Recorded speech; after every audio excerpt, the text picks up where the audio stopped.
The Adventures of Sherlock Holmes. Book by Arthur Conan Doyle. A Scandal in Bohemia. Chapter 1. To Sherlock Holmes she is always the woman. I have seldom heard him mention her under any other name.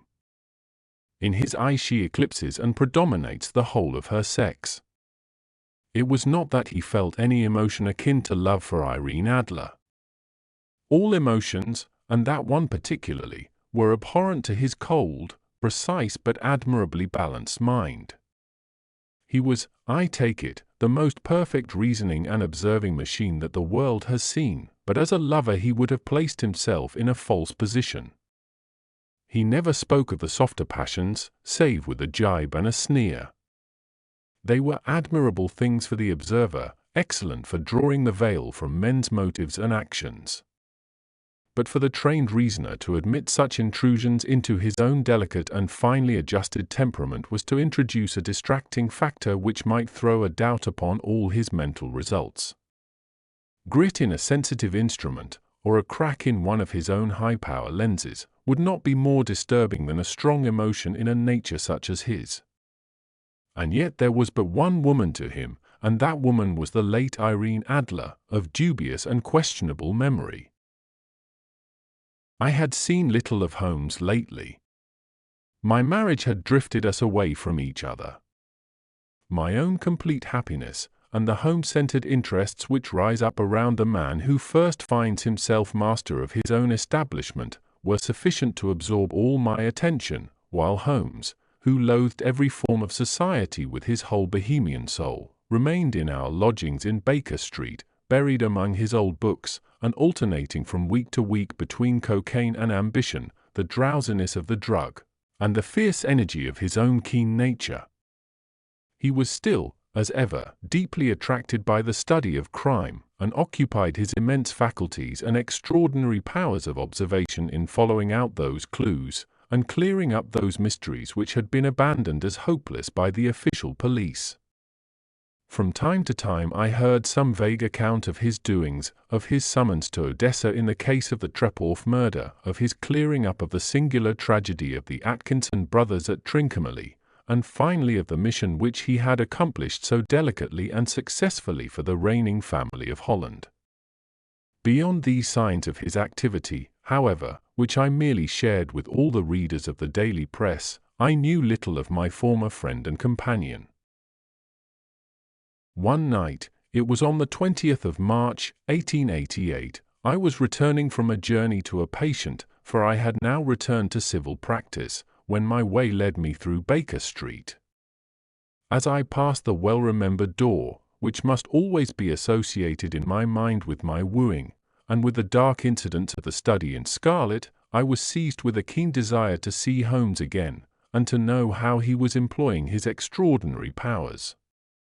His rooms were brilliantly lit, and, even as I looked up, I saw his tall, spare figure pass twice in a dark silhouette against the blind. He was pacing the room swiftly, eagerly, with his head sunk upon his chest and his hands clasped behind him. To me, who knew his every mood and habit, his attitude and manner told their own story. He was at work again. He had risen out of his drug-created dreams and was hot upon the scent of some new problem. I rang the bell and was shown up to the chamber which had formerly been in part my own. His manner was not effusive. It seldom was, but he was glad, I think, to see me. With hardly a word spoken, but with a kindly eye, he waved me to an armchair, threw across his case of cigars, and indicated a spirit case and a gasogene in the corner. Then he stood before the fire and looked me over in his singular introspective fashion. "Wedlock suits you," he remarked. "I think, Watson, that you have put on 7.5 pounds since I saw you." "7," I answered. "Indeed, I should have thought a little more." "Just a trifle more, I fancy, Watson. And in practice again, I observe." You did not tell me that you intended to go into harness. Then, how do you know? I see it, I deduce it. How do I know that you have been getting yourself very wet lately, and that you have a most clumsy and careless servant girl? My dear Holmes, said I, this is too much. You would certainly have been burned, had you lived a few centuries ago. It is true that I had a country walk on Thursday and came home in a dreadful mess, but as I have changed my clothes I can't imagine how you deduce it. As to Mary Jane, she is incorrigible, and my wife has given her notice, but there, again, I fail to see how you work it out. He chuckled to himself and rubbed his long, nervous hands together. It is simplicity itself, said he. My eyes tell me that on the inside of your left shoe, just where the firelight strikes it, the leather is scored by 6 almost parallel cuts. Obviously they have been caused by someone who has very carelessly scraped round the edges of the sole in order to remove crusted mud from it. Hence, you see, my double deduction that you had been out in vile weather, and that you had a particularly malignant boot-slitting specimen of the London slavey. As to your practice, if a gentleman walks into my room smelling of iodoform, with a black mark of nitrate of silver upon his right forefinger, and a bulge on the right side of his top hat to show where he has secreted his stethoscope, I must be dull, indeed, if I do not pronounce him to be an active member of the medical profession. I could not help laughing at the ease with which he explained his process of deduction. When I hear you give your reasons, I remarked, the thing always appears to me to be so ridiculously simple that I could easily do it myself, though at each successive instance of your reasoning I am baffled until you explain your process. And yet I believe that my eyes are as good as yours. Quite so, he answered, lighting a cigarette, and throwing himself down into an armchair. You see, but you do not observe. The distinction is clear. For example, you have frequently seen the steps which lead up from the hall to this room. Frequently. How often? Well, some hundreds of times. Then how many are there? How many? I don't know. Quite so. You have not observed. And yet you have seen. That is just my point. Now, I know that there are 17 steps, because I have both seen and observed. By the way, since you are interested in these little problems, and since you are good enough to chronicle 1 or 2 of my trifling experiences, you may be interested in this. He threw over a sheet of thick, pink-tinted notepaper which had been lying open upon the table. It came by the last post, said he. Read it aloud. The note was undated, and without either signature or address. There will call upon you tonight, at 7:45, it said, a gentleman who desires to consult you upon a matter of the very deepest moment. Your recent services to one of the royal houses of Europe have shown that you are one who may safely be trusted with matters which are of an importance which can hardly be exaggerated. This account of you we have from all quarters received. Be in your chamber then at that hour, and do not take it amiss if your visitor wear a mask. This is indeed a mystery, I remarked. What do you imagine that it means? I have no data yet. It is a capital mistake to theorize before one has data. Insensibly one begins to twist facts to suit theories, instead of theories to suit facts. But the note itself, what do you deduce from it? I carefully examined the writing and the paper upon which it was written. The man who wrote it was presumably well-to-do, I remarked, endeavoring to imitate my companion's processes. Such paper could not be bought under half a crown a packet. It is peculiarly strong and stiff. Peculiar, that is the very word, said Holmes. It is not an English paper at all. Hold it up to the light. I did so, and saw a large E with a small g, AP, and a large G with a small t woven into the texture of the paper. What do you make of that? Asked Holmes. The name of the maker, no doubt, or his monogram, rather. Not at all. The G with the small t stands for Gesellschaft, which is the German for company.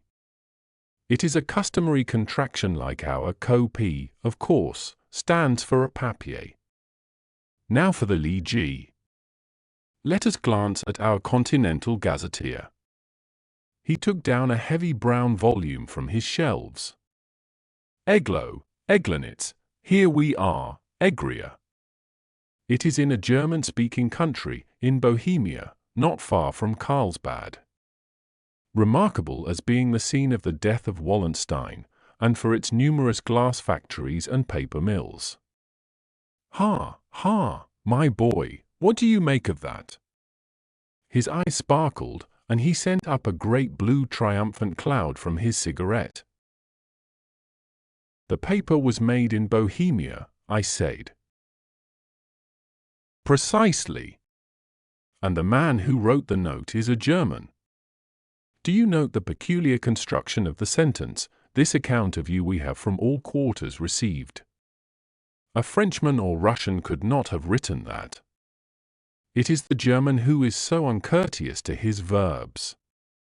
It only remains, therefore, to discover what is wanted by this German who writes upon Bohemian paper and prefers wearing a mask to showing his face.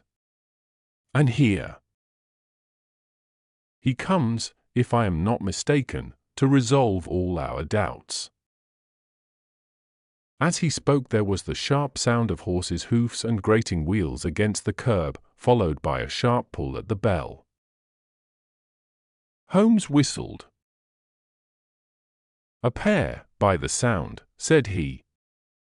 Yes, he continued, glancing out of the window. A nice little brougham and a pair of beauties. 150 guineas apiece. There's money in this case, Watson, if there is nothing else. I think that I had better go, Holmes. Not a bit, Doctor. Stay where you are. I am lost without my Boswell. And this promises to be interesting. It would be a pity to miss it. But your client? Never mind him. I may want your help, and so may he. Here he comes. Sit down in that armchair, Doctor, and give us your best attention. A slow and heavy step, which had been heard upon the stairs and in the passage, paused immediately outside the door.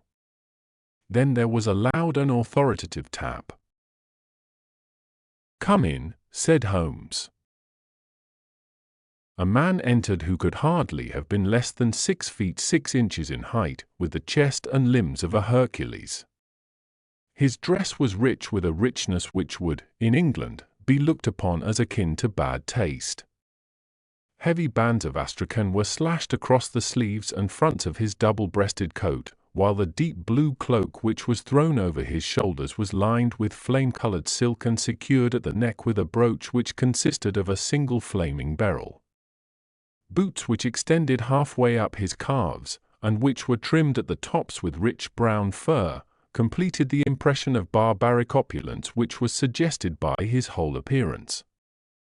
He carried a broad-brimmed hat in his hand, while he wore across the upper part of his face, extending down past the cheekbones, a black vizard mask, which he had apparently adjusted that very moment, for his hand was still raised to it as he entered. From the lower part of the face he appeared to be a man of strong character, with a thick, hanging lip, and a long, straight chin suggestive of resolution pushed to the length of obstinacy. You had my note?" he asked with a deep, harsh voice and a strongly marked German accent. "I told you that I would call." He looked from one to the other of us, as if uncertain which to address. "Pray take a seat," said Holmes. "This is my friend and colleague, Dr. Watson, who is occasionally good enough to help me in my cases. Whom have I the honor to address?" "You may address me as the Count von Kram, a Bohemian nobleman. I understand that this gentleman, your friend, is a man of honor and discretion, whom I may trust with a matter of the most extreme importance. If not, I should much prefer to communicate with you alone." I rose to go, but Holmes caught me by the wrist and pushed me back into my chair. "It is both, or none," said he. "You may say before this gentleman anything which you may say to me." The Count shrugged his broad shoulders. "Then I must begin," said he, "by binding you both to absolute secrecy for 2 years. At the end of that time the matter will be of no importance. At present it is not too much to say that it is of such weight it may have an influence upon European history." "I promise," said Holmes. "And I." "You will excuse this mask," continued our strange visitor. "The august person who employs me wishes his agent to be unknown to you, and I may confess at once that the title by which I have just called myself is not exactly my own." "I was aware of it," said Holmes dryly. "The circumstances are of great delicacy, and every precaution has to be taken to quench what might grow to be an immense scandal and seriously compromise one of the reigning families of Europe. To speak plainly, the matter implicates the great house of Ormstein, hereditary kings of Bohemia." "I was also aware of that," murmured Holmes, settling himself down in his armchair and closing his eyes.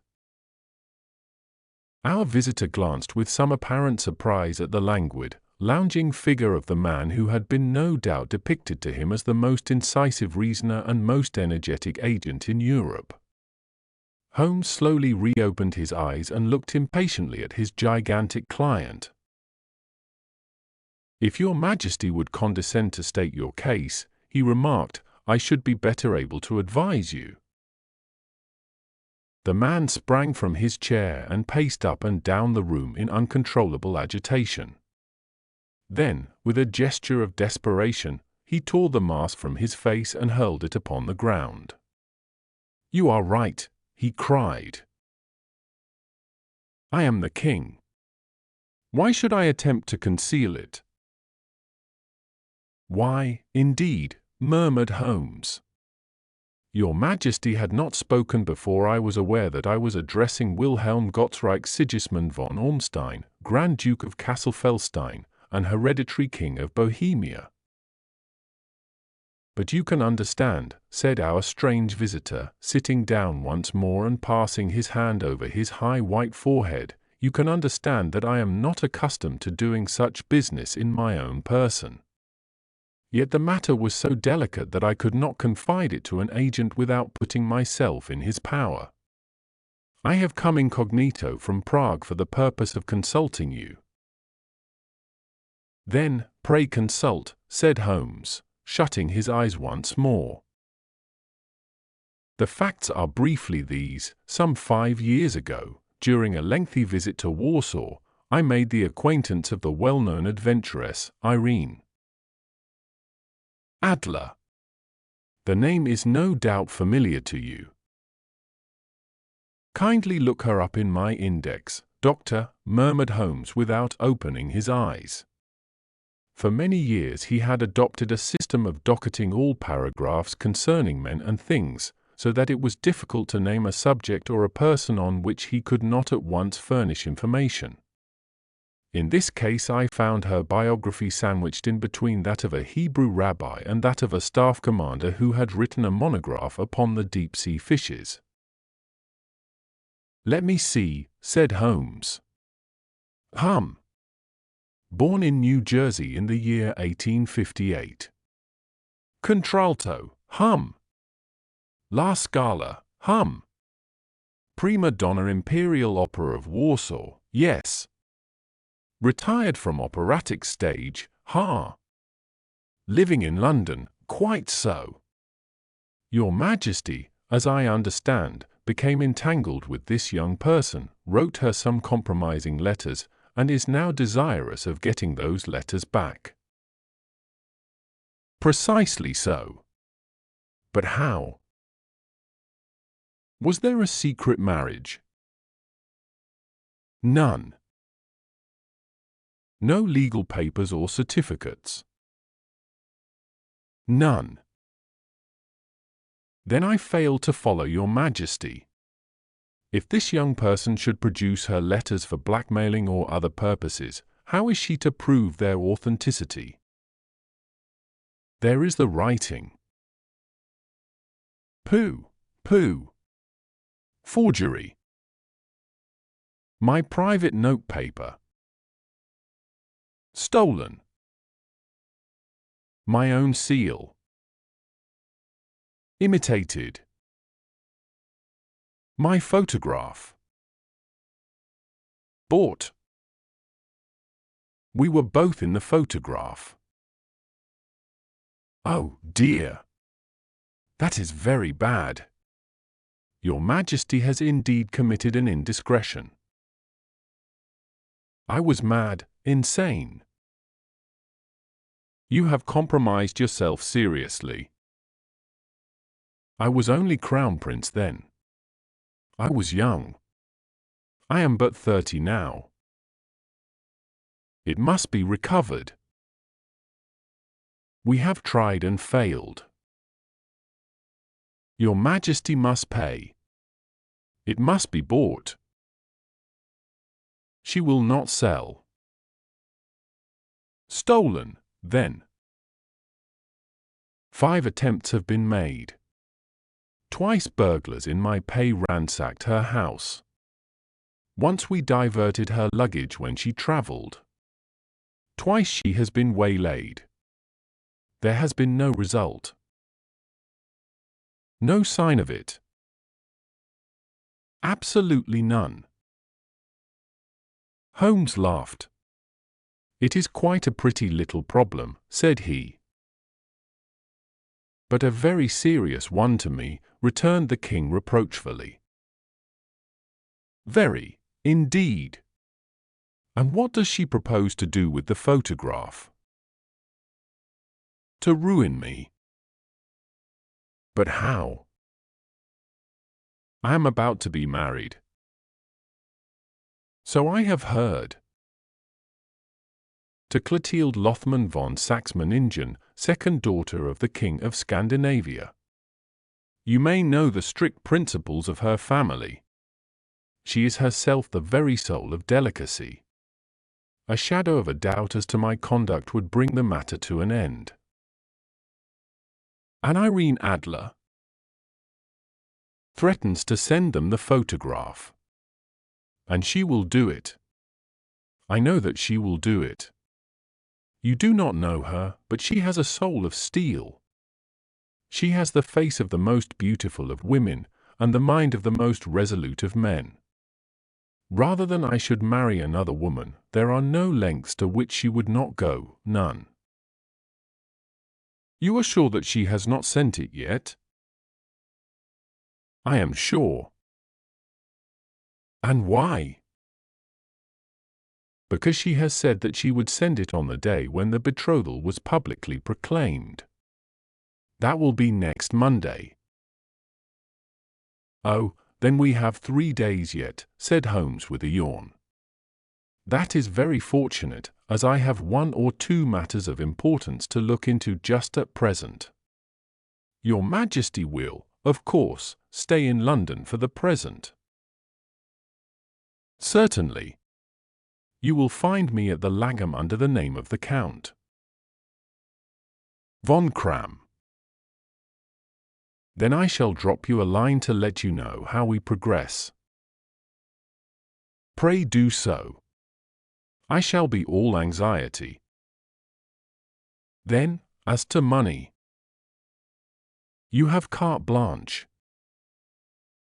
Absolutely. I tell you that I would give one of the provinces of my kingdom to have that photograph. And for present expenses. The king took a heavy chamois leather bag from under his cloak and laid it on the table. There are £300 in gold and 700 in notes, he said. Holmes scribbled a receipt upon a sheet of his notebook and handed it to him. And Mademoiselle's address, he asked. Is Briony Lodge, Serpentine Avenue, St. John's Wood. Holmes took a note of it. One other question, said he. Was the photograph a cabinet? It was. Then, good night, Your Majesty, and I trust that we shall soon have some good news for you. And good night, Watson, he added, as the wheels of the royal brougham rolled down the street. If you will be good enough to call tomorrow afternoon at 3 o'clock, I should like to chat this little matter over with you. Chapter 2. At 3 o'clock precisely I was at Baker Street, but Holmes had not yet returned. The landlady informed me that he had left the house shortly after 8 o'clock in the morning. I sat down beside the fire, however, with the intention of awaiting him, however long he might be. I was already deeply interested in his inquiry, for, though it was surrounded by none of the grim and strange features which were associated with the two crimes which I have already recorded, still, the nature of the case and the exalted station of his client gave it a character of its own. Indeed, apart from the nature of the investigation which my friend had on hand, there was something in his masterly grasp of a situation, and his keen, incisive reasoning, which made it a pleasure to me to study his system of work, and to follow the quick, subtle methods by which he disentangled the most inextricable mysteries. So accustomed was I to his invariable success that the very possibility of his failing had ceased to enter into my head. It was close upon 4 before the door opened, and a drunken-looking groom, ill-kempt and side-whiskered, with an inflamed face and disreputable clothes, walked into the room. Accustomed as I was to my friend's amazing powers in the use of disguises, I had to look 3 times before I was certain that it was indeed he. With a nod he vanished into the bedroom, whence he emerged in 5 minutes tweed-suited and respectable, as of old. Putting his hands into his pockets, he stretched out his legs in front of the fire and laughed heartily for some minutes. "Well, really," he cried, and then he choked and laughed again until he was obliged to lie back, limp and helpless, in the chair. "What is it?" "It's quite too funny. I am sure you could never guess how I employed my morning, or what I ended by doing." "I can't imagine. I suppose that you have been watching the habits, and perhaps the house, of Miss Irene Adler." "Quite so, but the sequel was rather unusual. I will tell you, however. I left the house a little after 8 o'clock this morning in the character of a groom out of work. There is a wonderful sympathy and freemasonry among horsey men. Be one of them, and you will know all that there is to know. I soon found Briony Lodge. It is a bijou villa, with a garden at the back, but built out in front right up to the road, 2 stories. Chubb lock to the door. Large sitting room on the right side, well furnished, with long windows almost to the floor, and those preposterous English window fasteners which a child could open. Behind there was nothing remarkable, save that the passage window could be reached from the top of the coach house. I walked round it and examined it closely from every point of view, but without noting anything else of interest. I then lounged down the street and found, as I expected, that there was a mews in a lane which runs down by one wall of the garden. I lent the ostlers a hand in rubbing down their horses, and received in exchange twopence, a glass of half and half, 2 fills of shag tobacco, and as much information as I could desire about Miss Adler, to say nothing of half a dozen other people in the neighbourhood in whom I was not in the least interested, but whose biographies I was compelled to listen to. "And what of Irene Adler?" I asked. "Oh, she has turned all the men's heads down in that part. She is the daintiest thing under a bonnet on this planet. So say the Serpentine Mews, to a man. She lives quietly, sings at concerts, drives out at 5 every day, and returns at 7 sharp for dinner. Seldom goes out at other times, except when she sings. Has only one male visitor, but a good deal of him. He is dark, handsome, and dashing, never calls less than once a day, and often twice. He is a Mr. Godfrey Norton of the Inner Temple. See the advantages of a cabman as a confidant.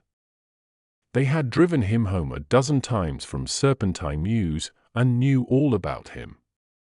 When I had listened to all they had to tell, I began to walk up and down near Briony Lodge once more, and to think over my plan of campaign. This Godfrey Norton was evidently an important factor in the matter. He was a lawyer. That sounded ominous. What was the relation between them, and what the object of his repeated visits? Was she his client, his friend, or his mistress? If the former, she had probably transferred the photograph to his keeping. If the latter, it was less likely. On the issue of this question depended whether I should continue my work at Briony Lodge, or turn my attention to the gentlemen's chambers in the Temple. It was a delicate point, and it widened the field of my inquiry. I fear that I bore you with these details, but I have to let you see my little difficulties, if you are to understand the situation. "I am following you closely," I answered. I was still balancing the matter in my mind when a hansom cab drove up to Briony Lodge, and a gentleman sprang out. He was a remarkably handsome man, dark, aquiline, and moustached, evidently the man of whom I had heard. He appeared to be in a great hurry, shouted to the cabman to wait, and brushed past the maid who opened the door with the air of a man who was thoroughly at home. He was in the house about half an hour, and I could catch glimpses of him in the windows of the sitting-room, pacing up and down, talking excitedly, and waving his arms. Of her I could see nothing. Presently he emerged, looking even more flurried than before. As he stepped up to the cab, he pulled a gold watch from his pocket and looked at it earnestly. "Drive like the devil," he shouted, "first to Gross and Hankey's in Regent Street, and then to the Church of St. Monica in the Edgware Road. Half a guinea if you do it in 20 minutes. Away they went, and I was just wondering whether I should not do well to follow them when up the lane came a neat little landau, the coachman with his coat only half buttoned, and his tie under his ear, while all the tags of his harness were sticking out of the buckles. It hadn't pulled up before she shot out of the hall door and into it. I only caught a glimpse of her at the moment, but she was a lovely woman, with a face that a man might die for. "The Church of St. Monica, John," she cried, "and half a sovereign if you reach it in 20 minutes. This was quite too good to lose, Watson. I was just balancing whether I should run for it, or whether I should perch behind her landau when a cab came through the street. The driver looked twice at such a shabby fare, but I jumped in before he could object. "The Church of St. Monica," said I, "and half a sovereign if you reach it in 20 minutes. It was 25 minutes to 12, and of course it was clear enough what was in the wind. My cabby drove fast. I don't think I ever drove faster, but the others were there before us. The cab and the landau with their steaming horses were in front of the door when I arrived. I paid the man and hurried into the church. There was not a soul there save the two whom I had followed and a surpliced clergyman, who seemed to be expostulating with them. They were all three standing in a knot in front of the altar. I lounged up the side aisle like any other idler who has dropped into a church. Suddenly, to my surprise, the three at the altar faced round to me, and Godfrey Norton came running as hard as he could towards me. "Thank God," he cried. "You'll do. Come. Come." "What then?" I asked. "Come, man, come, only 3 minutes, or it won't be legal." I was half dragged up to the altar, and before I knew where I was I found myself mumbling responses which were whispered in my ear, and vouching for things of which I knew nothing, and generally assisting in the secure tying up of Irene Adler, spinster, to Godfrey Norton, bachelor. It was all done in an instant, and there was the gentleman thanking me on the one side and the lady on the other, while the clergyman beamed on me in front. It was the most preposterous position in which I ever found myself in my life, and it was the thought of it that started me laughing just now. It seems that there had been some informality about their license, that the clergyman absolutely refused to marry them without a witness of some sort, and that my lucky appearance saved the bridegroom from having to sally out into the streets in search of a best man. The bride gave me a sovereign, and I mean to wear it on my watch chain in memory of the occasion. "This is a very unexpected turn of affairs," said I, "and what then?" Well, I found my plans very seriously menaced. It looked as if the pair might take an immediate departure, and so necessitate very prompt and energetic measures on my part. At the church door, however, they separated, he driving back to the temple, and she to her own house. "I shall drive out in the park at 5 as usual," she said as she left him. I heard no more. They drove away in different directions, and I went off to make my own arrangements. "Which are?" "Some cold beef and a glass of beer," he answered, ringing the bell. "I have been too busy to think of food, and I am likely to be busier still this evening. By the way, Doctor, I shall want your cooperation." "I shall be delighted." "You don't mind breaking the law?" "Not in the least." "Nor running a chance of arrest?" "Not in a good cause." "Oh, the cause is excellent."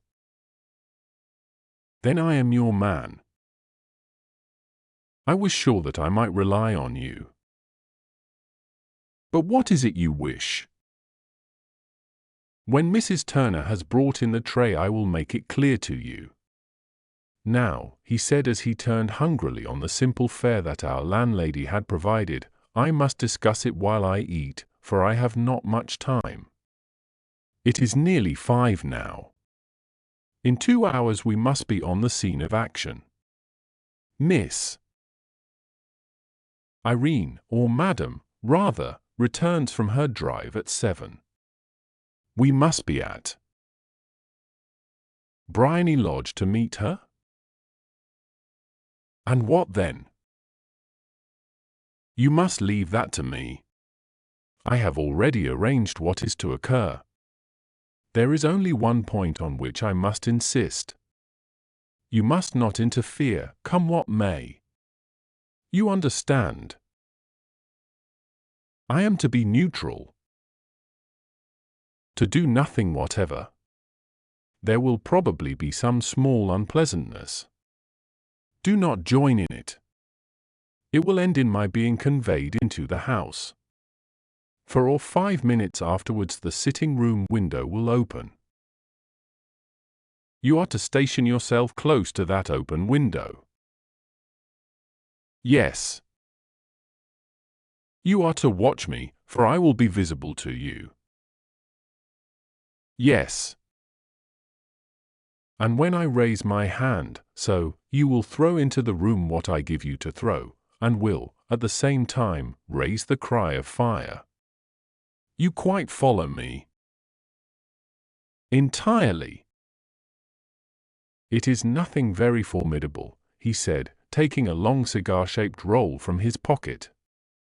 It is an ordinary plumber's smoke rocket, fitted with a cap at either end to make it self-lighting. Your task is confined to that. When you raise your cry of fire, it will be taken up by quite a number of people. You may then walk to the end of the street, and I will rejoin you in 10 minutes. I hope that I have made myself clear. I am to remain neutral, to get near the window, to watch you, and at the signal to throw in this object, then to raise the cry of fire, and to wait you at the corner of the street. Precisely. Then you may entirely rely on me. That is excellent.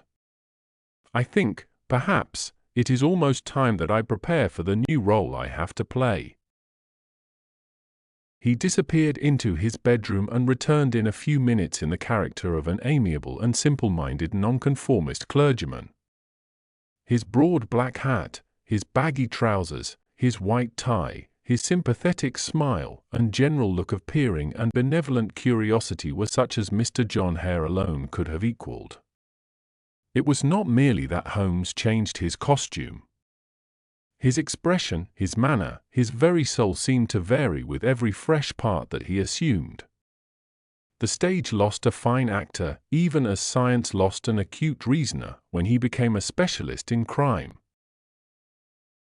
It was 6:15 when we left Baker Street, and it still wanted 10 minutes to the hour when we found ourselves in Serpentine Avenue. It was already dusk, and the lamps were just being lighted as we paced up and down in front of Briony Lodge, waiting for the coming of its occupant. The house was just such as I had pictured it from Sherlock Holmes' succinct description, but the locality appeared to be less private than I expected. On the contrary, for a small street in a quiet neighborhood, it was remarkably animated. There was a group of shabbily dressed men smoking and laughing in a corner, a scissors grinder with his wheel, 2 guardsmen who were flirting with a nurse girl, and several well-dressed young men who were lounging up and down with cigars in their mouths. You see, remarked Holmes, as we paced to and fro in front of the house, this marriage rather simplifies matters. The photograph becomes a double-edged weapon now. The chances are that she would be as averse to its being seen by Mr. Godfrey Norton as our client is to its coming to the eyes of his princess. Now the question is, where are we to find the photograph? Where, indeed? It is most unlikely that she carries it about with her. It is cabinet size. Too large for easy concealment about a woman's dress. She knows that the king is capable of having her waylaid and searched. 2 attempts of the sort have already been made. We may take it, then, that she does not carry it about with her. Where, then? Her banker or her lawyer. There is that double possibility. But I am inclined to think neither. Women are naturally secretive, and they like to do their own secreting. Why should she hand it over to anyone else? She could trust her own guardianship, but she could not tell what indirect or political influence might be brought to bear upon a businessman. Besides, remember that she had resolved to use it within a few days. It must be where she can lay her hands upon it. It must be in her own house. But it has twice been burgled. Sure. They did not know how to look. But how will you look? I will not look. What then? I will get her to show me. But she will refuse. She will not be able to. but I hear the rumble of wheels. It is her carriage. Now carry out my orders to the letter." As he spoke, the gleam of the sidelights of a carriage came round the curve of the avenue. It was a smart little landau which rattled up to the door of Briony Lodge. As it pulled up, one of the loafing men at the corner dashed forward to open the door in the hope of earning a copper, but was elbowed away by another loafer who had rushed up with the same intention. A fierce quarrel broke out, which was increased by the two guardsmen who took sides with one of the loungers, and by the scissors grinder, who was equally hot upon the other side. A blow was struck, and in an instant the lady, who had stepped from her carriage, was the centre of a little knot of flushed and struggling men, who struck savagely at each other with their fists and sticks. Holmes dashed into the crowd to protect the lady, but just as he reached her, he gave a cry and dropped to the ground, with the blood running freely down his face. At his fall the guardsmen took to their heels in one direction and the loungers in the other, while a number of better-dressed people, who had watched the scuffle without taking part in it, crowded in to help the lady and to attend to the injured man. Irene Adler, as I will still call her, had hurried up the steps, but she stood at the top with her superb figure outlined against the lights of the hall, looking back into the street. "Is the poor gentleman much hurt?" she asked. "He is dead," cried several voices. "No, no, there's life in him," shouted another. "But he'll be gone before you can get him to hospital." "He's a brave fellow," said a woman. "They would have had the lady's purse and watch if it hadn't been for him. They were a gang, and a rough one, too. Ah, he's breathing now. He can't lie in the street. May we bring him in, ma'am?" "Surely. Bring him into the sitting room. There is a comfortable sofa. This way, please." Slowly and solemnly he was borne into Briony Lodge and laid out in the principal room, while I still observed the proceedings from my post by the window. The lamps had been lit, but the blinds had not been drawn, so that I could see Holmes as he lay upon the couch. I do not know whether he was seized with compunction at that moment for the part he was playing, but I know that I never felt more heartily ashamed of myself in my life than when I saw the beautiful creature against whom I was conspiring, or the grace and kindliness with which she waited upon the injured man. And yet it would be the blackest treachery to Holmes to draw back now from the part which he had entrusted to me. I hardened my heart, and took the smoke rocket from under my ulster. After all, I thought, we are not injuring her. We are but preventing her from injuring another. Holmes had sat up upon the couch, and I saw him motion like a man who is in need of air. A maid rushed across and threw open the window. At the same instant I saw him raise his hand, and at the signal I tossed my rocket into the room with a cry of fire. The word was no sooner out of my mouth than the whole crowd of spectators, well-dressed and ill, gentlemen, ostlers, and servant maids, joined in a general shriek of fire. Thick clouds of smoke curled through the room and out at the open window. I caught a glimpse of rushing figures, and a moment later the voice of Holmes from within assuring them that it was a false alarm. Slipping through the shouting crowd, I made my way to the corner of the street, and in 10 minutes was rejoiced to find my friend's arm in mine, and to get away from the scene of uproar. He walked swiftly and in silence for some few minutes until we had turned down one of the quiet streets which lead towards the Edgware Road. "You did it very nicely, Doctor," he remarked. "Nothing could have been better. It is all right. You have the photograph. I know where it is. And how did you find out?" "She showed me, as I told you she would. I am still in the dark." "I do not wish to make a mystery," said he, laughing. "The matter was perfectly simple. You, of course, saw that everyone in the street was an accomplice. They were all engaged for the evening. I guessed as much. Then, when the row broke out, I had a little moist red paint in the palm of my hand. I rushed forward, fell down, clapped my hand to my face, and became a piteous spectacle. It is an old trick. That also I could fathom. Then they carried me in. She was bound to have me in.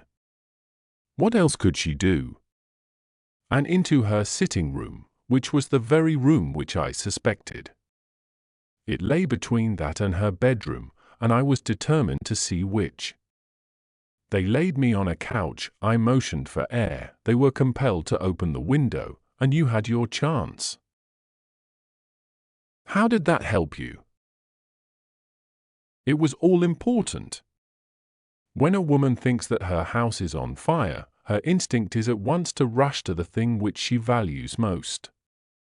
It is a perfectly overpowering impulse, and I have more than once taken advantage of it. In the case of the Darlington substitution scandal it was of use to me, and also in the Arnsworth Castle business. A married woman grabs at her baby, an unmarried one reaches for her jewel box. Now it was clear to me that Our Lady of today had nothing in the house more precious to her than what we are in quest of. She would rush to secure it. The alarm of fire was admirably done. The smoke and shouting were enough to shake nerves of steel. She responded beautifully. The photograph is in a recess behind a sliding panel just above the right bell pull. She was there in an instant, and I caught a glimpse of it as she half drew it out. When I cried out that it was a false alarm, she replaced it, glanced at the rocket, rushed from the room, and I have not seen her since. I rose, and, making my excuses, escaped from the house. I hesitated whether to attempt to secure the photograph at once, but the coachman had come in, and as he was watching me narrowly, it seemed safer to wait. A little over-precipitance may ruin all. And now? I asked. Our quest is practically finished. I shall call with the king tomorrow, and with you, if you care to come with us. We will be shown into the sitting room to wait for the lady, but it is probable that when she comes she may find neither us nor the photograph. It might be a satisfaction to His Majesty to regain it with his own hands. And when will you call? At 8 in the morning. She will not be up, so that we shall have a clear field. Besides, we must be prompt, for this marriage may mean a complete change in her life and habits. I must wire to the king without delay. We had reached Baker Street and had stopped at the door. He was searching his pockets for the key when someone passing said, "Good night, Mr. Sherlock Holmes." There were several people on the pavement at the time, but the greeting appeared to come from a slim youth in an ulster who had hurried by. "I've heard that voice before," said Holmes, staring down the dimly lit street. "Now, I wonder who the deuce that could have been." Chapter 3.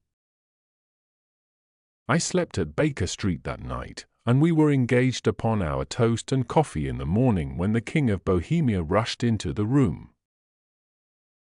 "You have really got it," he cried, grasping Sherlock Holmes by either shoulder and looking eagerly into his face. "Not yet." "But you have hopes." "I have hopes." "Then, come. I am all impatience to be gone." "We must have a cab." "No, my brougham is waiting." "Then that will simplify matters." We descended and started off once more for Briony Lodge. "Irene Adler is married," remarked Holmes. "Married? When?" "Yesterday." "But to whom?" "To an English lawyer named Norton." "But she could not love him." "I am in hopes that she does." "And why in hopes?" "Because it would spare your Majesty all fear of future annoyance. If the lady loves her husband, she does not love your Majesty. If she does not love your Majesty, there is no reason why she should interfere with your Majesty's plan." "It is true. And yet, well, I wish she had been of my own station. What a queen she would have made!"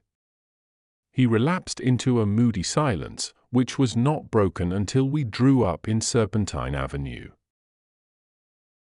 The door of Briony Lodge was open, and an elderly woman stood upon the steps. She watched us with a sardonic eye as we stepped from the brougham. "Mr. Sherlock Holmes, I believe," said she. "I am Mr. Holmes," answered my companion, looking at her with a questioning and rather startled gaze. "Indeed? My mistress told me that you were likely to call. She left this morning with her husband by the 5:15 train from Charing Cross for the Continent." "What?" Sherlock Holmes staggered back, white with chagrin and surprise. "Do you mean that she has left England?" "Never to return." "And the papers?" asked the king hoarsely. "All is lost." "We shall see." He pushed past the servant and rushed into the drawing-room, followed by the king and myself. The furniture was scattered about in every direction, with dismantled shelves and open drawers, as if the lady had hurriedly ransacked them before her flight. Holmes rushed at the bell-pull, tore back a small sliding shutter, and, plunging in his hand, pulled out a photograph and a letter. The photograph was of Irene Adler herself in evening dress. The letter was superscribed to Sherlock Holmes, Esquire, to be left till called for. My friend tore it open, and we all three read it together. It was dated at midnight of the preceding night and ran in this way. "My dear Mr. Sherlock Holmes, you really did it very well. You took me in completely. Until after the alarm of fire, I had not a suspicion. But then, when I found how I had betrayed myself, I began to think. I had been warned against you months ago.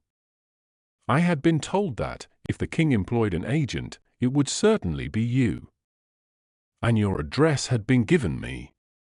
Yet, with all this, you made me reveal what you wanted to know.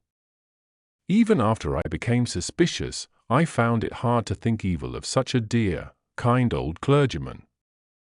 But, you know, I have been trained as an actress myself. Male costume is nothing new to me. I often take advantage of the freedom which it gives.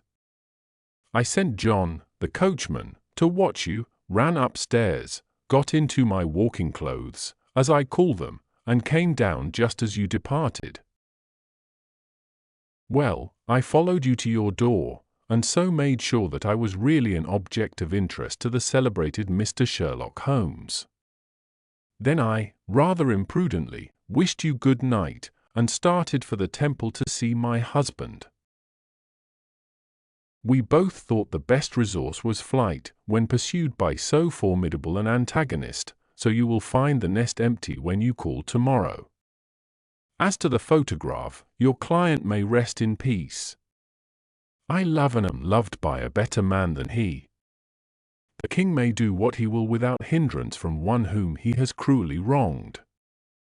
I keep it only to safeguard myself, and to preserve a weapon which will always secure me from any steps which he might take in the future. I leave a photograph which he might care to possess, and I remain, dear Mr. Sherlock Holmes, very truly yours, Irene Norton, née Adler. What a woman, oh, what a woman, cried the King of Bohemia when we had all three read this epistle. Did I not tell you how quick and resolute she was? Would she not have made an admirable queen? Is it not a pity that she was not on my level? From what I have seen of the lady, she seems, indeed, to be on a very different level to your Majesty, said Holmes coldly. I am sorry that I have not been able to bring your Majesty's business to a more successful conclusion.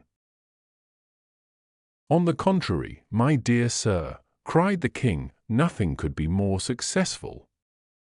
I know that her word is inviolate. The photograph is now as safe as if it were in the fire. I am glad to hear your Majesty say so. I am immensely indebted to you. Pray tell me in what way I can reward you. This ring, he slipped an emerald snake ring from his finger and held it out upon the palm of his hand. Your Majesty has something which I should value even more highly, said Holmes. You have but to name it. This photograph. The King stared at him in amazement. Irene's photograph, he cried. Certainly, if you wish it. I thank your Majesty. Then there is no more to be done in the matter. I have the honor to wish you a very good morning. He bowed, and, turning away without observing the hand which the King had stretched out to him, he set off in my company for his chambers. And that was how a great scandal threatened to affect the kingdom of Bohemia, and how the best plans of Mr. Sherlock Holmes were beaten by a woman's wit. He used to make merry over the cleverness of women, but I have not heard him do it of late. And when he speaks of Irene Adler, or when he refers to her photograph, it is always under the honorable title of the woman. The Red-Headed League. I had called upon my friend, Mr. Sherlock Holmes, one day in the autumn of last year and found him in deep conversation with a very stout, florid-faced, elderly gentleman with fiery red hair. With an apology for my intrusion, I was about to withdraw when Holmes pulled me abruptly into the room and closed the door behind me. You could not possibly have come at a better time, my dear Watson, he said cordially. I was afraid that you were engaged. So I am. Very much so. Then I can wait in the next room. Not at all. This gentleman, Mr. Wilson, has been my partner and helper in many of my most successful cases, and I have no doubt that he will be of the utmost use to me in yours also. The stout gentleman half rose from his chair and gave a bob of greeting, with a quick little questioning glance from his small fat encircled eyes. Try the settee, said Holmes, relapsing into his armchair and putting his fingertips together, as was his custom when in judicial moods. I know, my dear Watson, that you share my love of all that is bizarre and outside the conventions and humdrum routine of everyday life. You have shown your relish for it by the enthusiasm which has prompted you to chronicle, and, if you will excuse my saying so, somewhat to embellish so many of my own little adventures. Your cases have indeed been of the greatest interest to me, I observed. You will remember that I remarked the other day, just before we went into the very simple problem presented by Miss Mary Sutherland, that for strange effects and extraordinary combinations we must go to life itself, which is always far more daring than any effort of the imagination. A proposition which I took the liberty of doubting. You did, Doctor, but none the less you must come round to my view, for otherwise I shall keep on piling fact upon fact on you until your reason breaks down under them and acknowledges me to be right. Now, Mr. Jabez Wilson here has been good enough to call upon me this morning, and to begin a narrative which promises to be one of the most singular which I have listened to for some time. You have heard me remark that the strangest and most unique things are very often connected not with the larger but with the smaller crimes, and occasionally, indeed, where there is room for doubt whether any positive crime has been committed. As far as I have heard, it is impossible for me to say whether the present case is an instance of crime or not, but the course of events is certainly among the most singular that I have ever listened to. Perhaps, Mr. Wilson, you would have the great kindness to recommence your narrative. I ask you not merely because my friend Dr. Watson has not heard the opening part, but also because the peculiar nature of the story makes me anxious to have every possible detail from your lips. As a rule, when I have heard some slight indication of the course of events, I am able to guide myself by the thousands of other similar cases which occur to my memory. In the present instance I am forced to admit that the facts are, to the best of my belief, unique. The portly client puffed out his chest with an appearance of some little pride and pulled a dirty and wrinkled newspaper from the inside pocket of his greatcoat. As he glanced down the advertisement column, with his head thrust forward and the paper flattened out upon his knee, I took a good look at the man and endeavored, after the fashion of my companion, to read the indications which might be presented by his dress or appearance. I did not gain very much, however, by my inspection. Our visitor bore every mark of being an average commonplace British tradesman, obese, pompous, and slow. He wore rather baggy grey shepherd's check trousers, a not over-clean black frock coat, unbuttoned in the front, and a drab waistcoat with a heavy brassy Albert chain, and a square pierced bit of metal dangling down as an ornament. A frayed top hat and a faded brown overcoat with a wrinkled velvet collar lay upon a chair beside him. Altogether, look as I would, there was nothing remarkable about the man save his blazing red head, and the expression of extreme chagrin and discontent upon his features. Sherlock Holmes' quick eye took in my occupation, and he shook his head with a smile as he noticed my questioning glances.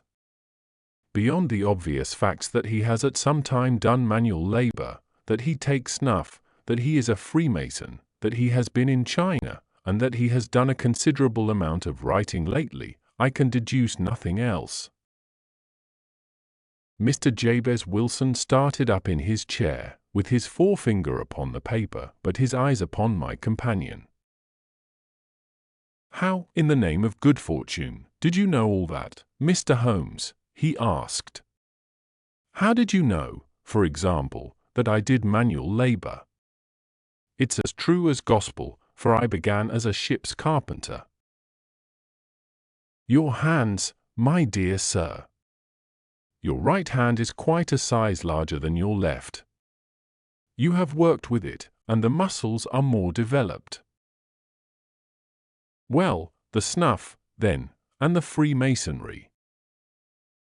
I won't insult your intelligence by telling you how I read that, especially as, rather against the strict rules of your order, you use an Arcan compass breastpin." "Ah, of course, I forgot that. But the writing? What else can be indicated by that right cuff so very shiny for 5 inches, and the left one with the smooth patch near the elbow where you rest it upon the desk?" "Well, but China. The fish that you have tattooed immediately above your right wrist could only have been done in China. I have made a small study of tattoo marks and have even contributed to the literature of the subject. That trick of staining the fish's scales of a delicate pink is quite peculiar to China. When, in addition, I see a Chinese coin hanging from your watch chain, the matter becomes even more simple." Mr. Jabez Wilson laughed heavily. "Well, I never," said he. "I thought at first that you had done something clever, but I see that there was nothing in it after all. I begin to think, Watson, said Holmes, that I make a mistake in explaining. On ignotum pro magnifico, you know, and my poor little reputation, such as it is, will suffer shipwreck if I am so candid. Can you not find the advertisement, Mr. Wilson? Yes, I have got it now, he answered with his thick red finger planted halfway down the column. Here it is. This is what began it all. You just read it for yourself, sir. I took the paper from him and read as follows. To the Red-Headed League, on account of the bequest of the late Ezekiah Hopkins, of Lebanon, Pennsylvania, USA, there is now another vacancy open which entitles a member of the League to a salary of £4 a week for purely nominal services. All red-headed men who are sound in body and mind and above the age of 21 years are eligible. Apply in person on Monday, at 11 o'clock, to Duncan Ross, at the offices of the League, 7 Pope's Court, Fleet Street. What on earth does this mean? I ejaculated after I had twice read over the extraordinary announcement. Holmes chuckled and wriggled in his chair, as was his habit when in high spirits. It is a little off the beaten track, isn't it? Said he. And now, Mr. Wilson, off you go at scratch and tell us all about yourself, your household, and the effect which this advertisement had upon your fortunes. You will first make a note, Doctor, of the paper and the date. It is the Morning Chronicle of April 27th, 1890. Just 2 months ago. Very good. Now, Mr. Wilson? Well, it is just as I have been telling you, Mr. Sherlock Holmes, said Jabez Wilson, mopping his forehead. I have a small pawnbroker's business at Coburg Square, near the city. It's not a very large affair, and of late years it has not done more than just give me a living. I used to be able to keep 2 assistants, but now I only keep 1, and I would have a job to pay him, but that he is willing to come for half wages so as to learn the business. What is the name of this obliging youth? Asked Sherlock Holmes. His name is Vincent Spaulding, and he's not such a youth, either. It's hard to say his age. I should not wish a smarter assistant, Mr. Holmes, and I know very well that he could better himself and earn twice what I am able to give him. But, after all, if he is satisfied, why should I put ideas in his head? Why, indeed? You seem most fortunate in having an employee who comes under the full market price. It is not a common experience among employers in this age. I don't know that your assistant is not as remarkable as your advertisement. Oh, he has his faults, too, said Mr. Wilson. Never was such a fellow for photography. Snapping away with a camera when he ought to be improving his mind, and then diving down into the cellar like a rabbit into its hole to develop his pictures. That is his main fault, but on the whole he's a good worker. There's no vice in him. He is still with you, I presume? Yes, sir. He and a girl of 14, who does a bit of simple cooking and keeps the place clean. That's all I have in the house, for I am a widower and never had any family. We live very quietly, sir, the 3 of us, and we keep a roof over our heads and pay our debts, if we do nothing more. The first thing that put us out was that advertisement. Spaulding, he came down into the office just this day 8 weeks, with this very paper in his hand, and he says, I wish to the Lord, Mr. Wilson, that I was a red-headed man. Why that? I asks. Why, says he, here's another vacancy on the League of the Red-Headed Men. It's worth quite a little fortune to any man who gets it, and I understand that there are more vacancies than there are men, so that the trustees are at their wits' end what to do with the money. If my hair would only change color, here's a nice little crib all ready for me to step into." "Why, what is it, then?" I asked. "You see, Mr. Holmes, I am a very stay-at-home man, and as my business came to me instead of my having to go to it, I was often weeks on end without putting my foot over the doormat. In that way I didn't know much of what was going on outside, and I was always glad of a bit of news." "Have you never heard of the League of the Red-Headed Men?" he asked with his eyes open. "Never." "Why, I wonder at that, for you are eligible yourself for one of the vacancies." "And what are they worth?" I asked.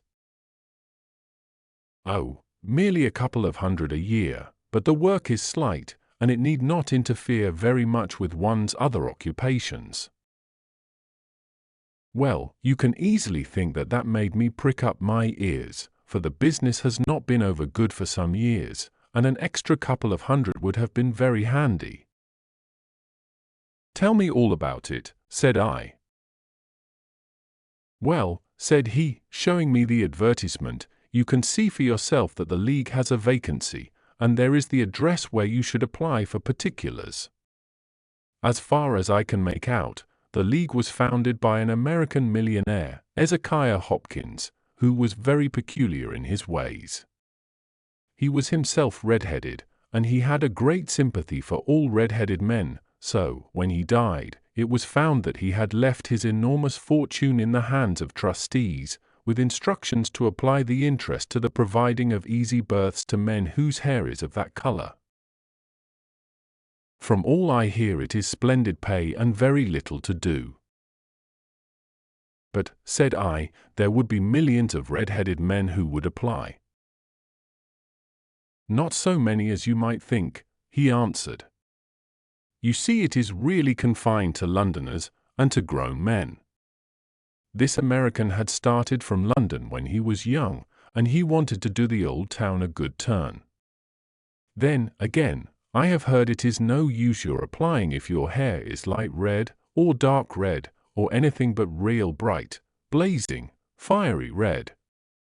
Now, if you cared to apply, Mr. Wilson, you would just walk in, but perhaps it would hardly be worth your while to put yourself out of the way for the sake of a few £100. Now, it is a fact, gentlemen, as you may see for yourselves, that my hair is of a very full and rich tint, so that it seemed to me that if there was to be any competition in the matter I stood as good a chance as any man that I had ever met. Vincent Spaulding seemed to know so much about it that I thought he might prove useful, so I just ordered him to put up the shutters for the day and to come right away with me.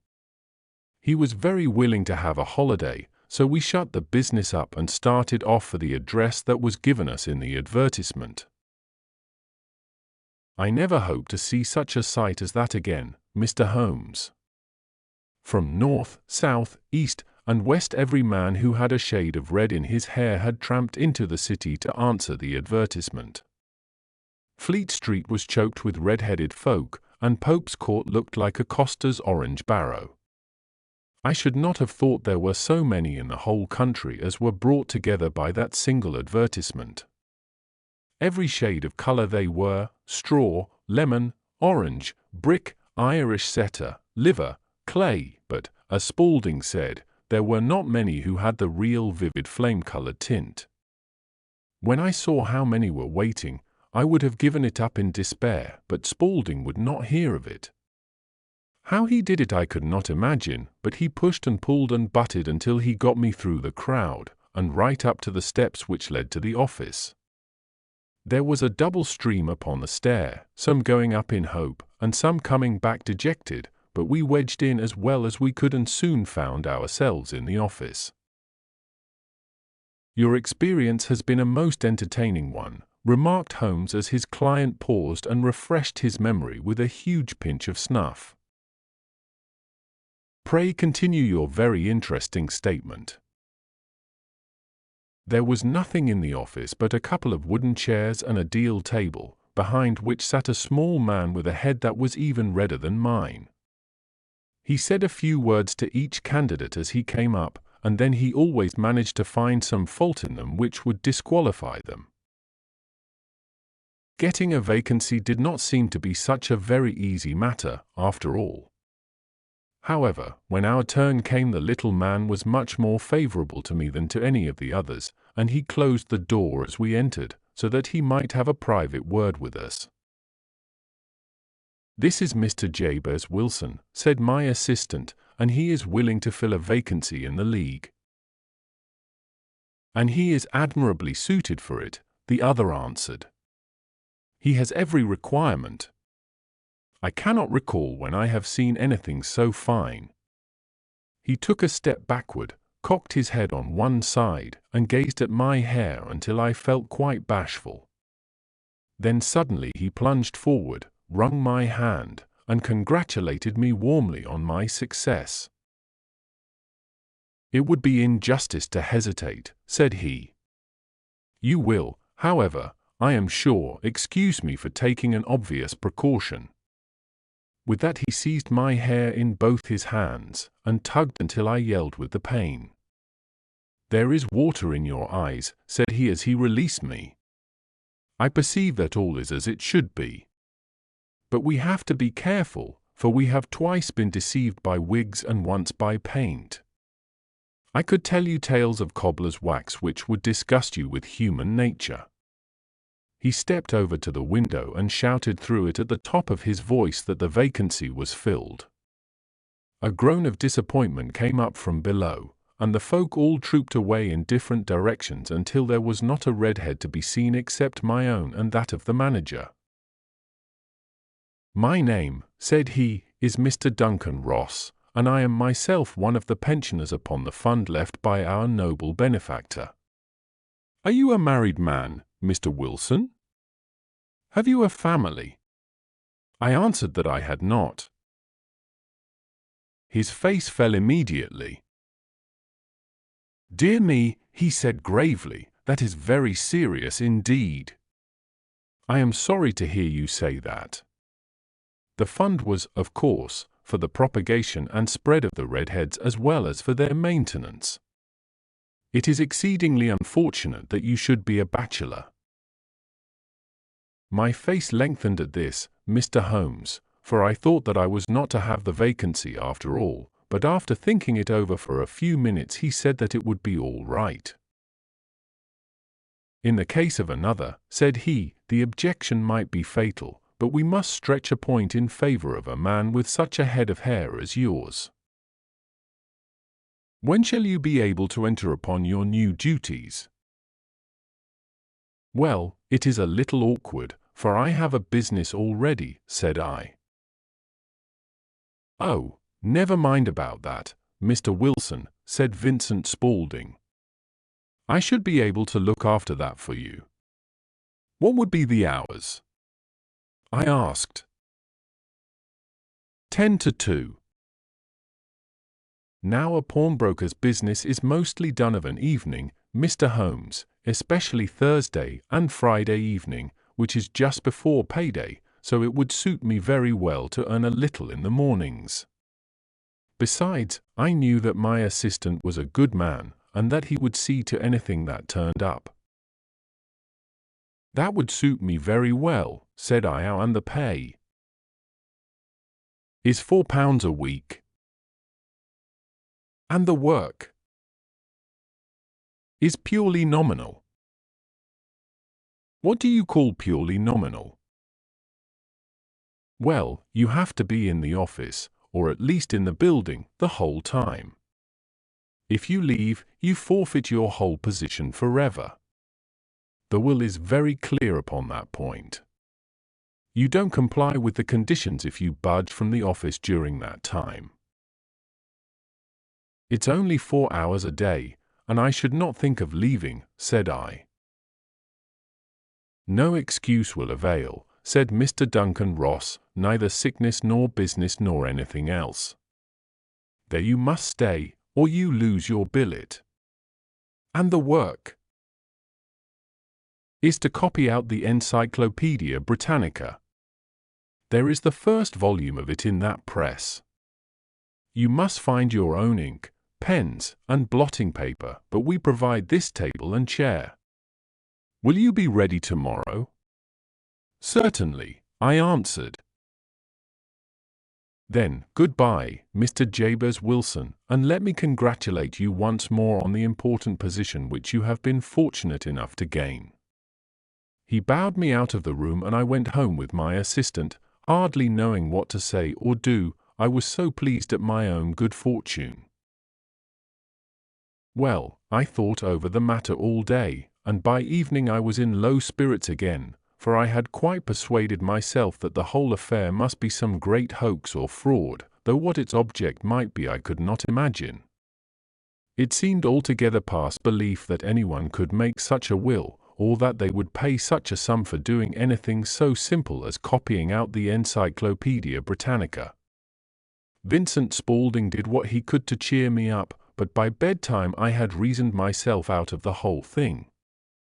However, in the morning I determined to have a look at it anyhow, so I bought a penny bottle of ink, and with a quill pen, and 7 sheets of foolscap paper, I started off for Pope's Court. Well, to my surprise and delight, everything was as right as possible. The table was set out ready for me, and Mr. Duncan Ross was there to see that I got fairly to work. He started me off upon the letter A, and then he left me, but he would drop in from time to time to see that all was right with me. At 2 o'clock he bade me good day, complimented me upon the amount that I had written, and locked the door of the office after me. This went on day after day, Mr. Holmes, and on Saturday the manager came in and planked down for golden sovereigns for my week's work. It was the same next week, and the same the week after. Every morning I was there at 10, and every afternoon I left at 2. By degrees Mr. Duncan Ross took to coming in only once of a morning, and then, after a time, he did not come in at all. Still, of course, I never dared to leave the room for an instant, for I was not sure when he might come, and the billet was such a good one, and suited me so well, that I would not risk the loss of it.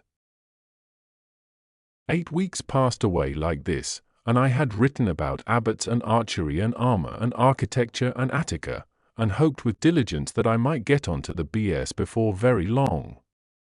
It cost me something in foolscap, and I had pretty nearly filled a shelf with my writings. And then suddenly the whole business came to an end. To an end. Yes, sir. And no later than this morning. I went to my work as usual at 10 o'clock, but the door was shut and locked, with a little square of cardboard hammered onto the middle of the panel with a tack. Here it is, and you can read for yourself. He held up a piece of white cardboard about the size of a sheet of notepaper. It read in this fashion: The Red-Headed League is dissolved. October 9th, 1890.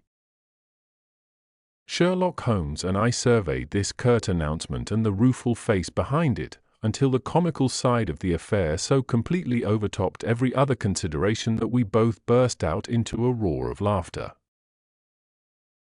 I cannot see that there is anything very funny, cried our client, flushing up to the roots of his flaming head. If you can do nothing better than laugh at me, I can go elsewhere. No, no, cried Holmes, shoving him back into the chair from which he had half risen. I really wouldn't miss your case for the world. It is most refreshingly unusual. But there is, if you will excuse my saying so, something just a little funny about it.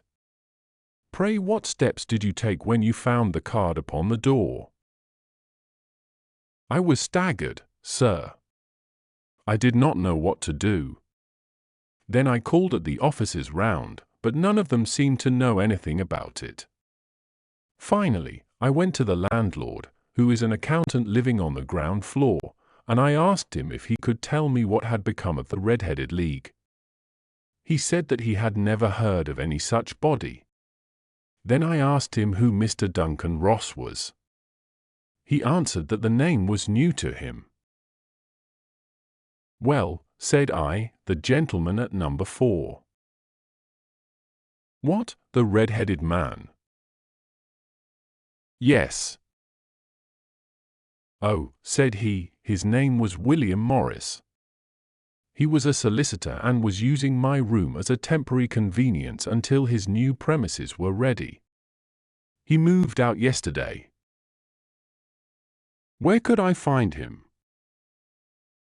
"Oh, at his new offices. He did tell me the address. Yes, 17, King Edward Street, near St. Paul's."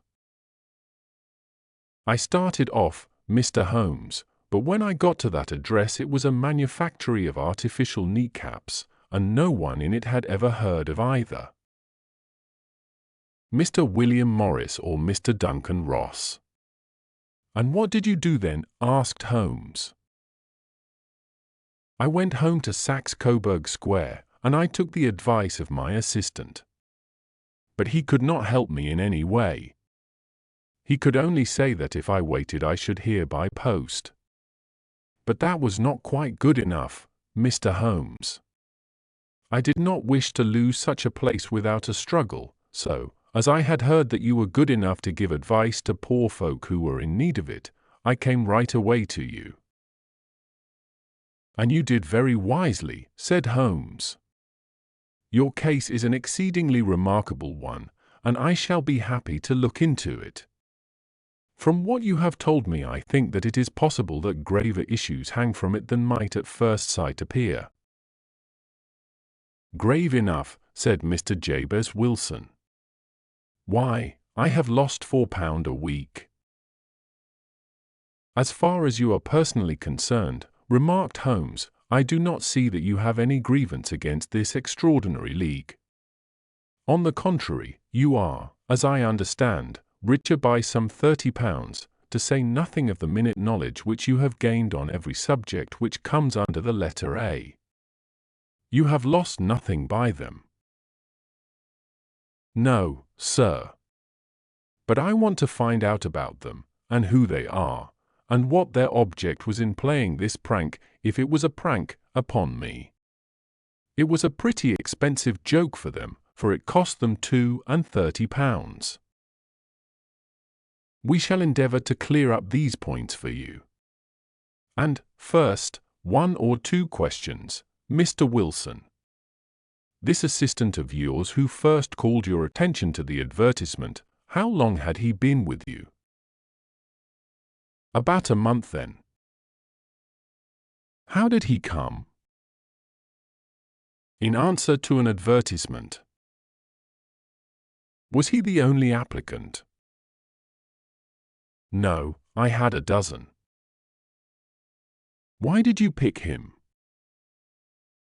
"Because he was handy and would come cheap." "At half wages, in fact?" "Yes." "What is he like, this Vincent Spaulding?" "Small, stout-built, very quick in his ways, no hair on his face, though he's not short of 30. Has a white splash of acid upon his forehead." Holmes sat up in his chair in considerable excitement. "I thought as much," said he. "Have you ever observed that his ears are pierced for earrings?" "Yes, sir. He told me that a gypsy had done it for him when he was a lad." "Hum," said Holmes, sinking back in deep thought. "He is still with you?" "Oh, yes, sir, I have only just left him." "And has your business been attended to in your absence?" "Nothing to complain of, sir. There's never very much to do of a morning." "That will do, Mr. Wilson. I shall be happy to give you an opinion upon the subject in the course of a day or 2. Today is Saturday, and I hope that by Monday we may come to a conclusion." "Well, Watson," said Holmes when our visitor had left us, "what do you make of it all?" "I make nothing of it," I answered frankly. "It is a most mysterious business." "As a rule," said Holmes, "the more bizarre a thing is, the less mysterious it proves to be. It is your commonplace, featureless crimes which are really puzzling, just as a commonplace face is the most difficult to identify. But I must be prompt over this matter."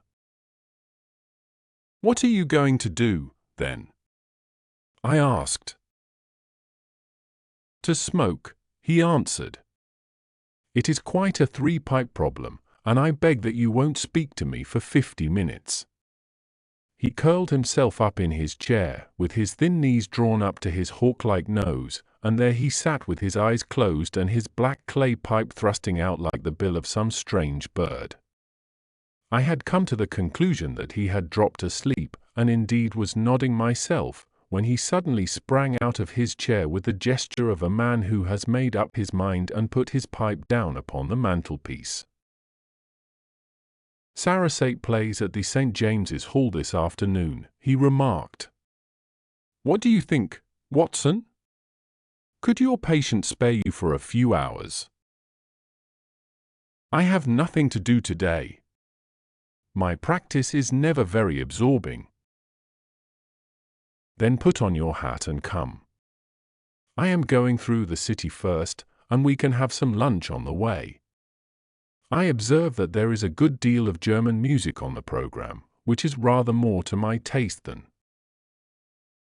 Italian or French. It is introspective, and I want to introspect. Come along." We travelled by the Underground as far as Aldersgate, and a short walk took us to Saxe-Coburg Square, the scene of the singular story which we had listened to in the morning.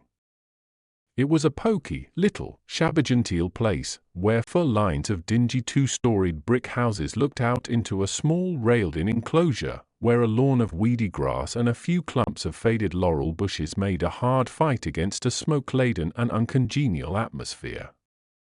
3 gilt balls and a brown board with Jabez Wilson in white letters, upon a corner house, announced the place where our red-headed client carried on his business.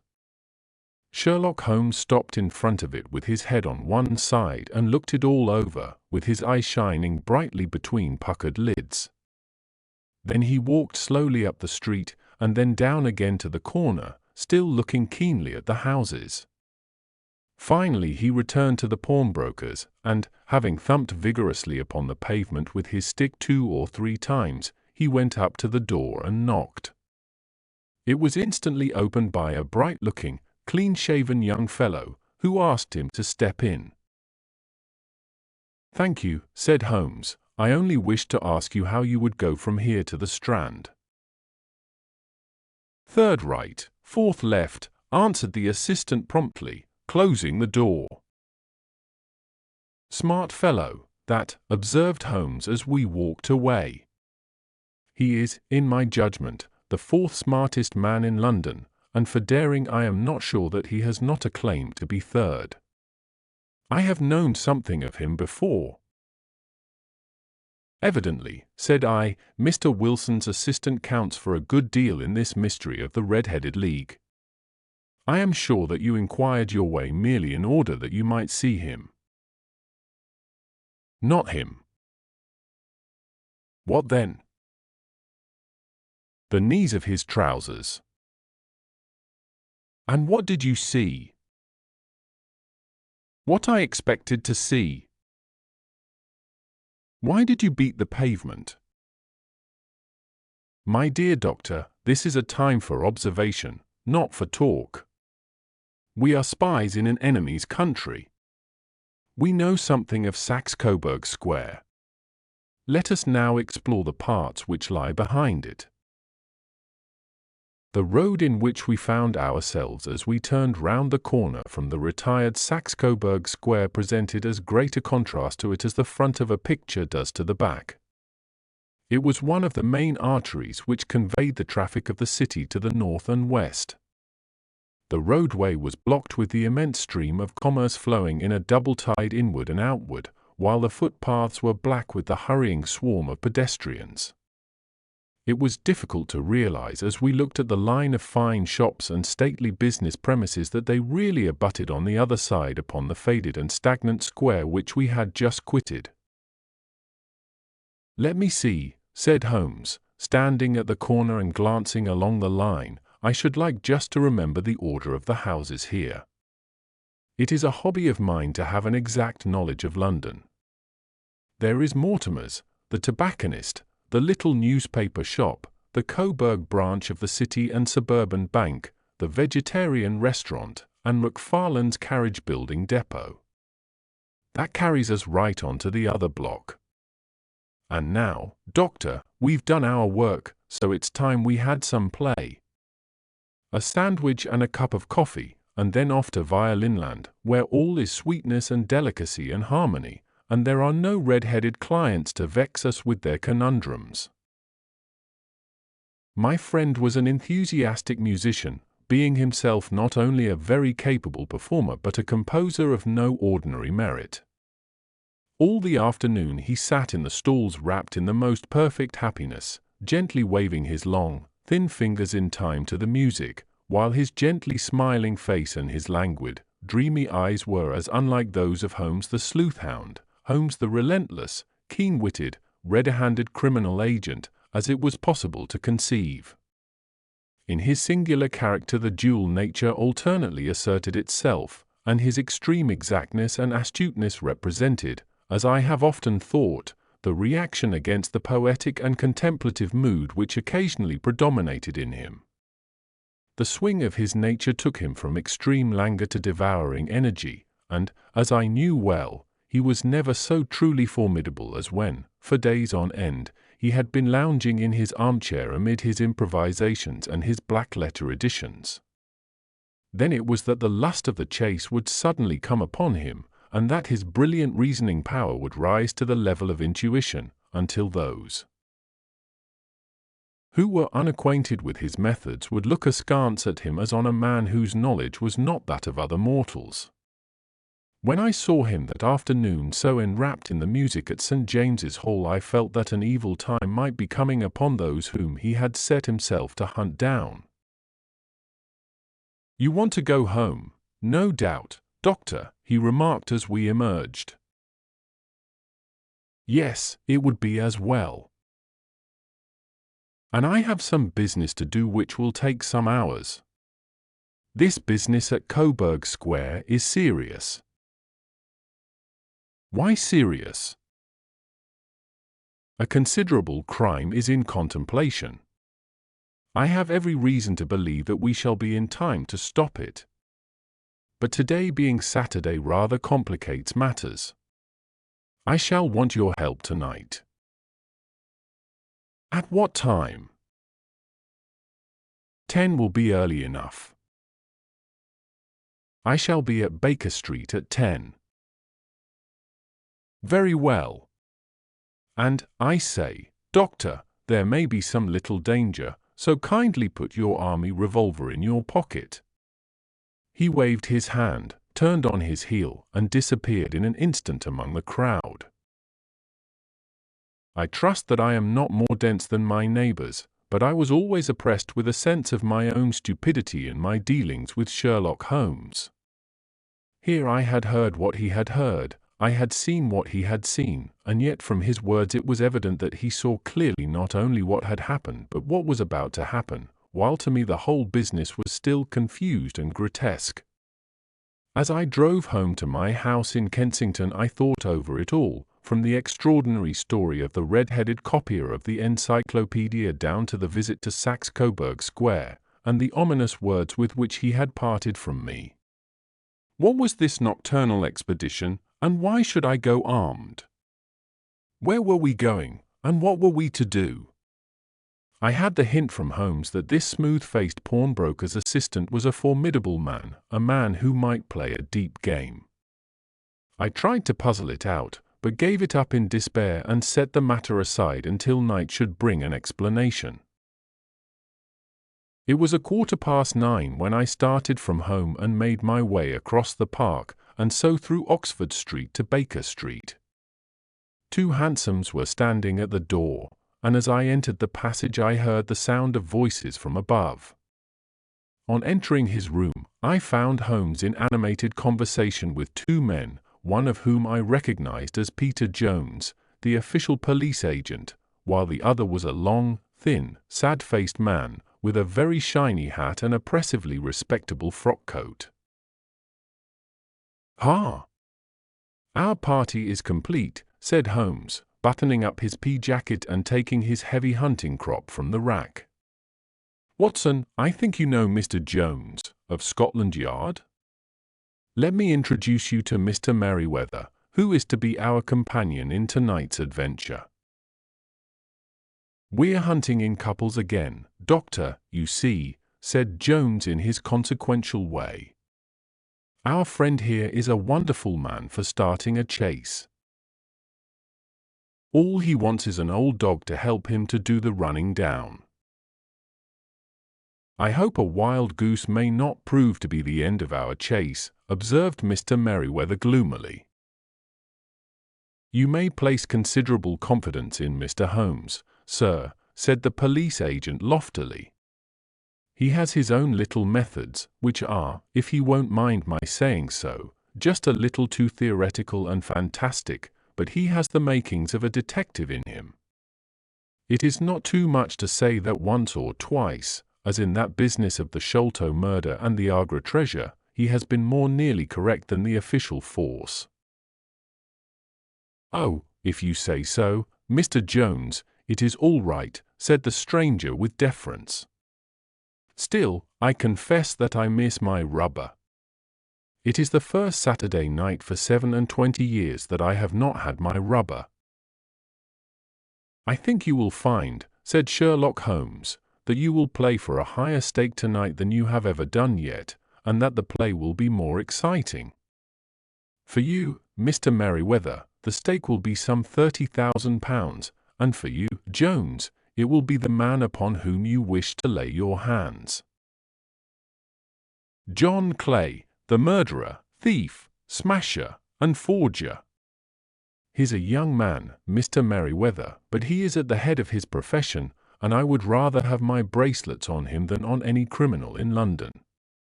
He's a remarkable man, is young John Clay. His grandfather was a royal duke, and he himself has been to Eton and Oxford. His brain is as cunning as his fingers, and though we meet signs of him at every turn, we never know where to find the man himself. He'll crack a crib in Scotland one week, and be raising money to build an orphanage in Cornwall the next. I've been on his track for years and have never set eyes on him yet.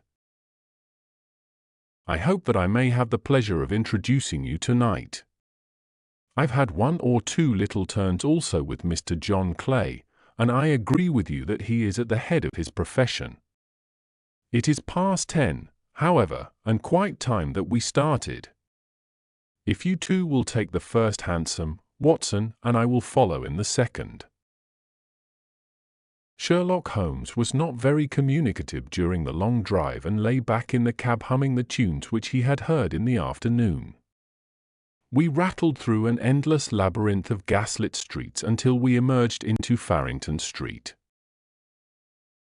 "We are close there now," my friend remarked. "This fellow Merryweather is a bank director and personally interested in the matter. I thought it as well to have Jones with us also. He is not a bad fellow, though an absolute imbecile in his profession. He has one positive virtue. He is as brave as a bulldog and as tenacious as a lobster if he gets his claws upon anyone. Here we are, and they are waiting for us." We had reached the same crowded thoroughfare in which we had found ourselves in the morning. Our cabs were dismissed, and, following the guidance of Mr. Merryweather, we passed down a narrow passage and through a side door, which he opened for us. Within there was a small corridor, which ended in a very massive iron gate. This also was opened, and led down a flight of winding stone steps, which terminated at another formidable gate. Mr. Merryweather stopped to light a lantern, and then conducted us down a dark, earth-smelling passage, and so, after opening a third door, into a huge vault or cellar, which was piled all round with crates and massive boxes. "You are not very vulnerable from above," Holmes remarked as he held up the lantern and gazed about him. "Nor from below," said Mr. Merryweather, striking his stick upon the flags which lined the floor. "Why, dear me, it sounds quite hollow," he remarked, looking up in surprise. "I must really ask you to be a little more quiet," said Holmes severely.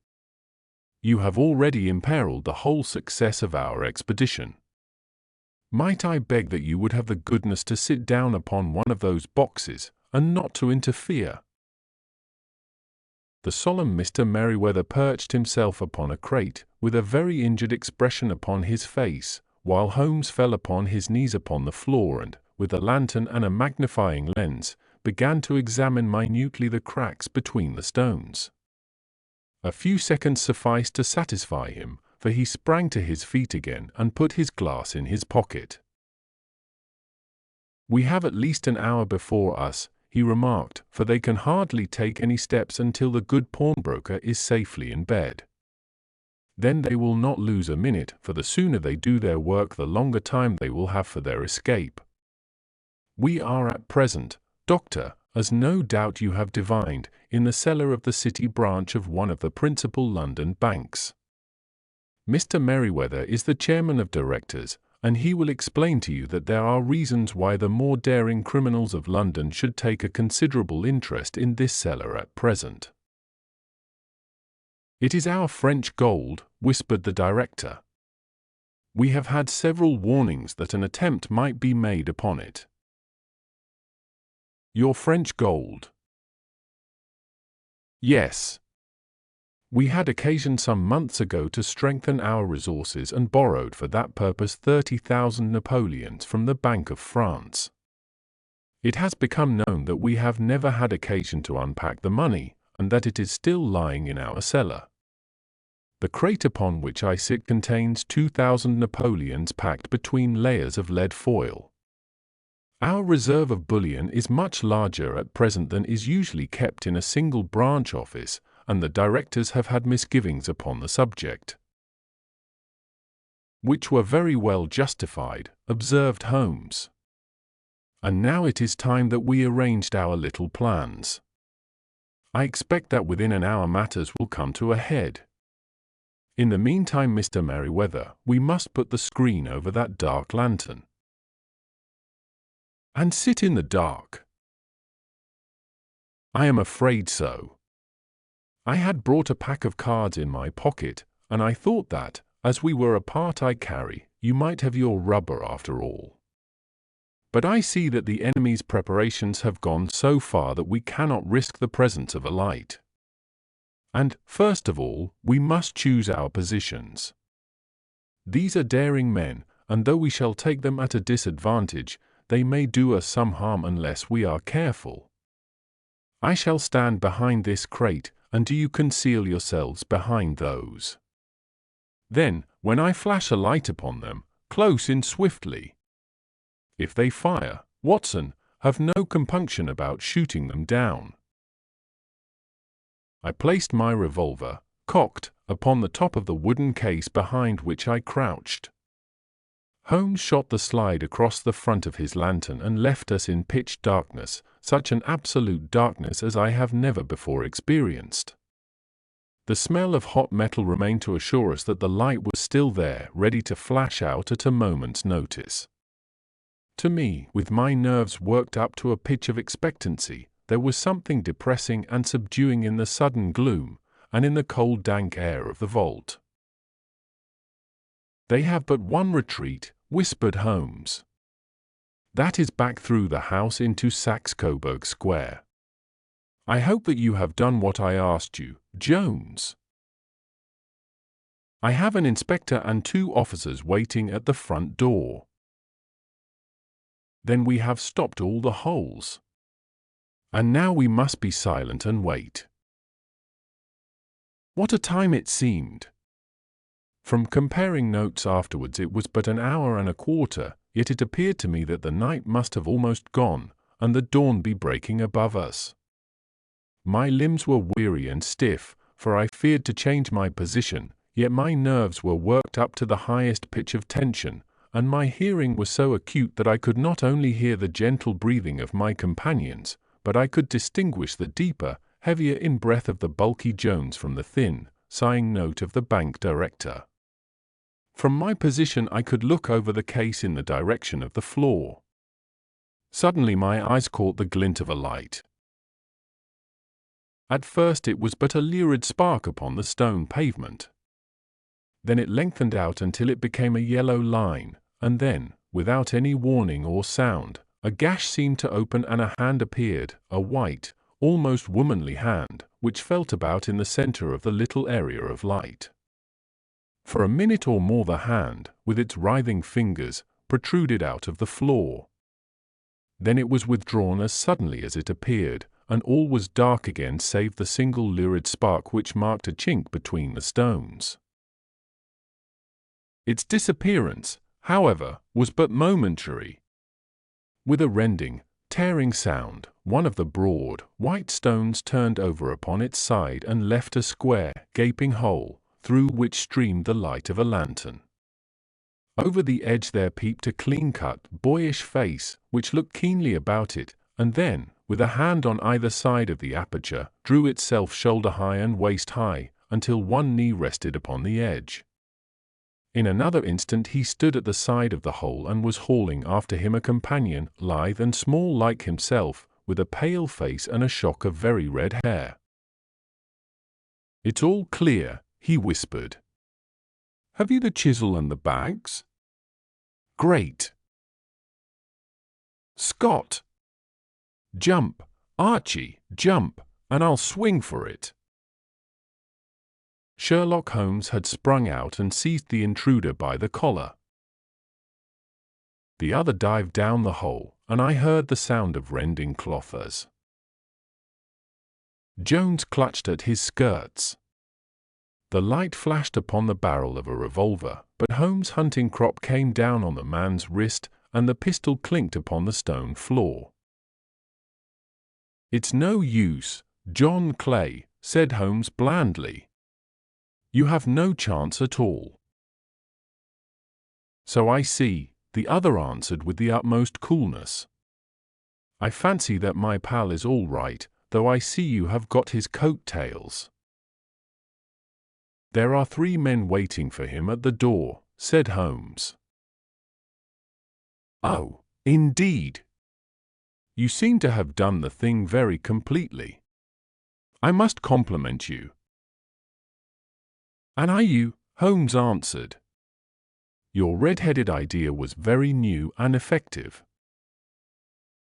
"You'll see your pal again presently," said Jones. "He's quicker at climbing down holes than I am. Just hold out while I fix the derbies."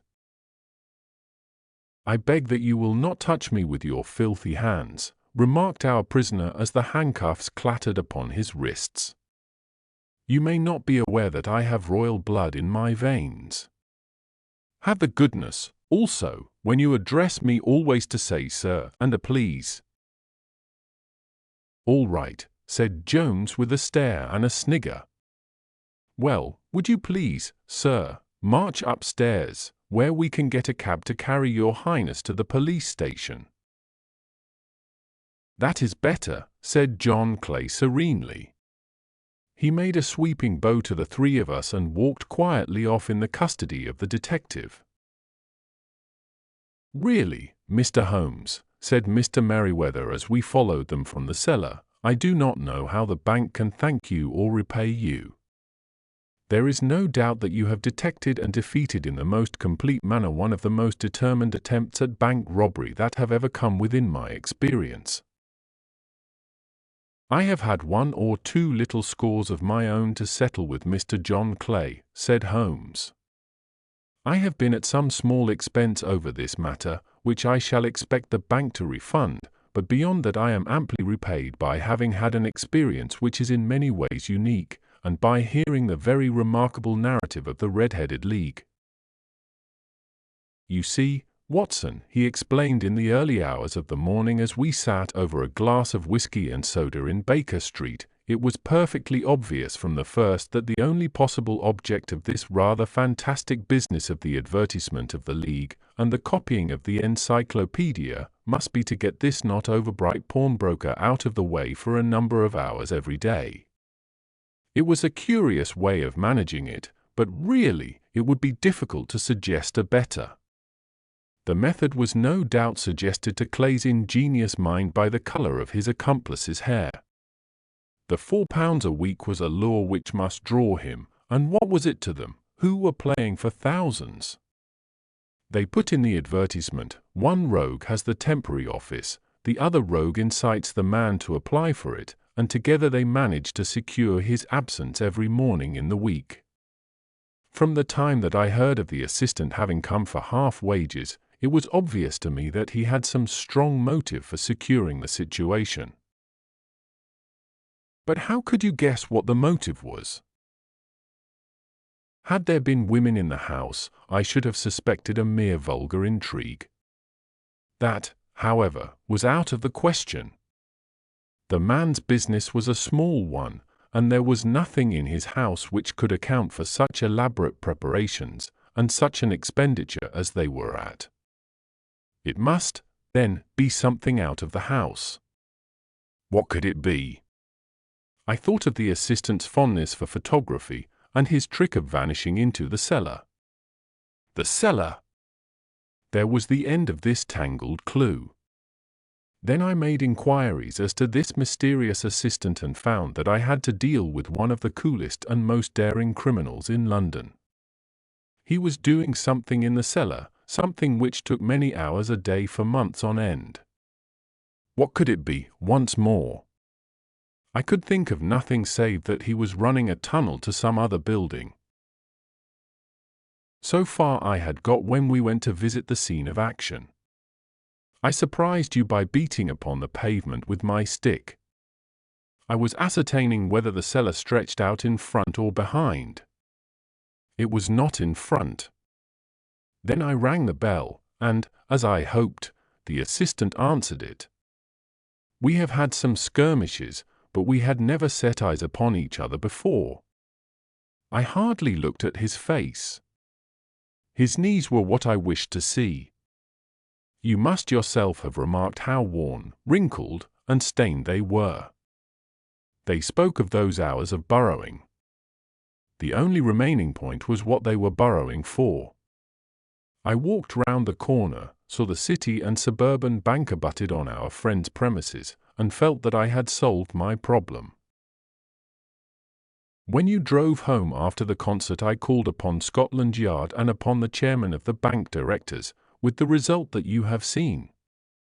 And how could you tell that they would make their attempt tonight? I asked.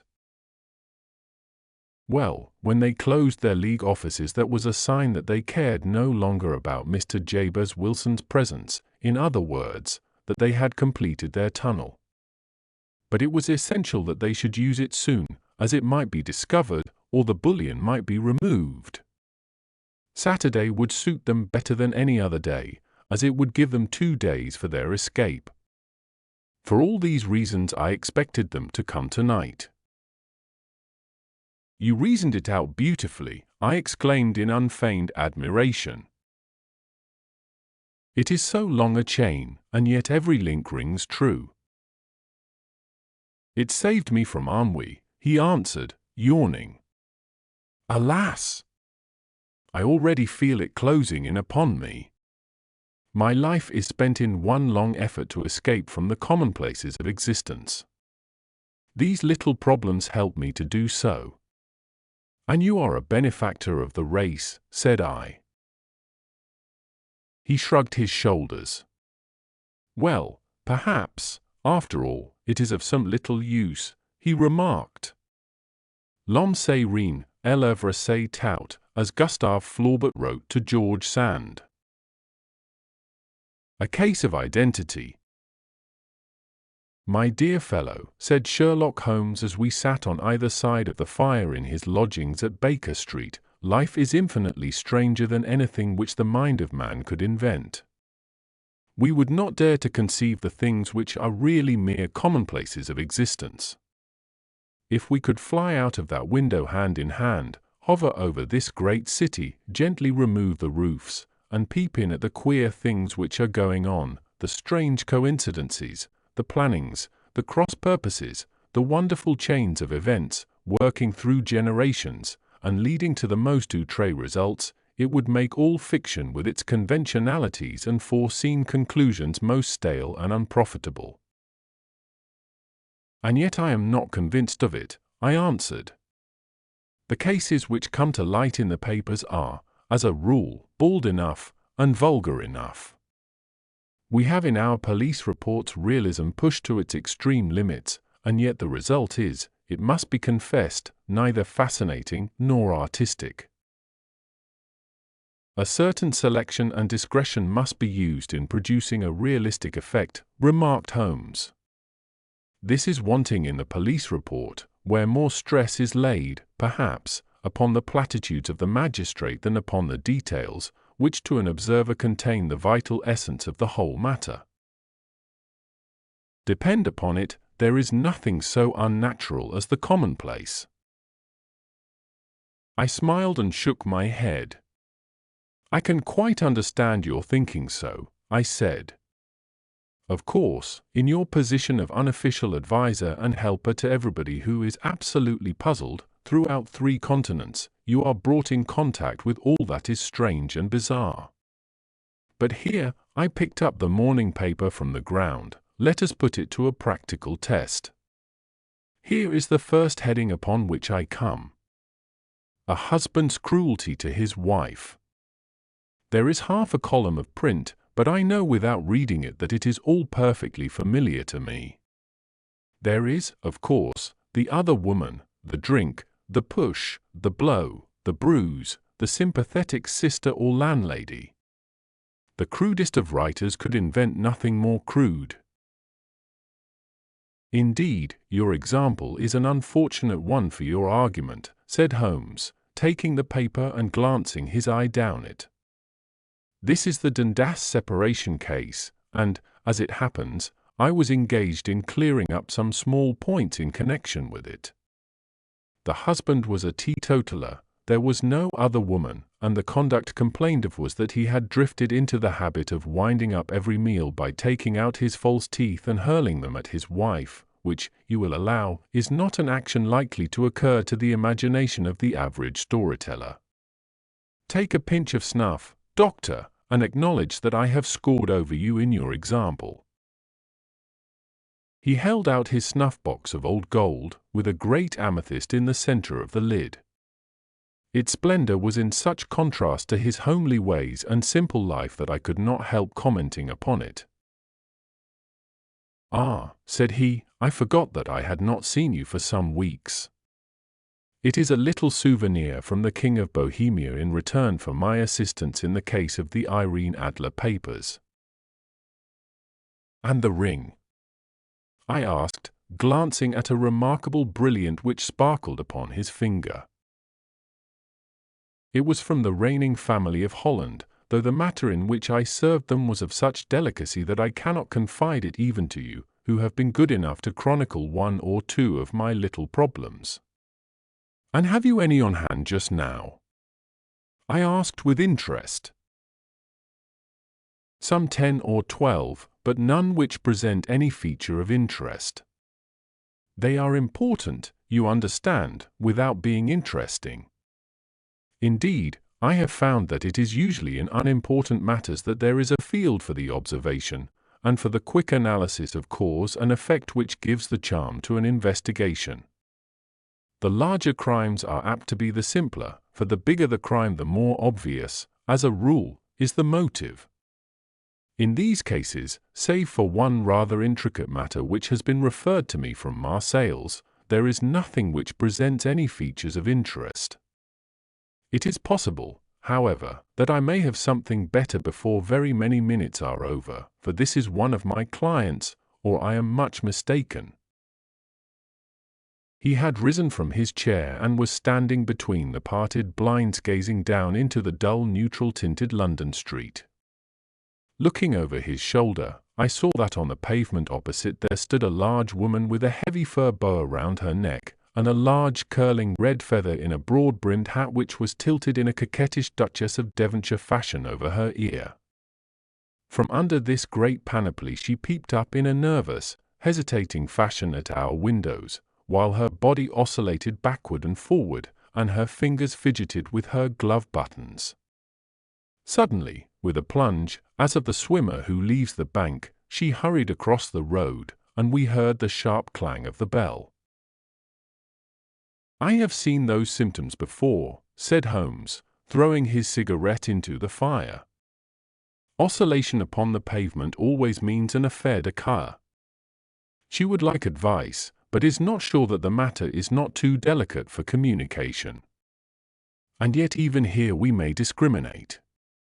When a woman has been seriously wronged by a man she no longer oscillates, and the usual symptom is a broken bell wire.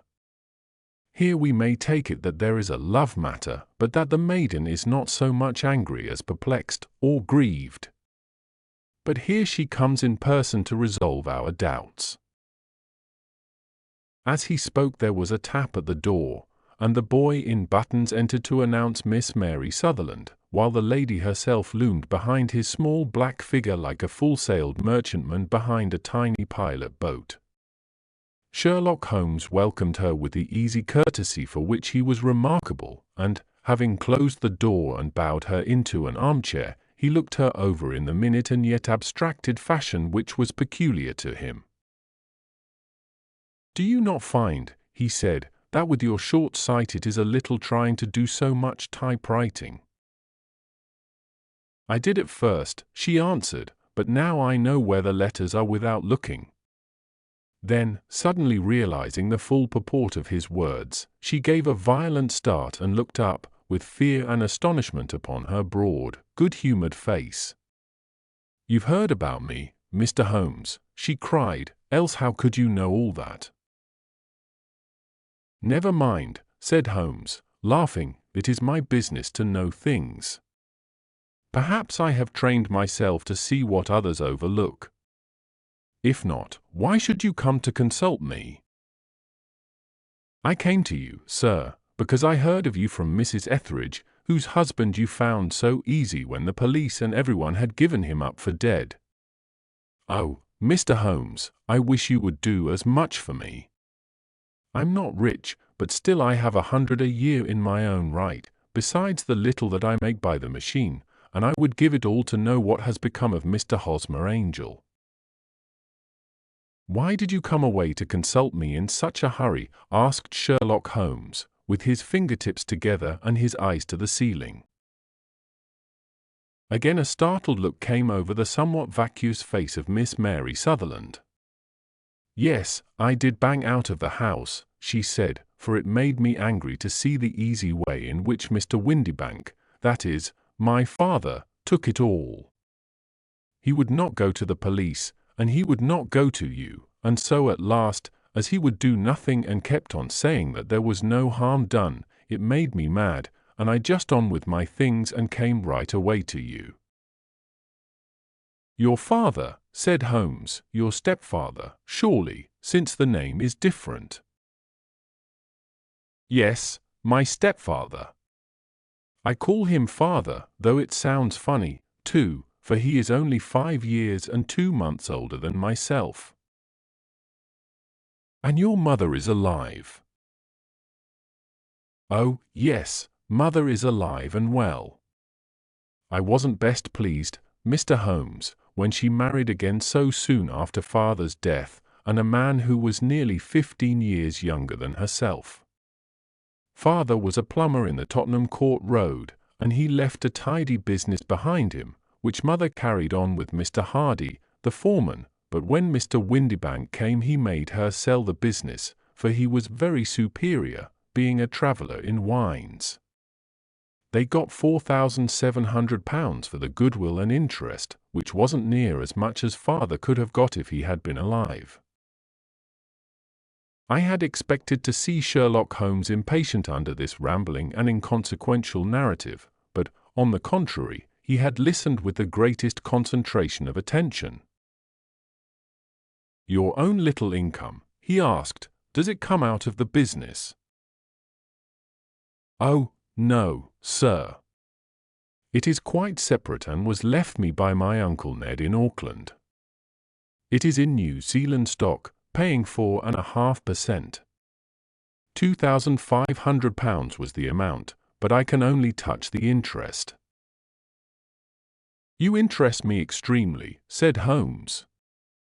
"And since you draw so large a sum as 100 a year, with what you earn into the bargain, you no doubt travel a little and indulge yourself in every way. I believe that a single lady can get on very nicely upon an income of about £60. I could do with much less than that, Mr. Holmes, but you understand that as long as I live at home I don't wish to be a burden to them, and so they have the use of the money just while I am staying with them. Of course, that is only just for the time. Mr. Windibank draws my interest every quarter and pays it over to Mother, and I find that I can do pretty well with what I earn at typewriting. It brings me twopence a sheet, and I can often do from 15 to 20 sheets in a day." "You have made your position very clear to me," said Holmes. "This is my friend, Dr. Watson, before whom you can speak as freely as before myself. Kindly tell us now all about your connection with Mr. Hosmer Angel." A flush stole over Miss Sutherland's face, and she picked nervously at the fringe of her jacket. "I met him first at the gasfitters' ball," she said.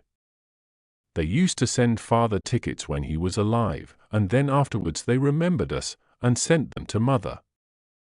Mr. Windibank did not wish us to go. He never did wish us to go anywhere. He would get quite mad if I wanted so much as to join a Sunday school treat. But this time I was set on going, and I would go, for what right had he to prevent? He said the folk were not fit for us to know, when all Father's friends were to be there.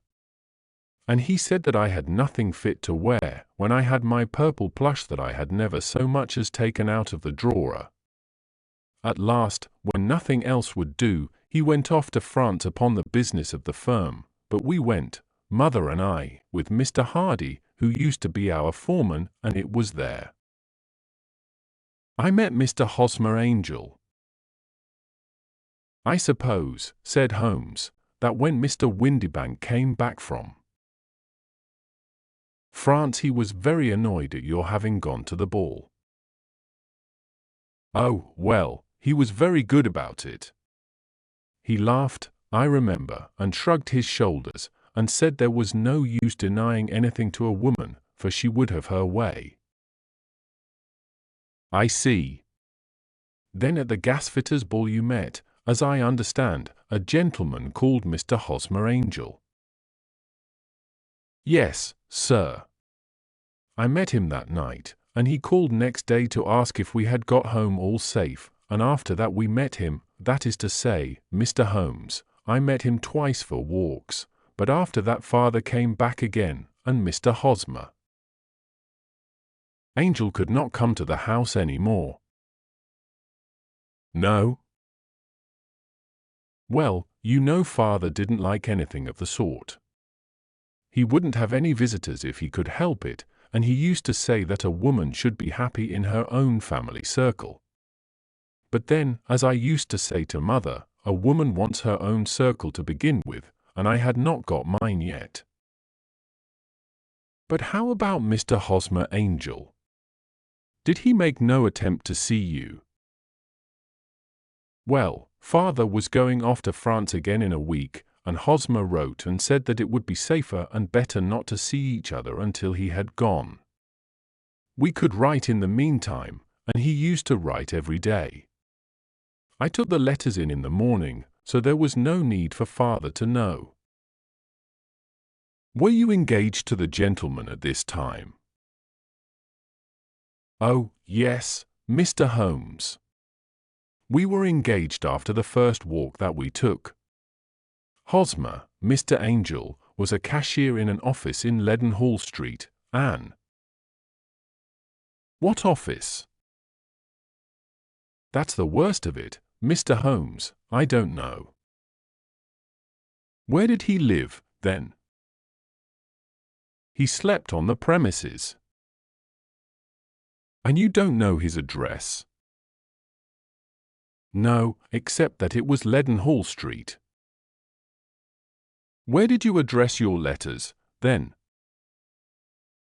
To the Leadenhall Street post office, to be left till called for. He said that if they were sent to the office he would be chaffed by all the other clerks about having letters from a lady, so I offered to typewrite them, like he did his, but he wouldn't have that, for he said that when I wrote them they seemed to come from me, but when they were typewritten he always felt that the machine had come between us.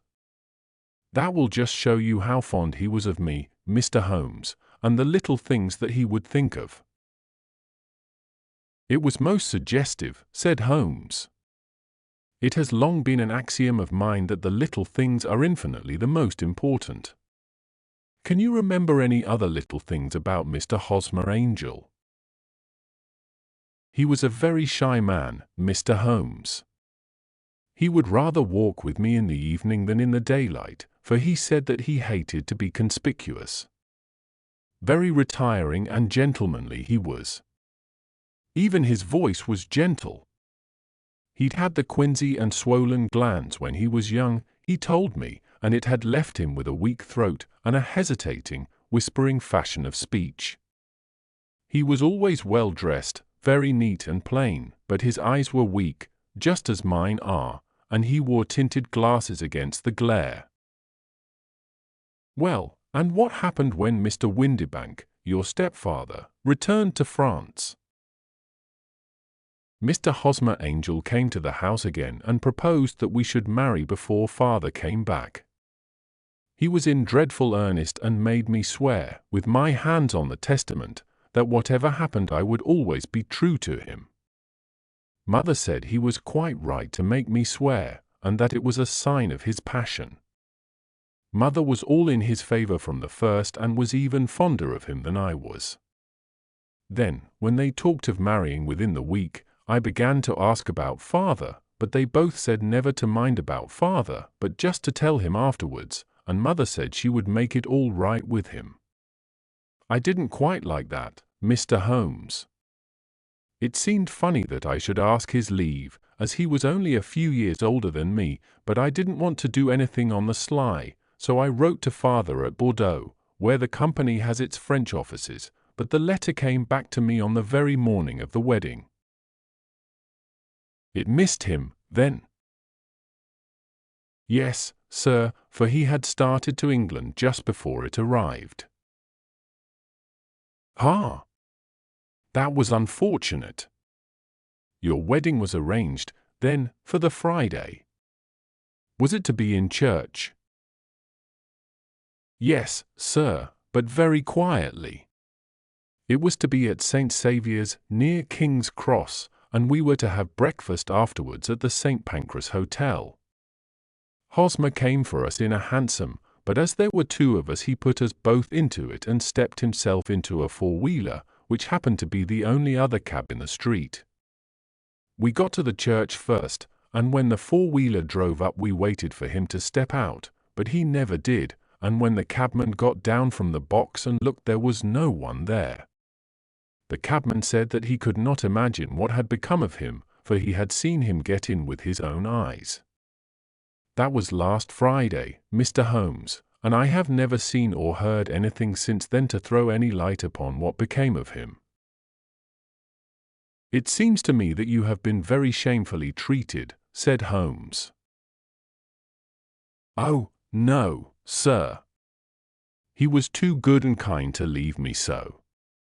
Why, all the morning he was saying to me that, whatever happened, I was to be true, and that even if something quite unforeseen occurred to separate us, I was always to remember that I was pledged to him, and that he would claim his pledge sooner or later.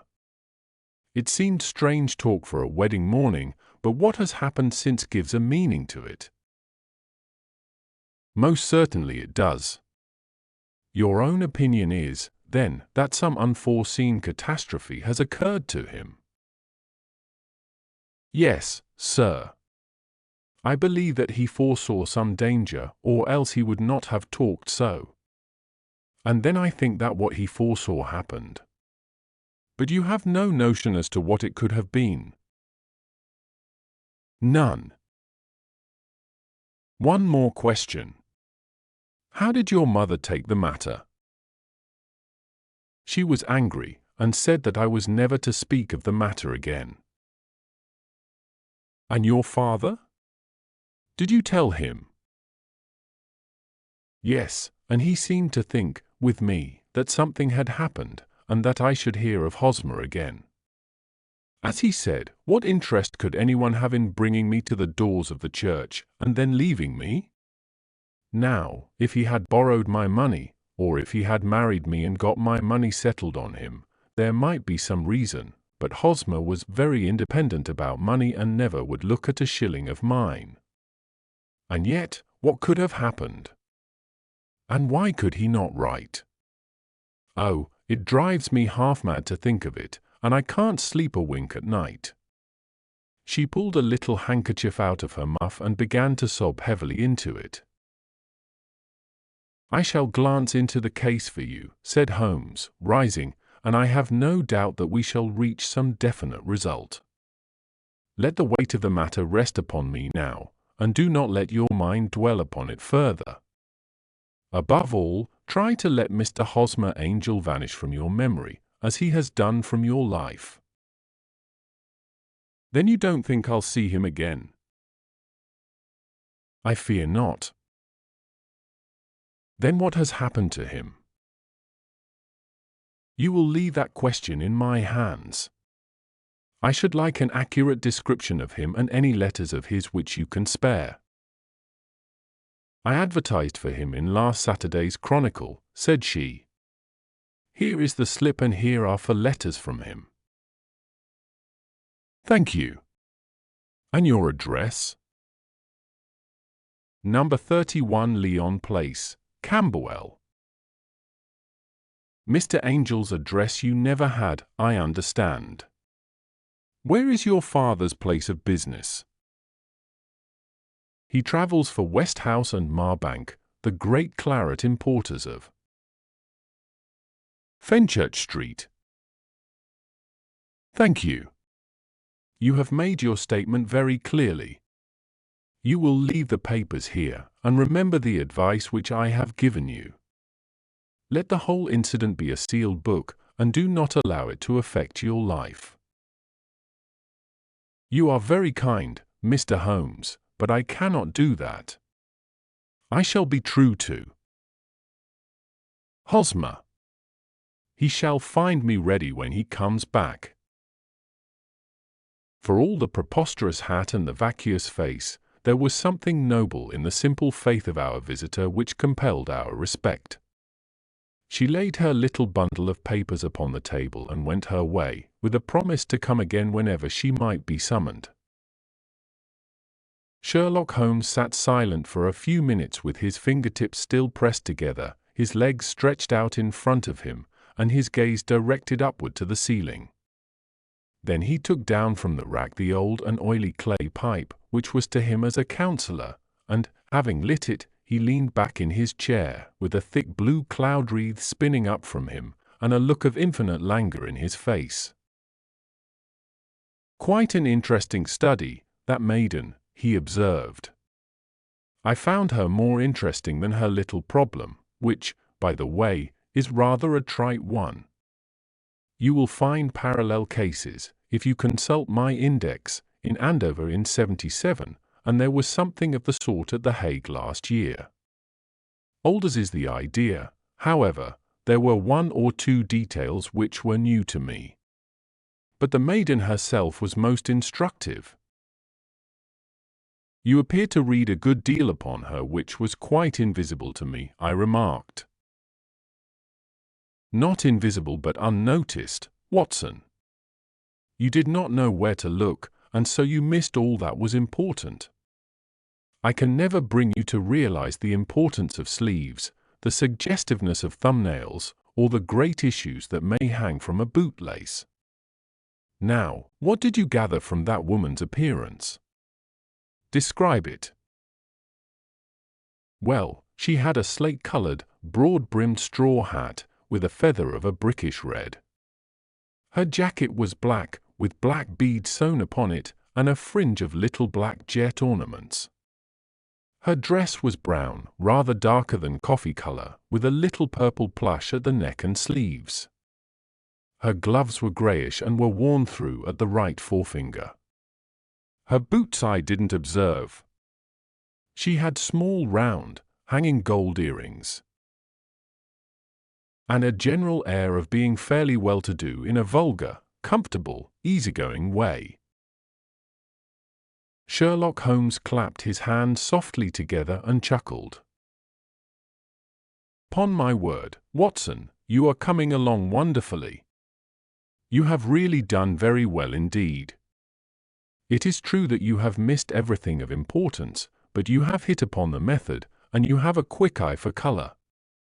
Never trust to general impressions, my boy, but concentrate yourself upon details. My first glance is always at a woman's sleeve. In a man it is perhaps better first to take the knee of the trouser. As you observe, this woman had plush upon her sleeves, which is a most useful material for showing traces. The double line a little above the wrist, where the typewriter presses against the table, was beautifully defined. The sewing machine, of the hand type, leaves a similar mark, but only on the left arm, and on the side of it farthest from the thumb, instead of being right across the broadest part, as this was. I then glanced at her face, and, observing the dint of a pince-nez at either side of her nose, I ventured a remark upon short sight and typewriting, which seemed to surprise her. It surprised me. But, surely, it was obvious.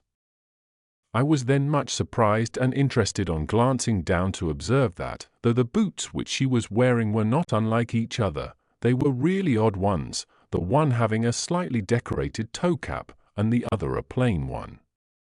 One was buttoned only in the 2 lower buttons out of 5, and the other at the 1st, 3rd, and 5th. Now, when you see that a young lady, otherwise neatly dressed, has come away from home with odd boots, half-buttoned, it is no great deduction to say that she came away in a hurry. "And what else?" I asked, keenly interested, as I always was, by my friend's incisive reasoning. I noted, in passing, that she had written a note before leaving home but after being fully dressed. You observed that her right glove was torn at the forefinger, but you did not apparently see that both glove and finger were stained with violet ink. She had written in a hurry and dipped her pen too deep. It must have been this morning, or the mark would not remain clear upon the finger. All this is amusing, though rather elementary, but I must go back to business, Watson. Would you mind reading me the advertised description of Mr. Hosmer Angel? I held the little printed slip to the light. Missing, it said, on the morning of the 14th, a gentleman named Hosmer Angel. About 5 feet 7 in. In height, strongly built, sallow complexion, black hair, a little bald in the center, bushy, black side whiskers and moustache, tinted glasses, slight infirmity of speech.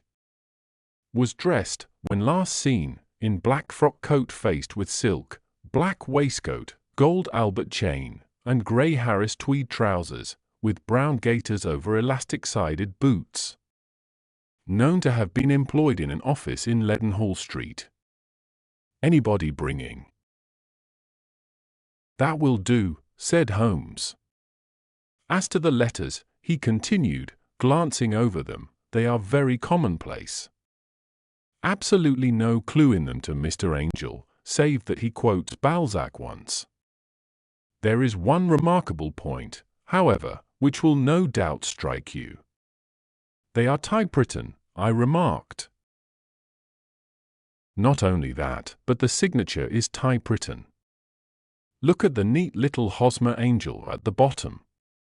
There is a date, you see, but no superscription except Leadenhall Street, which is rather vague. The point about the signature is very suggestive, in fact, we may call it conclusive. Of what? My dear fellow, is it possible you do not see how strongly it bears upon the case? I cannot say that I do unless it were that he wished to be able to deny his signature if an action for breach of promise were instituted. No, that was not the point. However, I shall write 2 letters, which should settle the matter.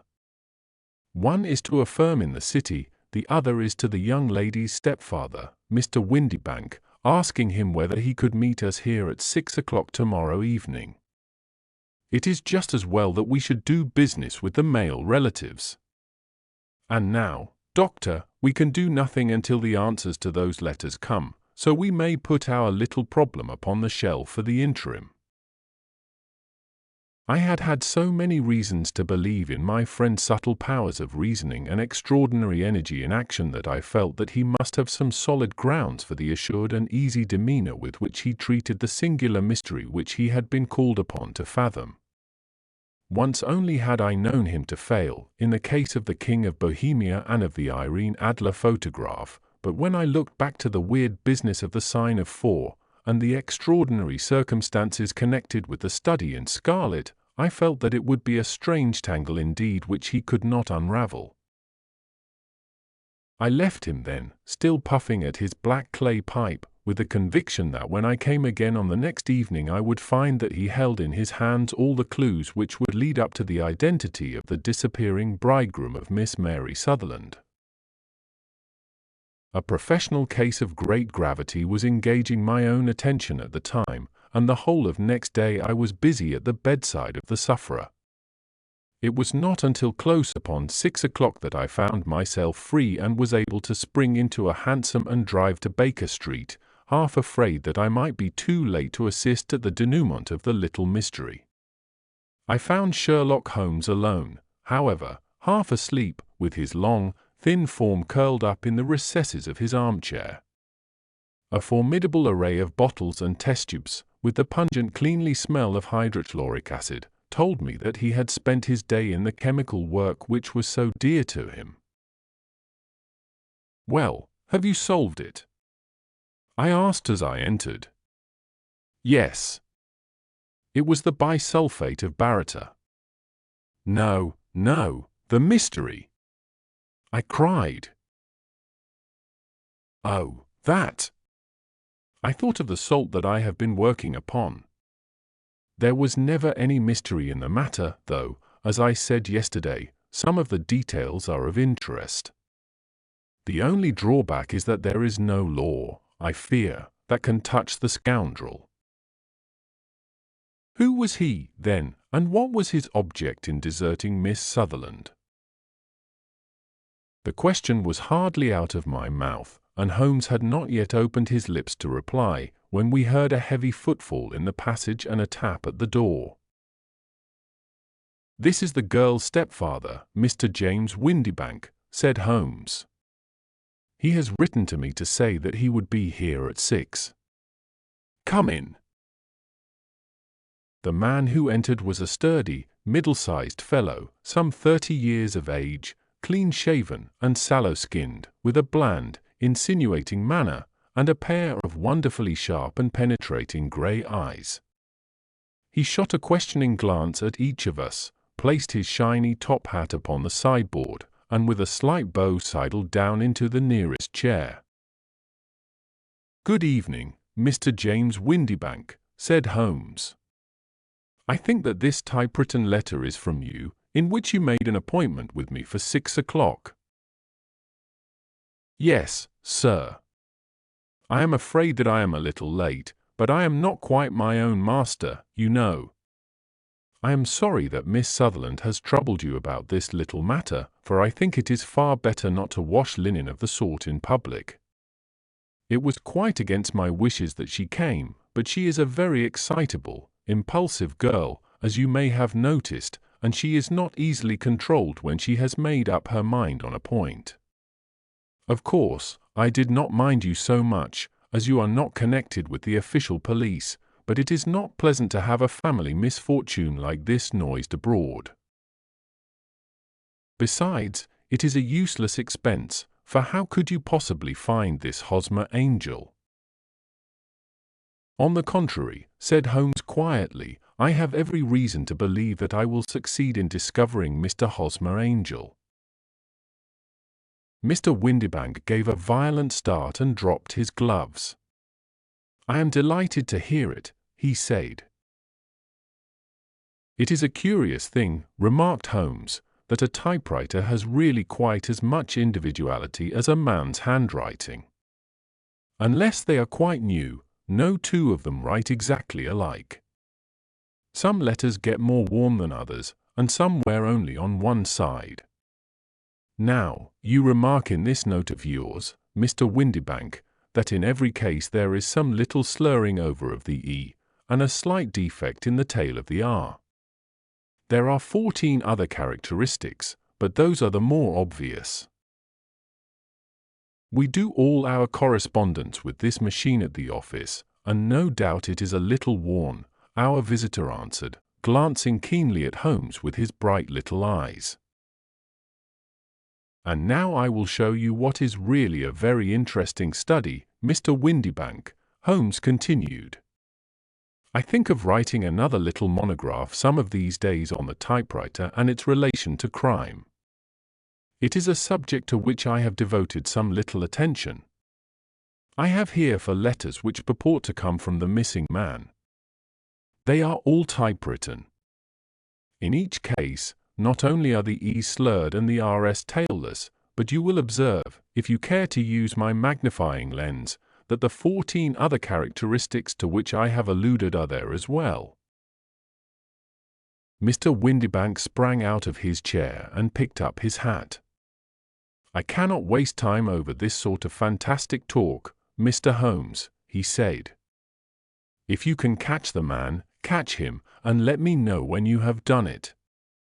Certainly, said Holmes, stepping over and turning the key in the door. I let you know, then, that I have caught him. What? Where? Shouted Mr. Windibank, turning white to his lips and glancing about him like a rat in a trap. Oh, it won't do, really it won't, said Holmes suavely. There is no possible getting out of it, Mr. Windibank. It is quite too transparent, and it was a very bad compliment when you said that it was impossible for me to solve so simple a question. That's right. Sit down and let us talk it over. Our visitor collapsed into a chair, with a ghastly face and a glitter of moisture on his brow. It's not actionable, he stammered. I am very much afraid that it is not. But between ourselves, Windibank, it was as cruel and selfish and heartless a trick in a petty way as ever came before me. Now, let me just run over the course of events, and you will contradict me if I go wrong. The man sat huddled up in his chair, with his head sunk upon his breast, like one who is utterly crushed.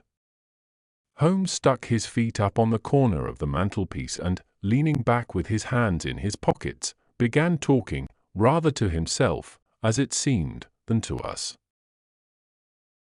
The man married a woman very much older than himself for her money, said he, and he enjoyed the use of the money of the daughter as long as she lived with them.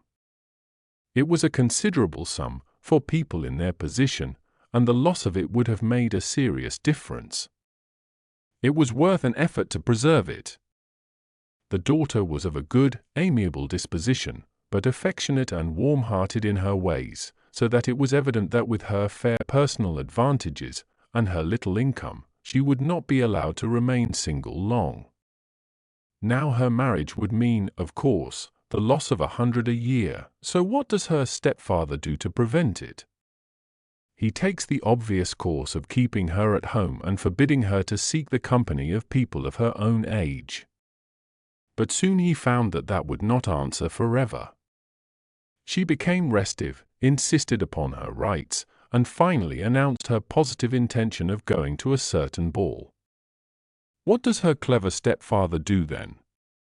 He conceives an idea more creditable to his head than to his heart. With the connivance and assistance of his wife he disguised himself, covered those keen eyes with tinted glasses, masked the face with a moustache and a pair of bushy whiskers, sunk that clear voice into an insinuating whisper, and doubly secure on account of the girl's short sight, he appears as Mr. Hosmer Angel, and keeps off other lovers by making love himself. "It was only a joke at first," groaned our visitor. "We never thought that she would have been so carried away." Very likely not. However that may be, the young lady was very decidedly carried away, and, having quite made up her mind that her stepfather was in France, the suspicion of treachery never for an instant entered her mind. She was flattered by the gentleman's attentions, and the effect was increased by the loudly expressed admiration of her mother. Then Mr. Angel began to call, for it was obvious that the matter should be pushed as far as it would go if a real effect were to be produced. There were meetings, and an engagement, which would finally secure the girl's affections from turning towards anyone else. But the deception could not be kept up forever. These pretended journeys to France were rather cumbrous. The thing to do was clearly to bring the business to an end in such a dramatic manner that it would leave a permanent impression upon the young lady's mind and prevent her from looking upon any other suitor for some time to come. Hence those vows of fidelity exacted upon a testament, and hence also the allusions to a possibility of something happening on the very morning of the wedding. James Windibank wished Miss Sutherland to be so bound to Hosmer Angel, and so uncertain as to his fate, that for 10 years to come, at any rate, she would not listen to another man. As far as the church door he brought her, and then, as he could go no farther, he conveniently vanished away by the old trick of stepping in at one door of a four-wheeler and out at the other. I think that was the chain of events, Mr. Windibank. Our visitor had recovered something of his assurance while Holmes had been talking, and he rose from his chair now with a cold sneer upon his pale face. "It may be so, or it may not, Mr. Holmes," said he, "but if you are so very sharp you ought to be sharp enough to know that it is you who are breaking the law now, and not me. I have done nothing actionable from the first, but as long as you keep that door locked you lay yourself open to an action for assault and illegal constraint. The law cannot, as you say, touch you," said Holmes, unlocking and throwing open the door, "yet there never was a man who deserved punishment more. If the young lady has a brother or a friend, he ought to lay a whip across your shoulders.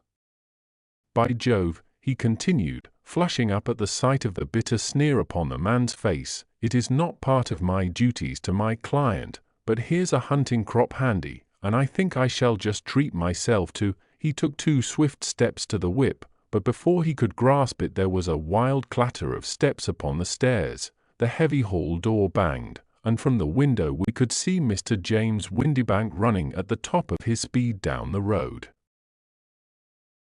"There's a cold-blooded scoundrel," said Holmes, laughing, as he threw himself down into his chair once more. "That fellow will rise from crime to crime until he does something very bad, and ends on a gallows. The case has, in some respects, been not entirely devoid of interest. I cannot now entirely see all the steps of your reasoning," I remarked. "Well, of course it was obvious from the first that this Mr. Hosmer Angel must have some strong object for his curious conduct, and it was equally clear that the only man who really profited by the incident, as far as we could see, was the stepfather. Then the fact that the two men were never together, but that the one always appeared when the other was away, was suggestive. So were the tinted spectacles and the curious voice, which both hinted at a disguise, as did the bushy whiskers. My suspicions were all confirmed by his peculiar action in typewriting his signature, which, of course, inferred that his handwriting was so familiar to her that she would recognize even the smallest sample of it. You see, all these isolated facts, together with many minor ones, all pointed in the same direction. And how did you verify them? Having once spotted my man, it was easy to get corroboration. I knew the firm for which this man worked. Having taken the printed description, I eliminated everything from it which could be the result of a disguise, the whiskers, the glasses, the voice, and I sent it to the firm, with a request that they would inform me whether it answered to the description of any of their travelers. I had already noticed the peculiarities of the typewriter, and I wrote to the man himself at his business address asking him if he would come here. As I expected, his reply was typewritten and revealed the same trivial but characteristic defects. The same post brought me a letter from Westhouse and Marbank, of Fenchurch Street, to say that the description tallied in every respect with that of their employee, James Windibank. Voila tout! And Miss Sutherland? If I tell her, she will not believe me. You may remember the old Persian saying, "There is danger for him who taketh the tiger cub, and danger also for whoso snatches a delusion from a woman." There is as much sense in Hafiz as in Horace, and as much knowledge of the world. The Boscombe Valley Mystery. We were seated at breakfast one morning, my wife and I, when the maid brought in a telegram. It was from Sherlock Holmes and ran in this way. "Have you a couple of days to spare? Have just been wired from the west of England in connection with Boscombe Valley tragedy. Shall be glad if you will come with me. Air and scenery perfect. Leave Paddington by the 11:15. What do you say, dear?" said my wife, looking across at me. "Will you go?" I really don't know what to say. I have a fairly long list at present. Oh, and Struther would do your work for you. You have been looking a little pale lately. I think that the change would do you good, and you are always so interested in Mr. Sherlock Holmes' cases. I should be ungrateful if I were not, seeing what I gained through one of them, I answered. But if I am to go, I must pack at once, for I have only half an hour. My experience of camp life in Afghanistan had at least had the effect of making me a prompt and ready traveler. My wants were few and simple, so that in less than the time stated I was in a cab with my valise, rattling away to Paddington Station. Sherlock Holmes was pacing up and down the platform, his tall, gaunt figure made even gaunter and taller by his long grey travelling cloak and close-fitting cloth cap. "It is really very good of you to come, Watson," said he. "It makes a considerable difference to me, having someone with me on whom I can thoroughly rely. Local aid is always either worthless or else biased. If you will keep the two corner seats, I shall get the tickets." We had the carriage to ourselves save for an immense litter of papers which Holmes had brought with him. Among these he rummaged and read, with intervals of note-taking and of meditation, until we were past reading. Then he suddenly rolled them all into a gigantic ball and tossed them up onto the rack. "Have you heard anything of the case?" he asked. "Not a word. I have not seen a paper for some days. The London press has not had very full accounts. I have just been looking through all the recent papers in order to master the particulars. It seems, from what I gather, to be one of those simple cases which are so extremely difficult. That sounds a little paradoxical. But it is profoundly true.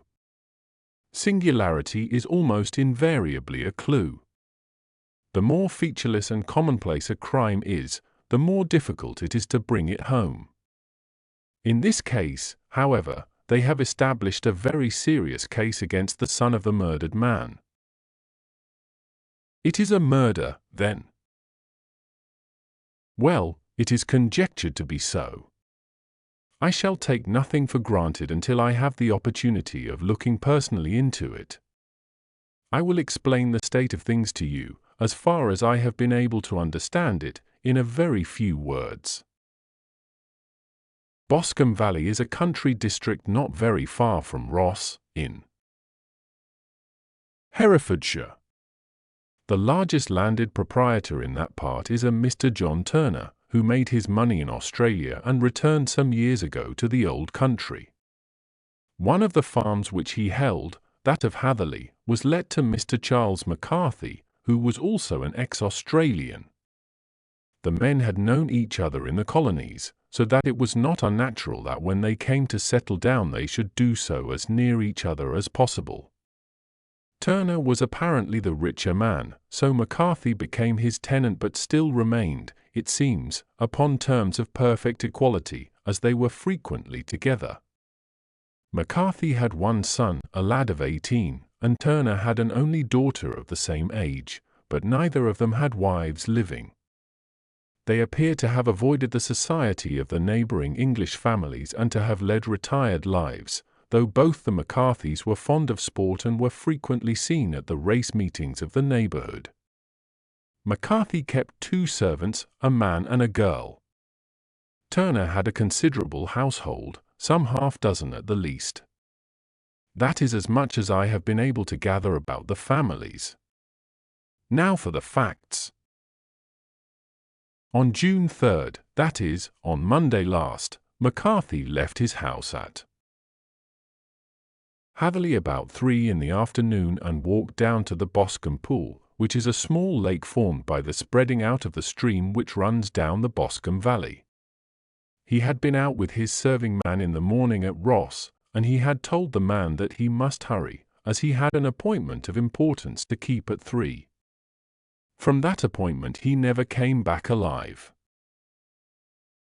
From Hatherley farmhouse to the Boscombe Pool is 1/4 of a mile, and 2 people saw him as he passed over this ground. One was an old woman, whose name is not mentioned, and the other was William Crowder, a gamekeeper in the employ of Mr. Turner. Both these witnesses depose that Mr. McCarthy was walking alone. The gamekeeper adds that within a few minutes of his seeing Mr. McCarthy pass he had seen his son, Mr. James McCarthy, going the same way with a gun under his arm. To the best of his belief, the father was actually in sight at the time, and the son was following him. He thought no more of the matter until he heard in the evening of the tragedy that had occurred. The 2 McCarthys were seen after the time when William Crowder, the gamekeeper, lost sight of them. The Boscombe Pool is thickly wooded round, with just a fringe of grass and of reeds round the edge. A girl of 14, Patience Moran, who is the daughter of the lodge-keeper of the Boscombe Valley estate, was in one of the woods picking flowers. She states that while she was there she saw, at the border of the wooden close by the lake, Mr. McCarthy and his son, and that they appeared to be having a violent quarrel. She heard Mr. McCarthy the elder using very strong language to his son, and she saw the latter raise up his hand as if to strike his father. She was so frightened by their violence that she ran away and told her mother when she reached home that she had left the 2 McCarthys quarrelling near Boscombe Pool, and that she was afraid that they were going to fight. She had hardly said the words when young Mr. McCarthy came running up to the lodge to say that he had found his father dead in the wood, and to ask for the help of the lodge keeper. He was much excited, without either his gun or his hat, and his right hand and sleeve were observed to be stained with fresh blood. On following him they found the dead body stretched out upon the grass beside the pool. The head had been beaten in by repeated blows of some heavy and blunt weapon. The injuries were such as might very well have been inflicted by the butt end of his son's gun, which was found lying on the grass within a few paces of the body. Under these circumstances the young man was instantly arrested, and a verdict of wilful murder having been returned at the inquest on Tuesday, he was on Wednesday brought before the magistrates at Ross, who have referred the case to the next assizes. Those are the main facts of the case as they came out before the coroner and the police court. I could hardly imagine a more damning case, I remarked. If ever circumstantial evidence pointed to a criminal, it does so here. Circumstantial evidence is a very tricky thing, answered Holmes thoughtfully. It may seem to point very straight to one thing, but if you shift your own point of view a little, you may find it pointing in an equally uncompromising manner to something entirely different.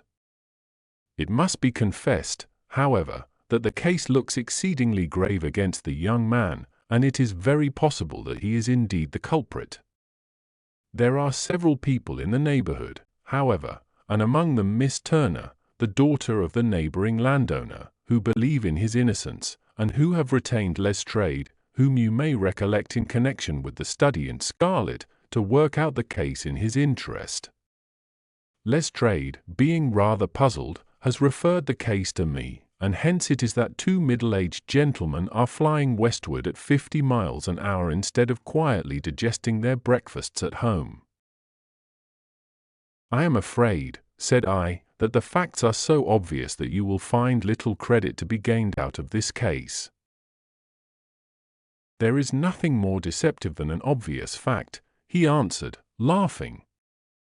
Besides, we may chance to hit upon some other obvious facts which may have been by no means obvious to Mr. Lestrade. You know me too well to think that I am boasting when I say that I shall either confirm or destroy his theory by means which he is quite incapable of employing, or even of understanding. To take the first example to hand, I very clearly perceive that in your bedroom the window is upon the right-hand side, and yet I question whether Mr. Lestrade would have noted even so self-evident a thing as that.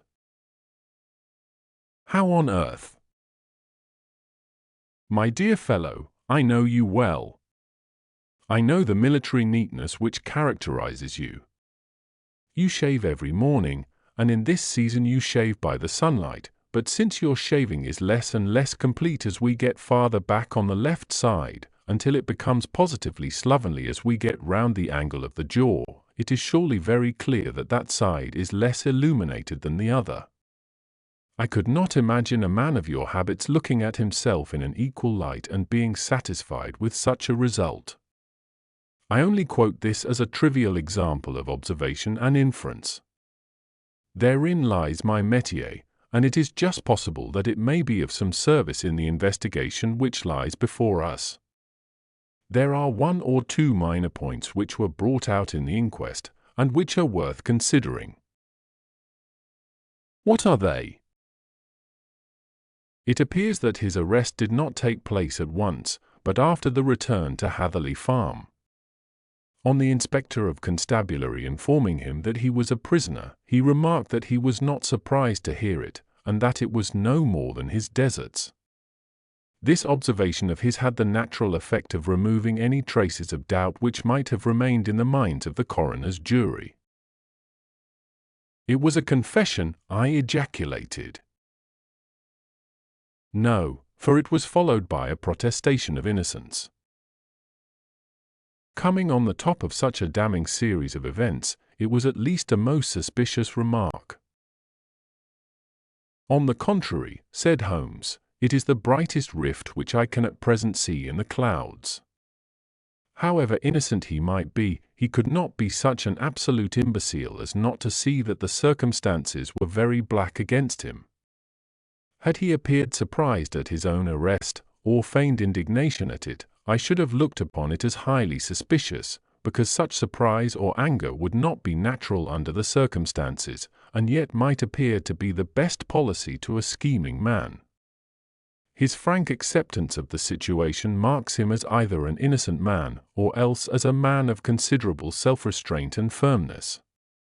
As to his remark about his deserts, it was also not unnatural if you consider that he stood beside the dead body of his father, and that there is no doubt that he had that very day so far forgotten his filial duty as to bandy words with him, and even, according to the little girl whose evidence is so important, to raise his hand as if to strike him.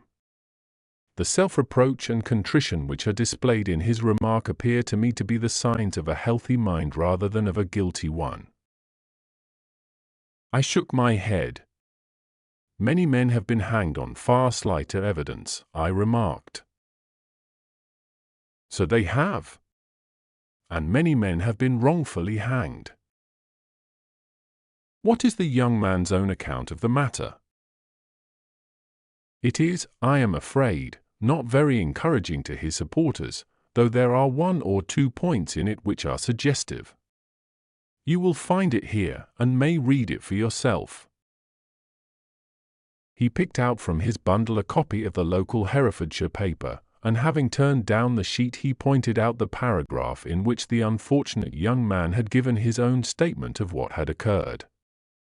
I settled myself down in the corner of the carriage and read it very carefully.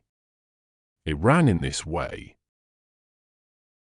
Mr. James McCarthy, the only son of the deceased, was then called and gave evidence as follows. I had been away from home for 3 days at Bristol, and had only just returned upon the morning of last Monday, the 3rd.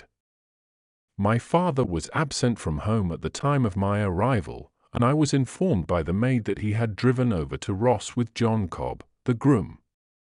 Shortly after my return I heard the wheels of his trap in the yard, and, looking out of my window, I saw him get out and walk rapidly out of the yard, though I was not aware in which direction he was going. I then took my gun and strolled out in the direction of the Boscombe Pool, with the intention of visiting the rabbit warren which is upon the other side. On my way I saw William Crowder, the gamekeeper, as he had stated in his evidence, but he is mistaken in thinking that I was following my father. I had no idea that he was in front of me. When about 100 yards from the pool I heard a cry of cooey, which was a usual signal between my father and myself. I then hurried forward, and found him standing by the pool. He appeared to be much surprised at seeing me and asked me rather roughly what I was doing there. A conversation ensued which led to high words and almost to blows, for my father was a man of a very violent temper. Seeing that his passion was becoming ungovernable, I left him and returned towards Hatherley Farm. I had not gone more than 150 yards, however, when I heard a hideous outcry behind me, which caused me to run back again. I found my father expiring upon the ground, with his head terribly injured. I dropped my gun and held him in my arms, but he almost instantly expired. I knelt beside him for some minutes, and then made my way to Mr. Turner's lodge-keeper, his house being the nearest, to ask for assistance. I saw no one near my father when I returned, and I have no idea how he came by his injuries. He was not a popular man, being somewhat cold and forbidding in his manners, but he had, as far as I know, no active enemies. I know nothing further of the matter. The coroner: did your father make any statement to you before he died? Witness: he mumbled a few words, but I could only catch some allusion to a rat. The coroner: what did you understand by that? Witness: it conveyed no meaning to me. I thought that he was delirious. The coroner: what was the point upon which you and your father had this final quarrel? Witness: I should prefer not to answer. The coroner: I am afraid that I must press it. Witness: it is really impossible for me to tell you. I can assure you that it has nothing to do with the sad tragedy which followed. The coroner: that is for the court to decide. I need not point out to you that your refusal to answer will prejudice your case considerably in any future proceedings which may arise. Witness, I must still refuse. The coroner, I understand that the cry of Kuyo was a common signal between you and your father?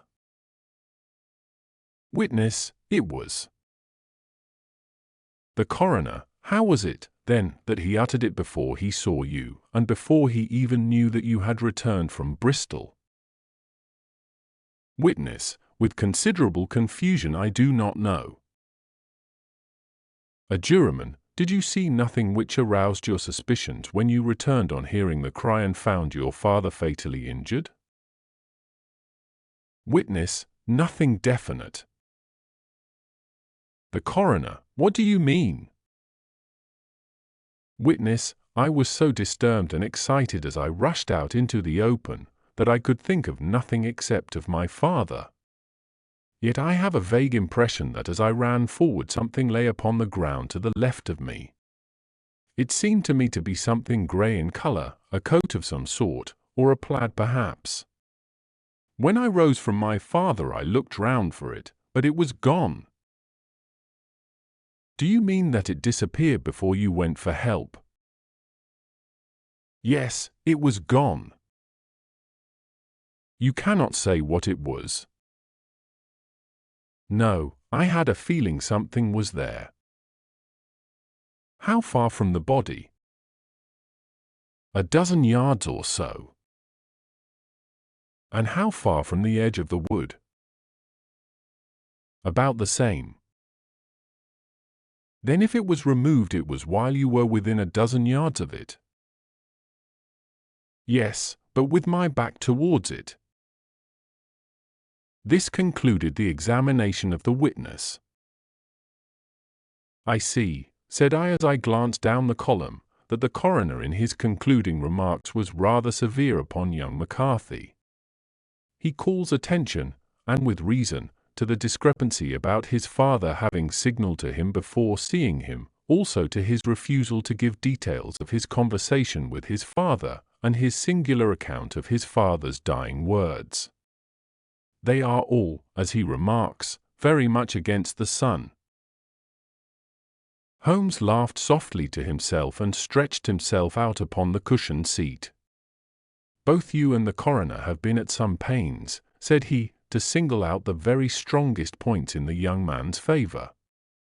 Don't you see that you alternately give him credit for having too much imagination and too little?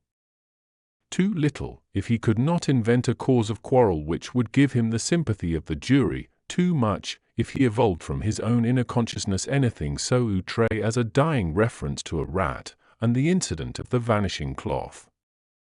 No, sir, I shall approach this case from the point of view that what this young man says is true, and we shall see whither that hypothesis will lead us. And now here is my pocket petard arch, and not another word shall I say of this case until we are on the scene of action. We lunch at Swindon, and I see that we shall be there in 20 minutes. It was nearly 4 o'clock when we at last, after passing through the beautiful Stroud Valley, and over the broad gleaming Severn, found ourselves at the pretty little country town of Ross. A lean, ferret-like man, furtive and sly-looking, was waiting for us upon the platform. In spite of the light brown dust coat and leather leggings which he wore in deference to his rustic surroundings, I had no difficulty in recognizing Lestrade, of Scotland Yard. With him we drove to the Hereford Arms, where a room had already been engaged for us.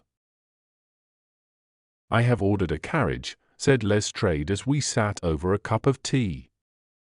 I knew your energetic nature, and that you would not be happy until you had been on the scene of the crime. It was very nice and complimentary of you, Holmes answered. It is entirely a question of barometric pressure. Lestrade looked startled. I do not quite follow, he said. How is the glass? 29, I see. No wind, and not a cloud in the sky. I have a caseful of cigarettes here which need smoking, and the sofa is very much superior to the usual country hotel abomination. I do not think that it is probable that I shall use the carriage tonight." Lestrade laughed indulgently. "You have, no doubt, already formed your conclusions from the newspapers," he said. "The case is as plain as a pikestaff, and the more one goes into it the plainer it becomes. Still, of course, one can't refuse a lady, and such a very positive one, too. She has heard of you, and would have your opinion, though I repeatedly told her that there was nothing which you could do which I had not already done. Why, bless my soul! Here is her carriage at the door." He had hardly spoken before there rushed into the room one of the most lovely young women that I have ever seen in my life. Her violet eyes shining, her lips parted, a pink flush upon her cheeks, all thought of her natural reserve lost in her overpowering excitement and concern. "Oh, Mr. Sherlock Holmes," she cried, glancing from one to the other of us, and finally, with a woman's quick intuition, fastening upon my companion, "I am so glad that you have come. I have driven down to tell you so. I know that James didn't do it. I know it, and I want you to start upon your work knowing it, too. Never let yourself doubt upon that point. We have known each other since we were little children, and I know his faults as no one else does, but he is too tender-hearted to hurt a fly. Such a charge is absurd to anyone who really knows him." "I hope we may clear him, Miss Turner," said Sherlock Holmes. "You may rely upon my doing all that I can." "But you have read the evidence. You have formed some conclusion? Do you not see some loophole, some flaw? Do you not yourself think that he is innocent?" "I think that it is very probable." "There, now," she cried, throwing back her head and looking defiantly at Lestrade. "You hear? He gives me hopes." Lestrade shrugged his shoulders. "I am afraid that my colleague has been a little quick in forming his conclusions," he said. "But he is right." "Oh, I know that he is right.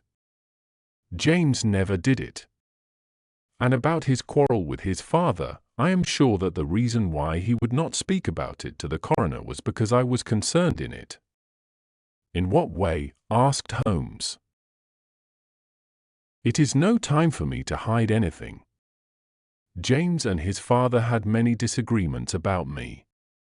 Mr. McCarthy was very anxious that there should be a marriage between us.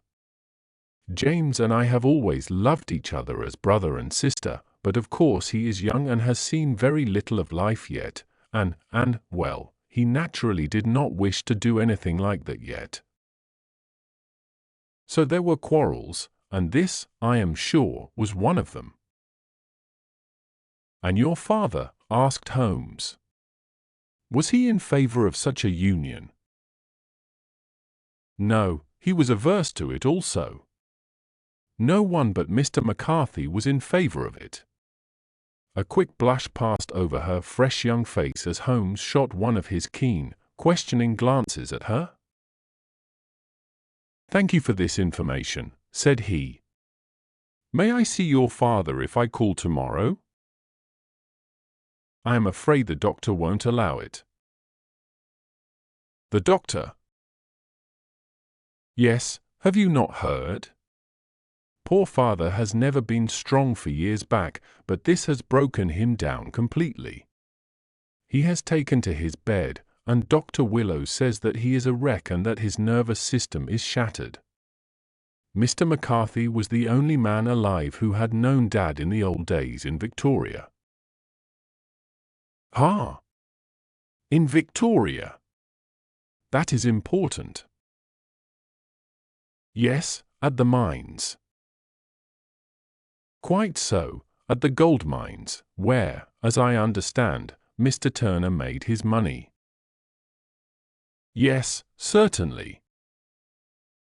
Thank you, Miss Turner. You have been of material assistance to me. You will tell me if you have any news tomorrow. No doubt you will go to the prison to see James. Oh, if you do, Mr. Holmes, do tell him that I know him to be innocent. I will, Miss Turner. I must go home now, for Dad is very ill, and he misses me so if I leave him. Goodbye, and God help you in your undertaking. She hurried from the room as impulsively as she had entered, and we heard the wheels of her carriage rattle off down the street. I am ashamed of you, Holmes, said Lestrade with dignity after a few minutes' silence. Why should you raise up hopes which you are bound to disappoint? I am not over-tender of heart, but I call it cruel. I think that I see my way to clearing James McCarthy, said Holmes. Have you an order to see him in prison? Yes, but only for you and me. Then I shall reconsider my resolution about going out. We have still time to take a train to Hereford and see him tonight. Ample. Then let us do so. Watson, I fear that you will find it very slow, but I shall only be away a couple of hours. I walked down to the station with them, and then wandered through the streets of the little town, finally returning to the hotel, where I lay upon the sofa and tried to interest myself in a yellow-backed novel. The puny plot of the story was so thin, however, when compared to the deep mystery through which we were groping, and I found my attention wander so continually from the fiction to the fact, that I at last flung it across the room and gave myself up entirely to a consideration of the events of the day. Supposing that this unhappy young man's story were absolutely true, then what hellish thing, what absolutely unforeseen and extraordinary calamity could have occurred between the time when he parted from his father and the moment when, drawn back by his screams, he rushed into the glade? It was something terrible and deadly. What could it be? Might not the nature of the injuries reveal something to my medical instincts? I rang the bell and called for the weekly county paper, which contained a verbatim account of the inquest. In the surgeon's deposition it was stated that the posterior third of the left parietal bone and the left half of the occipital bone had been shattered by a heavy blow from a blunt weapon. I marked the spot upon my own head. Clearly such a blow must have been struck from behind. That was to some extent in favor of the accused, as when seen quarreling he was face to face with his father. Still, it did not go for very much, for the older man might have turned his back before the blow fell. Still, it might be worth while to call Holmes' attention to it. Then there was the peculiar dying reference to a rat. What could that mean? It could not be delirium. A man dying from a sudden blow does not commonly become delirious. No, it was more likely to be an attempt to explain how he met his fate. But what could it indicate? I cudgelled my brains to find some possible explanation. And then the incident of the grey cloth seen by young McCarthy. If that were true, the murderer must have dropped some part of his dress, presumably his overcoat, in his flight, and must have had the hardihood to return and to carry it away at the instant when the son was kneeling with his back turned not a dozen paces off. What a tissue of mysteries and improbabilities the whole thing was! I did not wonder at Lestrade's opinion, and yet I had so much faith in Sherlock Holmes' insight that I could not lose hope as long as every fresh fact seemed to strengthen his conviction of young McCarthy's innocence. It was late before Sherlock Holmes returned. He came back alone, for Lestrade was staying in lodgings in the town. "The glass still keeps very high," he remarked as he sat down. "It is of importance that it should not rain before we are able to go over the ground. On the other hand, a man should be at his very best and keenest for such nice work as that, and I did not wish to do it when fagged by a long journey. I have seen young McCarthy. And what did you learn from him? Nothing. Could he throw no light? None at all. I was inclined to think at one time that he knew who had done it and was screening him or her, but I am convinced now that he is as puzzled as everyone else. He is not a very quick-witted youth, though comely to look at and, I should think, sound at heart. I cannot admire his taste, I remarked, if it is indeed a fact that he was averse to a marriage with so charming a young lady as this Miss Turner. Ah, thereby hangs a rather painful tale.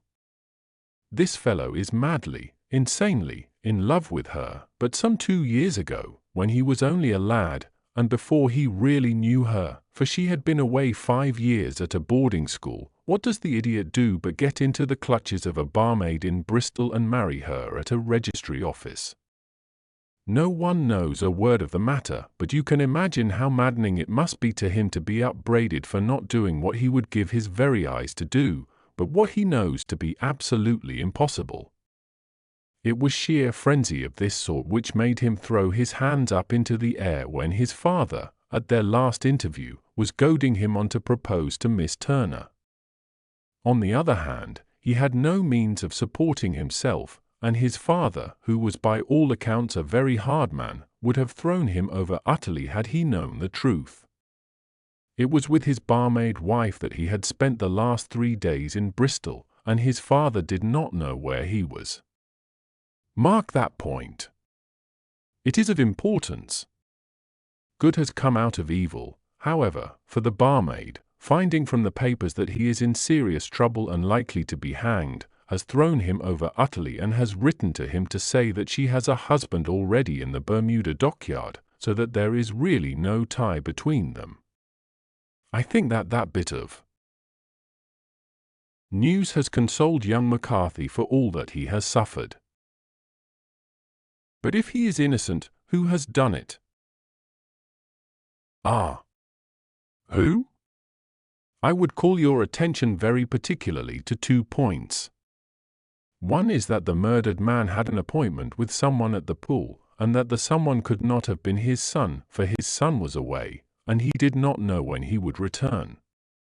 The second is that the murdered man was heard to cry cooey before he knew that his son had returned. Those are the crucial points upon which the case depends. And now let us talk about George Meredith, if you please, and we shall leave all minor matters until tomorrow. There was no rain, as Holmes had foretold, and the morning broke bright and cloudless. At 9 o'clock Lestrade called for us with the carriage, and we set off for Hatherley Farm and the Boscombe Pool. There is serious news this morning, Lestrade observed. It is said that Mr. Turner, of the Hall, is so ill that his life is despaired of. An elderly man, I presume, said Holmes. About 60, but his constitution has been shattered by his life abroad, and he has been in failing health for some time. This business has had a very bad effect upon him. He was an old friend of McCarthy's, and, I may add, a great benefactor to him, for I have learned that he gave him Hatherley Farm rent-free. Indeed. That is interesting, said Holmes. Oh, yes. In 100 other ways he has helped him. Everybody about here speaks of his kindness to him. Really? Does it not strike you as a little singular that this McCarthy, who appears to have had little of his own, and to have been under such obligations to Turner, should still talk of marrying his son to Turner's daughter, who is, presumably, heiress to the estate, and that in such a very cocksure manner, as if it were merely a case of a proposal and all else would follow? It is the more strange, since we know that Turner himself was averse to the idea. The daughter told us as much. Do you not deduce something from that? We have got to the deductions and the inferences, said Lestrade, winking at me. I find it hard enough to tackle facts, Holmes, without flying away after theories and fancies. You are right, said Holmes demurely, you do find it very hard to tackle the facts. Anyhow, I have grasped one fact which you seem to find it difficult to get hold of, replied Lestrade with some warmth. And that is? That McCarthy Sr. met his death from McCarthy Jr. and that all theories to the contrary are the merest moonshine. Well, moonshine is a brighter thing than fog, said Holmes, laughing. But I am very much mistaken if this is not Hatherley Farm upon the left. Yes, that is it. It was a widespread, comfortable-looking building, two-storied, slate-roofed, with great yellow blotches of lichen upon the grey walls. The drawn blinds and the smokeless chimneys, however, gave it a stricken look, as though the weight of this horror still lay heavy upon it. We called at the door, when the maid, at Holmes' request, showed us the boots which her master wore at the time of his death, and also a pair of the son's, though not the pair which he had then had. Having measured these very carefully from 7 or 8 different points, Holmes desired to be led to the courtyard, from which we all followed the winding track which led to Boscombe Pool. Sherlock Holmes was transformed when he was hot upon such a scent as this. Men who had only known the quiet thinker and logician of Baker Street would have failed to recognize him. His face flushed and darkened. His brows were drawn into 2 hard black lines, while his eyes shone out from beneath them with a steely glitter. His face was bent downward, his shoulders bowed, his lips compressed, and the veins stood out like whipcord in his long, sinewy neck. His nostrils seemed to dilate with a purely animal lust for the chase, and his mind was so absolutely concentrated upon the matter before him that a question or remark fell unheeded upon his ears, or, at the most, only provoked a quick, impatient snarl in reply. Swiftly and silently he made his way along the track which ran through the meadows, and so by way of the woods to the Boscombe Pool. It was damp, marshy ground, as is all that district, and there were marks of many feet, both upon the path and amid the short grass which bounded it on either side. Sometimes Holmes would hurry on, sometimes stop dead, and once he made quite a little detour into the meadow. Lestrade and I walked behind him, the detective indifferent and contemptuous, while I watched my friend with the interest which sprang from the conviction that every one of his actions was directed towards a definite end. The Boscombe Pool, which is a little reed-girt sheet of water some 50 yards across, is situated at the boundary between the Hatherley Farm and the private park of the wealthy Mr. Turner. Above the woods which lined it upon the farther side we could see the red, jutting pinnacles which marked the site of the rich landowner's dwelling. On the Hatherley side of the pool the woods grew very thick, and there was a narrow belt of sodden grass 20 paces across between the edge of the trees and the reeds which lined the lake. Lestrade showed us the exact spot at which the body had been found, and, indeed, so moist was the ground, that I could plainly see the traces which had been left by the fall of the stricken man. To Holmes, as I could see by his eager face and peering eyes, very many other things were to be read upon the trampled grass. He ran round, like a dog who is picking up a scent, and then turned upon my companion. "What did you go into the pool for?" he asked. "I fished about with a rake. I thought there might be some weapon or other trace." "But how on earth?" "Oh, tut, tut! I have no time. That left foot of yours with its inward twist is all over the place. A mole could trace it, and there it vanishes among the reeds.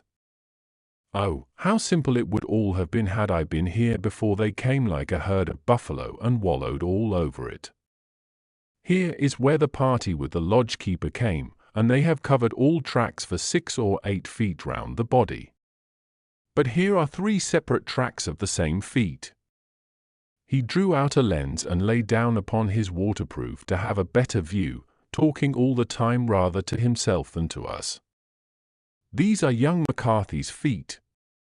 Twice he was walking, and once he ran swiftly, so that the soles are deeply marked and the heels hardly visible. That bears out his story. He ran when he saw his father on the ground. Then here are the father's feet as he paced up and down. What is this, then? It is the butt end of the gun as the son stood listening. And this? Ha, ha! What have we here? Tiptoes. Tiptoes. Square, too, quite unusual boots.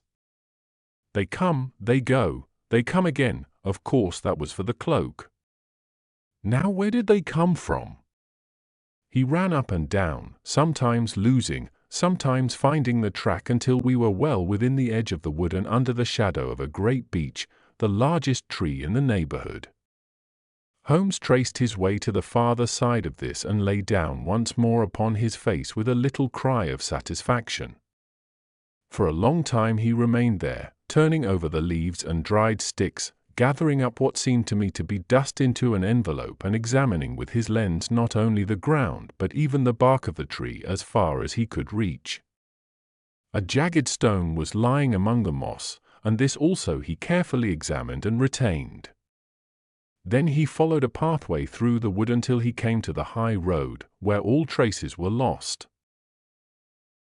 It has been a case of considerable interest, he remarked, returning to his natural manner. I fancy that this grey house on the right must be the lodge. I think that I will go in and have a word with Moran, and perhaps write a little note. Having done that, we may drive back to our luncheon. You may walk to the cab, and I shall be with you presently. It was about 10 minutes before we regained our cab and drove back into Ross, Holmes still carrying with him the stone which he had picked up in the wood. This may interest you, Lestrade, he remarked, holding it out. The murder was done with it. I see no marks. There are none. How do you know, then? The grass was growing under it. It had only lain there a few days. There was no sign of a place whence it had been taken. It corresponds with the injuries. There is no sign of any other weapon. And the murderer is a tall man, left-handed, limps with the right leg, wears thick-soled shooting boots and a grey cloak, smokes Indian cigars, uses a cigar holder, and carries a blunt penknife in his pocket.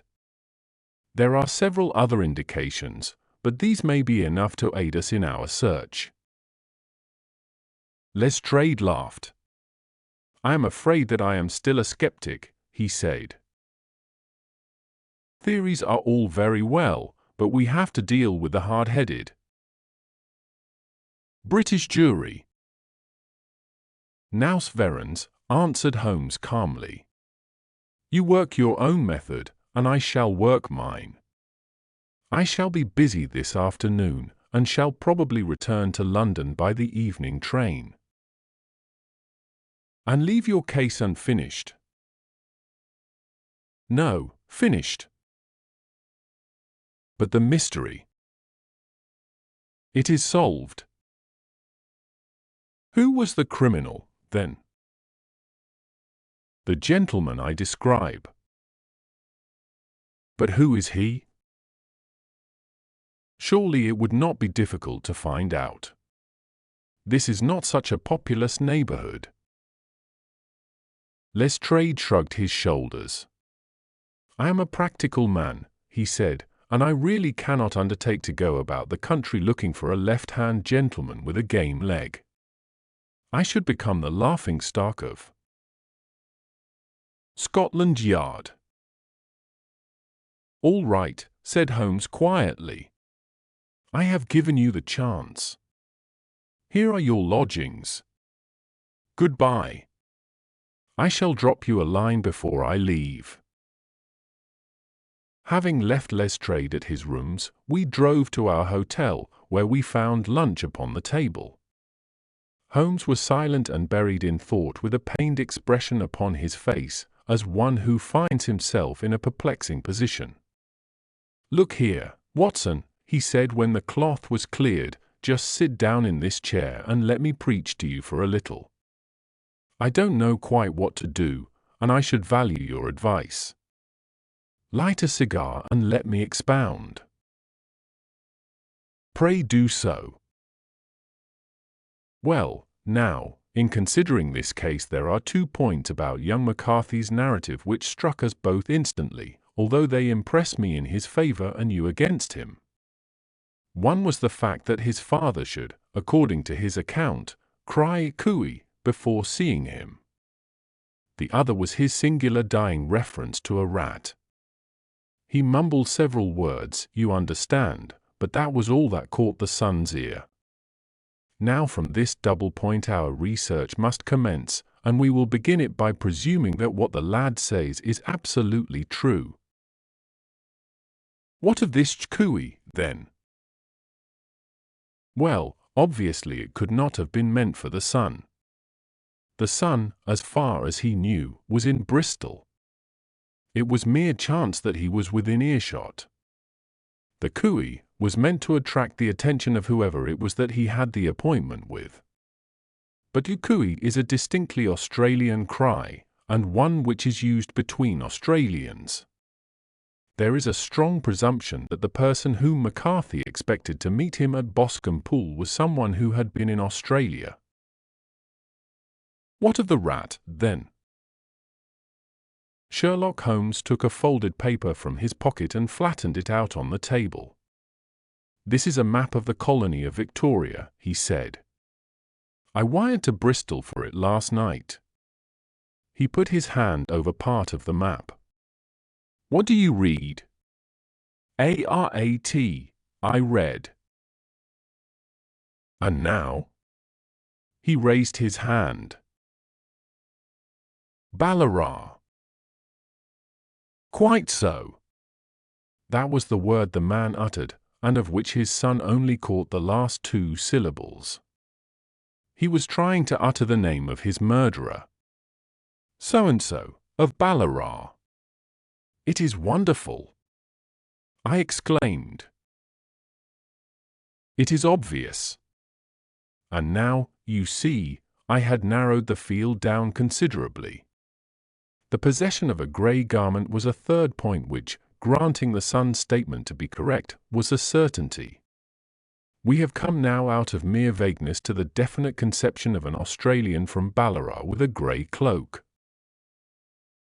"Certainly." "And one who was at home in the district, for the pool can only be approached by the farm or by the estate, where strangers could hardly wander." "Quite so." Then comes our expedition of today. By an examination of the ground I gained the trifling details which I gave to that imbecile Lestrade, as to the personality of the criminal. But how did you gain them? You know my method. It is founded upon the observation of trifles. His height I know that you might roughly judge from the length of his stride. His boots, too, might be told from their traces. Yes, they were peculiar boots. But his lameness. The impression of his right foot was always less distinct than his left. He put less weight upon it. Why? Because he limped, he was lame. But his left-handedness. You were yourself struck by the nature of the injury as recorded by the surgeon at the inquest. The blow was struck from immediately behind, and yet was upon the left side. Now, how can that be unless it were by a left-hand man? He had stood behind that tree during the interview between the father and son. He had even smoked there. I found the ash of a cigar, which my special knowledge of tobacco ashes enables me to pronounce as an Indian cigar. I have, as you know, devoted some attention to this, and written a little monograph on the ashes of 140 different varieties of pipe, cigar, and cigarette tobacco. Having found the ash, I then looked round and discovered the stump among the moss where he had tossed it. It was an Indian cigar, of the variety which are rolled in Rotterdam. And the cigar holder? I could see that the end had not been in his mouth. Therefore he used a holder. The tip had been cut off, not bitten off, but the cut was not a clean one, so I deduced a blunt penknife. Holmes, I said, you have drawn a net round this man from which he cannot escape, and you have saved an innocent human life as truly as if you had cut the cord which was hanging him. I see the direction in which all this points. The culprit is Mr. John Turner, cried the hotel waiter, opening the door of our sitting room, and ushering in a visitor. The man who entered was a strange and impressive figure. His slow, limping step and bowed shoulders gave the appearance of decrepitude, and yet his hard, deep-lined, craggy features, and his enormous limbs showed that he was possessed of unusual strength of body and of character. His tangled beard, grizzled hair, and outstanding, drooping eyebrows combined to give an air of dignity and power to his appearance, but his face was of an ashen white, while his lips and the corners of his nostrils were tinged with a shade of blue. It was clear to me at a glance that he was in the grip of some deadly and chronic disease. "Pray sit down on the sofa," said Holmes gently. "You had my note." "Yes, the lodge-keeper brought it up. You said that you wished to see me here to avoid scandal." "I thought people would talk if I went to the hall." "And why did you wish to see me?" He looked across at my companion with despair in his weary eyes, as though his question was already answered. "Yes," said Holmes, answering the look rather than the words. "It is so. I know all about McCarthy." The old man sank his face in his hands. "God help me," he cried. "But I would not have let the young man come to harm. I give you my word that I would have spoken out if it went against him at the assizes." "I am glad to hear you say so," said Holmes gravely. "I would have spoken now had it not been for my dear girl. It would break her heart, it will break her heart when she hears that I am arrested." "It may not come to that," said Holmes. "What?" "I am no official agent. I understand that it was your daughter who required my presence here, and I am acting in her interests. Young McCarthy must be got off, however." "I am a dying man," said old Turner. "I have had diabetes for years. My doctor says it is a question whether I shall live a month. Yet I would rather die under my own roof than in a gale." Holmes rose and sat down at the table with his pen in his hand and a bundle of paper before him. "Just tell us the truth," he said. "I shall jot down the facts. You will sign it, and Watson here can witness it. Then I could produce your confession at the last extremity to save young McCarthy. I promise you that I shall not use it unless it is absolutely needed." "It's as well," said the old man. "It's a question whether I shall live to the assizes, so it matters little to me, but I should wish to spare Alice the shock. And now I will make the thing clear to you. It has been a long time in the acting, but will not take me long to tell.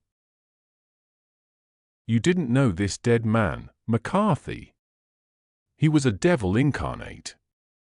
I tell you that. God keep you out of the clutches of such a man as he. His grip has been upon me these 20 years, and he has blasted my life. I'll tell you first how I came to be in his power. It was in the early 60s at the diggings. I was a young chap then, hot-blooded and reckless, ready to turn my hand at anything. I got among bad companions, took to drink, had no luck with my claim, took to the bush, and in a word became what you would call over here a highway robber. There were 6 of us, and we had a wild, free life of it, sticking up a station from time to time, or stopping the wagons on the road to the diggings. Black Jack of Ballarat was the name I went under, and our party is still remembered in the colony as the Ballarat Gang. One day a gold convoy came down from Ballarat to Melbourne, and we lay in wait for it and attacked it. There were 6 troopers and 6 of us, so it was a close thing, but we emptied 4 of their saddles at the first volley. 3 of our boys were killed, however, before we got the swag. I put my pistol to the head of the wagon driver, who was this very man McCarthy. I wished to the Lord that I had shot him then, but I spared him, though I saw his wicked little eyes fixed on my face, as though to remember every feature. We got away with the gold, became wealthy men, and made our way over to England without being suspected. There I parted from my old pals and determined to settle down to a quiet and respectable life. I bought this estate, which chanced to be in the market, and I set myself to do a little good with my money, to make up for the way in which I had earned it. I married, too, and though my wife died young, she left me my dear little Alice. Even when she was just a baby, her wee hand seemed to lead me down the right path as nothing else had ever done. In a word, I turned over a new leaf and did my best to make up for the past. All was going well when McCarthy laid his grip upon me. I had gone up to town about an investment, and I met him in Regent Street with hardly a coat to his back or a boot to his foot. "Here we are, Jack," says he, touching me on the arm. "We'll be as good as a family to you. There's 2 of us, me and my son, and you can have the keeping of us. If you don't, it's a fine, law-abiding country is England, and there's always a policeman within hail." Well, down they came to the West Country. There was no shaking them off, and there they have lived rent-free on my best land ever since. There was no rest for me, no peace, no forgetfulness. Turn where I would, there was his cunning, grinning face at my elbow. It grew worse as Alice grew up, for he soon saw I was more afraid of her knowing my past than of the police. Whatever he wanted he must have, and whatever it was I gave him without question, land, money, houses, until at last he asked a thing which I could not give. He asked for Alice. His son, you see, had grown up, and so had my girl, and as I was known to be in weak health, it seemed a fine stroke to him that his lad should step into the whole property. But there I was firm. I would not have his cursed stock mixed with mine, not that I had any dislike to the lad, but his blood was in him, and that was enough. I stood firm. McCarthy threatened. I braved him to do his worst. We were to meet at the pool midway between our houses to talk it over. When I went down there I found him talking with his son, so I smoked a cigar and waited behind a tree until he should be alone. But as I listened to his talk all that was black and bitter in me seemed to come uppermost. He was urging his son to marry my daughter with as little regard for what she might think as if she were a slut from off the streets. It drove me mad to think that I and all that I held most dear should be in the power of such a man as this. Could I not snap the bond? I was already a dying and a desperate man. Though clear of mind and fairly strong of limb, I knew that my own fate was sealed. But my memory and my girl, both could be saved if I could but silence that foul tongue. I did it, Mr. Holmes. I would do it again. Deeply as I have sinned, I have led a life of martyrdom to atone for it. But that my girl should be entangled in the same meshes which held me was more than I could suffer. I struck him down with no more compunction than if he had been some foul and venomous beast. His cry brought back his son, but I had gained the cover of the wood, though I was forced to go back to fetch the cloak which I had dropped in my flight. That is the true story, gentlemen, of all that occurred. Well, it is not for me to judge you, said Holmes as the old man signed the statement which had been drawn out. I pray that we may never be exposed to such a temptation. I pray not, sir. And what do you intend to do? In view of your health, nothing. You are yourself aware that you will soon have to answer for your deed at a higher court than the assizes. I will keep your confession, and if McCarthy is condemned I shall be forced to use it. If not, it shall never be seen by mortal eye, and your secret, whether you be alive or dead, shall be safe with us. Farewell, then, said the old man solemnly. Your own deathbeds, when they come, will be the easier for the thought of the peace which you have given to mine. Tottering and shaking in all his giant frame, he stumbled slowly from the room. God help us, said Holmes after a long silence. Why does fate play such tricks with poor, helpless worms? I never hear of such a case as this that I do not think of Baxter's words, and say, there, but for the grace of God, goes Sherlock Holmes.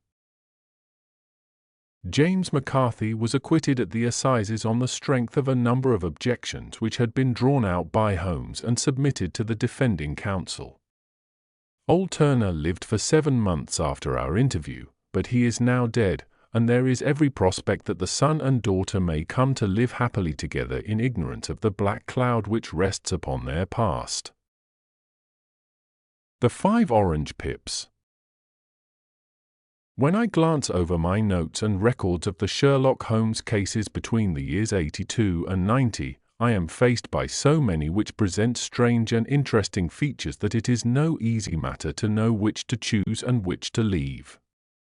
Some, however, have already gained publicity through the papers, and others have not offered a field for those peculiar qualities which my friend possessed in so high a degree, and which it is the object of these papers to illustrate.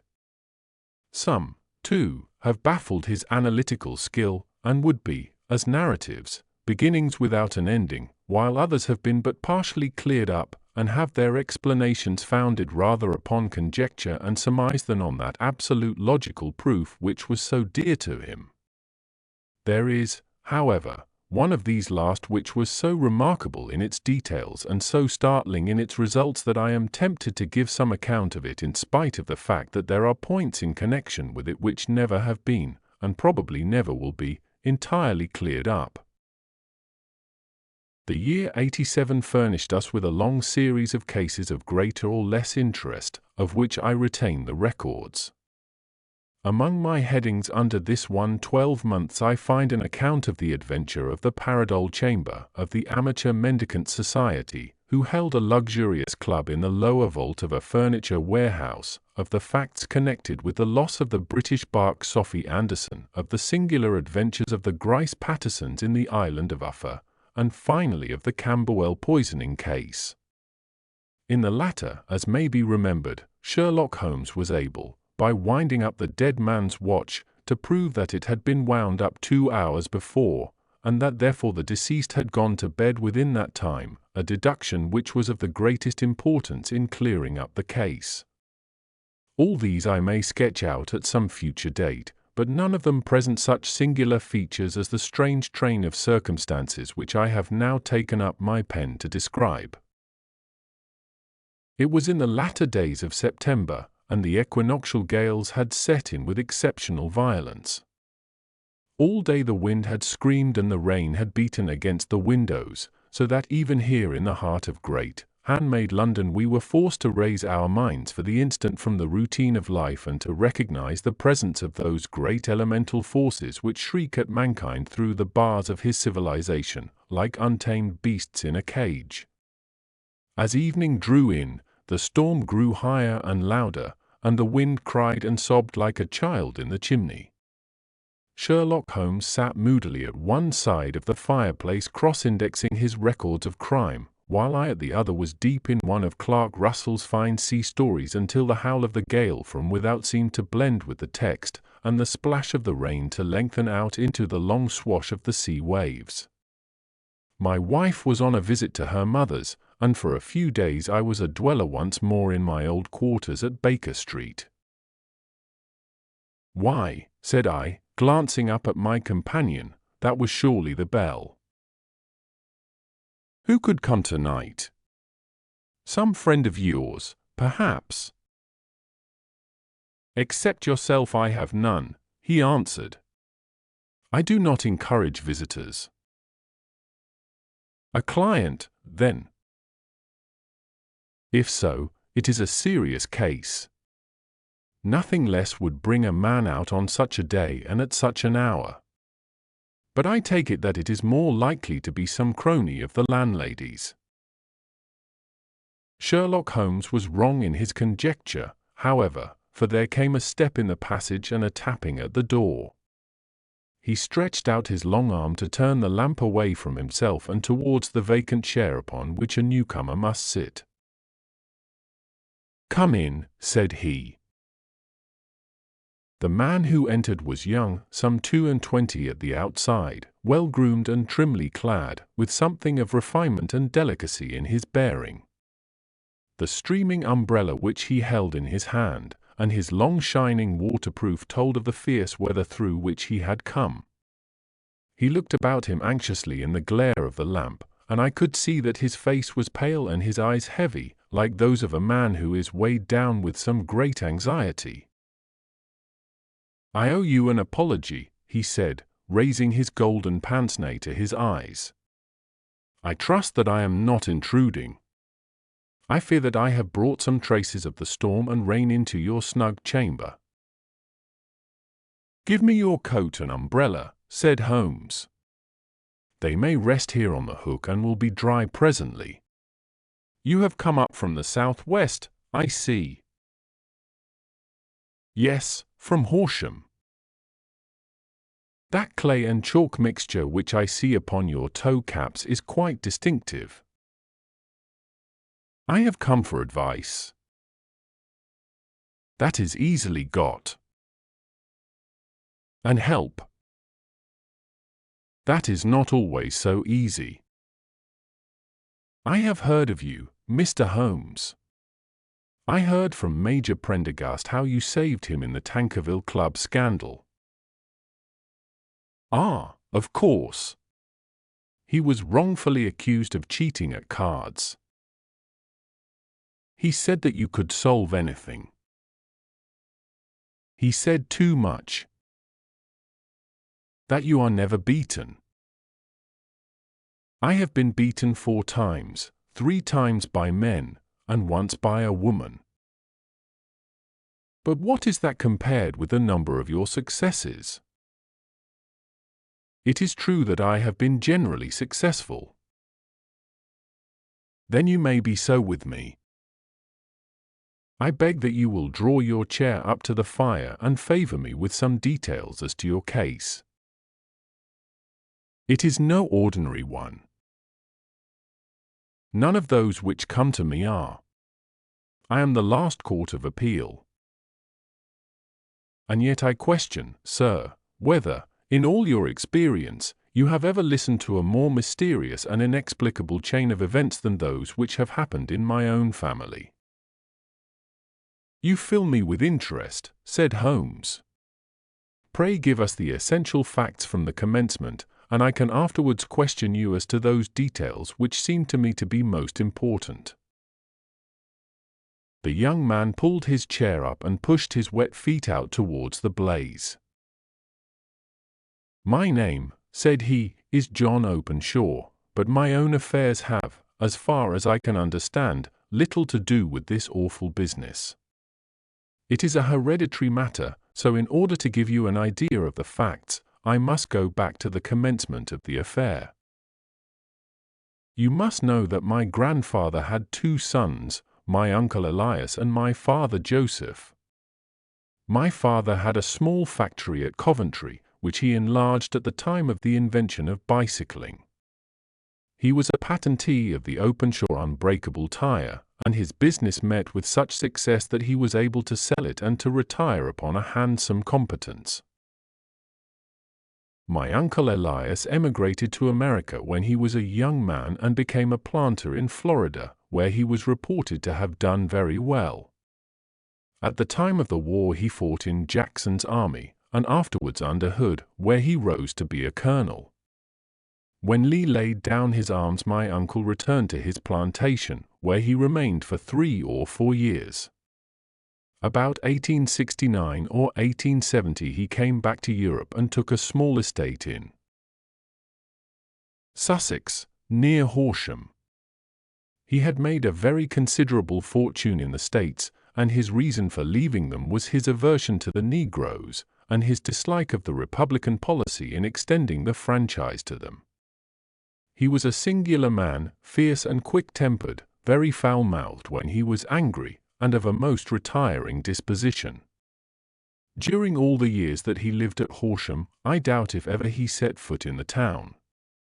He had a garden and 2 or 3 fields round his house, and there he would take his exercise, though very often for weeks on end he would never leave his room.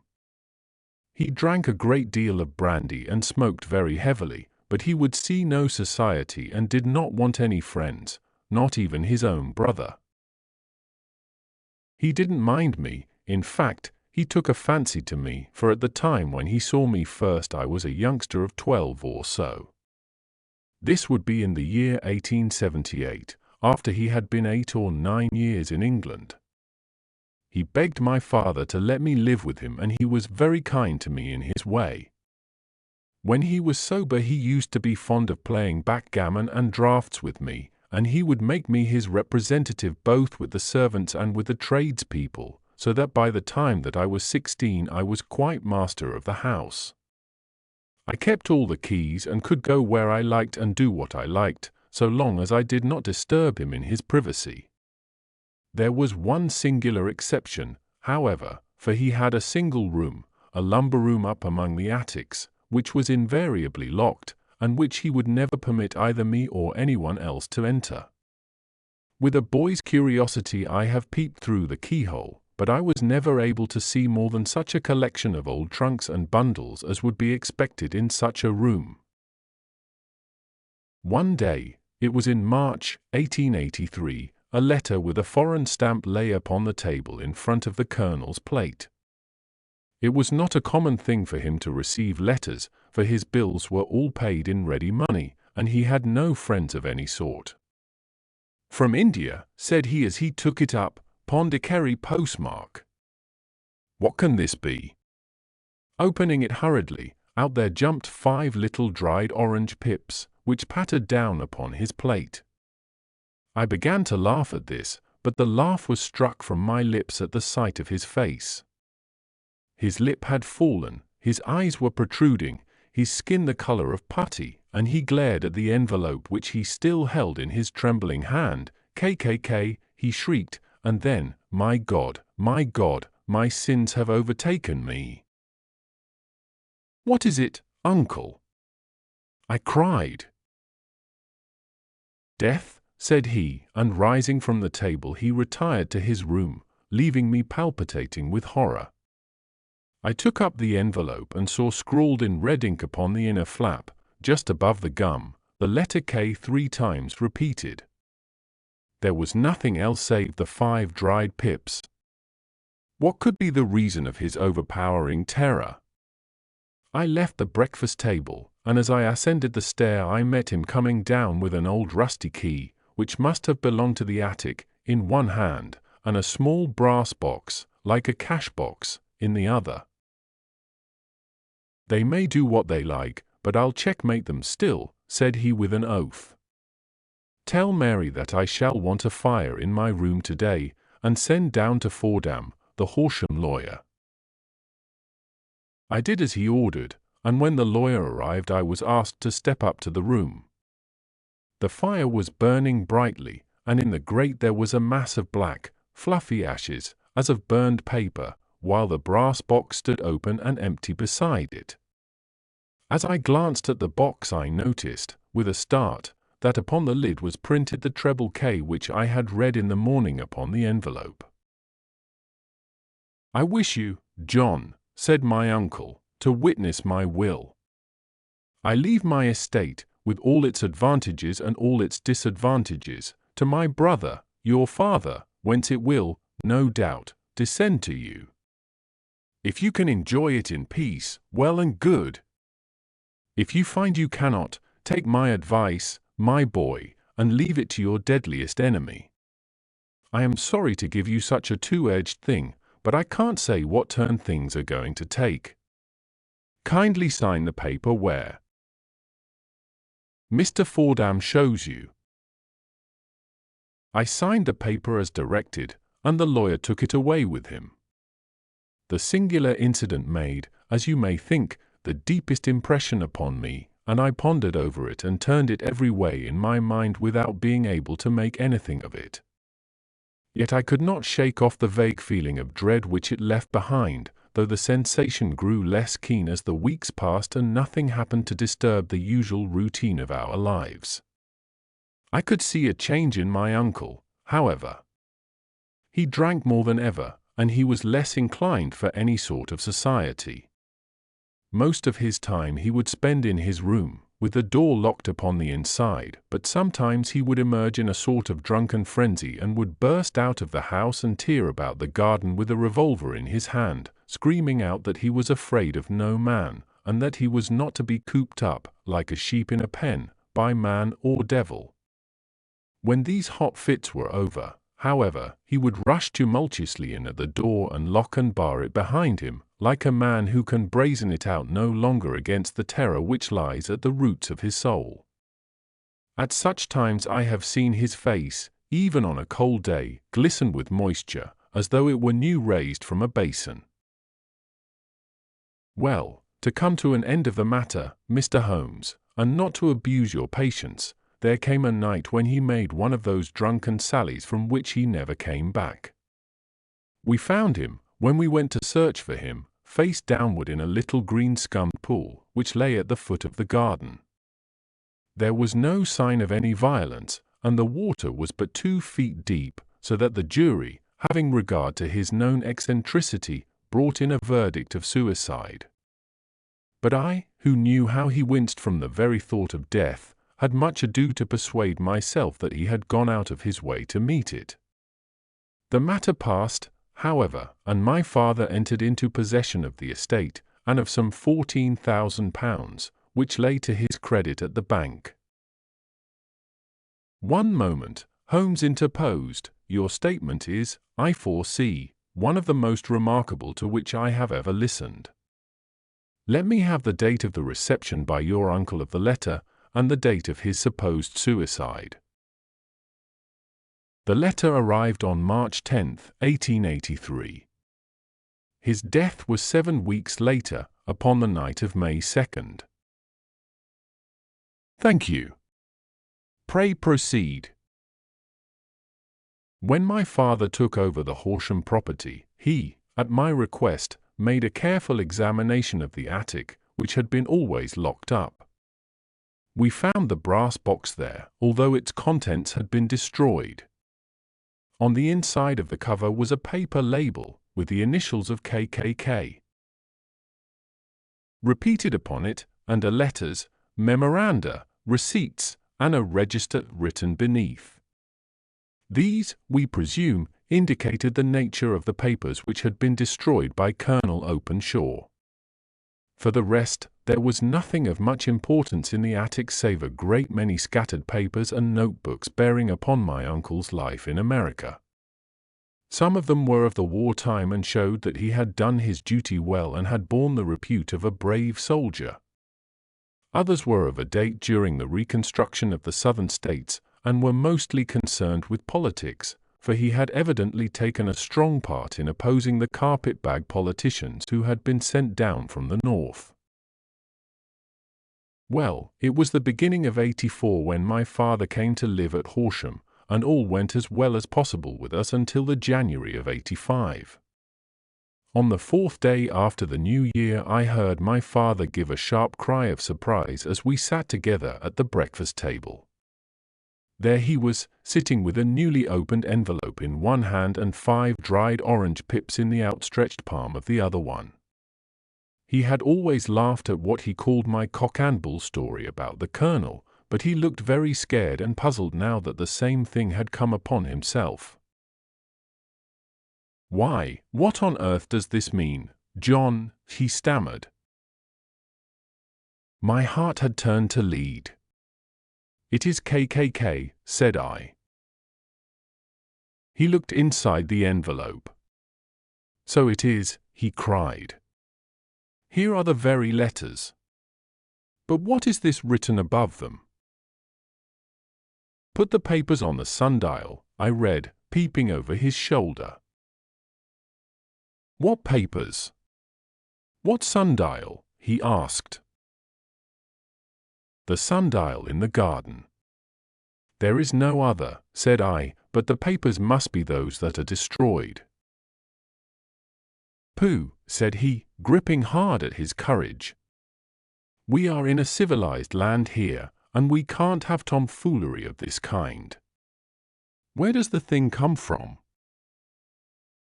"From Dundee," I answered, glancing at the postmark. "Some preposterous practical joke," said he. "What have I to do with sundials and papers? I shall take no notice of such nonsense." "I should certainly speak to the police," I said. "And be laughed at for my pains." "Nothing of the sort." "Then let me do so." "No, I forbid you. I won't have a fuss made about such nonsense." It was in vain to argue with him, for he was a very obstinate man. I went about, however, with a heart which was full of forebodings. On the 3rd day after the coming of the letter, my father went from home to visit an old friend of his, Major Freebody, who is in command of one of the forts upon Portsdown Hill. I was glad that he should go, for it seemed to me that he was farther from danger when he was away from home. In that, however, I was in error. Upon the 2nd day of his absence I received a telegram from the Major, imploring me to come at once. My father had fallen over one of the deep chalk pits which abound in the neighborhood, and was lying senseless, with a shattered skull. I hurried to him, but he passed away without having ever recovered his consciousness. He had, as it appears, been returning from Fareham in the twilight, and as the country was unknown to him, and the chalk pit unfenced, the jury had no hesitation in bringing in a verdict of death from accidental causes. Carefully as I examined every fact connected with his death, I was unable to find anything which could suggest the idea of murder. There were no signs of violence, no footmarks, no robbery, no record of strangers having been seen upon the roads. And yet I need not tell you that my mind was far from at ease, and that I was well nigh certain that some foul plot had been woven round him. In this sinister way I came into my inheritance. You will ask me why I did not dispose of it. I answer, because I was well convinced that our troubles were in some way dependent upon an incident in my uncle's life, and that the danger would be as pressing in one house as in another. It was in January, '85, that my poor father met his end, and 2 years and 8 months have elapsed since then. During that time I have lived happily at Horsham, and I had begun to hope that this curse had passed away from the family, and that it had ended with the last generation. I had begun to take comfort too soon, however. Yesterday morning the blow fell in the very shape in which it had come upon my father. The young man took from his waistcoat a crumpled envelope, and turning to the table he shook out upon it 5 little dried orange pips. "This is the envelope," he continued. "The postmark is London, Eastern Division. Within are the very words which were upon my father's last message, KKK, and then I put the papers on the sundial." "What have you done?" asked Holmes. "Nothing." "Nothing?" To tell the truth, he sank his face into his thin, white hands. I have felt helpless. I have felt like one of those poor rabbits when the snake is writhing towards it. I seem to be in the grasp of some resistless, inexorable evil, which no foresight and no precautions can guard against.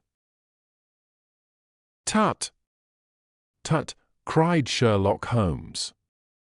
"You must act, man, or you are lost.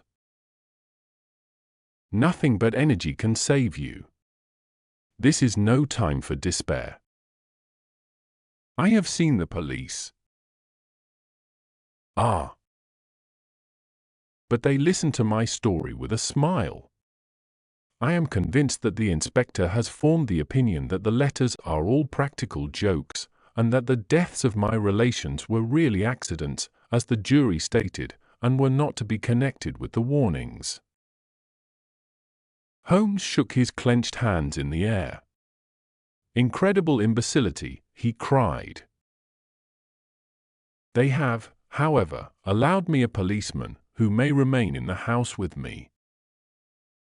"Has he come with you tonight?" "No. His orders were to stay in the house." Again Holmes raved in the air. "Why did you come to me?" he cried, "and, above all, why did you not come at once?" "I did not know. It was only today that I spoke to Major Prendergast about my troubles and was advised by him to come to you. It is really 2 days since you had the letter. We should have acted before this. You have no further evidence, I suppose, than that which you have placed before us, no suggestive detail which might help us."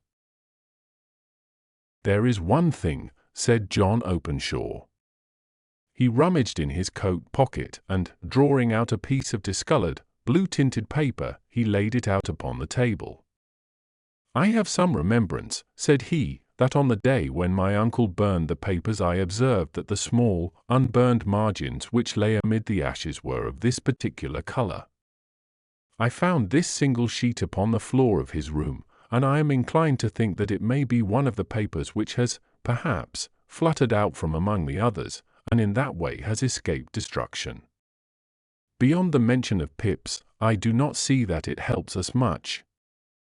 I think myself that it is a page from some private diary. The writing is undoubtedly my uncle's." Holmes moved the lamp, and we both bent over the sheet of paper, which showed by its ragged edge that it had indeed been torn from a book. It was headed, March, 1869, and beneath were the following enigmatical notices. 4th, Hudson came. Same old platform. 7th, set the pips on Macaulay, Paramore, and John Swain, of St. Augustine. 9th, Macaulay cleared. 10th, John Swain cleared. 12th, visited Paramore. All well. "Thank you," said Holmes, folding up the paper and returning it to our visitor. "And now you must on no account lose another instant. We cannot spare time even to discuss what you have told me. You must get home instantly and act." "What shall I do?" "There is but one thing to do. It must be done at once. You must put this piece of paper which you have shown us into the brass box which you have described. You must also put in a note to say that all the other papers were burned by your uncle, and that this is the only one which remains. You must assert that in such words as will carry conviction with them. Having done this, you must at once put the box out upon the sundial, as directed. Do you understand? Entirely. Do not think of revenge, or anything of the sort, at present. I think that we may gain that by means of the law, but we have our web to weave, while theirs is already woven. The first consideration is to remove the pressing danger which threatens you. The second is to clear up the mystery and to punish the guilty parties. I thank you, said the young man, rising and pulling on his overcoat. You have given me fresh life and hope. I shall certainly do as you advise. Do not lose an instant.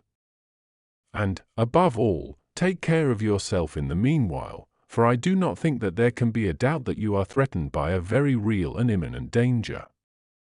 How do you go back? By train from Waterloo. It is not yet 9. The streets will be crowded, so I trust that you may be in safety. And yet you cannot guard yourself too closely. I am armed. That is well. Tomorrow I shall set to work upon your case. I shall see you at Horsham, then? No, your secret lies in London. It is there that I shall seek it. Then I shall call upon you in a day, or in 2 days, with news as to the box and the papers. I shall take your advice in every particular. He shook hands with us and took his leave. Outside the wind still screamed and the rain splashed and pattered against the windows. This strange, wild story seemed to have come to us from amid the mad elements, blown in upon us like a sheet of seaweed in a gale, and now to have been reabsorbed by them once more. Sherlock Holmes sat for some time in silence, with his head sunk forward and his eyes bent upon the red glow of the fire. Then he lit his pipe, and leaning back in his chair he watched the blue smoke rings as they chased each other up to the ceiling. I think, Watson, he remarked at last, that of all our cases we have had none more fantastic than this. Save, perhaps, the sign of 4. Well, yes. Save, perhaps, that. And yet this John Openshaw seems to me to be walking amid even greater perils than did the Sholtos. But have you, I asked, formed any definite conception as to what these perils are? There can be no question as to their nature, he answered. Then what are they? Who is this KKK, and why does he pursue this unhappy family? Sherlock Holmes closed his eyes and placed his elbows upon the arms of his chair, with his fingertips together. The ideal reasoner, he remarked, would, when he had once been shown a single fact in all its bearings, deduce from it not only all the chain of events which led up to it but also all the results which would follow from it. As Cuvier could correctly describe a whole animal by the contemplation of a single bone, so the observer who has thoroughly understood one link in a series of incidents should be able to accurately state all the other ones, both before and after. We have not yet grasped the results which the reason alone can attain to.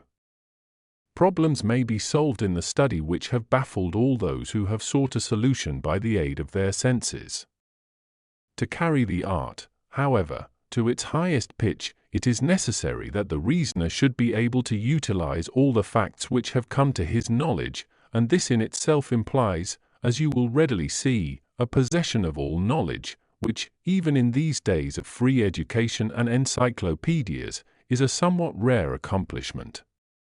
It is not so impossible, however, that a man should possess all knowledge which is likely to be useful to him in his work, and this I have endeavored in my case to do.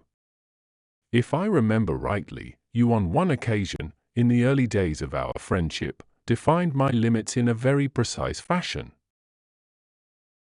Yes, I answered, laughing. It was a singular document. Philosophy, astronomy, and politics were marked at 0, I remember.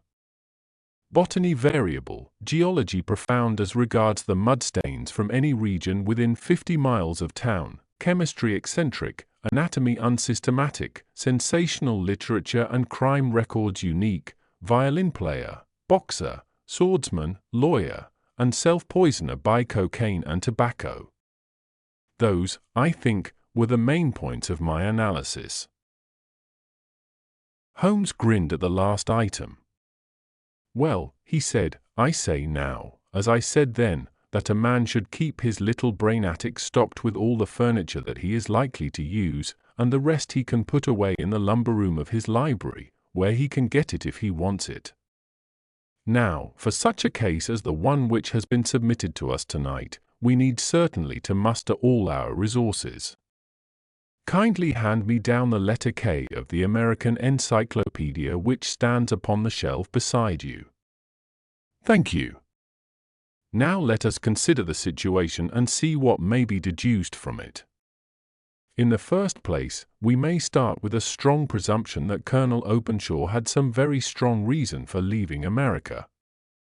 Men at his time of life do not change all their habits and exchange willingly the charming climate of Florida for the lonely life of an English provincial town. His extreme love of solitude in England suggests the idea that he was in fear of someone or something, so we may assume as a working hypothesis that it was fear of someone or something which drove him from America. As to what it was he feared, we can only deduce that by considering the formidable letters which were received by himself and his successors. Did you remark the postmarks of those letters? The first was from Pondicherry, the second from Dundee, and the third from London. From East London. What do you deduce from that? They are all seaports. That the writer was on board of a ship. Excellent. We have already a clue. There can be no doubt that the probability, the strong probability, is that the writer was on board of a ship. And now let us consider another point. In the case of Pondicherry, 7 weeks elapsed between the threat and its fulfillment. In Dundee it was only some 3 or 4 days. Does that suggest anything? A greater distance to travel. But the letter had also a greater distance to come.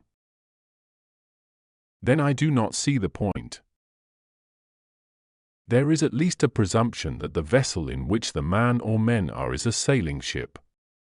It looks as if they always send their singular warning or token before them when starting upon their mission. You see how quickly the deed followed the sign when it came from Dundee. If they had come from Pondicherry in a steamer they would have arrived almost as soon as their letter. But, as a matter of fact, 7 weeks elapsed. I think that those 7 weeks represented the difference between the mailboat which brought the letter and the sailing vessel which brought the writer. It is possible. More than that. It is probable. And now you see the deadly urgency of this new case, and why I urged young Openshaw to caution. The blow has always fallen at the end of the time which it would take the senders to travel the distance. But this one comes from London, and therefore we cannot count upon delay. Good God! I cried. What can it mean, this relentless persecution? The papers which Openshaw carried are obviously of vital importance to the person or persons in the sailing ship. I think that it is quite clear that there must be more than one of them. A single man could not have carried out 2 deaths in such a way as to deceive a coroner's jury. There must have been several in it, and they must have been men of resource and determination. Their papers they mean to have, be the holder of them who it may. In this way you see KKK ceases to be the initials of an individual and becomes the badge of a society. But of what society? Have you never, said Sherlock Holmes, bending forward and sinking his voice, Have you never heard of the Ku Klux Klan? I never have. Holmes turned over the leaves of the book upon his knee. Here it is, said he presently. Ku Klux Klan. A name derived from the fanciful resemblance to the sound produced by cocking a rifle. This terrible secret society was formed by some ex-Confederate soldiers in the southern states after the Civil War, and it rapidly formed local branches in different parts of the country, notably in Tennessee, Louisiana, the Carolinas, Georgia, and Florida. Its power was used for political purposes, principally for the terrorizing of the Negro voters and the murdering and driving from the country of those who were opposed to its views. Its outrages were usually preceded by a warning sent to the marked man in some fantastic but generally recognized shape, a sprig of oak leaves in some parts, melon seeds, or orange pips in others. On receiving this, the victim might either openly abjure his former ways, or might fly from the country. If he braved the matter out, death would unfailingly come upon him, and usually in some strange and unforeseen manner. So perfect was the organization of the society, and so systematic its methods, that there is hardly a case upon record where any man succeeded in braving it with impunity, or in which any of its outrages were traced home to the perpetrators. For some years the organization flourished in spite of the efforts of the United States government and of the better classes of the community in the South. Eventually, in the year 1869, the movement rather suddenly collapsed, although there have been sporadic outbreaks of the same sort since that date. You will observe, said Holmes, laying down the volume, that the sudden breaking up of the society was coincident with the disappearance of Openshaw from America with their papers. It may well have been cause and effect. It is no wonder that he and his family have some of the more implacable spirits upon their track. You can understand that this register and diary may implicate some of the first men in the South, and that there may be many who will not sleep easy at night until it is recovered. Then the page we have seen is such as we might expect. It ran, if I remember right, sent the pips to A, B, and C, that is, sent the society's warning to them. Then there are successive entries that A and B cleared, all left the country, and finally that C was visited, with, I fear, a sinister result for C. Well, I think, Doctor, that we may let some light into this dark place, and I believe that the only chance young Openshaw has in the meantime is to do what I have told him. There is nothing more to be said or to be done tonight, so hand me over my violin and let us try to forget for half an hour the miserable weather and the still more miserable ways of our fellow men. It had cleared in the morning, and the sun was shining with a subdued brightness through the dim veil which hangs over the great city. Sherlock Holmes was already at breakfast when I came down. You will excuse me for not waiting for you, said he. I foresee, a very busy day before me in looking into this case of young Openshaw's. What steps will you take? I asked. It will very much depend upon the results of my first inquiries. I may have to go down to Horsham, after all. You will not go there first. No, I shall commence with the city. Just ring the bell and the maid will bring up your coffee. As I waited, I lifted the unopened newspaper from the table and glanced my eye over it. It rested upon a heading which sent a chill to my heart. Holmes, I cried, you are too late. Ah, said he, laying down his cup, I feared as much. How was it done? He spoke calmly, but I could see that he was deeply moved. My eye caught the name of Openshaw, and the heading Tragedy near Waterloo Bridge. Here is the account. Between 9 and 10 last night, Police Constable Cook, of the H Division, on duty near Waterloo Bridge, heard a cry for help and a splash in the water. The night, however, was extremely dark and stormy, so that, in spite of the help of several passers-by, it was quite impossible to effect a rescue. The alarm, however, was given, and, by the aid of the water police, the body was eventually recovered. It proved to be that of a young gentleman whose name, as it appears from an envelope which was found in his pocket, was John Openshaw, and whose residence is near Horsham. It is conjectured that he may have been hurrying down to catch the last train from Waterloo Station, and that in his haste and the extreme darkness he missed his path and walked over the edge of one of the small landing places for river steamboats.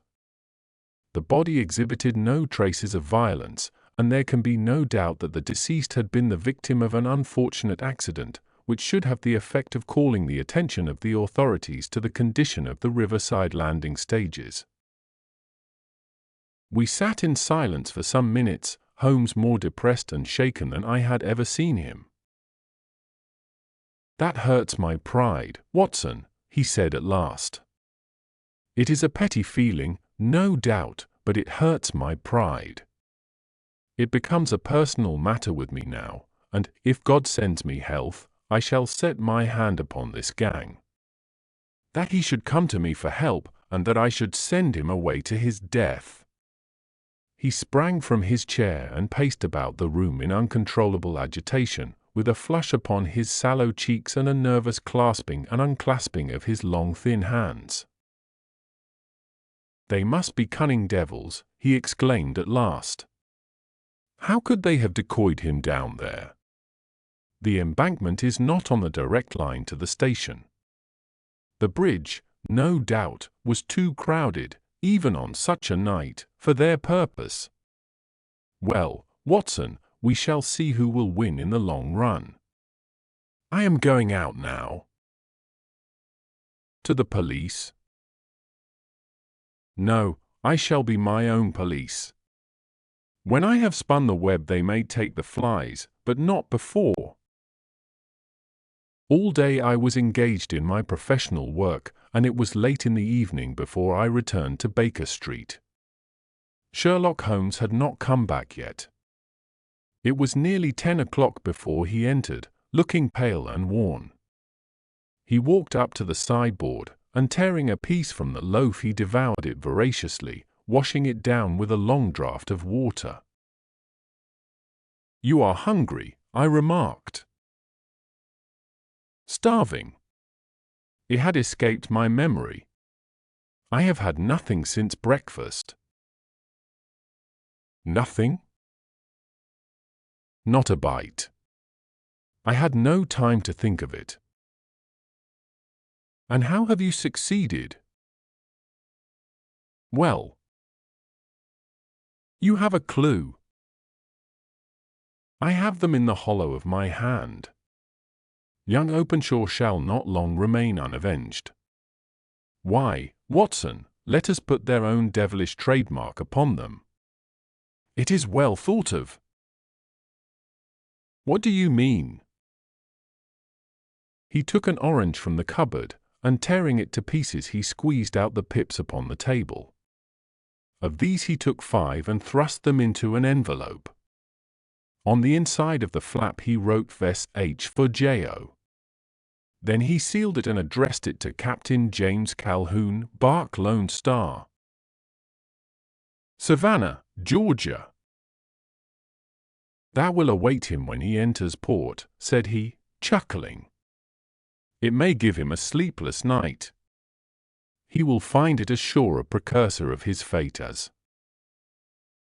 Openshaw did before him." "And who is this Captain Calhoun?" "The leader of the gang. I shall have the others, but he first." "How did you trace it, then?" He took a large sheet of paper from his pocket, all covered with dates and names. "I have spent the whole day," said he, "over Lloyd's registers and files of the old papers, following the future career of every vessel which touched at Pondicherry in January and February in '83. There were 36 ships of fair tonnage which were reported there during those months. Of these, one, the Lone Star, instantly attracted my attention, since, although it was reported as having cleared from London, the name is that which is given to one of the states of the Union. Texas, I think. I was not and am not sure which, but I knew that the ship must have an American origin. What then? I searched the Dundee records, and when I found that the bark Lone Star was there in January '85, my suspicion became a certainty. I then inquired as to the vessels which lay at present in the port of London. Yes? The Lone Star had arrived here last week. I went down to the Albert Dock and found that she had been taken down the river by the early tide this morning, homeward bound to Savannah. I wired to Gravesend and learned that she had passed some time ago, and as the wind is easterly I have no doubt that she is now past the Goodwins and not very far from the Isle of Wight. What will you do, then? Oh, I have my hand upon him. He and the two mates are, as I learn, the only native-born Americans in the ship. The others are Finns and Germans. I know, also, that they were all three away from the ship last night. I had it from the stevedore who has been loading their cargo. By the time that their sailing ship reaches Savannah, the mailboat will have carried this letter, and the cable will have informed the police of Savannah that these three gentlemen are badly wanted here upon a charge of murder. There is ever a flaw, however, in the best laid of human plans, and the murderers of John Openshaw were never to receive the orange pips which would show them that another, as cunning and as resolute as themselves, was upon their track. Very long and very severe were the equinoctial gales that year. We waited long for news of the Lone Star of Savannah, but none ever reached us. We did at last hear that somewhere far out in the Atlantic a shattered sternpost of a boat was seen swinging in the trough of a wave, with the letters Delbes carved upon it, and that is all which we shall ever know of the fate of the Lone Star. The Man with the Twisted Lip. Isa Whitney, brother of the late Elias Whitney, D.D., principal of the Theological College of St. George's, was much addicted to opium. The habit grew upon him, as I understand, from some foolish freak when he was at college, for having read De Quincey's description of his dreams and sensations, he had drenched his tobacco with laudanum in an attempt to produce the same effects. He found, as so many more have done, that the practice is easier to attain than to get rid of, and for many years he continued to be a slave to the drug, an object of mingled horror and pity to his friends and relatives. I can see him now, with yellow, pasty face, drooping lids, and pinpoint pupils, all huddled in a chair, the wreck and ruin of a noble man. One night, it was in June, '89, there came a ring to my bell, about the hour when a man gives his first yawn and glances at the clock. I sat up in my chair, and my wife laid her needlework down in her lap and made a little face of disappointment. "A patient," said she. "You'll have to go out." I groaned, for I was newly come back from a weary day. We heard the door open, a few hurried words, and then quick steps upon the linoleum. Our own door flew open, and a lady, clad in some dark-colored stuff, with a black veil, entered the room. "You will excuse my calling so late," she began, and then, suddenly losing her self-control, she ran forward, threw her arms about my wife's neck, and sobbed upon her shoulder. "Oh, I'm in such trouble," she cried. "I do so want a little help." "Why," said my wife, pulling up her veil, "it is Kate Whitney." "How you startled me, Kate!" I had not an idea who you were when you came in. I didn't know what to do, so I came straight to you. That was always the way. Folk who were in grief came to my wife like birds to a lighthouse. It was very sweet of you to come. Now, you must have some wine and water, and sit here comfortably and tell us all about it. Or should you rather that I sent James off to bed? Oh, no, no. I want the doctor's advice and help, too. It's about Isa. He has not been home for 2 days. I am so frightened about him. It was not the first time that she had spoken to us of her husband's trouble, to me as a doctor, to my wife as an old friend and school companion. We soothed and comforted her by such words as we could find. Did she know where her husband was? Was it possible that we could bring him back to her? It seems that it was. She had the surest information that of late he had, when the fit was on him, made use of an opium den in the farthest east of the city. Hitherto his orgies had always been confined to one day, and he had come back, twitching and shattered, in the evening. But now the spell had been upon him 48 hours, and he lay there, doubtless among the dregs of the docks, breathing in the poison or sleeping off the effects. There he was to be found, she was sure of it, at the Bar of Gold, in Upper Swandam Lane. But what was she to do? How could she, a young and timid woman, make her way into such a place and pluck her husband out from among the ruffians who surrounded him? There was the case, and of course there was but one way out of it. Might I not escort her to this place? And then, as a second thought, why should she come at all? I was Isa Whitney's medical adviser, and as such I had influence over him. I could manage it better if I were alone. I promised her on my word that I would send him home in a cab within 2 hours if he were indeed at the address which she had given me. And so in 10 minutes I had left my armchair and cheery sitting room behind me, and was speeding eastward in a hansom on a strange errand, as it seemed to me at the time, though the future only could show how strange it was to be. But there was no great difficulty in the first stage of my adventure. Upper Swandam Lane is a vile alley lurking behind the high wharves which line the north side of the river to the east of London Bridge. Between a slop shop and a gin shop, approached by a steep flight of steps leading down to a black gap like the mouth of a cave, I found the den of which I was in search. Ordering my cab to wait, I passed down the steps, worn hollow in the centre by the ceaseless tread of drunken feet, and by the light of a flickering oil lamp above the door I found the latch and made my way into a long, low room, thick and heavy with the brown opium smoke, and terraced with wooden berths, like the forecastle of an emigrant ship. Through the gloom one could dimly catch a glimpse of bodies lying in strange fantastic poses, bowed shoulders, bent knees, heads thrown back, and chins pointing upward, with here and there a dark, lacklustre eye turned upon the newcomer. Out of the black shadows there glimmered little red circles of light, now bright, now faint, as the burning poison waxed or waned in the bowls of the metal pipes.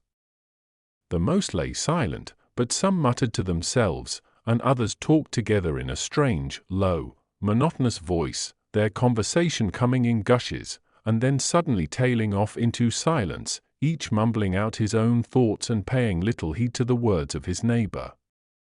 At the farther end was a small brazier of burning charcoal, beside which on a 3-legged wooden stool there sat a tall, thin old man, with his jaw resting upon his 2 fists, and his elbows upon his knees, staring into the fire.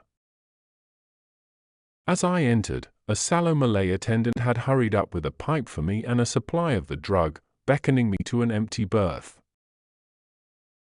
"Thank you. I have not come to stay," said I. "There is a friend of mine here, Mr. Isa Whitney, and I wish to speak with him." There was a movement and an exclamation from my right, and peering through the gloom, I saw Whitney, pale, haggard, and unkempt, staring out at me. "My God! It's Watson," said he. He was in a pitiable state of reaction, with every nerve in a twitter. "I say, Watson, what o'clock is it?" "Nearly 11. "Of what day?" "Of Friday, June 19th. "Good heavens! I thought it was Wednesday." "It is Wednesday. What do you want to frighten a chap for?" He sank his face onto his arms and began to sob in a high treble key. "I tell you that it is Friday, man. Your wife has been waiting this 2 days for you. You should be ashamed of yourself." "So I am.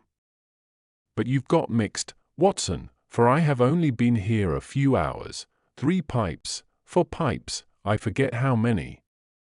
But I'll go home with you. I wouldn't frighten Kate, poor little Kate. Give me your hand. Have you a cab?" "Yes, I have one waiting." "Then I shall go in it. But I must owe something." "Find what I owe." "Watson, I am all off color. I can do nothing for myself."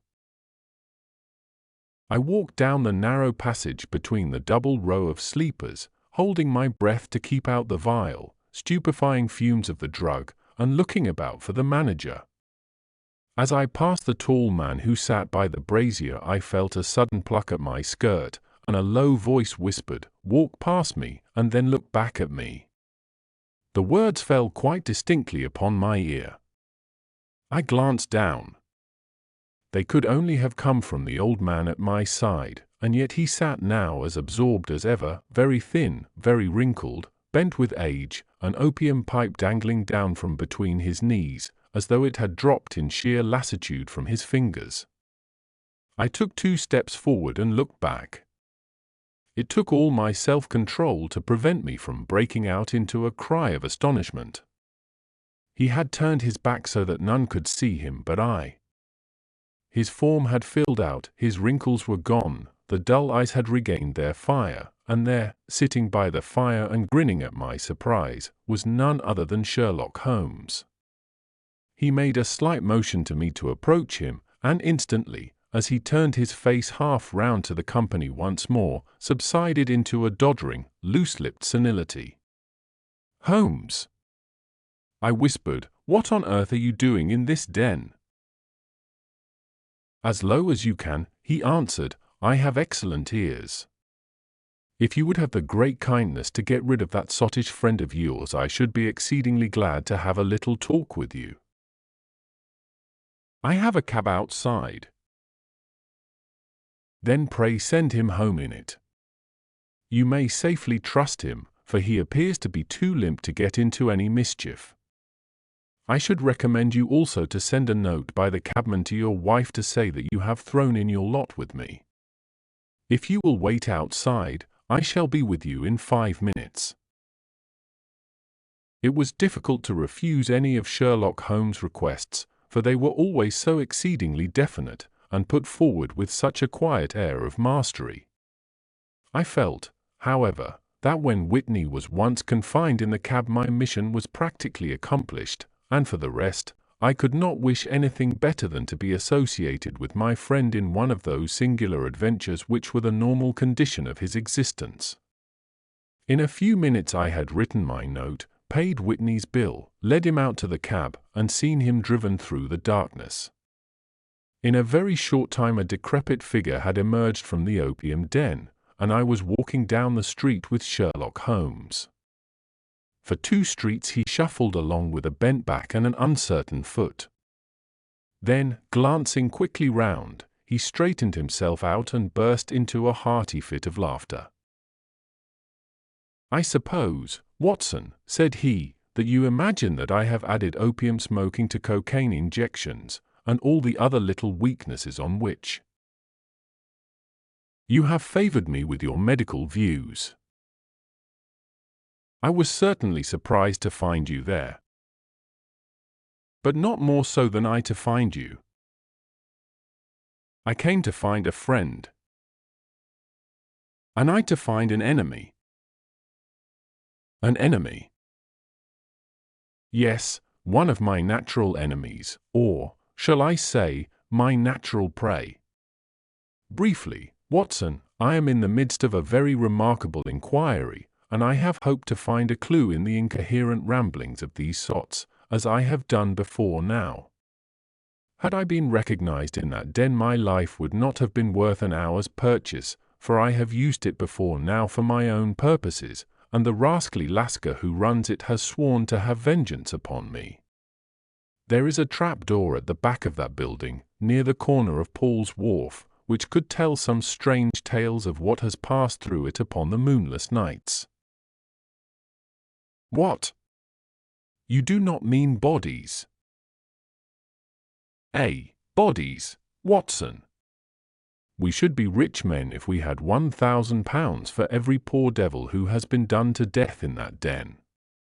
It is the vilest murder trap on the whole riverside, and I fear that Neville St. Clair has entered it never to leave it more. But our trap should be here.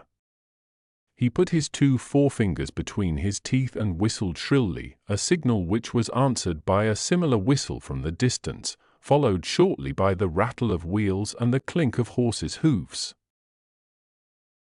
Now, Watson, said Holmes, as a tall dog-cart dashed up through the gloom, throwing out 2 golden tunnels of yellow light from its side lanterns. You'll come with me, won't you? If I can be of use. Oh, a trusty comrade is always of use, and a chronicler still more so. My room at the Cedars is a double-bedded one. The Cedars? Yes, that is Mr. St. Clair's house. I am staying there while I conduct the inquiry. Where is it, then? Near Lee, in Kent. We have a 7-mile drive before us. But I am all in the dark. Of course you are. You'll know all about it presently. Jump up here. All right, John, we shall not need you. Here's £half-a-crown. Look out for me tomorrow, about 11. Give her her head. So long, then. He flicked the horse with his whip, and we dashed away through the endless succession of sombre and deserted streets, which widened gradually, until we were flying across a broad balustraded bridge, with the murky river flowing sluggishly beneath us. Beyond lay another dull wilderness of bricks and mortar, its silence broken only by the heavy, regular footfall of the policeman, or the songs and shouts of some belated party of revellers. A dull rack was drifting slowly across the sky, and a star or 2 twinkled dimly here and there through the rifts of the clouds.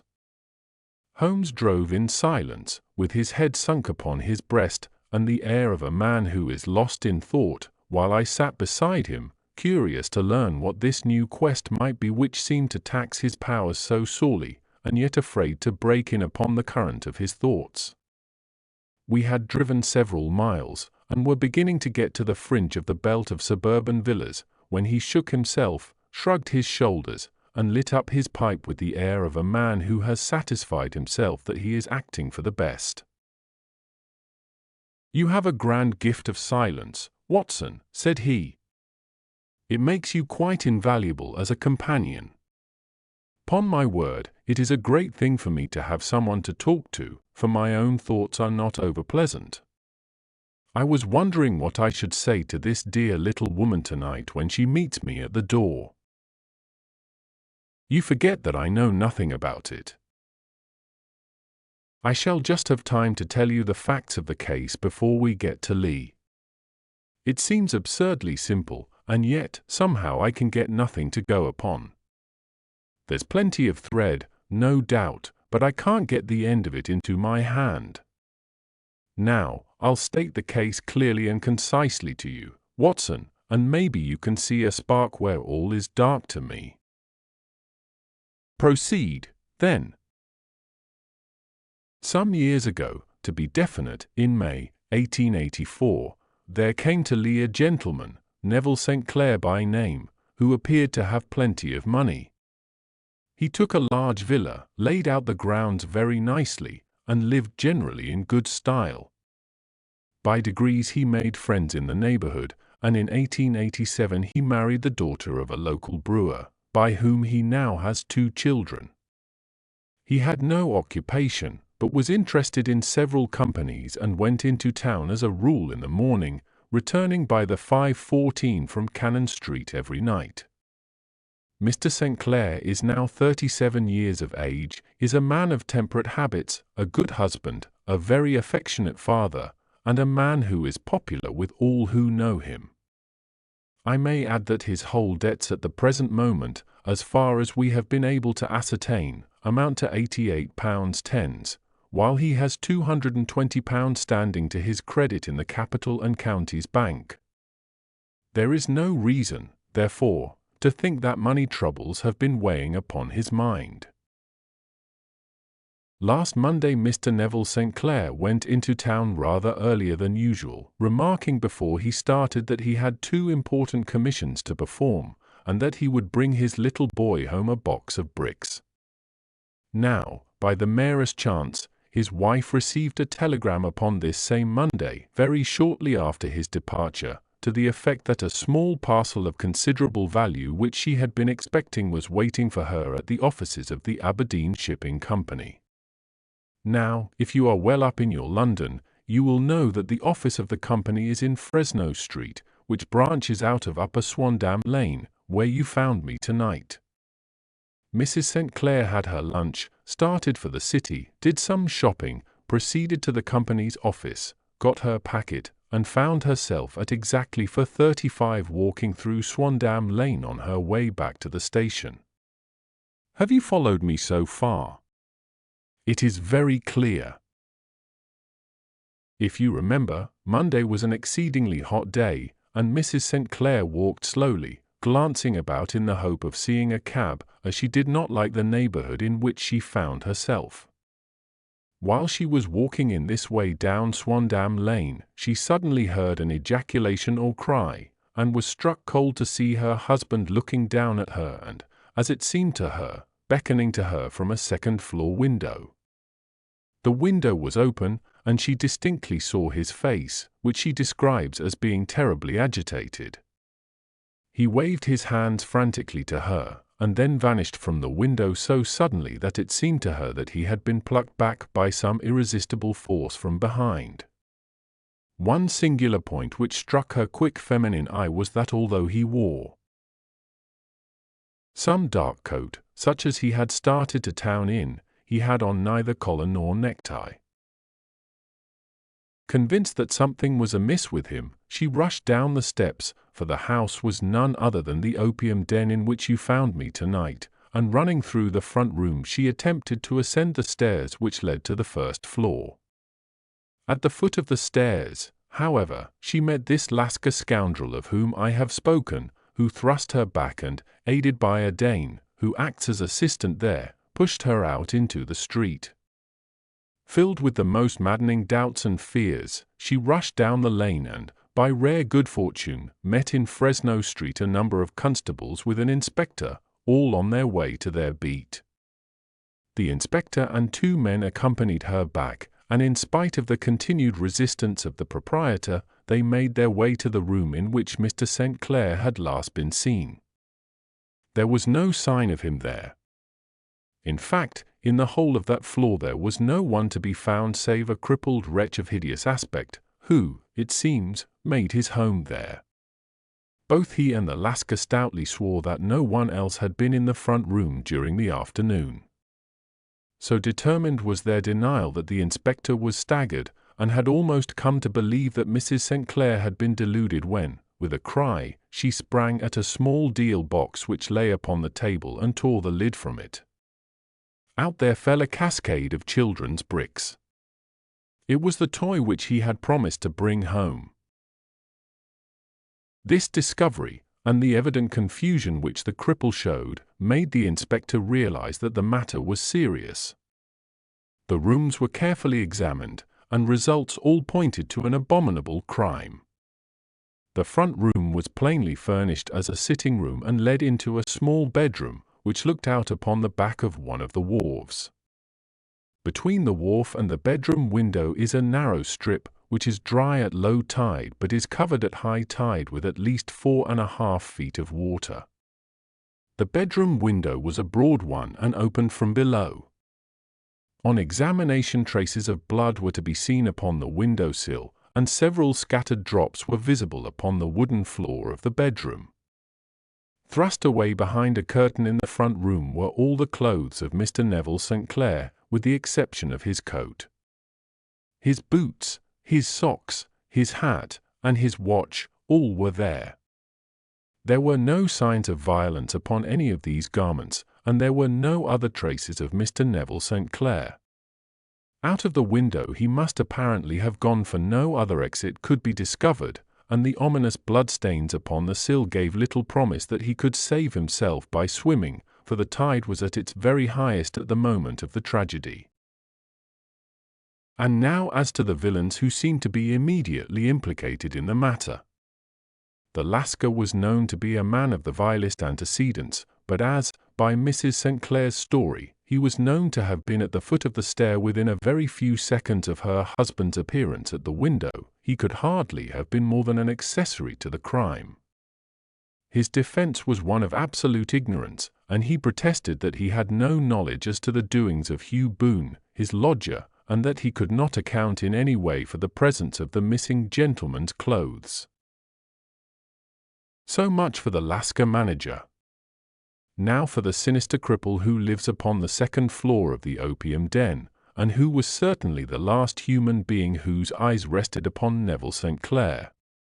His name is Hugh Boone, and his hideous face is one which is familiar to every man who goes much to the city. He is a professional beggar, though in order to avoid the police regulations he pretends to a small trade in wax vestas. Some little distance down Threadneedle Street, upon the left-hand side, there is, as you may have remarked, a small angle in the wall. Here it is that this creature takes his daily seat, cross-legged with his tiny stock of matches on his lap, and as he is a piteous spectacle, a small rain of charity descends into the greasy leather cap which lies upon the pavement beside him.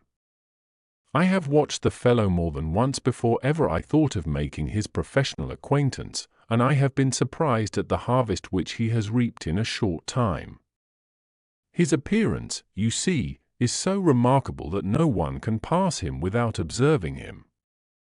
A shock of orange hair, a pale face disfigured by a horrible scar, which, by its contraction, has turned up the outer edge of his upper lip, a bulldog chin, and a pair of very penetrating dark eyes, which present a singular contrast to the colour of his hair, all mark him out from amid the common crowd of mendicants, and so, too, does his wit, for he is ever ready with a reply to any piece of chaff which may be thrown at him by the passers-by.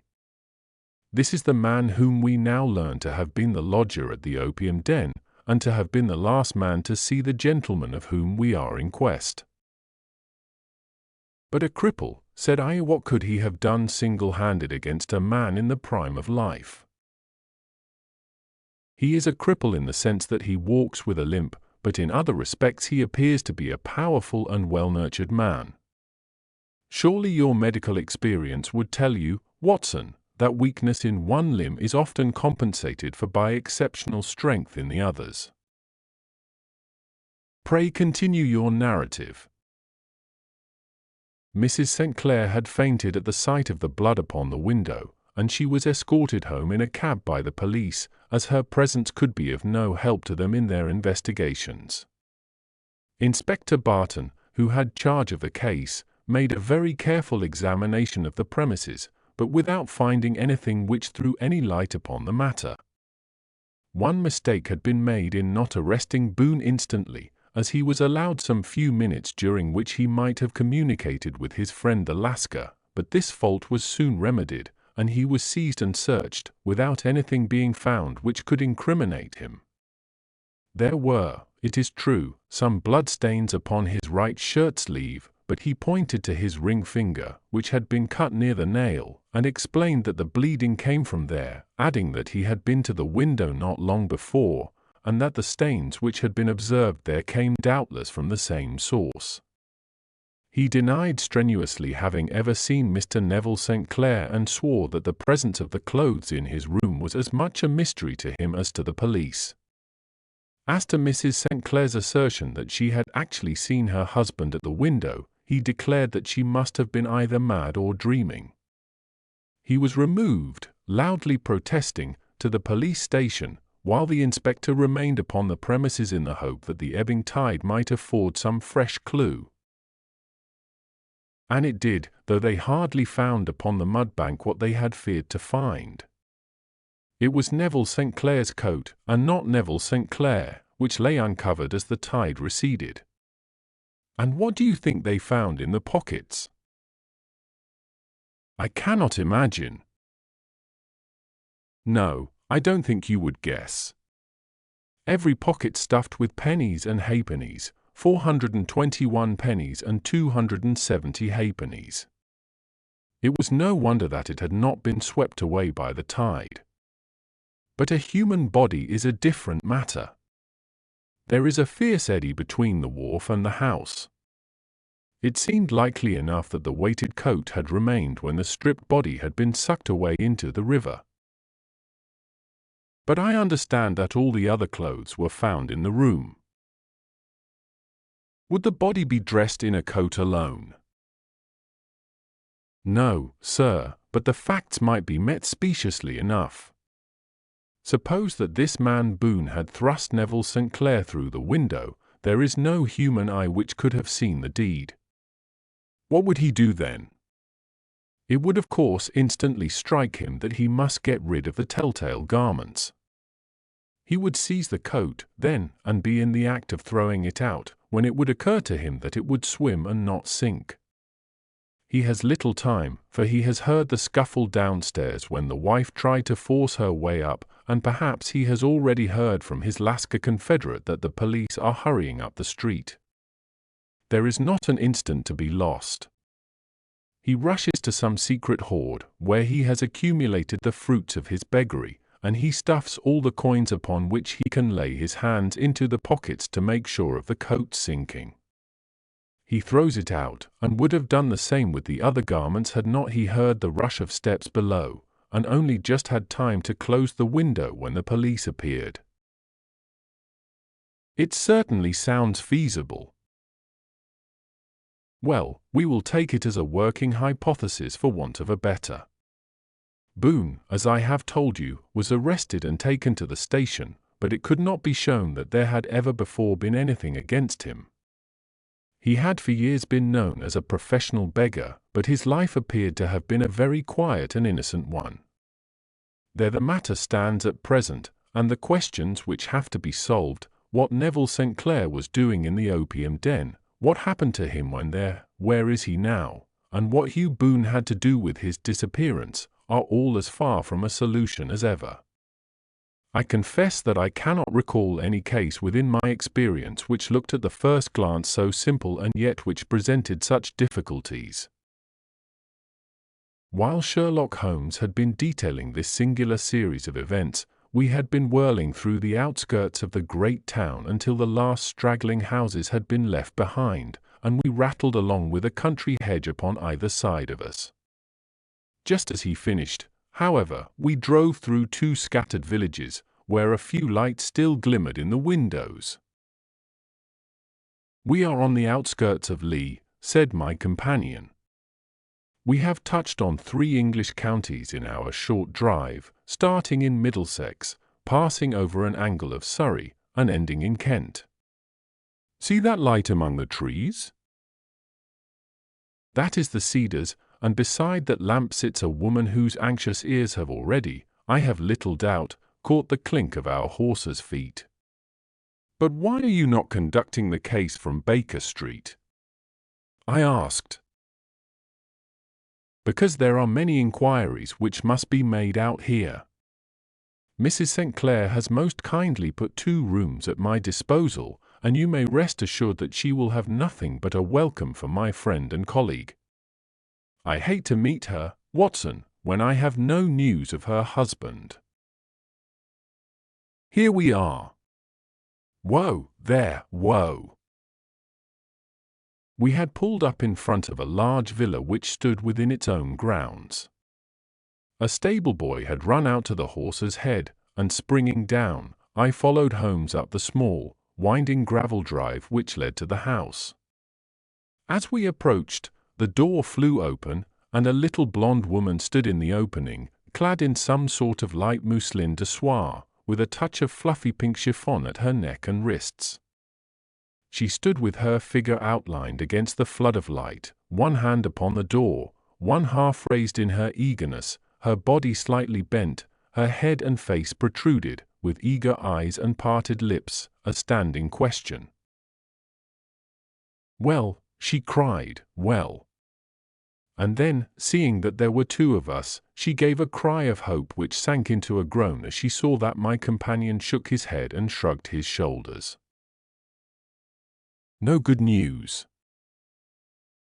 "None." "No bad." "No." "Thank God for that. But come in. You must be weary, for you have had a long day. This is my friend, Dr. Watson. He has been of most vital use to me in several of my cases, and a lucky chance has made it possible for me to bring him out and associate him with this investigation." "I am delighted to see you," said she, pressing my hand warmly. "You will, I am sure, forgive anything that may be wanting in our arrangements, when you consider the blow which has come so suddenly upon us." "My dear madam," said I am an old campaigner, and if I were not I can very well see that no apology is needed. If I can be of any assistance, either to you or to my friend here, I shall be indeed happy."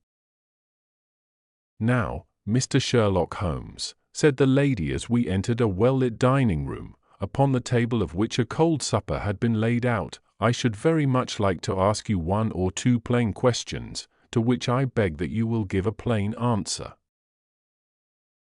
"Certainly, madam." "Do not trouble about my feelings. I am not hysterical, nor given to fainting. I simply wish to hear your real opinion." "Upon what point?" "In your heart of hearts, do you think that Neville is alive?" Sherlock Holmes seemed to be embarrassed by the question. "Frankly, now," she repeated, standing upon the rug and looking keenly down at him as he leaned back in a basket chair. "Frankly, then, madam, I do not." "You think that he is dead?" "I do." "Murdered?" "I don't say that." "Perhaps." "And on what day did he meet his death?" "On Monday." "Then perhaps, Mr. Holmes, you will be good enough to explain how it is that I have received a letter from him today." Sherlock Holmes sprang out of his chair as if he had been galvanized. "What?" he roared. "Yes, today." She stood smiling, holding up a little slip of paper in the air. "May I see it?" "Certainly."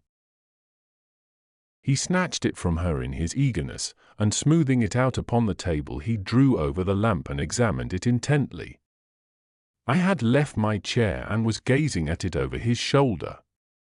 The envelope was a very coarse one and was stamped with the Gravesend postmark and with the date of that very day, or rather of the day before, for it was considerably after midnight. "Coarse writing," murmured Holmes. "Surely this is not your husband's writing, madam?" "No," but the enclosure is. I perceive also that whoever addressed the envelope had to go and inquire as to the address. How can you tell that? The name, you see, is in perfectly black ink, which has dried itself.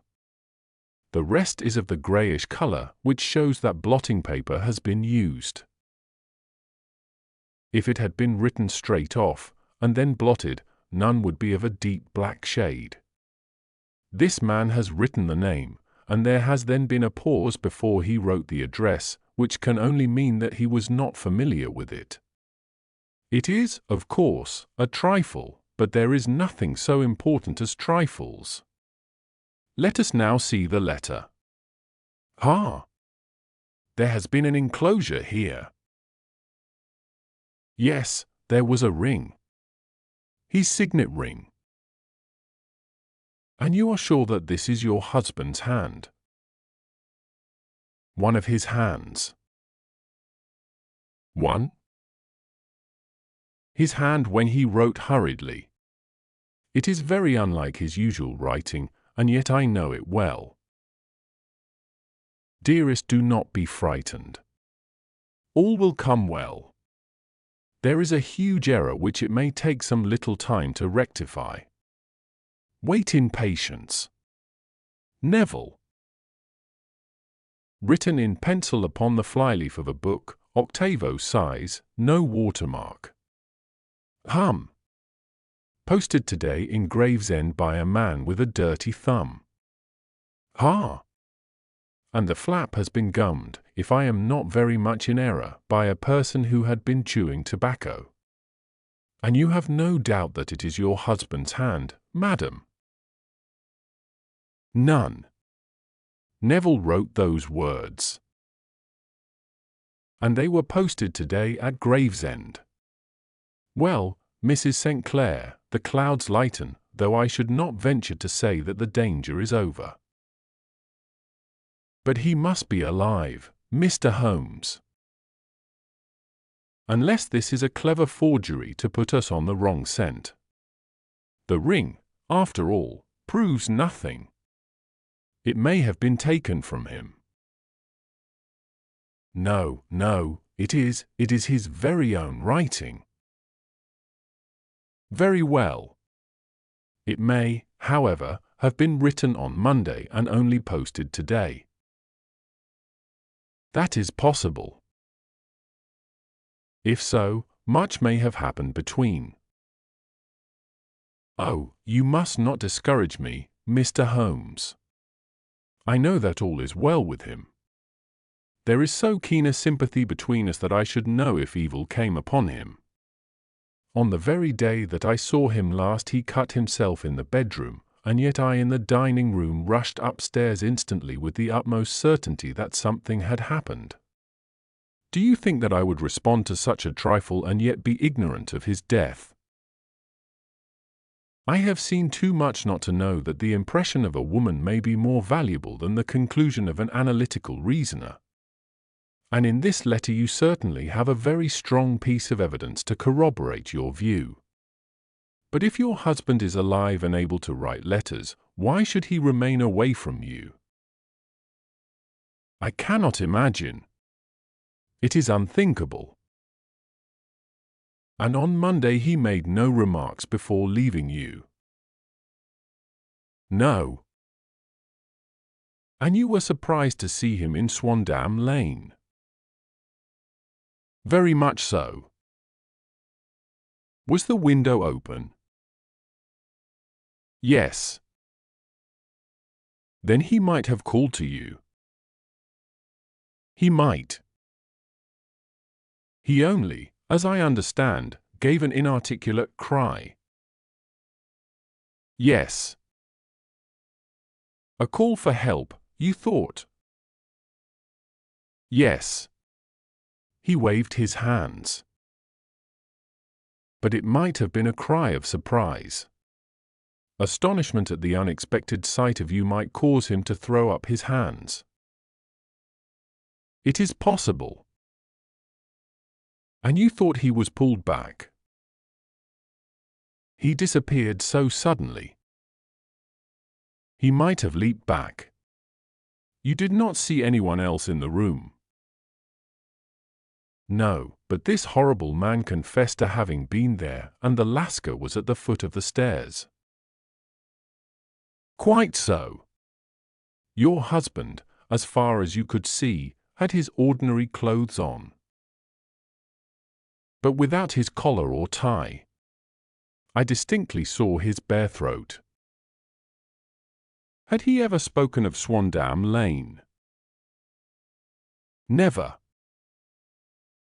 Had he ever showed any signs of having taken opium? Never. Thank you, Mrs. St. Clair. Those are the principal points about which I wish to be absolutely clear. We shall now have a little supper and then retire, for we may have a very busy day tomorrow. A large and comfortable double-bedded room had been placed at our disposal, and I was quickly between the sheets, for I was weary after my night of adventure.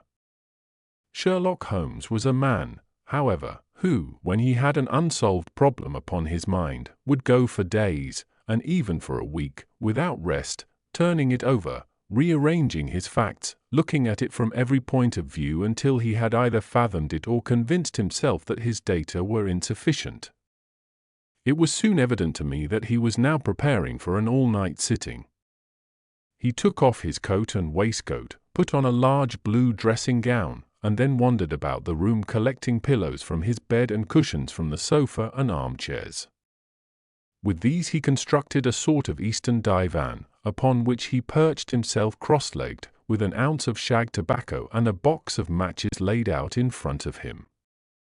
In the dim light of the lamp I saw him sitting there, an old briar pipe between his lips, his eyes fixed vacantly upon the corner of the ceiling, the blue smoke curling up from him, silent, motionless, with the light shining upon his strong-set aquiline features.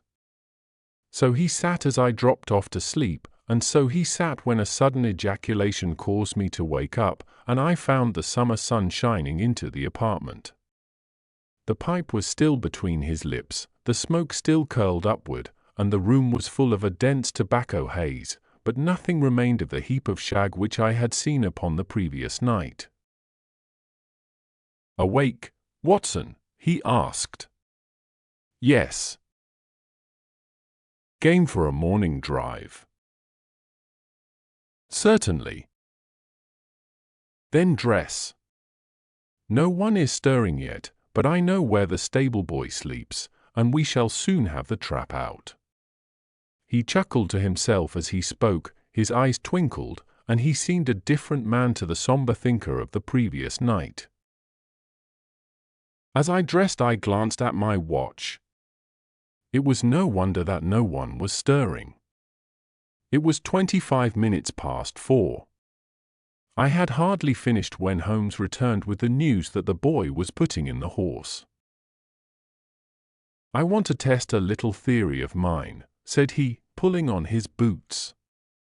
"I think, Watson, that you are now standing in the presence of one of the most absolute fools in Europe. I deserve to be kicked from here to Charing Cross. But I think I have the key of the affair now." "And where is it?"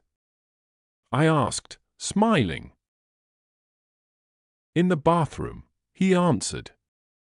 "Oh, yes, I am not joking," he continued, seeing my look of incredulity. "I have just been there, and I have taken it out, and I have got it in this Gladstone bag. Come on, my boy, and we shall see whether it will not fit the lock." We made our way downstairs as quietly as possible, and out into the bright morning sunshine. In the road stood our horse and trap, with the half-clad stable-boy waiting at the head. We both sprang in, and away we dashed down the London road. A few country carts were stirring, bearing in vegetables to the metropolis, but the lines of villas on either side were as silent and lifeless as some city in a dream. "It has been in some points a singular case," said Holmes, flicking the horse on into a gallop. I confess that I have been as blind as a mole, but it is better to learn wisdom late than never to learn it at all. In town, the earliest risers were just beginning to look sleepily from their windows as we drove through the streets of the Surrey side. Passing down the Waterloo Bridge Road, we crossed over the river, and dashing up Wellington Street, wheeled sharply to the right and found ourselves in Bow Street. Sherlock Holmes was well known to the force, and the two constables at the door saluted him. One of them held the horse's head while the other led us in. "Who is on duty?" asked Holmes. "Inspector Bradstreet, sir." "Ah, Bradstreet, how are you?" A tall, stout official had come down the stone-flagged passage in a peaked cap and frogged jacket. "I wish to have a quiet word with you, Bradstreet." "Certainly, Mr. Holmes. Step into my room here." It was a small, office-like room, with a huge ledger upon the table, and a telephone projecting from the wall. The inspector sat down at his desk. "What can I do for you, Mr. Holmes?" "I called about that beggarman, Boone, the one who was charged with being concerned in the disappearance of Mr. Neville St. Clair of Lee." "Yes. He was brought up and remanded for further inquiries." "So I heard. You have him here?" "In the cells." "Is he quiet?" "Oh, he gives no trouble. But he is a dirty scoundrel." "Dirty?" "Yes, it is all we can do to make him wash his hands, and his face is as black as a tinker's. Well, when once his case has been settled, he will have a regular prison bath, and I think, if you saw him, you would agree with me that he needed it." "I should like to see him very much." "Would you?" "That is easily done. Come this way. You can leave your bag." "No, I think that I'll take it." "Very good. Come this way, if you please." He led us down a passage, opened a barred door, passed down a winding stair, and brought us to a whitewashed corridor with a line of doors on each side. "The third on the right is his," said the inspector. "Here it is." He quietly shot back a panel in the upper part of the door and glanced through. "He is asleep," said he. "You can see him very well." We both put our eyes to the grating. The prisoner lay with his face towards us, in a very deep sleep, breathing slowly and heavily. He was a middle-sized man, coarsely clad as became his calling, with a coloured shirt protruding through the rent in his tattered coat. He was, as the inspector had said, extremely dirty, but the grime which covered his face could not conceal its repulsive ugliness. A broad wheal from an old scar ran right across it from eye to chin, and by its contraction had turned up one side of the upper lip, so that 3 teeth were exposed in a perpetual snarl. A shock of very bright red hair grew low over his eyes and forehead. "He's a beauty, isn't he?" said the inspector. "He certainly needs a wash," remarked Holmes. "I had an idea that he might, and I took the liberty of bringing the tools with me." He opened the Gladstone bag as he spoke, and took out, to my astonishment, a very large bath sponge. He! You are a funny one," chuckled the inspector. "Now, if you will have the great goodness to open that door very quietly, we will soon make him cut a much more respectable figure." "Well, I don't know why not," said the inspector. "He doesn't look a credit to the Bow Street cells, does he?"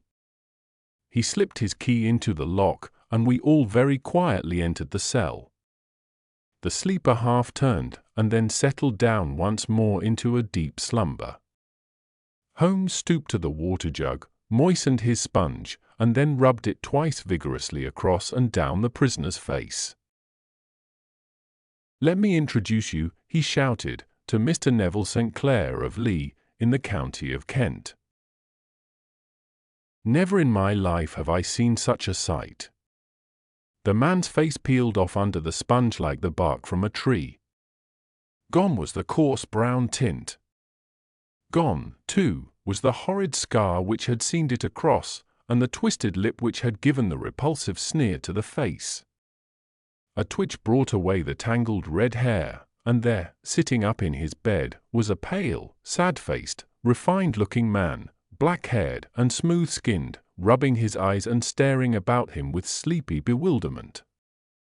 Then suddenly realizing the exposure, he broke into a scream and threw himself down with his face to the pillow. "Great heavens!" cried the inspector, "it is, indeed, the missing man. I know him from the photograph." The prisoner turned with the reckless air of a man who abandons himself to his destiny. "Be it so," said he. "And pray what am I charged with?" "With making away with Mr. Neville St. Oh, come, you can't be charged with that unless they make a case of attempted suicide of it," said the inspector with a grin. "Well, I have been 27 years in the force, but this really takes the cake. If I am Mr. Neville St. Clair, then it is obvious that no crime has been committed, and that, therefore, I am illegally detained." "No crime, but a very great error has been committed," said Holmes. "You would have done better to have trusted your wife." "It was not the wife, it was the children," groaned the prisoner. "God help me, I would not have them ashamed of their father. My God! What an exposure! What can I do?" Sherlock Holmes sat down beside him on the couch and patted him kindly on the shoulder. "If you leave it to a court of law to clear the matter up," said he, "of course you can hardly avoid publicity. On the other hand, if you convince the police authorities that there is no possible case against you, I do not know that there is any reason that the details should find their way into the papers. Inspector Bradstreet would, I am sure, make notes upon anything which you might tell us and submit it to the proper authorities. The case would then never go into court at all." "God bless you," cried the prisoner passionately. "I would have endured imprisonment, even execution, rather than have left my miserable secret as a family blot to my children. You are the first who have ever heard my story. My father was a schoolmaster in Chesterfield, where I received an excellent education. I travelled in my youth, took to the stage, and finally became a reporter on an evening paper in London. One day my editor wished to have a series of articles upon begging in the metropolis, and I volunteered to supply them. There was the point from which all my adventures started.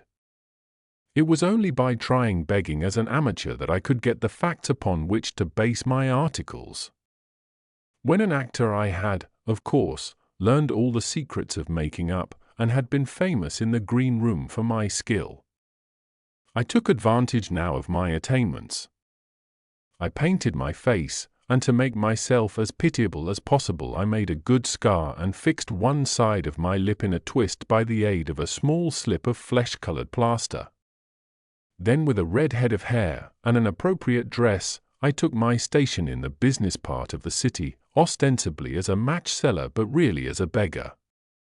For 7 hours I plied my trade, and when I returned home in the evening I found to my surprise that I had received no less than 26 for D. I wrote my articles and thought little more of the matter until, some time later, I backed a bill for a friend and had a writ served upon me for £25. I was at my wits' end where to get the money, but a sudden idea came to me. I begged a fortnight's grace from the creditor, asked for a holiday from my employers, and spent the time in begging in the city under my disguise. In 10 days I had the money and had paid the debt. Well, you can imagine how hard it was to settle down to arduous work at £2 a week when I knew that I could earn as much in a day by smearing my face with a little paint, laying my cap on the ground, and sitting still.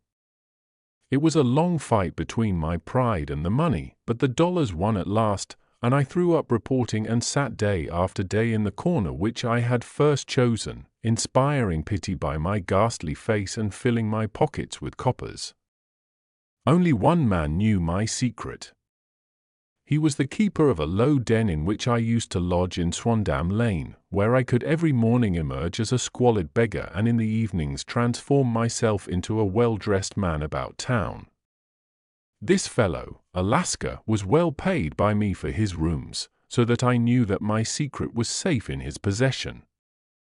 Well, very soon I found that I was saving considerable sums of money. I do not mean that any beggar in the streets of London could earn £700 a year, which is less than my average takings, but I had exceptional advantages in my power of making up, and also in a facility of repartee, which improved by practice and made me quite a recognized character in the city. All day a stream of pennies, varied by silver, poured in upon me, and it was a very bad day in which I failed to take £2. As I grew richer I grew more ambitious, took a house in the country, and eventually married, without anyone having a suspicion as to my real occupation. My dear wife knew that I had business in the city. She little knew what. Last Monday I had finished for the day and was dressing in my room above the opium den when I looked out of my window and saw, to my horror and astonishment, that my wife was standing in the street, with her eyes fixed full upon me. I gave a cry of surprise, threw up my arms to cover my face, and, rushing to my confidant, the Lascar, entreated him to prevent anyone from coming up to me. I heard her voice downstairs, but I knew that she could not ascend. Swiftly I threw off my clothes, pulled on those of a beggar, and put on my pigments and wig.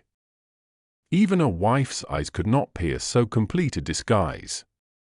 But then it occurred to me that there might be a search in the room, and that the clothes might betray me.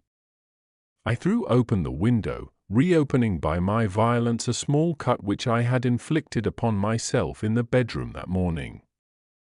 Then I seized my coat, which was weighted by the coppers which I had just transferred to it from the leather bag in which I carried my takings.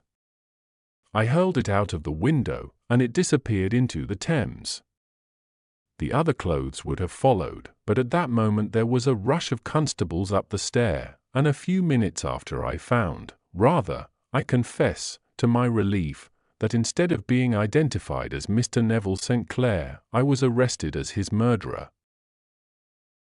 I do not know that there is anything else for me to explain. I was determined to preserve my disguise as long as possible, and hence my preference for a dirty face. Knowing that my wife would be terribly anxious, I slipped off my ring and confided it to the Lascar at a moment when no constable was watching me, together with a hurried scrawl, telling her that she had no cause to fear. "That note only reached her yesterday," said Holmes.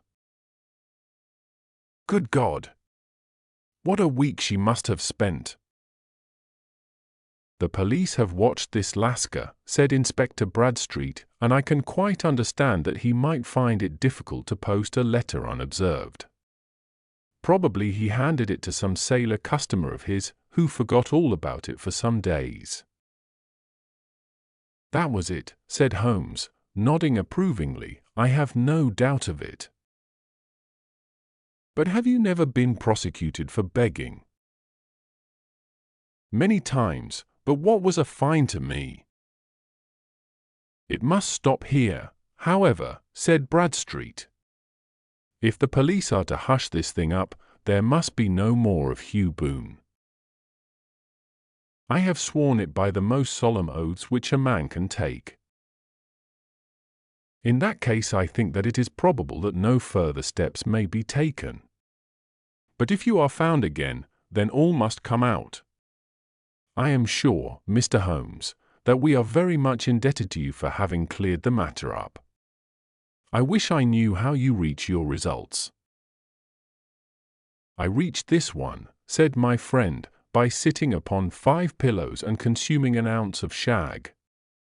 I think, Watson, that if we drive to Baker Street we shall just be in time for breakfast." The Adventure of the Blue Carbuncle.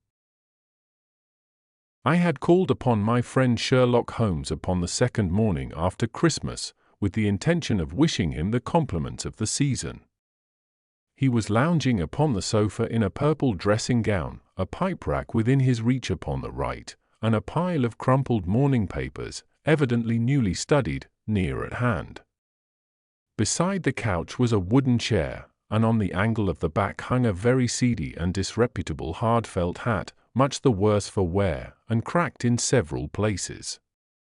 A lens and a forceps lying upon the seat of the chair suggested that the hat had been suspended in this manner for the purpose of examination. "You are engaged," said I, "or perhaps I interrupt you." "Not at all. I am glad to have a friend with whom I can discuss my results. The matter is a perfectly trivial 1 inch." He jerked his thumb in the direction of the old hat, "but there are points in connection with it which are not entirely devoid of interest and even of instruction."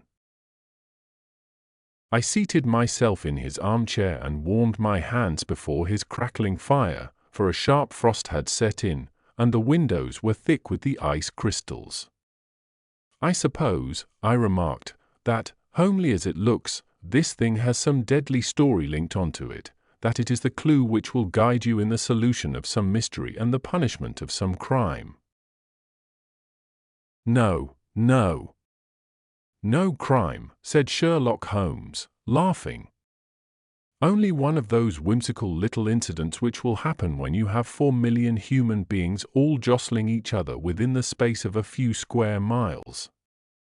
Amid the action and reaction of so dense a swarm of humanity, every possible combination of events may be expected to take place, and many a little problem will be presented which may be striking and bizarre without being criminal.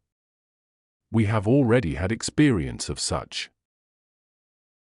So much so," I remarked, "that of the last 6 cases which I have added to my notes, 3 have been entirely free of any legal crime." "Precisely. You allude to my attempt to recover the Irene Adler papers, to the singular case of Miss Mary Sutherland, and to the adventure of the man with the twisted lip. Well, I have no doubt that this small matter will fall into the same innocent category. You know Peterson, the commissionaire?" "Yes. It is to him that this trophy belongs." "It is his hat." "No, no, he found it. Its owner is unknown. I beg that you will look upon it not as a battered billycock but as an intellectual problem. And, first, as to how it came here. It arrived upon Christmas morning, in company with a good fat goose, which is, I have no doubt, roasting at this moment in front of Peterson's fire. The facts are these: about 4 o'clock on Christmas morning, Peterson, who, as you know, is a very honest fellow, was returning from some small jollification and was making his way homeward down Tottenham Court Road. In front of him he saw, in the gaslight, a tallish man, walking with a slight stagger, and carrying a white goose slung over his shoulder. As he reached the corner of Good Street, a row broke out between this stranger and a little knot of roughs. One of the latter knocked off the man's hat, on which he raised his stick to defend himself and, swinging it over his head, smashed the shop window behind him. Peterson had rushed forward to protect the stranger from his assailants, but the man, shocked at having broken the window, and seeing an official-looking person in uniform rushing towards him, dropped his goose, took to his heels, and vanished amid the labyrinth of small streets which lie at the back of Tottenham Court Road. The roughs had also fled at the appearance of Peterson, so that he was left in possession of the field of battle, and also of the spoils of victory in the shape of this battered hat and a most unimpeachable Christmas goose, which surely he restored to their owner. My dear fellow, there lies the problem. It is true that for Mrs. Henry Baker was printed upon a small card which was tied to the bird's left leg, and it is also true that the initials H.B. are legible upon the lining of this hat, but as there are some thousands of Bakers, and some hundreds of Henry Bakers in this city of ours, it is not easy to restore lost property to any one of them.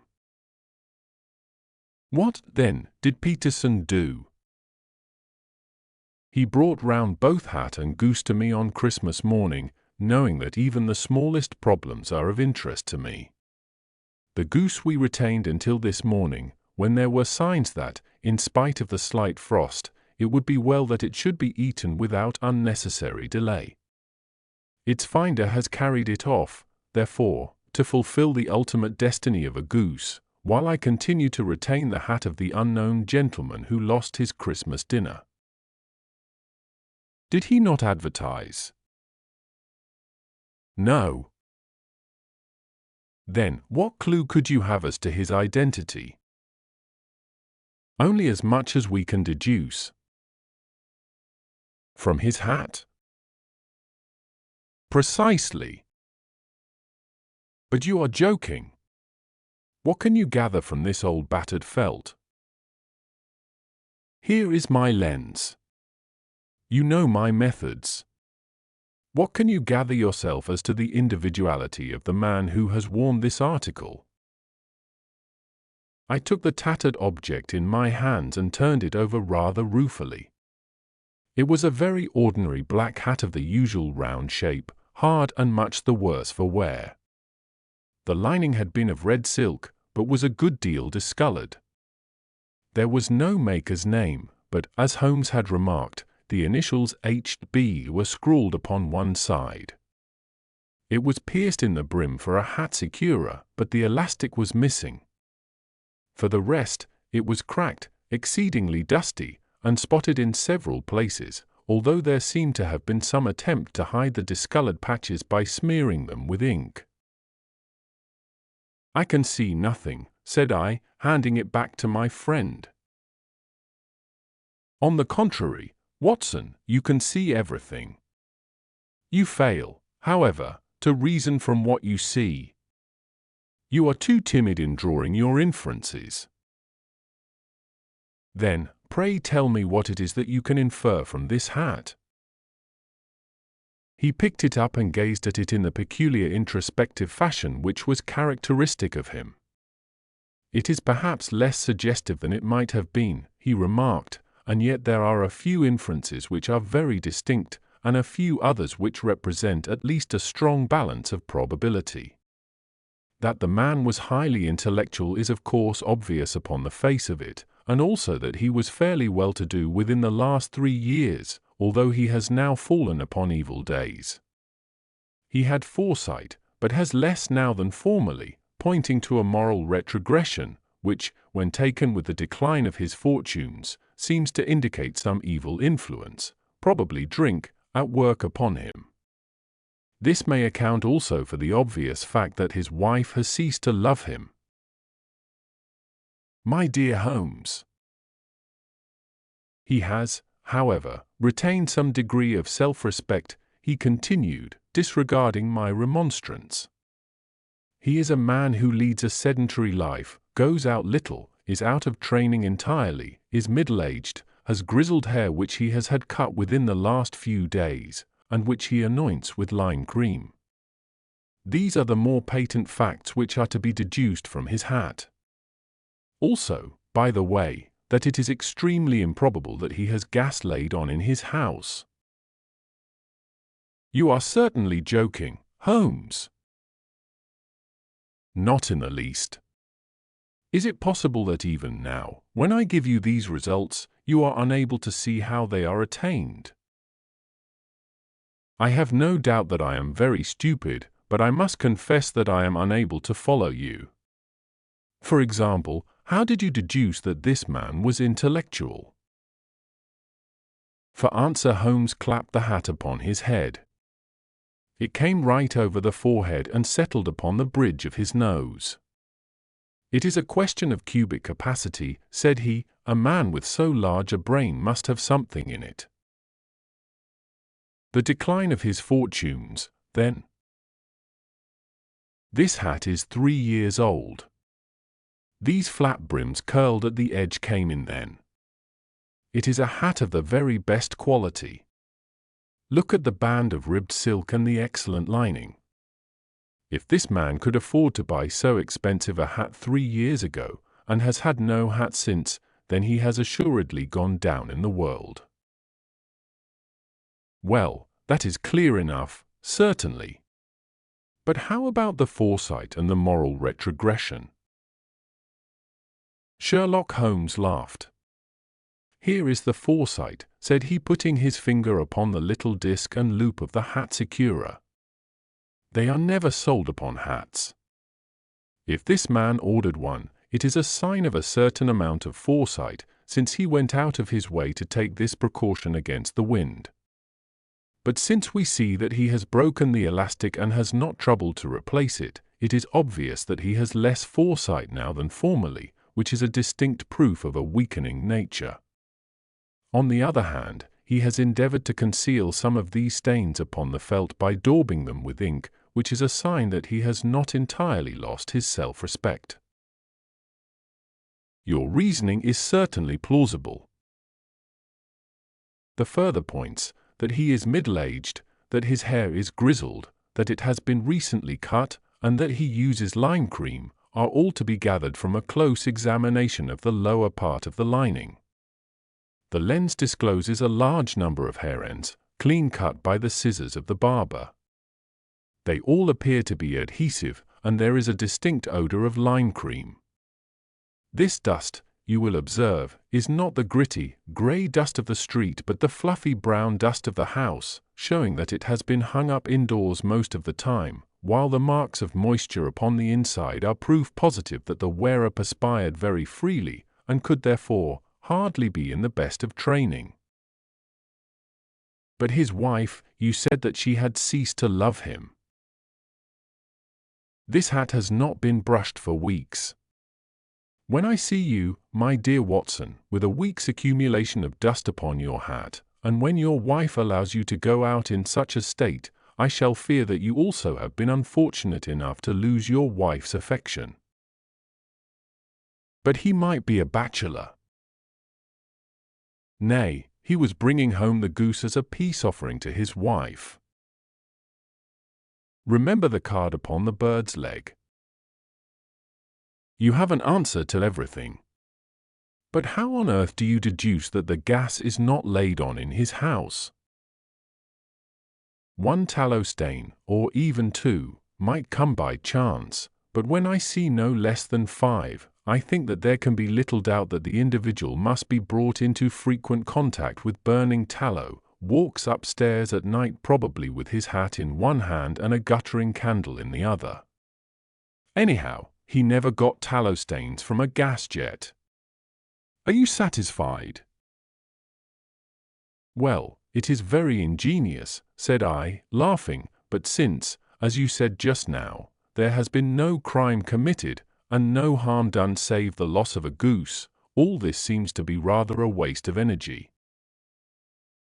Sherlock Holmes had opened his mouth to reply, when the door flew open, and Peterson, the commissionaire, rushed into the apartment with flushed cheeks and the face of a man who is dazed with astonishment. The goose, Mr. Holmes. The goose, sir, he gasped. Eh? What of it, then? Has it returned to life and flapped off through the kitchen window?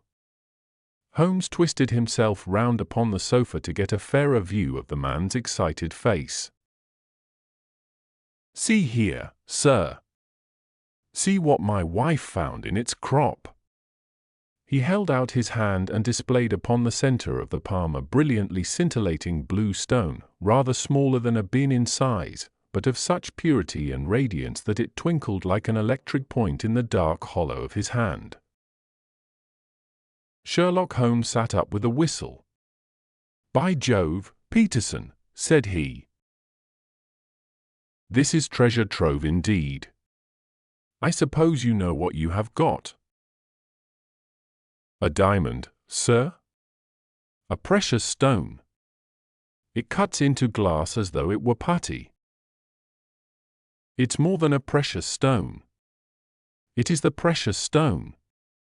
Not the Countess of Morcar's blue carbuncle," I ejaculated. "Precisely so. I ought to know its size and shape, seeing that I have read the advertisement about it in the Times every day lately. It is absolutely unique, and its value can only be conjectured, but the reward offered of £1,000 is certainly not within a 20th part of the market price." £1,000! Great Lord of mercy! The commissionaire plumped down into a chair and stared from one to the other of us. "That is the reward, and I have reason to know that there are sentimental considerations in the background which would induce the Countess to part with half her fortune if she could but recover the gem. It was lost, if I remember aright, at the Hotel Cosmopolitan," I remarked. "Precisely so, on December 22nd, just 5 days ago. John Horner, a plumber, was accused of having abstracted it from the lady's jewel case. The evidence against him was so strong that the case has been referred to the assizes. I have some account of the matter here, I believe." He rummaged amid his newspapers, glancing over the dates, until at last he smoothed one out, doubled it over, and read the following paragraph. "Hotel Cosmopolitan Jewel Robbery. John Horner, 26, plumber, was brought up upon the charge of having upon the 22nd inst. abstracted from the jewel case of the Countess of Morcar the valuable gem known as the blue carbuncle. James Ryder, upper attendant at the hotel, gave his evidence to the effect that he had shown Horner up to the dressing-room of the Countess of Morcar upon the day of the robbery in order that he might solder the second bar of the grate, which was loose. He had remained with Horner some little time, but had finally been called away. On returning, he found that Horner had disappeared, that the bureau had been forced open, and that the small morocco casket in which, as it afterwards transpired, the Countess was accustomed to keep her jewel, was lying empty upon the dressing-table. Ryder instantly gave the alarm, and Horner was arrested the same evening, but the stone could not be found either upon his person or in his rooms. Catherine Cusack, maid to the Countess, deposed to having heard Ryder's cry of dismay on discovering the robbery, and to having rushed into the room, where she found matters as described by the last witness. Inspector Bradstreet, B Division, gave evidence as to the arrest of Horner, who struggled frantically, and protested his innocence in the strongest terms. Evidence of a previous conviction for robbery having been given against the prisoner, the magistrate refused to deal summarily with the offence, but referred it to the assizes. Horner, who had shown signs of intense emotion during the proceedings, fainted away at the conclusion and was carried out of court. So much for the police court, said Holmes thoughtfully, tossing aside the paper. The question for us now to solve is the sequence of events leading from a rifled jewel case at one end to the crop of a goose in Tottenham Court Road at the other. You see, Watson, our little deductions have suddenly assumed a much more important and less innocent aspect. Here is the stone. The stone came from the goose, and the goose came from Mr. Henry Baker, the gentleman with the bad hat and all the other characteristics with which I have bored you. So now we must set ourselves very seriously to finding this gentleman and ascertaining what part he has played in this little mystery.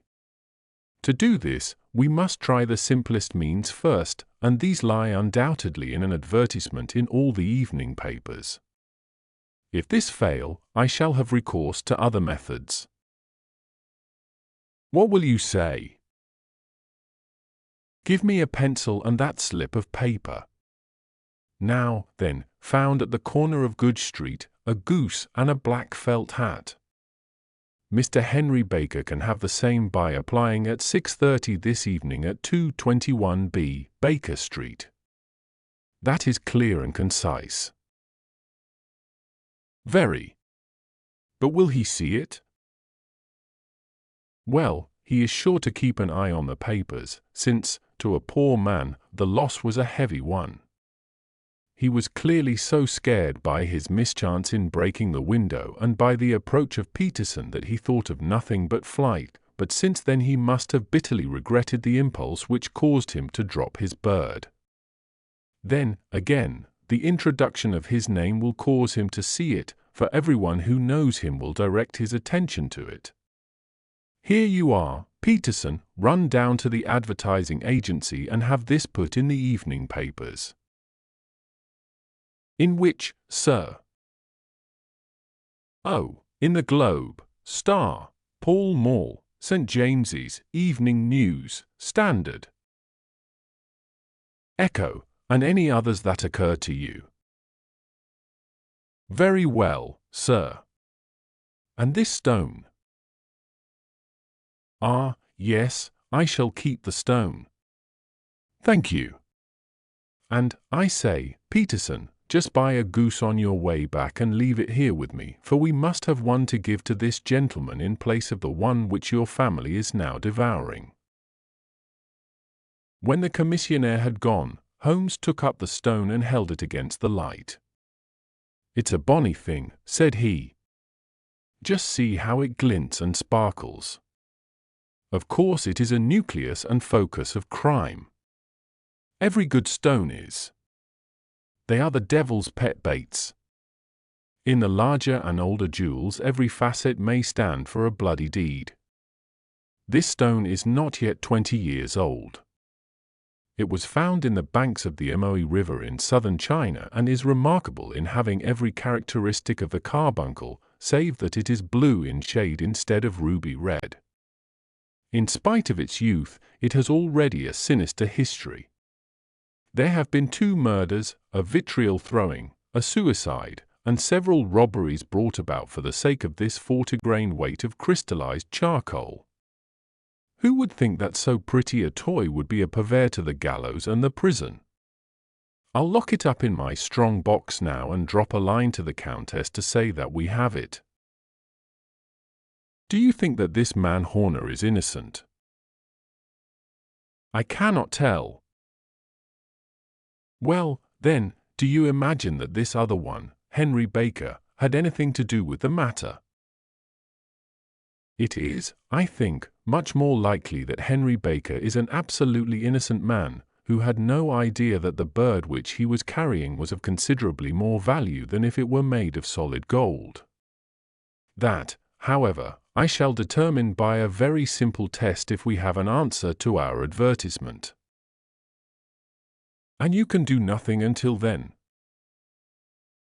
Nothing. In that case I shall continue my professional round. But I shall come back in the evening at the hour you have mentioned, for I should like to see the solution of so tangled a business. Very glad to see you. I dine at 7. There is a woodcock, I believe. By the way, in view of recent occurrences, perhaps I ought to ask Mrs. Hudson to examine its crop. I had been delayed at a case, and it was a little after 6:30 when I found myself in Baker Street once more. As I approached the house I saw a tall man in a Scotch bonnet with a coat which was buttoned up to his chin waiting outside in the bright semicircle which was thrown from the fanlight. Just as I arrived the door was opened, and we were shown up together to Holmes' room. Mr. Henry Baker, I believe," said he, rising from his armchair and greeting his visitor with the easy air of geniality which he could so readily assume. "Pray take this chair by the fire, Mr. Baker. It is a cold night, and I observe that your circulation is more adapted for summer than for winter. Ah, Watson, you have just come at the right time. Is that your hat?" "Mr. Baker?" "Yes, sir, that is undoubtedly my hat." He was a large man with rounded shoulders, a massive head, and a broad, intelligent face, sloping down to a pointed beard of grizzled brown. A touch of red in nose and cheeks, with a slight tremor of his extended hand, recalled Holmes' surmise as to his habits. His rusty black frock coat was buttoned right up in front, with the collar turned up, and his lank wrists protruded from his sleeves without a sign of cuff or shirt. He spoke in a slow staccato fashion, choosing his words with care, and gave the impression generally of a man of learning and letters who had had ill usage at the hands of fortune. "We have retained these things for some days," said Holmes, "because we expected to see an advertisement from you giving your address. I am at a loss to know now why you did not advertise." Our visitor gave a rather shamefaced laugh. "Shillings have not been so plentiful with me as they once were," he remarked. "I had no doubt that the gang of roughs who assaulted me had carried off both my hat and the bird. I did not care to spend more money in a hopeless attempt at recovering them."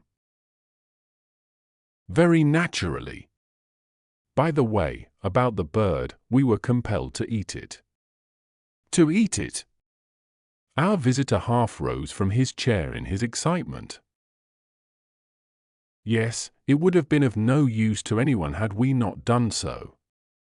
But I presume that this other goose upon the sideboard, which is about the same weight and perfectly fresh, will answer your purpose equally well." "Oh, certainly, certainly," answered Mr. Baker with a sigh of relief. "Of course, we still have the feathers, legs, crop, and so on of your own bird, so if you wish—" The man burst into a hearty laugh. "They might be useful to me as relics of my adventure," said he, "but beyond that I can hardly see what use the disjecta membra of my late acquaintance are going to be to me. No, sir, I think that, with your permission, I will confine my attentions to the excellent bird which I perceive upon the sideboard." Sherlock Holmes glanced sharply across at me with a slight shrug of his shoulders. "There is your hat, then, and there your bird," said he. "By the way, would it bore you to tell me where you got the other one from? I am somewhat of a fowl fancier, and I have seldom seen a better grown goose." "Certainly, sir," said Baker, who had risen and tucked his newly gained property under his arm. "There are a few of us who frequent the Alpha Inn, near the museum. We are to be found in the museum itself during the day, you understand. This year our good host, Windigate by name, instituted a goose club, by which, on consideration of some few pence every week, we were each to receive a bird at Christmas. My pence were duly paid, and the rest is familiar to you. I am much indebted to you, sir, for a Scotch bonnet is fitted neither to my years nor my gravity." With a comical pomposity of manner he bowed solemnly to both of us and strode off upon his way. "So much for Mr. Henry Baker," said Holmes when he had closed the door behind him. "It is quite certain that he knows nothing whatever about the matter. Are you hungry, Watson?" "Not particularly."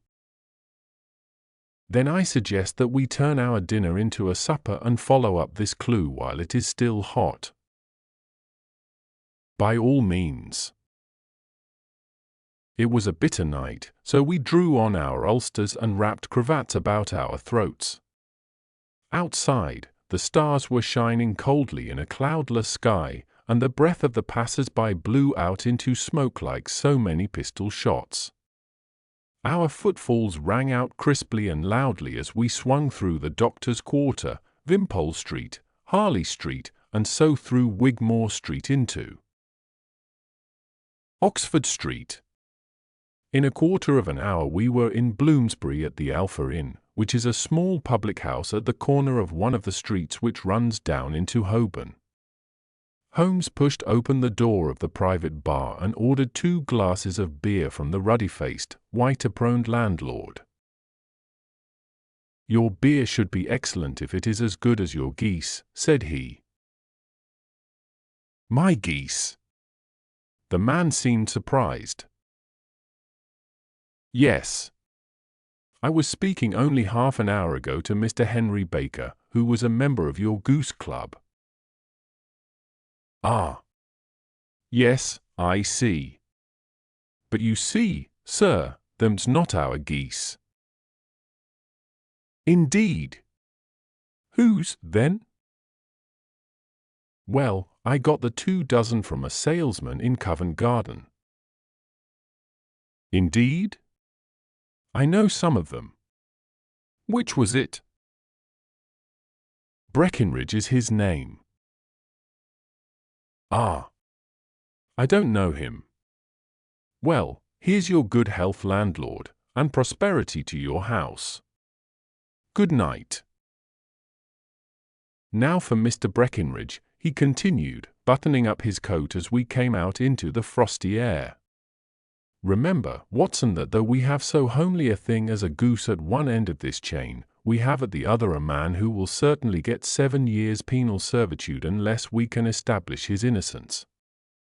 It is possible that our inquiry may but confirm his guilt, but, in any case, we have a line of investigation which has been missed by the police, and which a singular chance has placed in our hands. Let us follow it out to the bitter end. Faces to the south, then, and quick march." We passed across Holborn, down Indell Street, and so through a zigzag of slums to Covent Garden Market. One of the largest stalls bore the name of Breckinridge upon it, and the proprietor, a hoarser-looking man, with a sharp face and trim side whiskers, was helping a boy to put up the shutters. "Good evening." "It's a cold night," said Holmes. The salesman nodded and shot a questioning glance at my companion. "Sold out of geese, I see," continued Holmes, pointing at the bare slabs of marble. "Let you have 500 tomorrow morning." "That's no good." "Well, there are some on the stall with the gas flare." "Ah, but I was recommended to you." "Who by?" "The landlord of the Alpha." "Oh, yes, I sent him a couple of dozen." Fine birds they were, too. Now where did you get them from?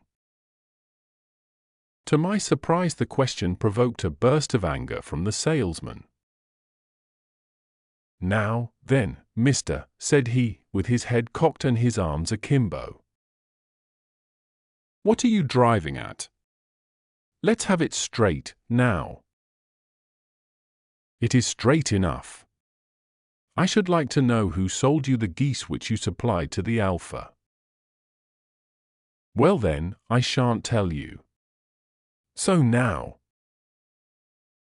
"Oh, it is a matter of no importance, but I don't know why you should be so warm over such a trifle." "Warm? You'd be as warm, maybe, if you were as pestered as I am. When I pay good money for a good article there should be an end of the business, but it's where are the geese, and who did you sell the geese to, and what will you take for the geese? One would think they were the only geese in the world, to hear the fuss that is made over them." "Well, I have no connection with any other people who have been making inquiries," said Holmes carelessly. "If you won't tell us, the bet is off, that is all. But I'm always ready to back my opinion on a matter of fowls, and I have a fiver on it that the bird I ate is country bred." "Well, then, you've lost your fiver, for it's town bred," snapped the salesman. "It's nothing of the kind." "I say it is." "I don't believe it." "Do you think you know more about fowls than I, who have handled them ever since I was a nipper? I tell you, all those birds that went to the Alpha were town bred." "You'll never persuade me to believe that." "Will you bet, then?" "It's merely taking your money, for I know that I am right. But I'll have a sovereign on with you, just to teach you not to be obstinate." The salesman chuckled grimly. "Bring me the books, Bill," said he.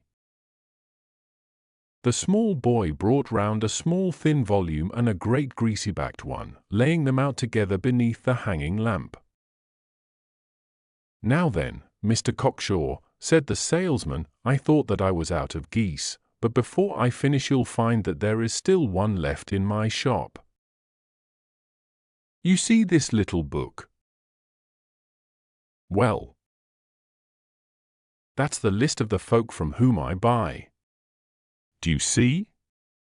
Well, then, here on this page are the country folk, and the numbers after their names are where their accounts are in the big ledger. Now, then, you see this other page in red ink? Well, that is a list of my town suppliers. Now, look at that third name. Just read it out to me. Mrs. Oakshott, 117, Brixton Road, 249, Red Holmes. Quite so. Now turn that up in the ledger. Holmes turned to the page indicated. Here you are, Mrs. Oakshott, 117. Brixton Road, egg and poultry supplier. Now, then, what's the last entry?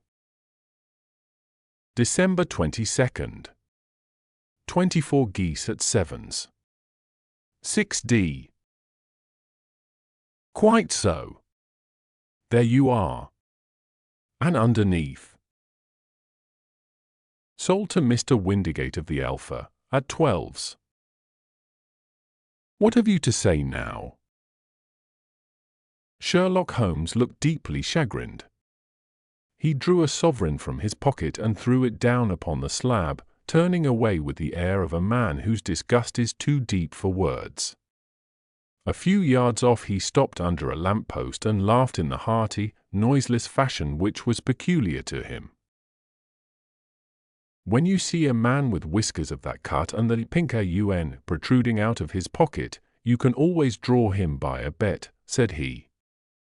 I dare say that if I had put £100 down in front of him, that man would not have given me such complete information as was drawn from him by the idea that he was doing me on a wager. Well, Watson, we are, I fancy, nearing the end of our quest, and the only point which remains to be determined is whether we should go on to this Mrs. Oakshott tonight, or whether we should reserve it for tomorrow. It is clear from what that surly fellow said that there are others besides ourselves who are anxious about the matter, and I should. His remarks were suddenly cut short by a loud hubbub which broke out from the stall which we had just left.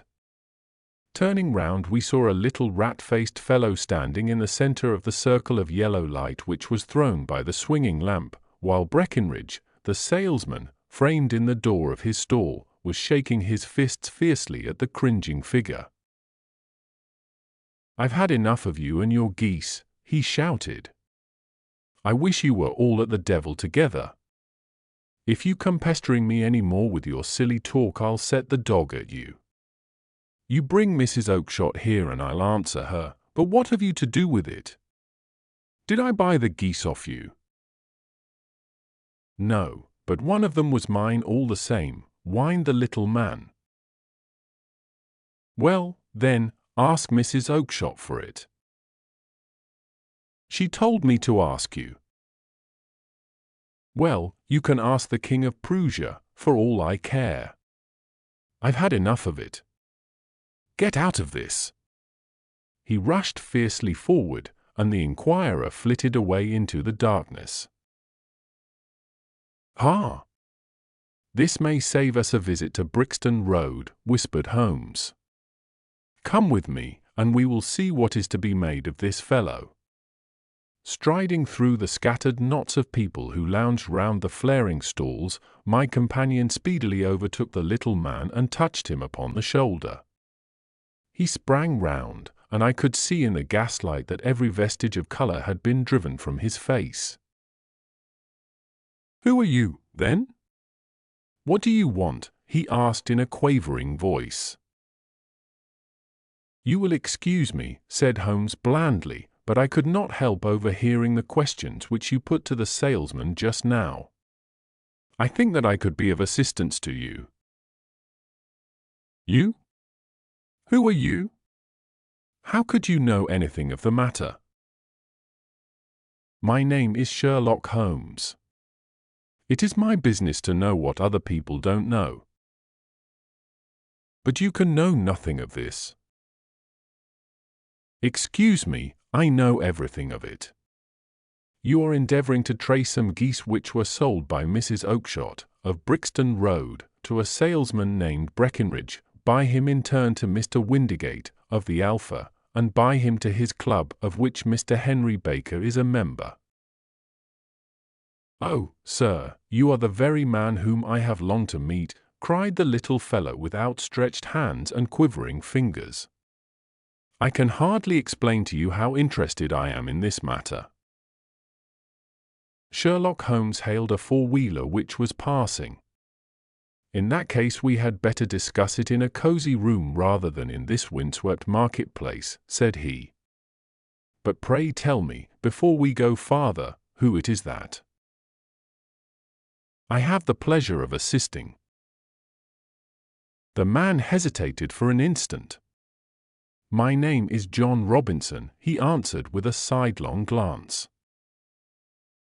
"No, no, the real name," said Holmes sweetly. "It is always awkward doing business with an alias." A flash sprang to the white cheeks of the stranger. "Well then," said he, "my real name is James Ryder." "Precisely so. Head attendant at the Hotel Cosmopolitan. Pray step into the cab, and I shall soon be able to tell you everything which you would wish to know."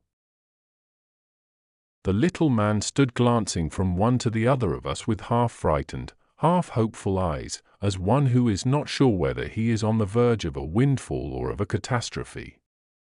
Then he stepped into the cab, and in half an hour we were back in the sitting-room at Baker Street. Nothing had been said during our drive, but the high, thin breathing of our new companion, and the claspings and unclaspings of his hands, spoke of the nervous tension within him. "Here we are," said Holmes cheerily as we filed into the room. "The fire looks very seasonable in this weather. You look cold, Mr. Ryder. Pray take the basket chair. I will just put on my slippers before we settle this little matter of yours. Now, then. You want to know what became of those geese?" "Yes, sir. Or rather, I fancy, of that goose. It was one bird, I imagine, in which you were interested, white, with a black bar across the tail." Ryder quivered with emotion. "Oh, sir," he cried, "can you tell me where it went to?" "It came here." "Here?" "Yes, and a most remarkable bird it proved. I don't wonder that you should take an interest in it. It laid an egg after it was dead, the bonniest, brightest little blue egg that ever was seen. I have it here in my museum." Our visitor staggered to his feet and clutched the mantelpiece with his right hand. Holmes unlocked his strong-box and held up the blue carbuncle, which shone out like a star, with a cold, brilliant, many-pointed radiance. Ryder stood glaring with a drawn face, uncertain whether to claim or to disown it. "The game's up, Ryder," said Holmes quietly. "Hold up, man, or you'll be into the fire. Give him an arm back into his chair, Watson. He's not got blood enough to go in for felony with impunity. Give him a dash of brandy. So. Now he looks a little more human. What a shrimp it is, to be sure." For a moment he had staggered and nearly fallen, but the brandy brought a tinge of color into his cheeks, and he sat staring with frightened eyes at his accuser. "I have almost every link in my hands, and all the proofs which I could possibly need, so there is little which you need tell me. Still, that little may as well be cleared up to make the case complete. You had heard, Ryder, of this blue stone of the Countess of Morcar's." "It was Catherine Cusack who told me of it," said he in a crackling voice. "I see, her ladyship's waiting maid. Well, the temptation of sudden wealth so easily acquired was too much for you, as it has been for better men before you, but you were not very scrupulous in the means you used. It seems to me, Ryder, that there is the making of a very pretty villain in you. You knew that this man Horner, the plumber, had been concerned in some such matter before, and that suspicion would rest the more readily upon him. What did you do, then? You made some small job in my lady's room, you and your confederate Cusack, and you managed that he should be the man sent for. Then, when he had left, you rifled the jewel case, raised the alarm, and had this unfortunate man arrested. You then—" Ryder threw himself down suddenly upon the rug and clutched at my companion's knees. "For God's sake, have mercy," he shrieked. "Think of my father. Of my mother. It would break their hearts. I never went wrong before. I never will again. I swear it. I'll swear it on a Bible. Oh, don't bring it into court. For Christ's sake, don't." "Get back into your chair," said Holmes sternly. "It is very well to cringe and crawl now, but you thought little enough of this poor Horner in the dock for a crime of which he knew nothing. I will fly, Mr. Holmes. I will leave the country, sir. Then the charge against him will break down. We will talk about that. And now let us hear a true account of the next act. How came the stone into the goose, and how came the goose into the open market? Tell us the truth, for there lies your only hope of safety." Ryder passed his tongue over his parched lips. "I will tell you it just as it happened, sir," said he. "When Horner had been arrested, it seemed to me that it would be best for me to get away with the stone at once, for I did not know at what moment the police might not take it into their heads to search me and my room. There was no place about the hotel where it would be safe. I went out, as if on some commission, and I made for my sister's house. She had married a man named Oakshott, and lived in Brixton Road, where she fattened fowls for the market. All the way there every man I met seemed to me to be a policeman or a detective, and, for all that it was a cold night, the sweat was pouring down my face before I came to the Brixton Road. My sister asked me what was the matter, and why I was so pale, but I told her that I had been upset by the jewel robbery at the hotel. Then I went into the backyard and smoked a pipe and wondered what it would be best to do. I had a friend once called Maudsley, who went to the bad, and has just been serving his time in Pentonville. One day he had met me, and fell into talk about the ways of thieves, and how they could get rid of what they stole. I knew that he would be true to me, for I knew one or two things about him, so I made up my mind to go right on to Kilburn, where he lived, and take him into my confidence. He would show me how to turn the stone into money. But how to get to him in safety? I thought of the agonies I had gone through in coming from the hotel. I might at any moment be seized and searched, and there would be the stone in my waistcoat pocket. I was leaning against the wall at the time and looking at the geese which were waddling about round my feet, and suddenly an idea came into my head which showed me how I could beat the best detective that ever lived. My sister had told me some weeks before that I might have the pick of her geese for a Christmas present, and I knew that she was always as good as her word. I would take my goose now, and in it I would carry my stone to Kilburn. There was a little shed in the yard, and behind this I drove one of the birds, a fine big one, white, with a barred tail. I caught it, and prying its bill open, I thrust the stone down its throat as far as my finger could reach. The bird gave a gulp, and I felt the stone pass along its gullet and down into its crop. But the creature flapped and struggled, and out came my sister to know what was the matter. As I turned to speak to her, the brute broke loose and fluttered off among the others. "Whatever were you doing with that bird, Jem?" says she. "Well," said I, "you said you'd give me one for Christmas, and I was feeling which was the fattest." "Oh," says she, "we've set yours aside for you, a Jem's bird, we call it. It's the big white one over yonder. There's 26 of them, which makes one for you, and one for us, and 2 dozen for the market." "Thank you, Maggie," says I, "but if it is all the same to you, I'd rather have that one I was handling just now." "The other is a good £3 heavier," said she, "and we fattened it expressly for you." "Never mind. I'll have the other, and I'll take it now," said I. "Oh, just as you like," said she, a little huffed. "Which is it you want, then?" "That white one with the barred tail, right in the middle of the flock." "Oh, very well. Kill it and take it with you." Well, I did what she said, Mr. Holmes, and I carried the bird all the way to Kilburn. I told my pal what I had done, for he was a man that it was easy to tell a thing like that to. He laughed until he choked, and we got a knife and opened the goose. My heart turned to water, for there was no sign of the stone, and I knew that some terrible mistake had occurred. I left the bird, rushed back to my sister's, and hurried into the backyard.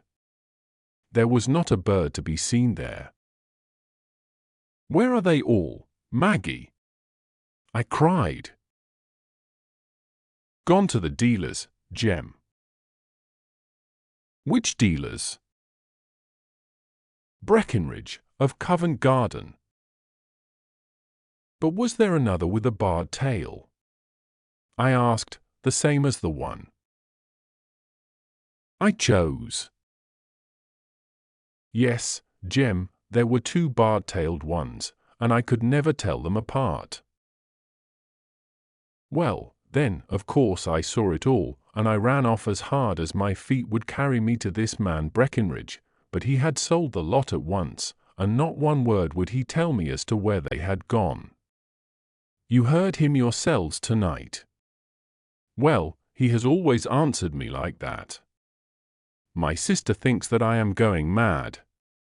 Sometimes I think that I am myself. And now I am myself a branded thief, without ever having touched the wealth for which I sold my character. God help me! God help me!" He burst into convulsive sobbing, with his face buried in his hands. There was a long silence, broken only by his heavy breathing and by the measured tapping of Sherlock Holmes' fingertips upon the edge of the table. Then my friend rose and threw open the door. "Get out," said he. "What, sir?" "Oh, heaven bless you!" "No more words. Get out." and no more words were needed. There was a rush, a clatter upon the stairs, the bang of a door, and the crisp rattle of running footfalls from the street. "After all, Watson," said Holmes, reaching up his hand for his clay pipe, "I am not retained by the police to supply their deficiencies. If Horner were in danger it would be another thing, but this fellow will not appear against him, and the case must collapse. I suppose that I am commuting a felony, but it is just possible that I am saving a soul. This fellow will not go wrong again, he is too terribly frightened. Send him to gaol now, and you make him a gaol bird for life. Besides, it is the season of forgiveness. Chance has put in our way a most singular and whimsical problem, and its solution is its own reward. If you will have the goodness to touch the bell, Doctor, we will begin another investigation, in which also a bird will be the chief feature." The Adventure of the Speckled Band. On glancing over my notes of the 70-odd cases in which I have during the last 8 years studied the methods of my friend Sherlock Holmes, I find many tragic, some comic, a large number merely strange, but none commonplace, for, working as he did rather for the love of his art than for the acquirement of wealth, he refused to associate himself with any investigation which did not tend towards the unusual, and even the fantastic. Of all these varied cases, however, I cannot recall any which presented more singular features than that which was associated with the well-known Surrey family of the Roylotts of Stoke Moran. The events in question occurred in the early days of my association with Holmes, when we were sharing rooms as bachelors in Baker Street. It is possible that I might have placed them upon record before, but a promise of secrecy was made at the time, from which I have only been freed during the last month by the untimely death of the lady to whom the pledge was given. It is perhaps as well that the facts should now come to light, for I have reasons to know that there are widespread rumors as to the death of Dr. Grimesby Roylott which tend to make the matter even more terrible than the truth. It was early in April in the year '83 that I woke one morning to find Sherlock Holmes standing, fully dressed, by the side of my bed. He was a late riser, as a rule, and as the clock on the mantelpiece showed me that it was only 7:15, I blinked up at him in some surprise, and perhaps just a little resentment, for I was myself regular in my habits. "Very sorry to knock you up, Watson," said he, "but it's the common lot this morning." "Mrs. Hudson has been knocked up," she retorted upon me, "and I on you." "What is it, then, a fire?" "No, a client. It seems that a young lady has arrived in a considerable state of excitement, who insists upon seeing me. She is waiting now in the sitting-room. Now, when young ladies wander about the metropolis at this hour of the morning, and knock sleepy people up out of their beds, I presume that it is something very pressing which they have to communicate. Should it prove to be an interesting case, you would, I am sure, wish to follow it from the outset. I thought, at any rate, that I should call you and give you the chance. My dear fellow, I would not miss it for anything." I had no keener pleasure than in following Holmes in his professional investigations, and in admiring the rapid deductions, as swift as intuitions, and yet always founded on a logical basis with which he unravelled the problems which were submitted to him. I rapidly threw on my clothes and was ready in a few minutes to accompany my friend down to the sitting-room. A lady dressed in black and heavily veiled, who had been sitting in the window, rose as we entered. "Good morning, madam," said Holmes cheerily. "My name is Sherlock Holmes. This is my intimate friend and associate, Dr. Watson, before whom you can speak as freely as before myself." "Ha! I am glad to see that Mrs. Hudson has had the good sense to light the fire. Pray draw up to it, and I shall order you a cup of hot coffee, for I observe that you are shivering." "It is not cold which makes me shiver," said the woman in a low voice, changing her seat as requested. "What, then?" "It is fear, Mr. Holmes. It is terror." She raised her veil as she spoke, and we could see that she was indeed in a pitiable state of agitation, her face all drawn and grey, with restless, frightened eyes, like those of some hunted animal. Her features and figure were those of a woman of 30, but her hair was shot with premature grey, and her expression was weary and haggard. Sherlock Holmes ran her over with one of his quick, all-comprehensive glances. "You must not fear," said he soothingly, bending forward and patting her forearm. "We shall soon set matters right, I have no doubt. You have come in by train this morning, I see. You know me, then?" "No, but I observe the second half of a return ticket in the palm of your left glove. You must have started early, and yet you had a good drive in a dog-cart, along heavy roads, before you reached the station." The lady gave a violent start and stared in bewilderment at my companion. "There is no mystery, my dear madam," said he, smiling. "The left arm of your jacket is spattered with mud in no less than 7 places. The marks are perfectly fresh. There is no vehicle save a dog-cart which throws up mud in that way, and then only when you sit on the left-hand side of the driver. Whatever your reasons may be, you are perfectly correct," said she. "I started from home before 6, reached Leatherhead at 20 past, and came in by the first train to Waterloo. Sir, I can stand this strain no longer. I shall go mad if it continues. I have no one to turn to, or none, save only one, who cares for me, and he, poor fellow, can be of little aid. I have heard of you, Mr. Holmes, I have heard of you from Mrs. Farintosh, whom you helped in the hour of her sore need. It was from her that I had your address. Oh, sir, do you not think that you could help me, too, and at least throw a little light through the dense darkness which surrounds me? At present it is out of my power to reward you for your services, but in a month or 6 weeks I shall be married, with the control of my own income, and then at least you shall not find me ungrateful." Holmes turned to his desk and, unlocking it, drew out a small case-book, which he consulted.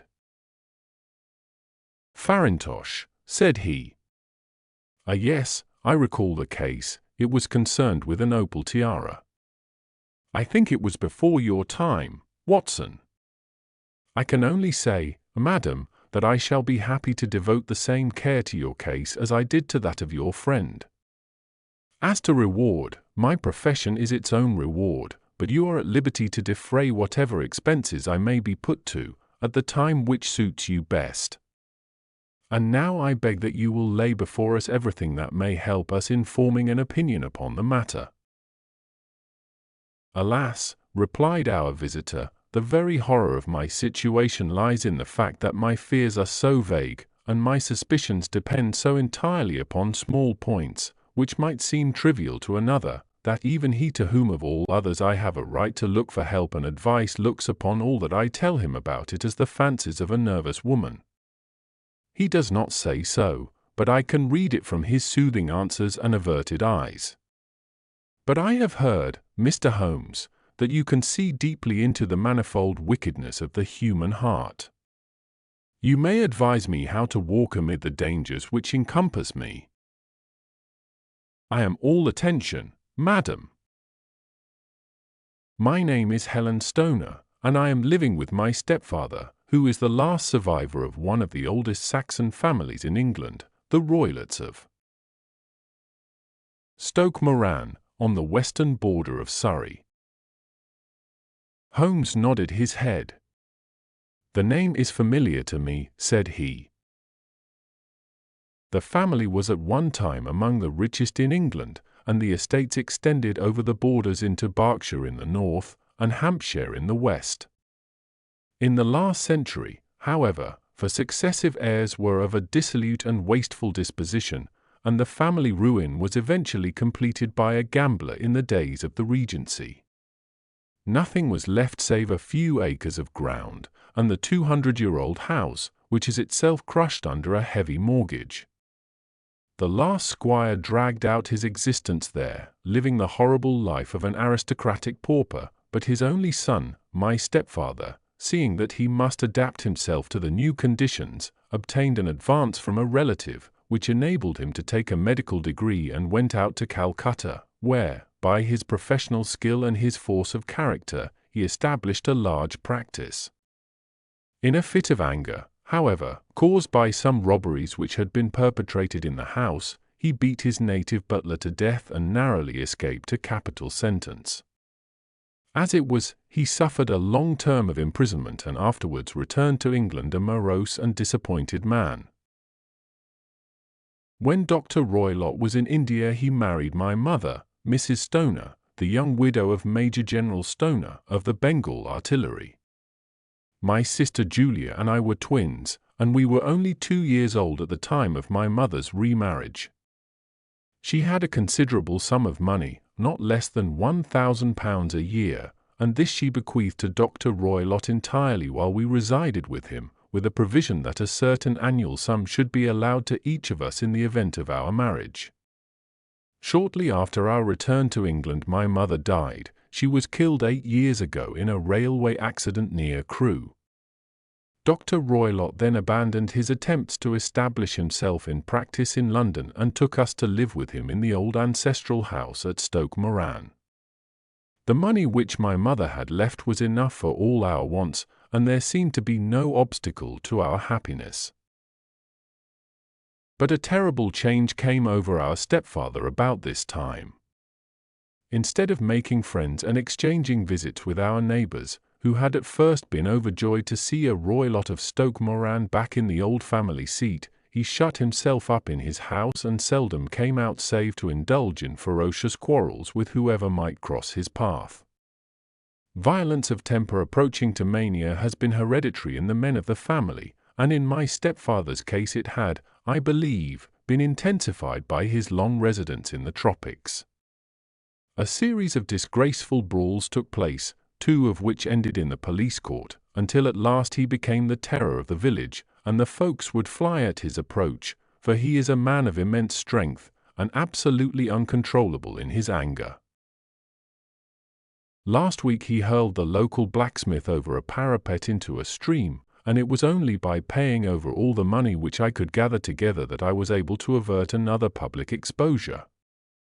He had no friends at all save the wandering gypsies, and he would give these vagabonds leave to encamp upon the few acres of bramble-covered land which represent the family estate, and would accept in return the hospitality of their tents, wandering away with them sometimes for weeks on end. He has a passion also for Indian animals, which are sent over to him by a correspondent, and he has at this moment a cheetah and a baboon, which wander freely over his grounds and are feared by the villagers almost as much as their master. You can imagine from what I say that my poor sister Julia and I had no great pleasure in our lives. No servant would stay with us, and for a long time we did all the work of the house. She was but 30 at the time of her death, and yet her hair had already begun to whiten, even as mine has. Your sister is dead, then? She died just 2 years ago, and it is of her death that I wish to speak to you.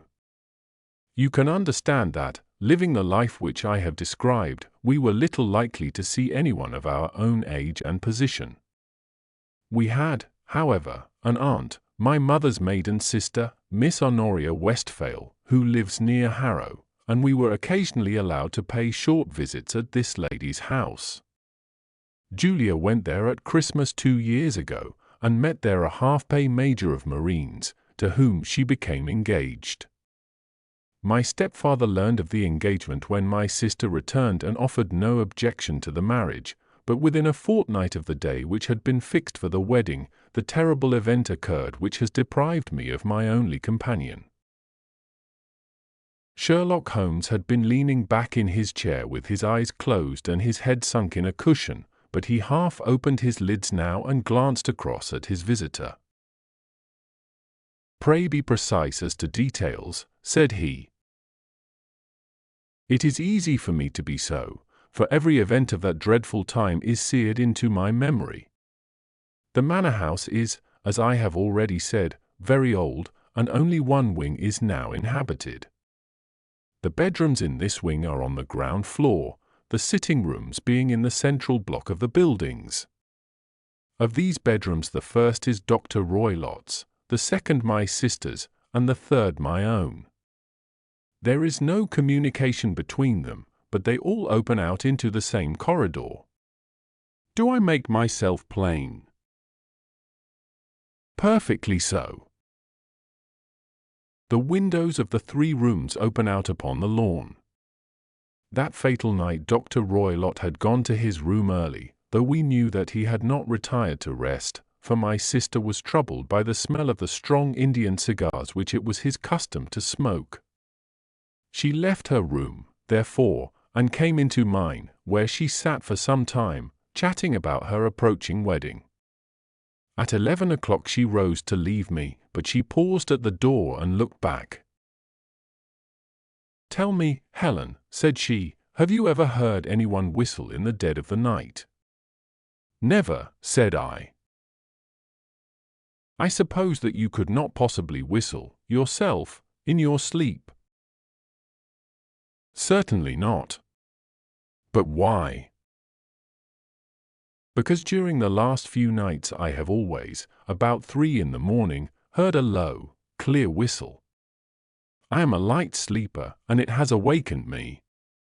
I cannot tell where it came from, perhaps from the next room, perhaps from the lawn. I thought that I would just ask you whether you had heard it." "No, I have not. It must be those wretched gypsies in the plantation." "Very likely. And yet if it were on the lawn, I wonder that you did not hear it also." "Ah, but I sleep more heavily than you."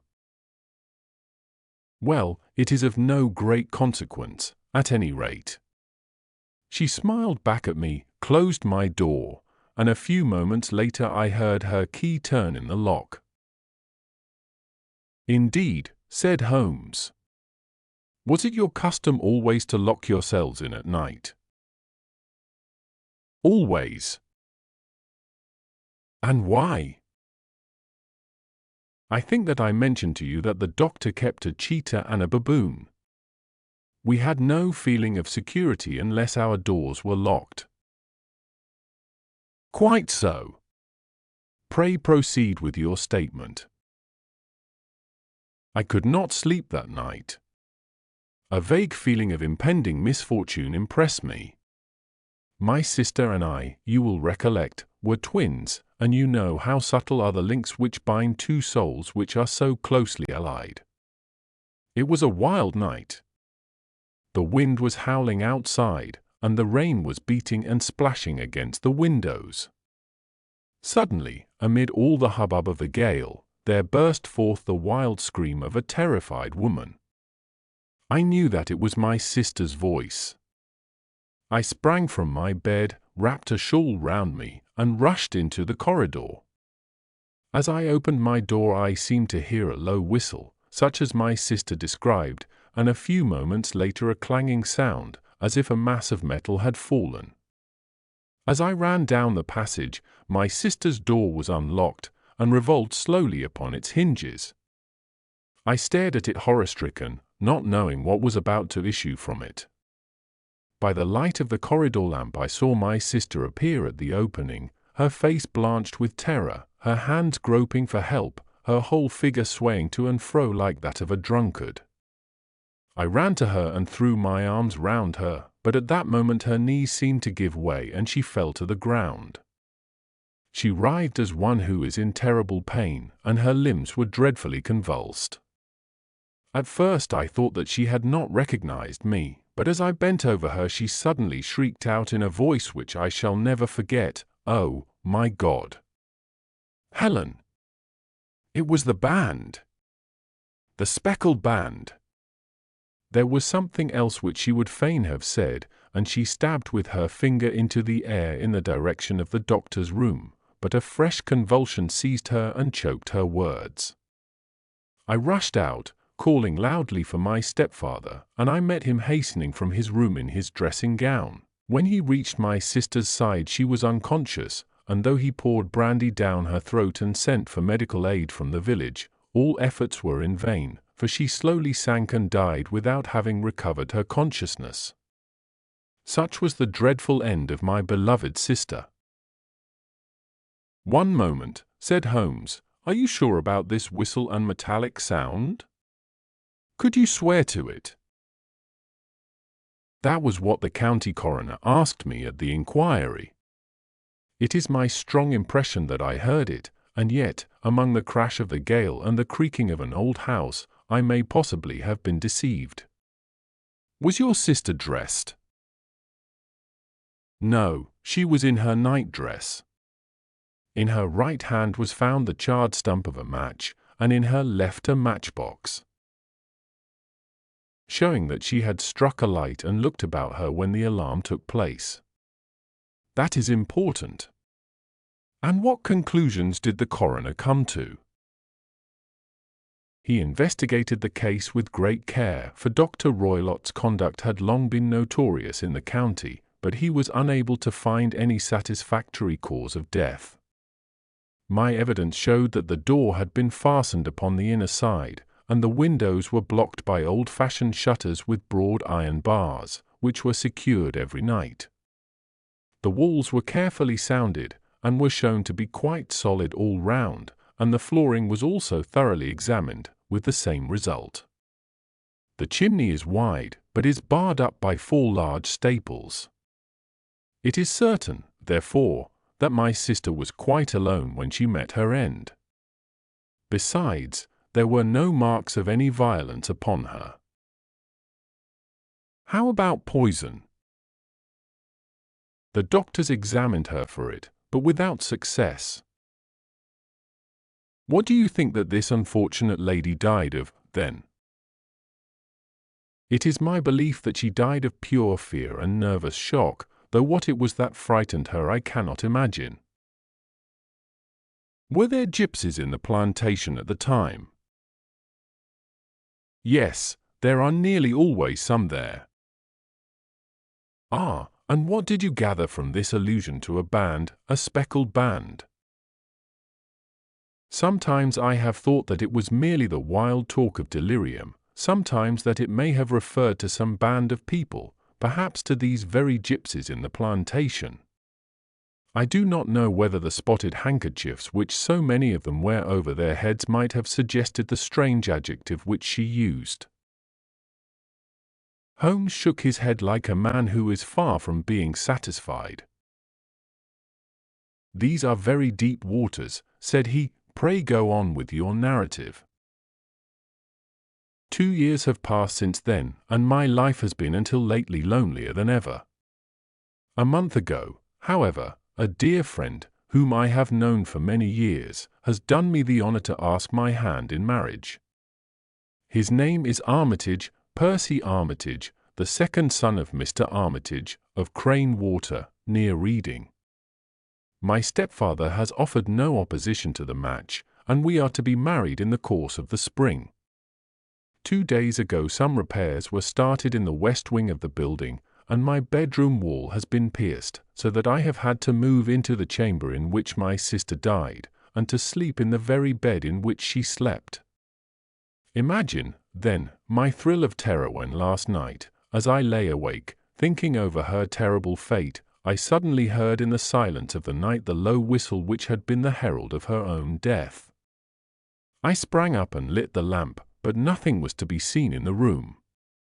I was too shaken to go to bed again, however, so I dressed, and as soon as it was daylight I slipped down, got a dog-cart at the Crown Inn, which is opposite, and drove to Leatherhead, from whence I have come on this morning with the one object of seeing you and asking your advice." "You have done wisely," said my friend. But have you told me all? Yes, all. Miss Roylott, you have not. You are screening your stepfather.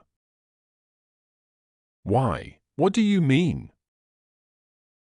For answer, Holmes pushed back the frill of black lace which fringed the hand that lay upon our visitor's knee. 5 little livid spots, the marks of 4 fingers and a thumb, were printed upon the white wrist.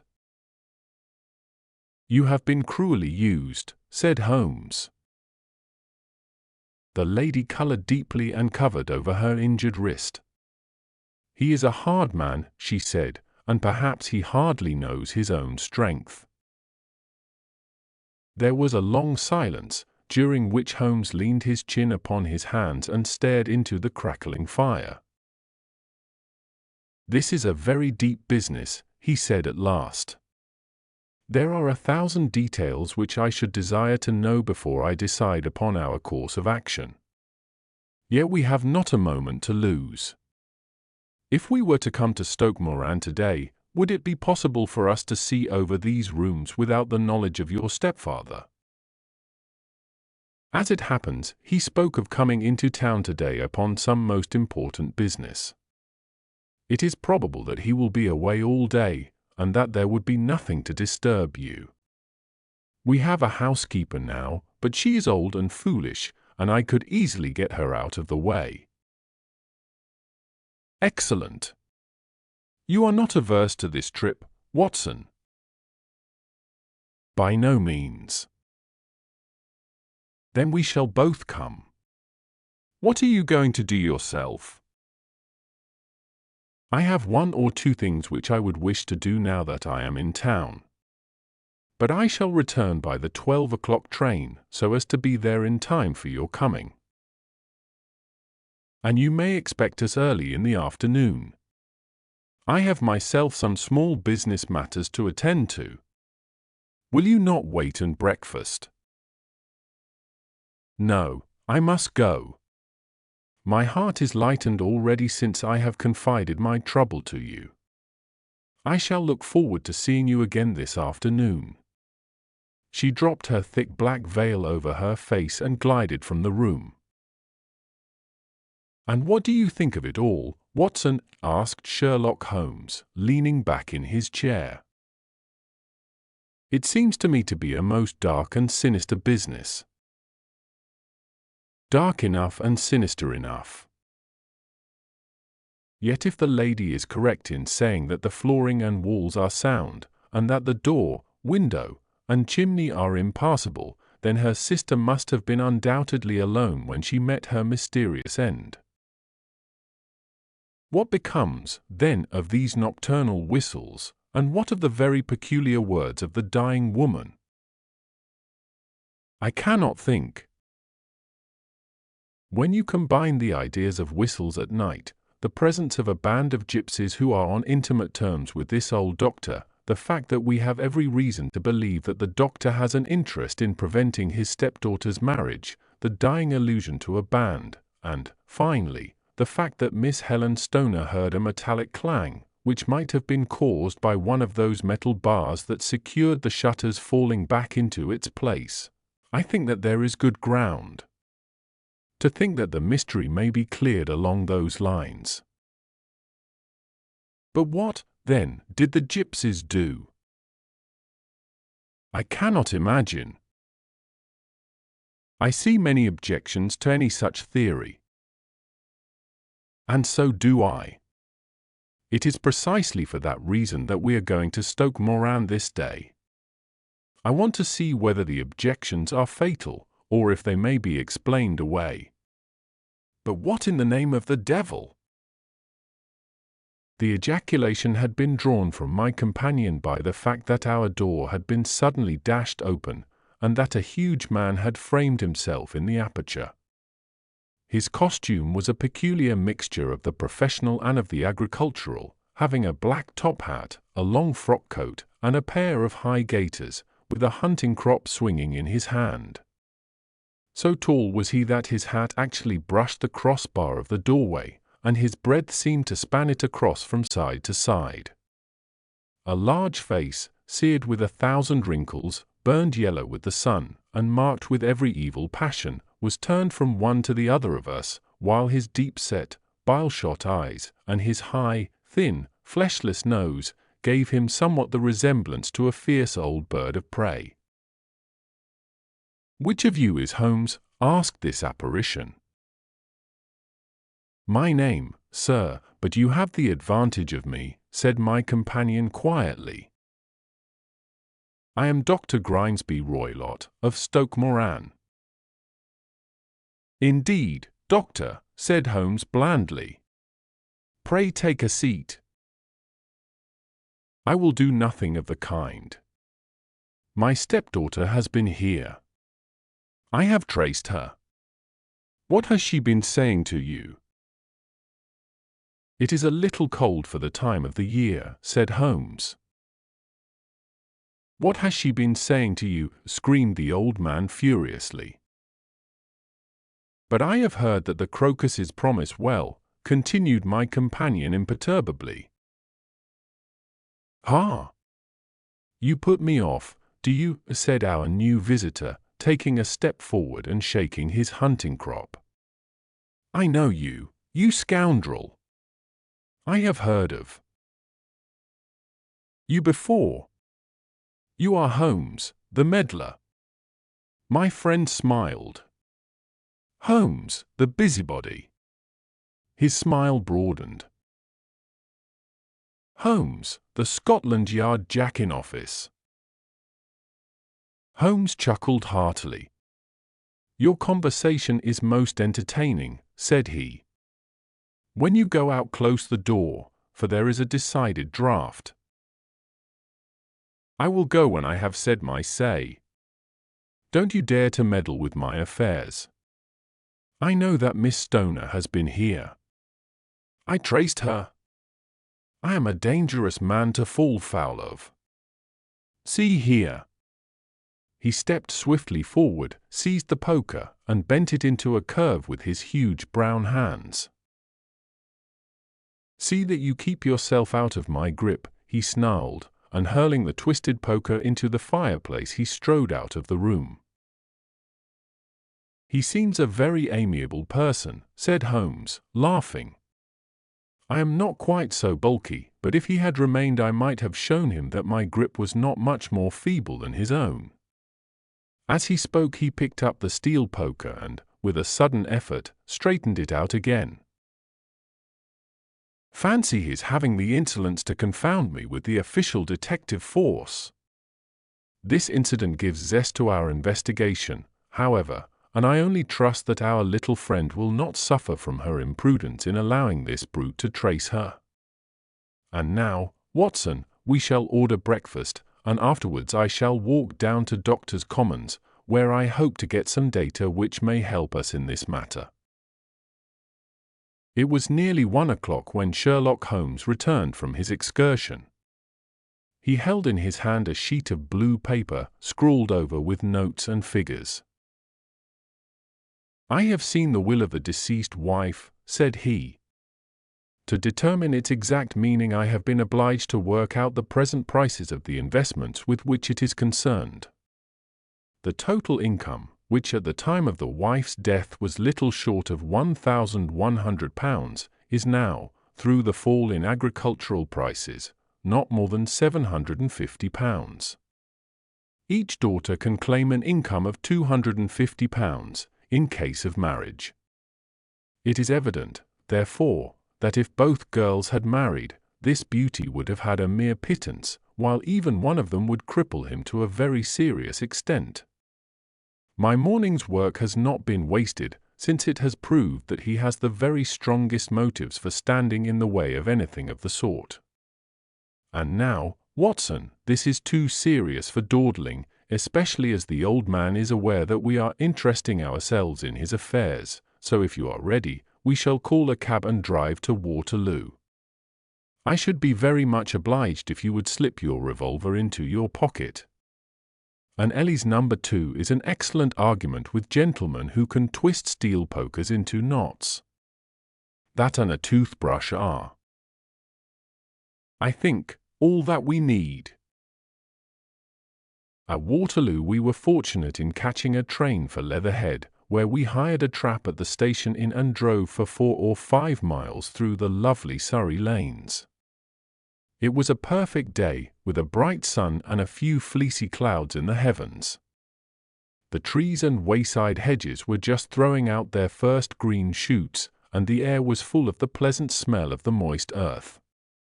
To me at least there was a strange contrast between the sweet promise of the spring and this sinister quest upon which we were engaged. My companion sat in the front of the trap, his arms folded, his hat pulled down over his eyes, and his chin sunk upon his breast, buried in the deepest thought. Suddenly, however, he started, tapped me on the shoulder, and pointed over the meadows. "Look there," said he. A heavily timbered park stretched up in a gentle slope, thickening into a grove at the highest point. From amid the branches there jutted out the grey gables and high roof-tree of a very old mansion. "Stoke Moran," said he. "Yes, sir, that be the house of Dr. Grimesby Roylott," remarked the driver. "There is some building going on there," said Holmes. "That is where we are going." "There's the village," said the driver, pointing to a cluster of roofs some distance to the left, "but if you want to get to the house, you'll find it shorter to get over this stile, and so by the footpath over the fields. There it is, where the lady is walking." "And the lady, I fancy, is Miss Stoner," observed Holmes, shading his eyes. "Yes, I think we had better do as you suggest." We got off, paid our fare, and the trap rattled back on its way to Leatherhead. "I thought it as well," said Holmes as we climbed the stile, "that this fellow should think we had come here as architects, or on some definite business. It may stop his gossip. Good afternoon, Miss Stoner. You see that we have been as good as our word." Our client of the morning had hurried forward to meet us with a face which spoke her joy. "I have been waiting so eagerly for you," she cried, shaking hands with us warmly. "All has turned out splendidly. Dr. Roylott has gone to town, and it is unlikely that he will be back before evening. We have had the pleasure of making the doctor's acquaintance," said Holmes, and in a few words he sketched out what had occurred. Miss Stoner turned white to the lips as she listened. "Good heavens," she cried, "he has followed me, then. So it appears. He is so cunning that I never know when I am safe from him. What will he say when he returns? He must guard himself, for he may find that there is someone more cunning than himself upon his track. You must lock yourself up from him tonight. If he is violent, we shall take you away to your aunt's at Harrow. Now, we must make the best use of our time, so kindly take us at once to the rooms which we are to examine." The building was of grey, lichen-blotched stone, with a high central portion and 2 curving wings, like the claws of a crab, thrown out on each side. In one of these wings the windows were broken and blocked with wooden boards, while the roof was partly caved in, a picture of ruin. The central portion was in little better repair, but the right-hand block was comparatively modern, and the blinds in the windows, with the blue smoke curling up from the chimneys, showed that this was where the family resided. Some scaffolding had been erected against the end wall, and the stonework had been broken into, but there were no signs of any workmen at the moment of our visit. Holmes walked slowly up and down the ill-trimmed lawn and examined with deep attention the outsides of the windows.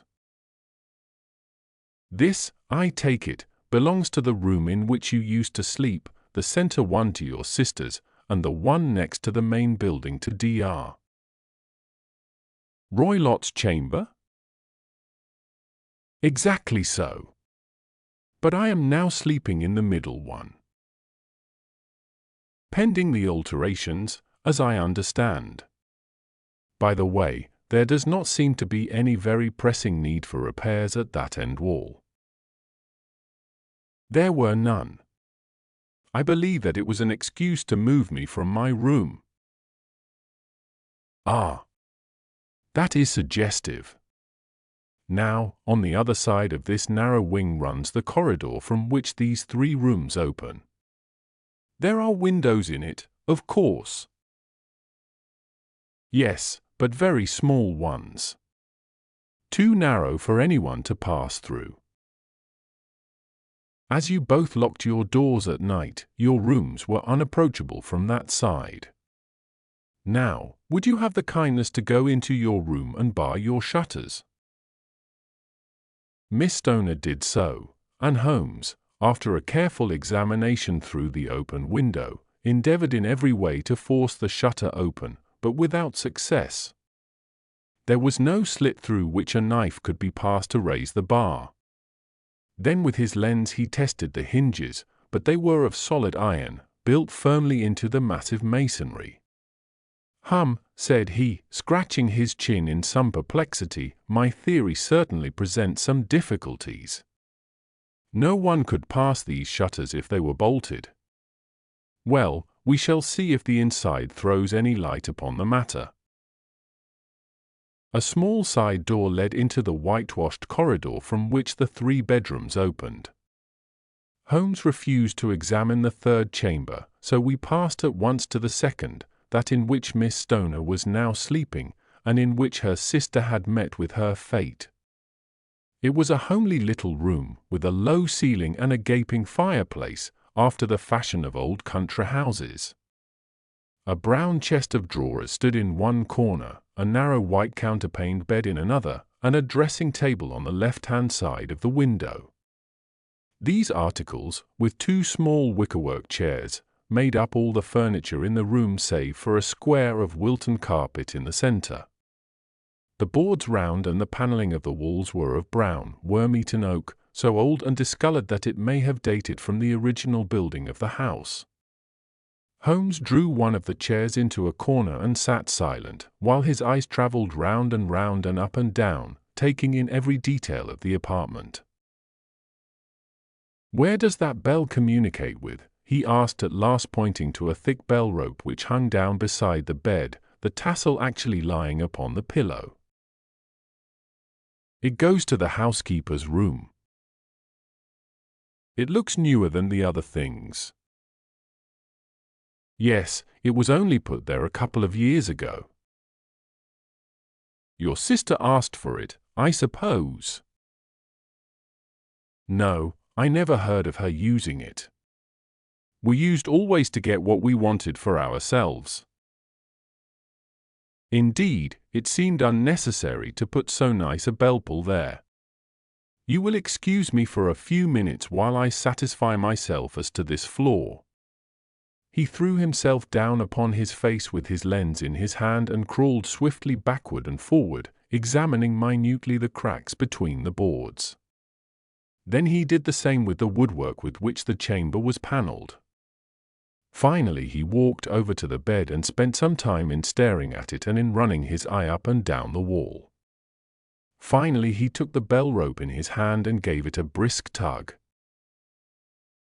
"Why, it's a dummy," said he. "Won't it ring?" "No, it is not even attached to a wire. This is very interesting. You can see now that it is fastened to a hook just above where the little opening for the ventilator is." "How very absurd! I never noticed that before." "Very strange," muttered Holmes, pulling at the rope. "There are 1 or 2 very singular points about this room. For example, what a fool a builder must be to open a ventilator into another room, when, with the same trouble, he might have communicated with the outside air." "That is also quite modern," said the lady. "Done about the same time as the bell rope," remarked Holmes. "Yes, there were several little changes carried out about that time. They seem to have been of a most interesting character, dummy bell ropes, and ventilators which do not ventilate. With your permission, Miss Stoner, we shall now carry our researches into the inner apartment. Dr. Grimesby Roylott's chamber was larger than that of his stepdaughter, but was as plainly furnished. A camp bed, a small wooden shelf full of books, mostly of a technical character, an armchair beside the bed, a plain wooden chair against the wall, a round table, and a large iron safe were the principal things which met the eye. Holmes walked slowly round and examined each and all of them with the keenest interest. "What's in here?" he asked, tapping the safe.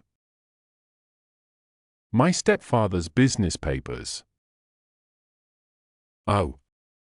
You have seen inside, then?" "Only once, some years ago. I remember that it was full of papers." "There isn't a cat in it, for example?" "No." "What a strange idea." "Well, look at this." He took up a small saucer of milk which stood on the top of it. "No, we don't keep a cat. But there is a cheetah and a baboon." "Ah, yes, of course." "Well, a cheetah is just a big cat, and yet a saucer of milk does not go very far in satisfying its wants, I dare say. There is one point which I should wish to determine." He squatted down in front of the wooden chair and examined the seat of it with the greatest attention. "Thank you. That is quite settled," said he, rising and putting his lens in his pocket. "Hullo! Here is something interesting." The object which had caught his eye was a small dog lash hung on one corner of the bed. The lash, however, was curled upon itself and tied so as to make a loop of whipcord. "What do you make of that, Watson?"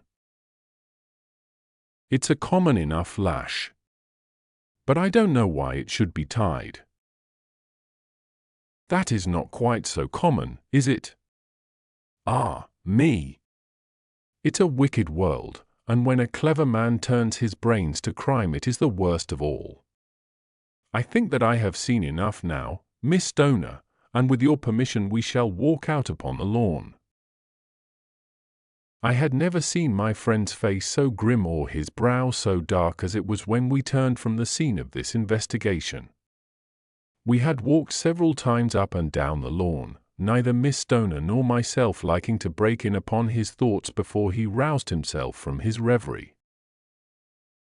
"It is very essential, Miss Stoner," said he, "that you should absolutely follow my advice in every respect." "I shall most certainly do so."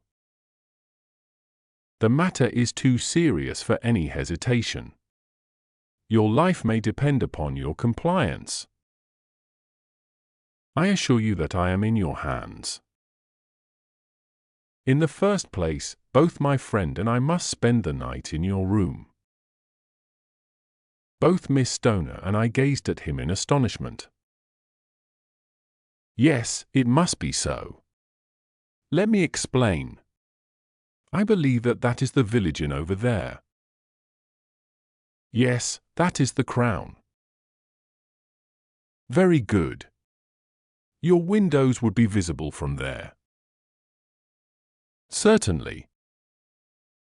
"You must confine yourself to your room, on pretence of a headache, when your stepfather comes back. Then when you hear him retire for the night, you must open the shutters of your window, undo the hasp, put your lamp there as a signal to us, and then withdraw quietly with everything which you are likely to want into the room which you used to occupy. I have no doubt that, in spite of the repairs, you could manage there for one night." "Oh, yes, easily. The rest you will leave in our hands." "But what will you do?" "We shall spend the night in your room, and we shall investigate the cause of this noise which has disturbed you. I believe," Mr. Holmes, that you have already made up your mind," said Miss Stoner, laying her hand upon my companion's sleeve. "Perhaps I have." "Then, for pity's sake, tell me what was the cause of my sister's death." "I should prefer to have clearer proofs before I speak." "You can at least tell me whether my own thought is correct, and if she died from some sudden fright." "No, I do not think so. I think that there was probably some more tangible cause. And now, Miss Stoner, we must leave you, for if Dr. Roylott returned and saw us, our journey would be in vain. Goodbye, and be brave, for if you will do what I have told you, you may rest assured that we shall soon drive away the dangers that threaten you." Sherlock Holmes and I had no difficulty in engaging a bedroom and sitting room at the Crown Inn. They were on the upper floor, and from our window we could command a view of the avenue gate and of the inhabited wing of Stoke Moran Manor House. At dusk we saw Dr. Grimesby Roylott drive past, his huge form looming up beside the little figure of the lad who drove him. The boy had some slight difficulty in undoing the heavy iron gates, and we heard the hoarse roar of the doctor's voice and saw the fury with which he shook his clenched fists at him. The trap drove on, and a few minutes later we saw a sudden light spring up among the trees as the lamp was lit in one of the sitting rooms. "Do you know, Watson," said Holmes as we sat together in the gathering darkness, "I have really some scruples as to taking you tonight. There is a distinct element of danger. Can I be of assistance? Your presence might be invaluable." "Then I shall certainly come." "It is very kind of you." "You speak of danger. You have evidently seen more in these rooms than was visible to me." "No, but I fancy that I may have deduced a little more. I imagine that you saw all that I did." "I saw nothing remarkable save the bell rope, and what purpose that could answer, I confess, is more than I can imagine." "You saw the ventilator, too?" "Yes, but I do not think that it is such a very unusual thing to have a small opening between two rooms. It was so small that a rat could hardly pass through. I knew that we should find a ventilator before ever we came to Stoke Moran." "My dear Holmes." "Oh, yes, I did. You remember in her statement she said that her sister could smell Dr. Roylott's cigar. Now, of course, that suggested at once that there must be a communication between the two rooms. It could only be a small one, or it would have been remarked upon at the coroner's inquiry. I deduced a ventilator. But what harm can there be in that? Well, there is at least a curious coincidence of dates. A ventilator is made, a cord is hung, and a lady who sleeps in the bed dies.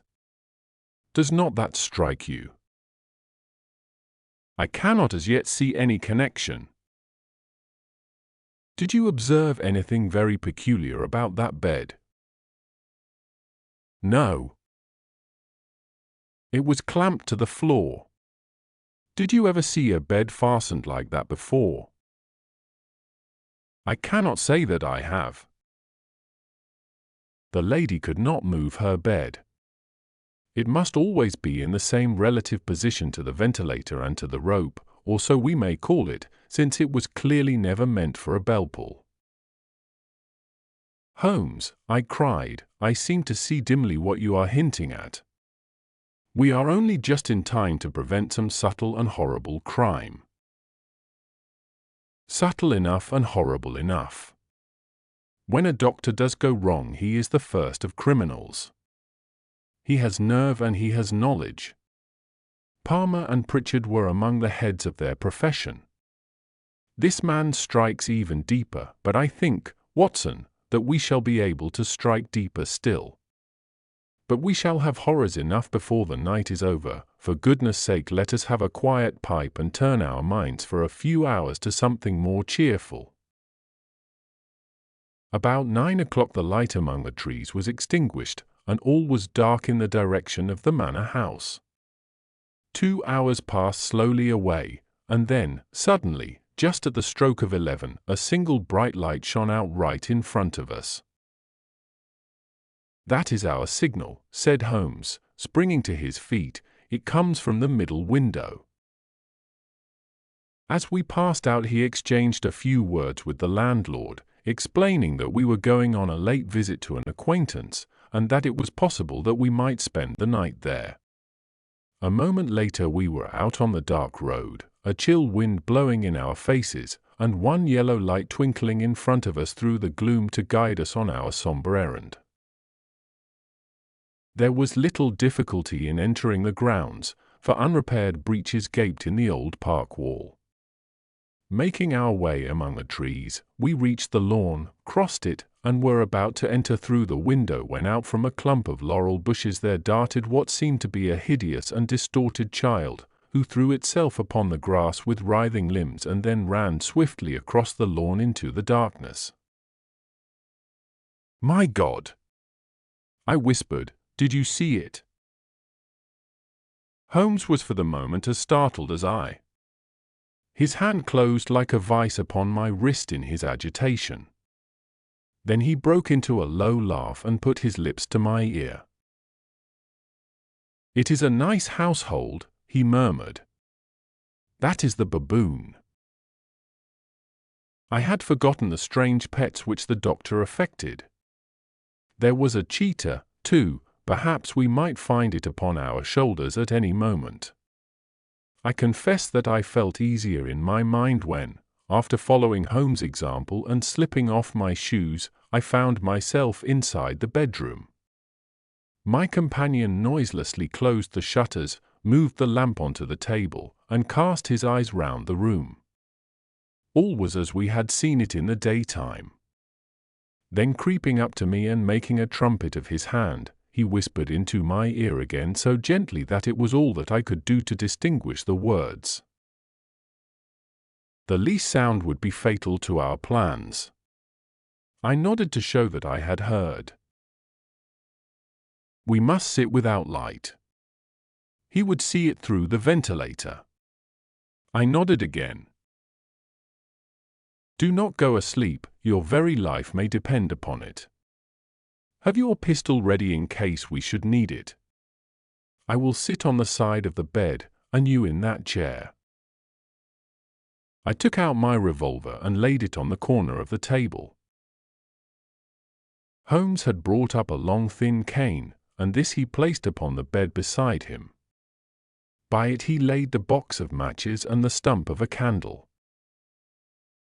Then he turned down the lamp, and we were left in darkness. How shall I ever forget that dreadful vigil? I could not hear a sound, not even the drawing of a breath, and yet I knew that my companion sat open-eyed, within a few feet of me, in the same state of nervous tension in which I was myself. The shutters cut off the least ray of light, and we waited in absolute darkness. From outside came the occasional cry of a night bird, and once at our very window a long-drawn cat-like whine, which told us that the cheetah was indeed at liberty. Far away we could hear the deep tones of the parish clock, which boomed out every quarter of an hour. How long they seemed, those quarters! 12 struck, and 1 and 2 and 3, and still we sat waiting silently for whatever might befall. Suddenly there was the momentary gleam of a light up in the direction of the ventilator, which vanished immediately, but was succeeded by a strong smell of burning oil and heated metal. Someone in the next room had lit a dark lantern. I heard a gentle sound of movement, and then all was silent once more, though the smell grew stronger. For half an hour I sat with straining ears. Then suddenly another sound became audible, a very gentle, soothing sound, like that of a small jet of steam escaping continually from a kettle. The instant that we heard it, Holmes sprang from the bed, struck a match, and lashed furiously with his cane at the bell pull. "You see it, Watson," he yelled. "You see it." But I saw nothing. At the moment when Holmes struck the light, I heard a low, clear whistle, but the sudden glare flashing into my weary eyes made it impossible for me to tell what it was at which my friend lashed so savagely. I could, however, see that his face was deadly pale and filled with horror and loathing.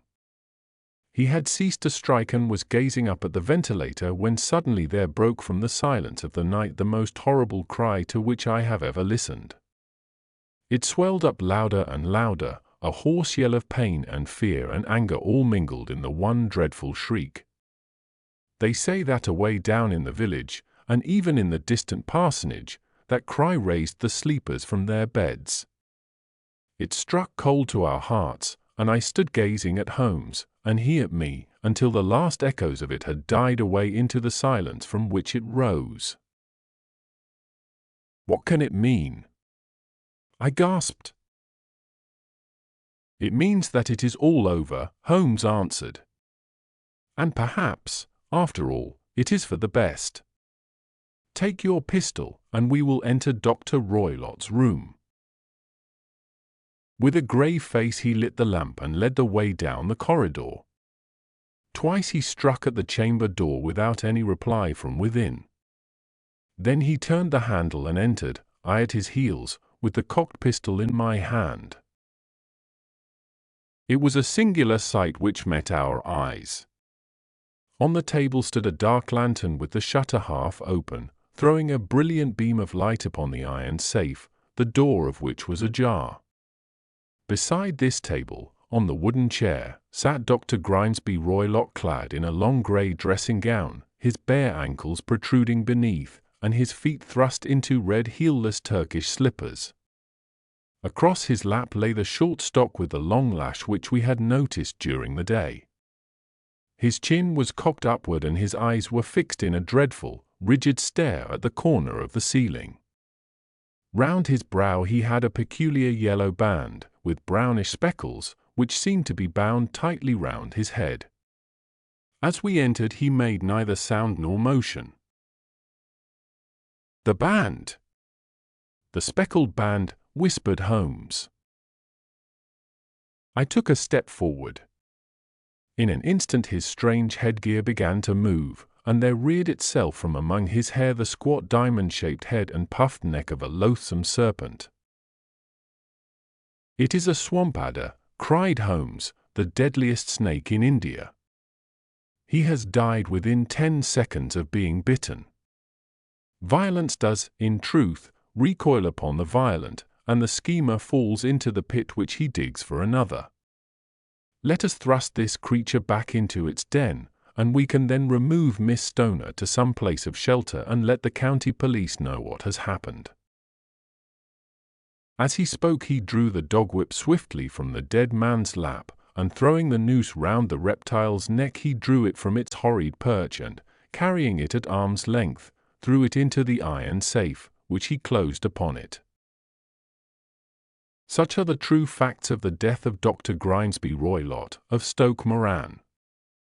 It is not necessary that I should prolong a narrative which has already run to too great a length by telling how we broke the sad news to the terrified girl, how we conveyed her by the morning train to the care of her good aunt at Harrow, of how the slow process of official inquiry came to the conclusion that the doctor met his fate while indiscreetly playing with a dangerous pet. The little which I had yet to learn of the case was told me by Sherlock Holmes as we travelled back next day. "I had," said he, "come to an entirely erroneous conclusion which shows, my dear Watson, how dangerous it always is to reason from insufficient data. The presence of the gypsies, and the use of the word band, which was used by the poor girl, no doubt, to explain the appearance which she had caught a hurried glimpse of by the light of her match, were sufficient to put me upon an entirely wrong scent. I can only claim the merit that I instantly reconsidered my position when, however, it became clear to me that whatever danger threatened an occupant of the room could not come either from the window or the door.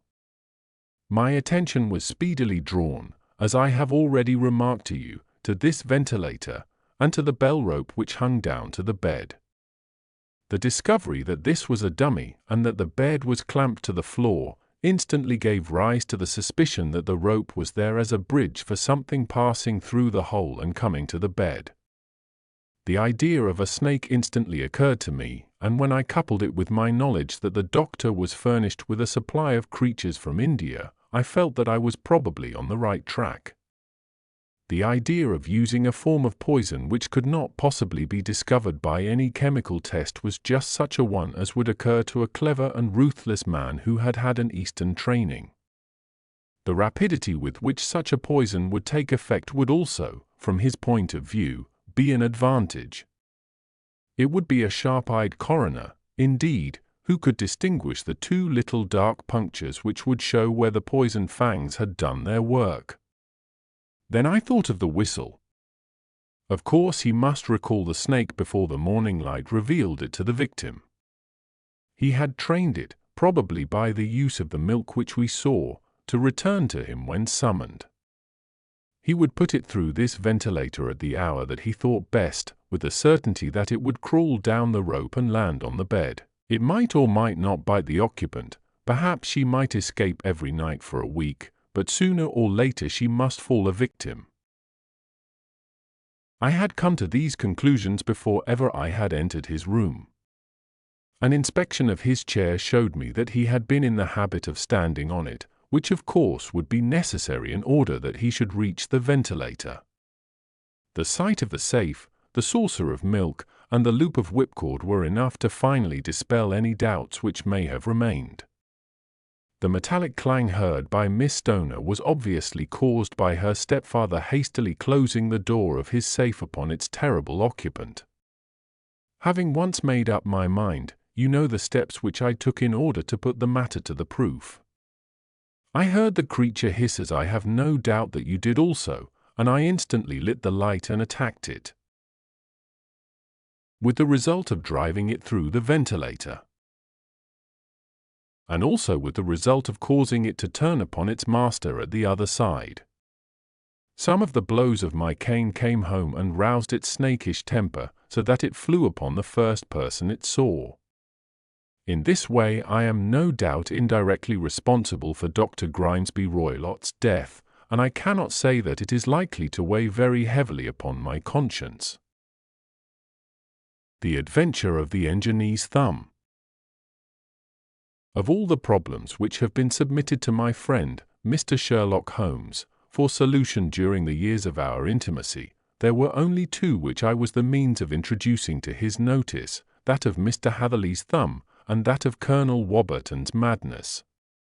Of these the latter may have afforded a finer field for an acute and original observer, but the other was so strange in its inception and so dramatic in its details that it may be the more worthy of being placed upon record, even if it gave my friend fewer openings for those deductive methods of reasoning by which he achieved such remarkable results. The story has, I believe, been told more than once in the newspapers, but, like all such narratives, its effect is much less striking when set forth en bloc in a single half-column of print than when the facts slowly evolve before your own eyes, and the mystery clears gradually away as each new discovery furnishes a step which leads on to the complete truth. At the time the circumstances made a deep impression upon me, and the lapse of 2 years has hardly served to weaken the effect. It was in the summer of '89, not long after my marriage, that the events occurred which I am now about to summarize. I had returned to civil practice and had finally abandoned Holmes in his Baker Street rooms, although I continually visited him and occasionally even persuaded him to forego his Bohemian habits so far as to come and visit us. My practice had steadily increased, and as I happened to live at no very great distance from Paddington Station, I got a few patients from among the officials. One of these, whom I had cured of a painful and lingering disease, was never weary of advertising my virtues and of endeavoring to send me on every sufferer over whom he might have any influence. One morning, at a little before 7 o'clock, I was awakened by the maid tapping at the door to announce that 2 men had come from Paddington and were waiting in the consulting room. I dressed hurriedly, for I knew by experience that railway cases were seldom trivial, and hastened downstairs. As I descended, my old ally, the guard, came out of the room and closed the door tightly behind him. "I got him here," he whispered, jerking his thumb over his shoulder. "He's all right." "What is it, then?" I asked, for his manner suggested that it was some strange creature which he had caged up in my room. "It's a new patient," he whispered. "I thought I'd bring him round myself, then he couldn't slip away. There he is, all safe and sound. I must go now, doctor, I have my duties, just the same as you." And off he went, this trusty tout, without even giving me time to thank him. I entered my consulting room and found a gentleman seated by the table. He was quietly dressed in a suit of heather tweed with a soft cloth cap which he had laid down upon my books. Round one of his hands he had a handkerchief wrapped, which was mottled all over with bloodstains. He was young, not more than 25, I should say, with a strong, masculine face, but he was exceedingly pale and gave me the impression of a man who was suffering from some strong agitation, which it took all his strength of mind to control. "I am sorry to knock you up so early, doctor," said he, "but I have had a very serious accident during the night. I came in by train this morning, and on inquiring at Paddington as to where I might find a doctor, a worthy fellow very kindly escorted me here. I gave the maid a card, but I see that she has left it upon the side table." I took it up and glanced at it. "Mr. Victor Hatherley, hydraulic engineer, 16A, Victoria Street, 3rd floor." That was the name, style, and abode of my morning visitor. "I regret that I have kept you waiting," said I, sitting down in my library chair. "You are fresh from a night journey, I understand, which is in itself a monotonous occupation." "Oh, my night could not be called monotonous," said he, and laughed. He laughed very heartily, with a high, ringing note, leaning back in his chair and shaking his sides. All my medical instincts rose up against that laugh.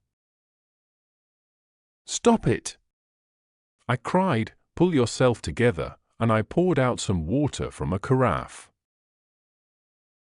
It was useless, however. He was off in one of those hysterical outbursts which come upon a strong nature when some great crisis is over and gone. Presently he came to himself once more, very weary and pale-looking. "I have been making a fool of myself," he gasped. "Not at all. Drink this." I dashed some brandy into the water, and the color began to come back to his bloodless cheeks. "That's better," said he. "And now, doctor, perhaps you would kindly attend to my thumb, or rather to the place where my thumb used to be." He unwound the handkerchief and held out his hand. It gave even my hardened nerves a shudder to look at it. There were 4 protruding fingers and a horrid red, spongy surface where the thumb should have been. It had been hacked or torn right out from the roots. "Good heavens!" I cried, "this is a terrible injury. It must have bled considerably." "Yes, it did. I fainted when it was done, and I think that I must have been senseless for a long time. When I came to I found that it was still bleeding, so I tied one end of my handkerchief very tightly round the wrist and braced it up with a twig." "Excellent! You should have been a surgeon." "It is a question of hydraulics, you see, and came within my own province." "This has been done," said I, examining the wound, by a very heavy and sharp instrument. "A thing like a cleaver," said he. "An accident, I presume?" "By no means." "What?" "A murderous attack." "Very murderous indeed." "You horrify me." I sponged the wound, cleaned it, dressed it, and finally covered it over with cotton wadding and carbolized bandages. He lay back without wincing, though he bit his lip from time to time. "How is that?" I asked when I had finished. "Capital. Between your brandy and your bandage, I feel a new man. I was very weak, but I have had a good deal to go through." "Perhaps you had better not speak of the matter. It is evidently trying to your nerves." "Oh, no, not now. I shall have to tell my tale to the police, but, between ourselves, if it were not for the convincing evidence of this wound of mine, I should be surprised if they believed my statement, for it is a very extraordinary one, and I have not much in the way of proof with which to back it up, and, even if they believe me, the clues which I can give them are so vague that it is a question whether justice will be done." "Ha!" cried I, "if it is anything in the nature of a problem which you desire to see solved, I should strongly recommend you to come to my friend, Mr. Sherlock Holmes, before you go to the official police." "Oh, I have heard of that fellow," answered my visitor, "and I should be very glad if he would take the matter up, though of course I must use the official police as well. Would you give me an introduction to him?" "I'll do better. I'll take you round to him myself." "I should be immensely obliged to you."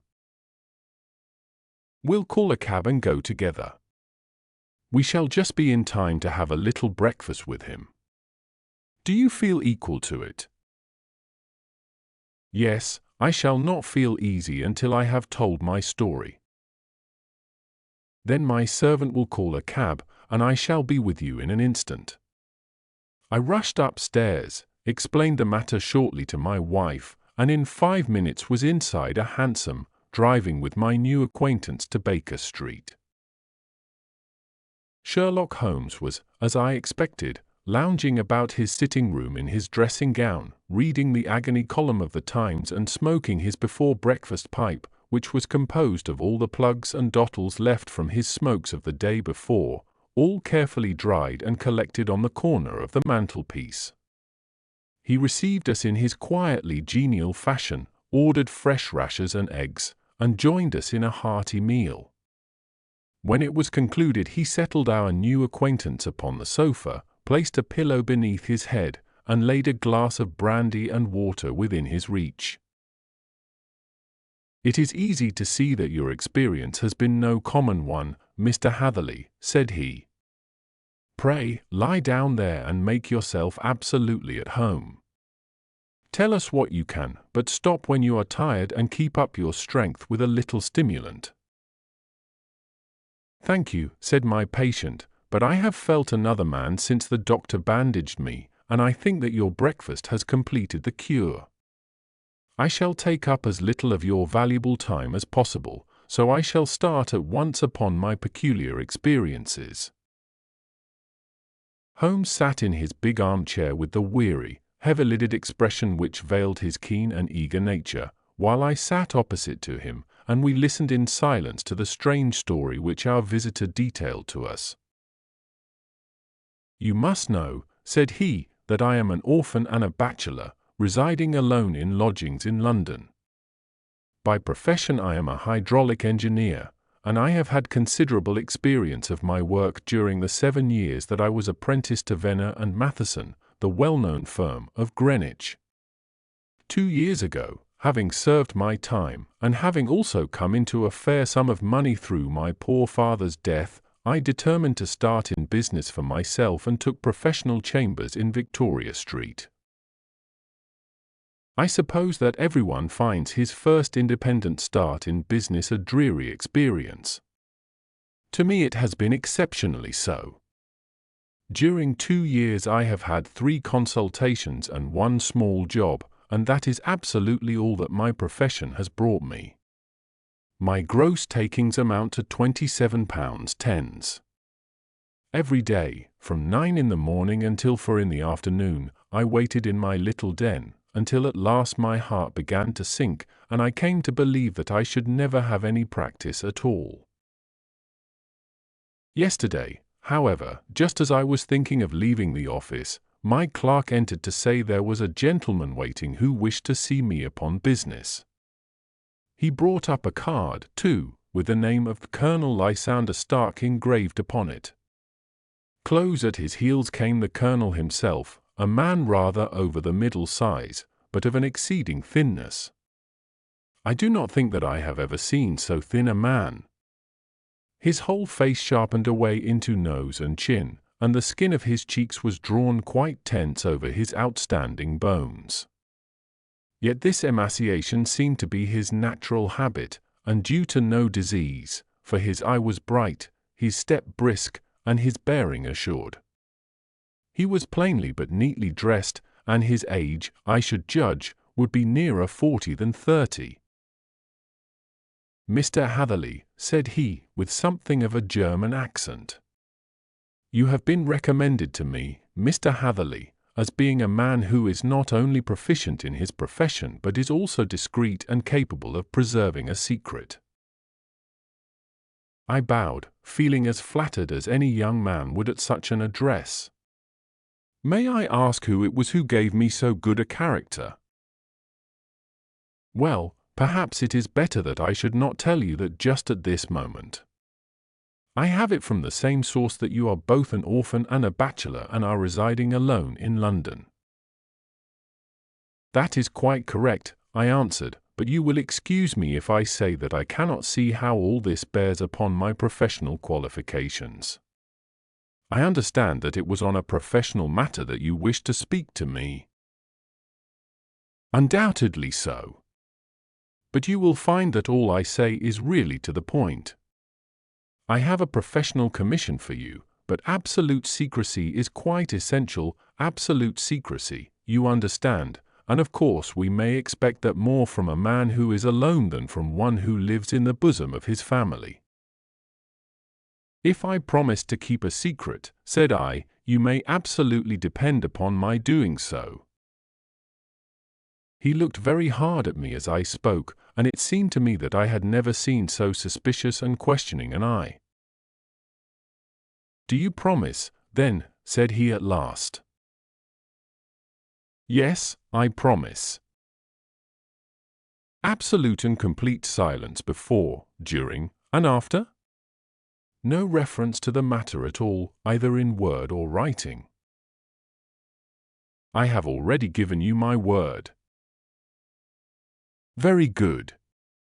He suddenly sprang up, and darting like lightning across the room he flung open the door.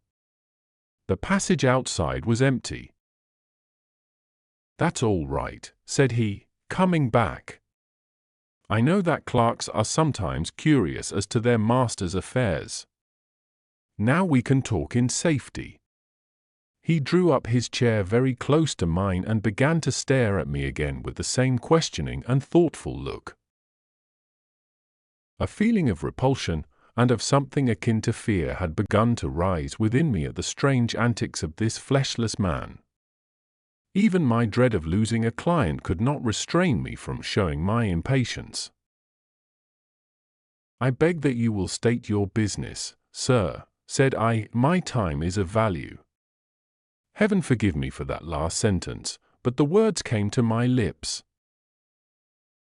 "How would 50 guineas for a night's work suit you?" he asked. "Most admirably." "I say a night's work, but an hour's would be nearer the mark. I simply want your opinion about a hydraulic stamping machine which has got out of gear. If you show us what is wrong we shall soon set it right ourselves." "What do you think of such a commission as that?" The work appears to be light and the pay munificent. Precisely so. We shall want you to come tonight by the last train. Where to? To Ayford, in Berkshire. It is a little place near the borders of Oxfordshire, and within 7 miles of Reading. There is a train from Paddington which would bring you there at about 11:15. Very good. I shall come down in a carriage to meet you. There is a drive, then? Yes, our little place is quite out in the country. It is a good 7 miles from Ayford station. Then we can hardly get there before midnight. I suppose there would be no chance of a train back. I should be compelled to stop the night. Yes, we could easily give you a shakedown. That is very awkward. Could I not come at some more convenient hour? We have judged it best that you should come late. It is to recompense you for any inconvenience that we are paying to you, a young and unknown man, a fee which would buy an opinion from the very heads of your profession. Still, of course, if you would like to draw out of the business, there is plenty of time to do so. I thought of the 50 guineas, and of how very useful they would be to me. Not at all, said I shall be very happy to accommodate myself to your wishes. I should like, however, to understand a little more clearly what it is that you wish me to do. Quite so. It is very natural that the pledge of secrecy which we have exacted from you should have aroused your curiosity. I have no wish to commit you to anything without your having it all laid before you. I suppose that we are absolutely safe from eavesdroppers. Entirely. Then the matter stands thus. You are probably aware that fuller's earth is a valuable product, and that it is only found in 1 or 2 places in England. I have heard so. Some little time ago I bought a small place, a very small place, within 10 miles of Reading. I was fortunate enough to discover that there was a deposit of fuller's earth in one of my fields. On examining it, however, I found that this deposit was a comparatively small one, and that it formed a link between 2 very much larger ones upon the right and left, both of them, however, in the grounds of my neighbours. These good people were absolutely ignorant that their land contained that which was quite as valuable as a gold mine. Naturally, it was to my interest to buy their land before they discovered its true value, but unfortunately I had no capital by which I could do this. I took a few of my friends into the secret, however, and they suggested that we should quietly and secretly work our own little deposit, and that in this way we should earn the money which would enable us to buy the neighbouring fields. This we have now been doing for some time, and in order to help us in our operations we erected a hydraulic press. This press, as I have already explained, has got out of order, and we wish your advice upon the subject.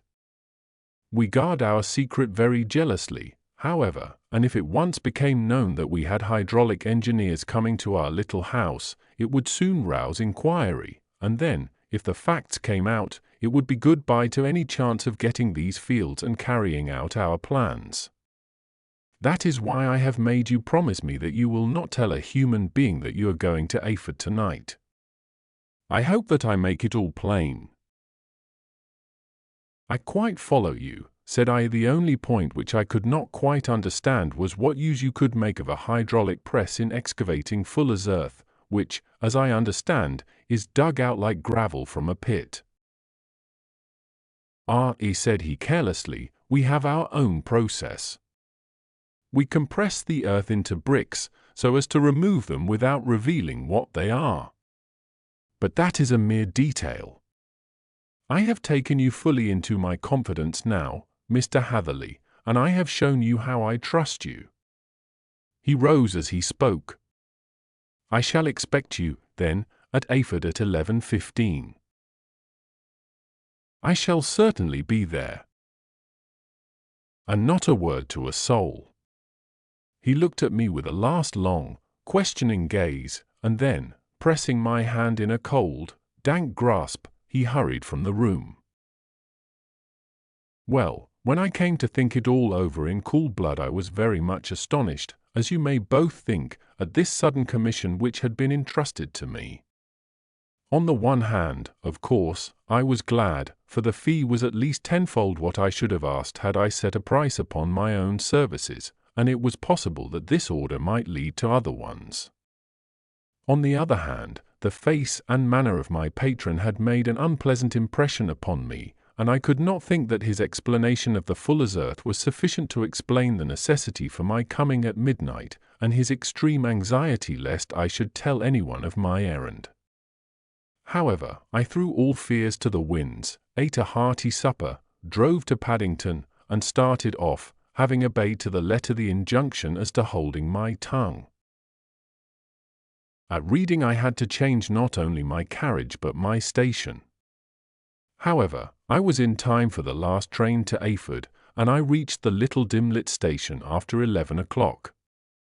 I was the only passenger who got out there, and there was no one upon the platform save a single sleepy porter with a lantern. As I passed out through the wicket gate, however, I found my acquaintance of the morning waiting in the shadow upon the other side. Without a word he grasped my arm and hurried me into a carriage, the door of which was standing open. He drew up the windows on either side, tapped on the woodwork, and away we went as fast as the horse could go. "One horse," interjected Holmes. "Yes, only one." "Did you observe the color?" "Yes, I saw it by the side lights when I was stepping into the carriage. It was a chestnut." "Tired-looking or fresh?" "Oh, fresh and glossy." "Thank you. I am sorry to have interrupted you. Pray continue your most interesting statement." Away we went then, and we drove for at least an hour. Colonel Lysander Stark had said that it was only 7 miles, but I should think, from the rate that we seemed to go, and from the time that we took, that it must have been nearer 12. He sat at my side in silence all the time, and I was aware, more than once when I glanced in his direction, that he was looking at me with great intensity. The country roads seemed to be not very good in that part of the world, for we lurched and jolted terribly. I tried to look out of the windows to see something of where we were, but they were made of frosted glass, and I could make out nothing save the occasional bright blur of a passing light. Now and then I hazarded some remark to break the monotony of the journey, but the colonel answered only in monosyllables, and the conversation soon flagged. At last, however, the bumping of the road was exchanged for the crisp smoothness of a gravel drive, and the carriage came to a stand. Colonel Lysander Stark sprang out, and, as I followed after him, pulled me swiftly into a porch which gaped in front of us. We stepped, as it were, right out of the carriage and into the hall, so that I failed to catch the most fleeting glance of the front of the house. The instant that I had crossed the threshold, the door slammed heavily behind us, and I heard faintly the rattle of the wheels as the carriage drove away. It was pitch dark inside the house, and the colonel fumbled about looking for matches and muttering under his breath. Suddenly a door opened at the other end of the passage, and a long, golden bar of light shot out in our direction. It grew broader, and a woman appeared with a lamp in her hand, which she held above her head, pushing her face forward and peering at us. I could see that she was pretty, and from the gloss with which the light shone upon her dark dress I knew that it was a rich material. She spoke a few words in a foreign tongue in a tone as though asking a question, and when my companion answered in a gruff monosyllable she gave such a start that the lamp nearly fell from her hand. Colonel Stark went up to her, whispered something in her ear, and then, pushing her back into the room from whence she had come, he walked towards me again with the lamp in his hand. "Perhaps you will have the kindness to wait in this room for a few minutes," said he, throwing open another door. It was a quiet, little, plainly furnished room, with a round table in the center, on which several German books were scattered. Colonel Stark laid down the lamp on the top of a harmonium beside the door. "I shall not keep you waiting an instant," said he, and vanished into the darkness. I glanced at the books upon the table, and in spite of my ignorance of German I could see that 2 of them were treatises on science, the others being volumes of poetry. Then I walked across to the window, hoping that I might catch some glimpse of the countryside, but an oak shutter, heavily barred, was folded across it. It was a wonderfully silent house. There was an old clock ticking loudly somewhere in the passage, but otherwise everything was deadly still. A vague feeling of uneasiness began to steal over me. Who were these German people, and what were they doing living in this strange, out-of-the-way place? And where was the place? I was 10 miles or so from Ayford, that was all I knew, but whether north, south, east, or west I had no idea. For that matter, Reading, and possibly other large towns, were within that radius, so the place might not be so secluded, after all. Yet it was quite certain, from the absolute stillness, that we were in the country. I paced up and down the room, humming a tune under my breath to keep up my spirits and feeling that I was thoroughly earning my 50-guinea fee. Suddenly, without any preliminary sound in the midst of the utter stillness, the door of my room swung slowly open. The woman was standing in the aperture, the darkness of the hall behind her, the yellow light from my lamp beating upon her eager and beautiful face. I could see at a glance that she was sick with fear, and the sight sent a chill to my own heart.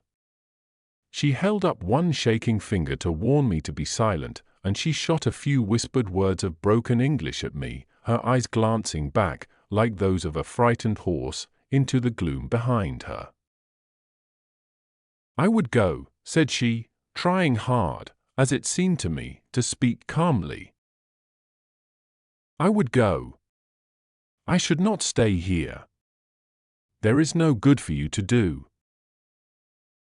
"But, madam," said I have not yet done what I came for. I cannot possibly leave until I have seen the machine." "It is not worth your while to wait," she went on. "You can pass through the door, no one hinders." And then, seeing that I smiled and shook my head, she suddenly threw aside her constraint and made a step forward, with her hands wrung together. "For the love of heaven," she whispered, "get away from here before it is too late." But I am somewhat headstrong by nature, and the more ready to engage in an affair when there is some obstacle in the way. I thought of my 50-guinea fee, of my wearisome journey, and of the unpleasant night which seemed to be before me. Was it all to go for nothing? Why should I slink away without having carried out my commission, and without the payment which was my due? This woman might, for all I knew, be a monomaniac. With a stout bearing, therefore, though her manner had shaken me more than I cared to confess, I still shook my head and declared my intention of remaining where I was. She was about to renew her entreaties when a door slammed overhead, and the sound of several footsteps was heard upon the stairs. She listened for an instant, threw up her hands with a despairing gesture, and vanished as suddenly and as noiselessly as she had come. The newcomers were Colonel Lysander Stark and a short thick man with a chinchilla beard growing out of the creases of his double chin, who was introduced to me as Mr. Ferguson. "This is my secretary and manager," said the colonel. "By the way, I was under the impression that I left this door shut just now. I fear that you have felt the draught." "On the contrary," said I I opened the door myself because I felt the room to be a little close. He shot one of his suspicious looks at me. "Perhaps we had better proceed to business, then," said he. "Mr. Ferguson and I will take you up to see the machine. I had better put my hat on, I suppose." "Oh, no, it is in the house." "What, you dig fuller's earth in the house?" "No, no. This is only where we compress it. But never mind that. All we wish you to do is to examine the machine and to let us know what is wrong with it." We went upstairs together, the Colonel first with the lamp, the fat manager and I behind him. It was a labyrinth of an old house, with corridors, passages, narrow winding staircases, and little low doors, the thresholds of which were hollowed out by the generations who had crossed them. There were no carpets and no signs of any furniture above the ground floor, while the plaster was peeling off the walls, and the damp was breaking through in green, unhealthy blotches. I tried to put on as unconcerned an air as possible, but I had not forgotten the warnings of the lady, even though I disregarded them, and I kept a keen eye upon my two companions. Ferguson appeared to be a morose and silent man, but I could see from the little that he said that he was at least a fellow countryman. Colonel Lysander Stark stopped at last before a low door, which he unlocked. Within was a small, square room, in which the three of us could hardly get at one time. Ferguson remained outside, and the Colonel ushered me in. "We are now," said he, "actually within the hydraulic press, and it would be a particularly unpleasant thing for us if anyone were to turn it on. The ceiling of this small chamber is really the end of the descending piston, and it comes down with the force of many tons upon this metal floor. There are small lateral columns of water outside which receive the force, and which transmit and multiply it in the manner which is familiar to you. The machine goes readily enough, but there is some stiffness in the working of it, and it has lost a little of its force. Perhaps you will have the goodness to look it over and to show us how we can set it right." I took the lamp from him, and I examined the machine very thoroughly. It was indeed a gigantic one, and capable of exercising enormous pressure. When I passed outside, however, and pressed down the levers which controlled it, I knew at once by the whishing sound that there was a slight leakage, which allowed a regurgitation of water through one of the side cylinders. An examination showed that one of the india-rubber bands which was round the head of a driving rod had shrunk so as not quite to fill the socket along which it worked. This was clearly the cause of the loss of power, and I pointed it out to my companions, who followed my remarks very carefully and asked several practical questions as to how they should proceed to set it right. When I had made it clear to them, I returned to the main chamber of the machine and took a good look at it to satisfy my own curiosity. It was obvious at a glance that the story of the fuller's earth was the merest fabrication, for it would be absurd to suppose that so powerful an engine could be designed for so inadequate a purpose. The walls were of wood, but the floor consisted of a large iron trough, and when I came to examine it I could see a crust of metallic deposit all over it. I had stooped and was scraping at this to see exactly what it was when I heard a muttered exclamation in German and saw the cadaverous face of the Colonel looking down at me. "What are you doing there?" he asked. I felt angry at having been tricked by so elaborate a story as that which he had told me. "I was admiring your fuller's earth," said I. "I think that I should be better able to advise you as to your machine if I knew what the exact purpose was for which it was used." The instant that I uttered the words I regretted the rashness of my speech. His face set hard, and a baleful light sprang up in his grey eyes.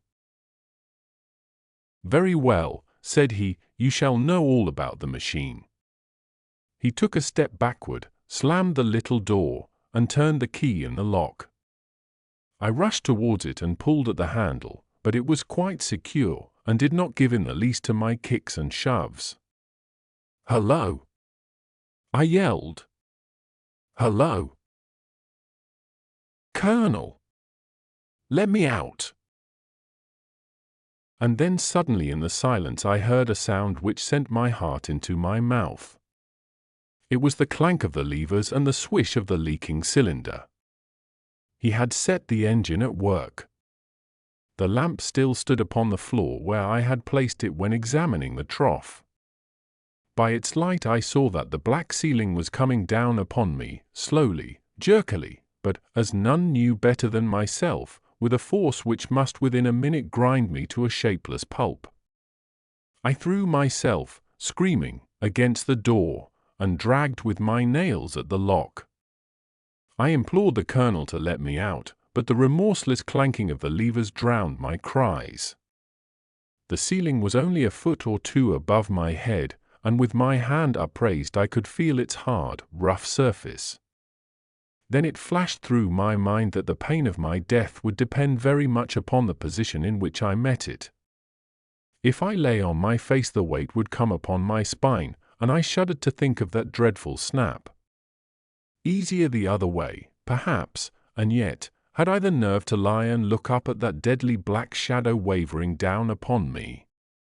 Already I was unable to stand erect, when my eye caught something which brought a gush of hope back to my heart. I have said that though the floor and ceiling were of iron, the walls were of wood. As I gave a last hurried glance around, I saw a thin line of yellow light between two of the boards, which broadened and broadened as a small panel was pushed backward. For an instant I could hardly believe that here was indeed a door which led away from death. The next instant I threw myself through, and lay half fainting upon the other side. The panel had closed again behind me, but the crash of the lamp, and a few moments afterwards the clang of the two slabs of metal, told me how narrow had been my escape. I was recalled to myself by a frantic plucking at my wrist, and I found myself lying upon the stone floor of a narrow corridor, while a woman bent over me and tugged at me with her left hand, while she held a candle in her right. It was the same good friend whose warning I had so foolishly rejected. "Come! Come!" she cried breathlessly. "They will be here in a moment. They will see that you are not there. Oh, do not waste the so precious time, but come!" This time, at least, I did not scorn her advice. I staggered to my feet and ran with her along the corridor and down a winding stair. The latter led to another broad passage, and just as we reached it we heard the sound of running feet and the shouting of two voices, one answering the other from the floor on which we were and from the one beneath. My guide stopped and looked about her like one who is at her wit's end.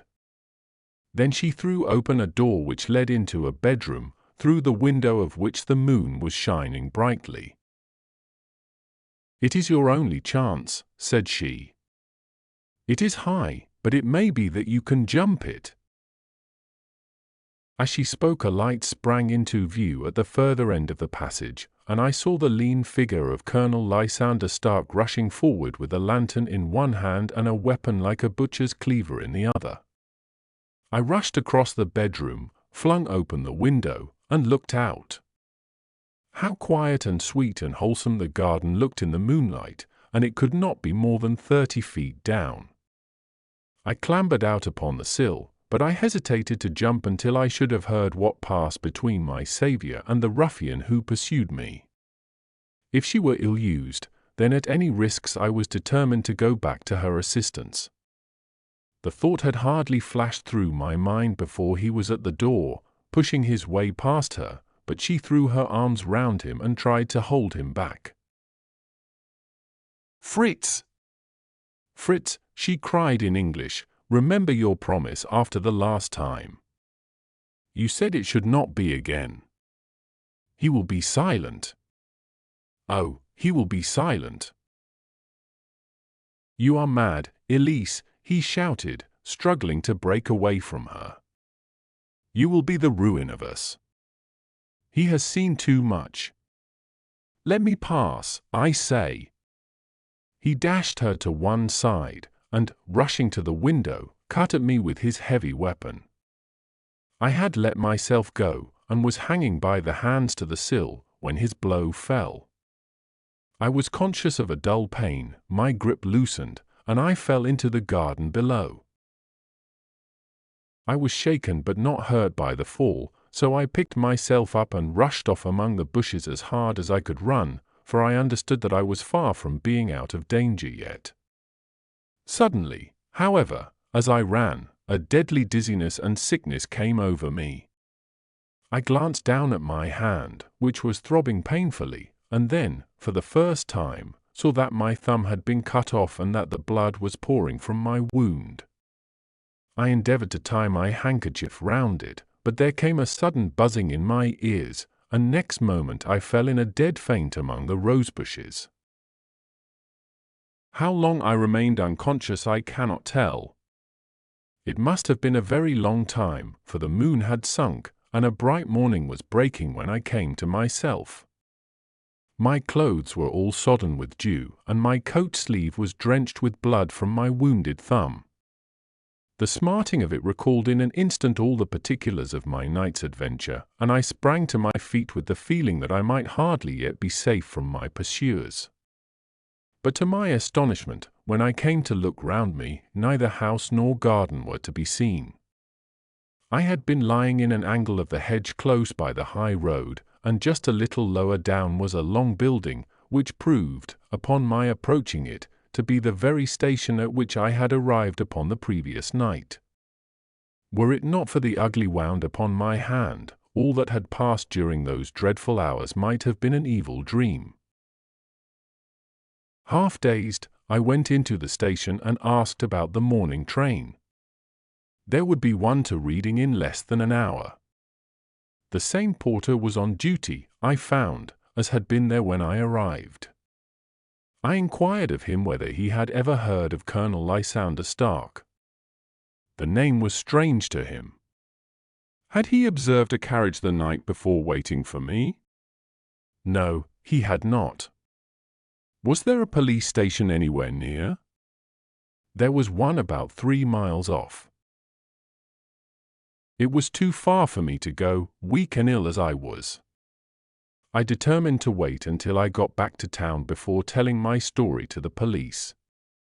It was a little past 6 when I arrived, so I went first to have my wound dressed, and then the doctor was kind enough to bring me along here.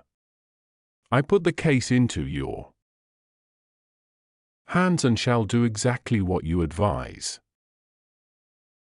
We both sat in silence for some little time after listening to this extraordinary narrative. Then Sherlock Holmes pulled down from the shelf one of the ponderous commonplace books in which he placed his cuttings. "Here is an advertisement which will interest you," said he. "It appeared in all the papers about a year ago. Listen to this: Lost, on the 9th inst, Mr. Jeremiah Hayling, aged 26, a hydraulic engineer. Left his lodgings at 10 o'clock at night, and has not been heard of since. Was dressed in, etc., etc." Ah! That represents the last time that the Colonel needed to have his machine overhauled, I fancy. "Good heavens!" cried my patient. "Then that explains what the girl said." "Undoubtedly. It is quite clear that the Colonel was a cool and desperate man, who was absolutely determined that nothing should stand in the way of his little game, like those out-and-out pirates who will leave no survivor from a captured ship. Well, every moment now is precious, so if you feel equal to it we shall go down to Scotland Yard at once as a preliminary to starting for Ayford."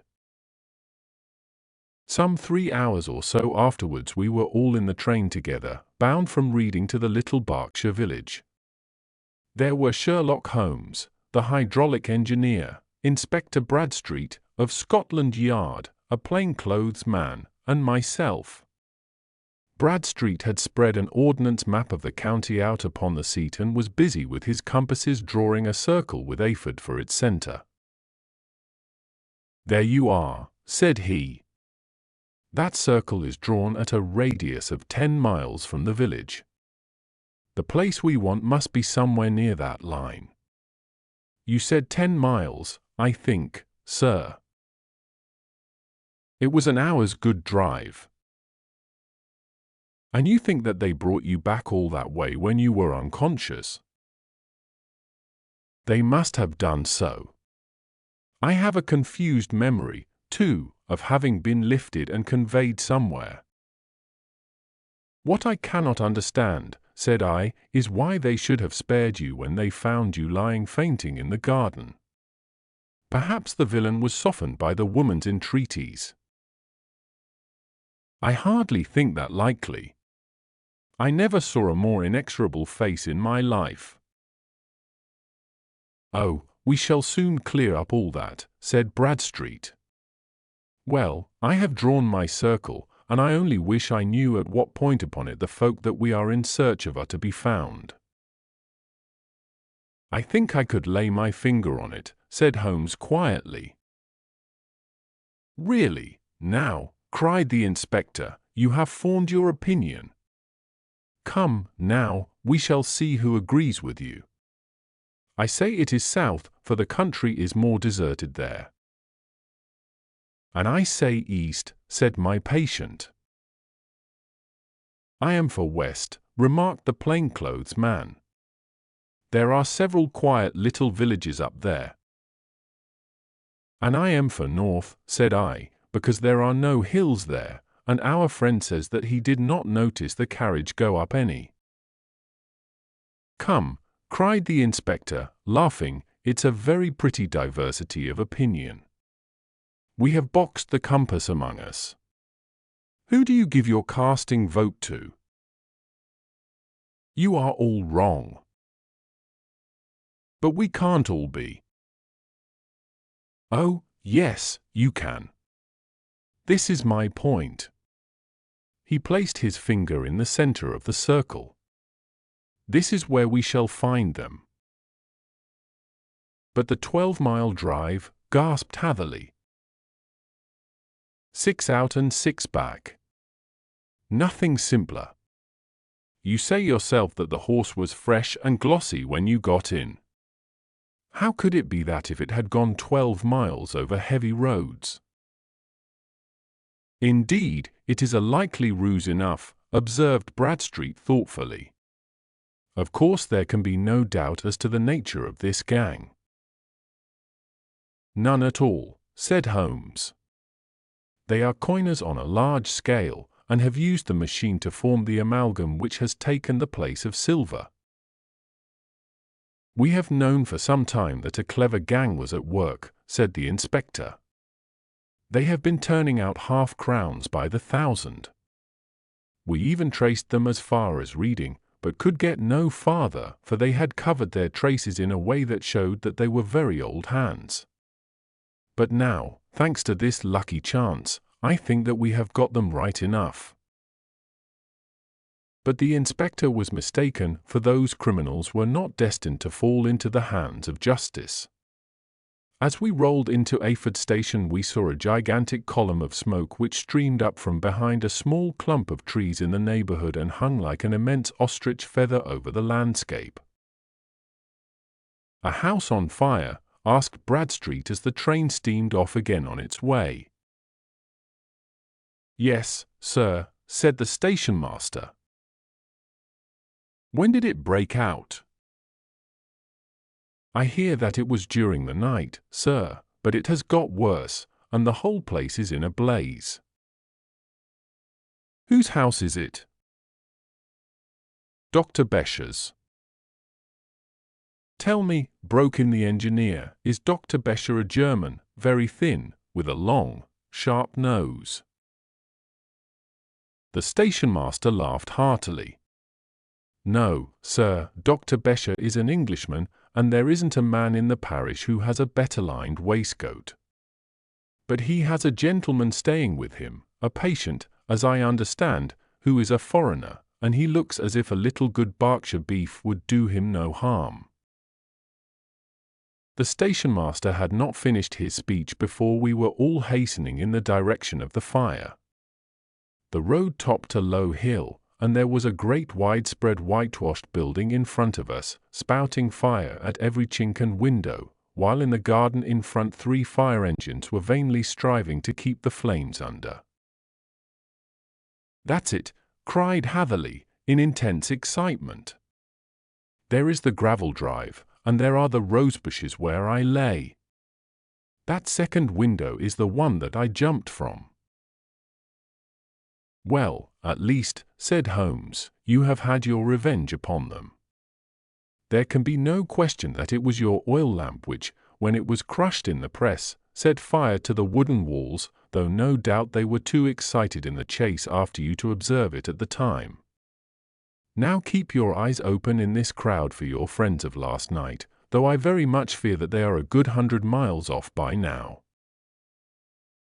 And Holmes' fears came to be realized, for from that day to this no word has ever been heard either of the beautiful woman, the sinister German, or the morose Englishman.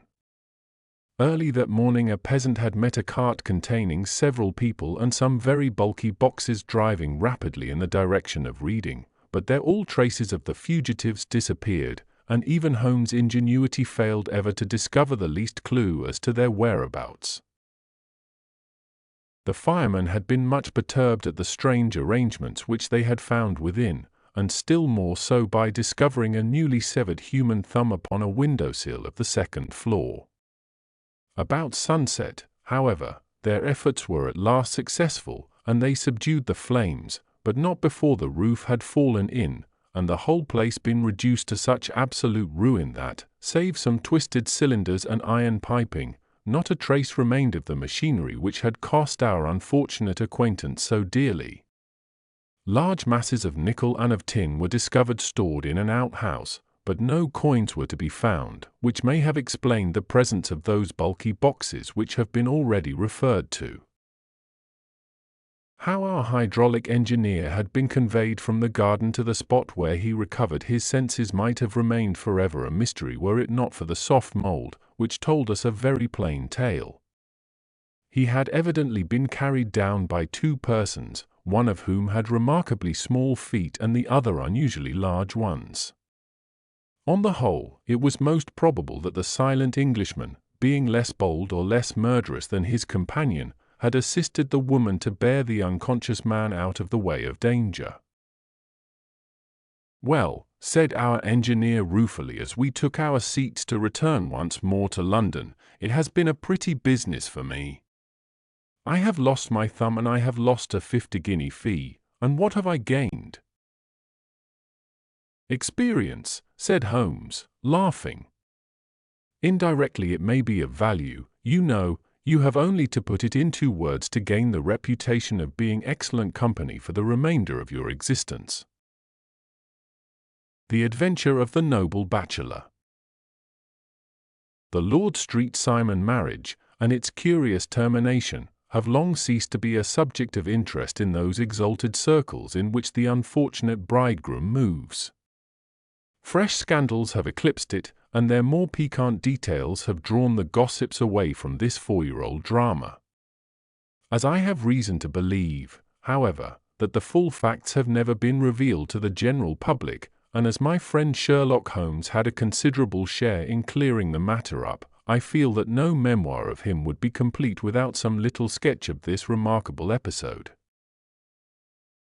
It was a few weeks before my own marriage, during the days when I was still sharing rooms with Holmes in Baker Street, that he came home from an afternoon stroll to find a letter on the table waiting for him. I had remained indoors all day, for the weather had taken a sudden turn to rain, with high autumnal winds, and the Giselle bullet which I had brought back in one of my limbs as a relic of my Afghan campaign throbbed with dull persistence. With my body in one easy chair and my legs upon another, I had surrounded myself with a cloud of newspapers until at last, saturated with the news of the day, I tossed them all aside and lay listless, watching the huge crest and monogram upon the envelope upon the table and wondering lazily who my friend's noble correspondent could be. "Here is a very fashionable epistle," I remarked as he entered.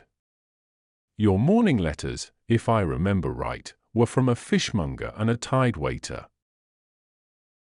"Yes, my correspondence has certainly the charm of variety," he answered, smiling, "and the humbler are usually the more interesting. This looks like one of those unwelcome social summonses which call upon a man either to be bored or to lie." He broke the seal and glanced over the contents. "Oh, come, it may prove to be something of interest, after all." "Not social, then?" "No, distinctly professional. And from a noble client.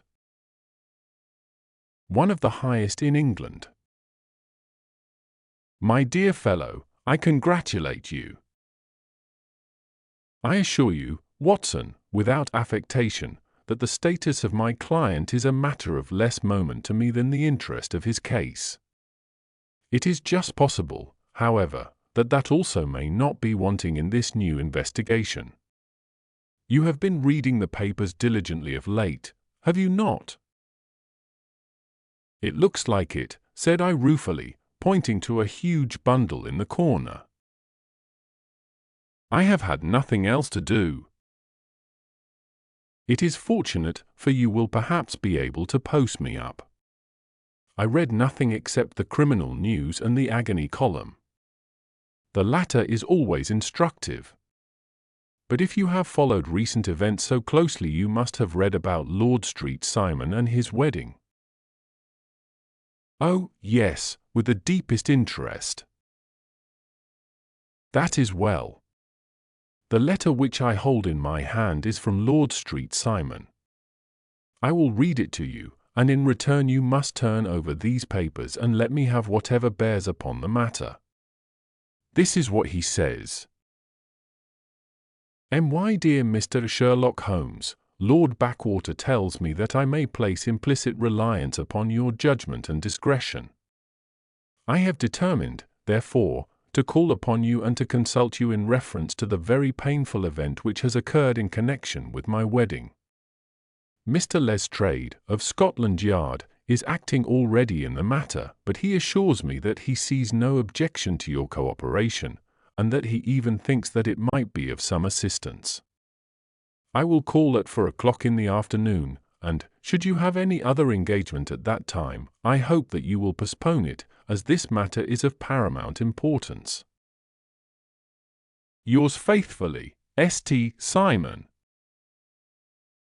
It is dated from Grosvenor Mansions, written with a quill pen, and the noble lord has had the misfortune to get a smear of ink upon the outer side of his right little finger, remarked Holmes as he folded up the epistle. "He says 4 o'clock. It is 3 now. He will be here in an hour. Then I have just time, with your assistance, to get clear upon the subject. Turn over those papers and arrange the extracts in their order of time, while I take a glance as to who our client is." He picked a red-covered volume from a line of books of reference beside the mantelpiece. "Here he is," said he, sitting down and flattening it out upon his knee. "Lord Robert Walsingham de Vere Street Simon, second son of the Duke of Balmoral. Arms, azure, 3 caltrops in chief over a fess sable. Born in 1846. His 41 years of age, which is mature for marriage. Was Under-Secretary for the Colonies in a late administration.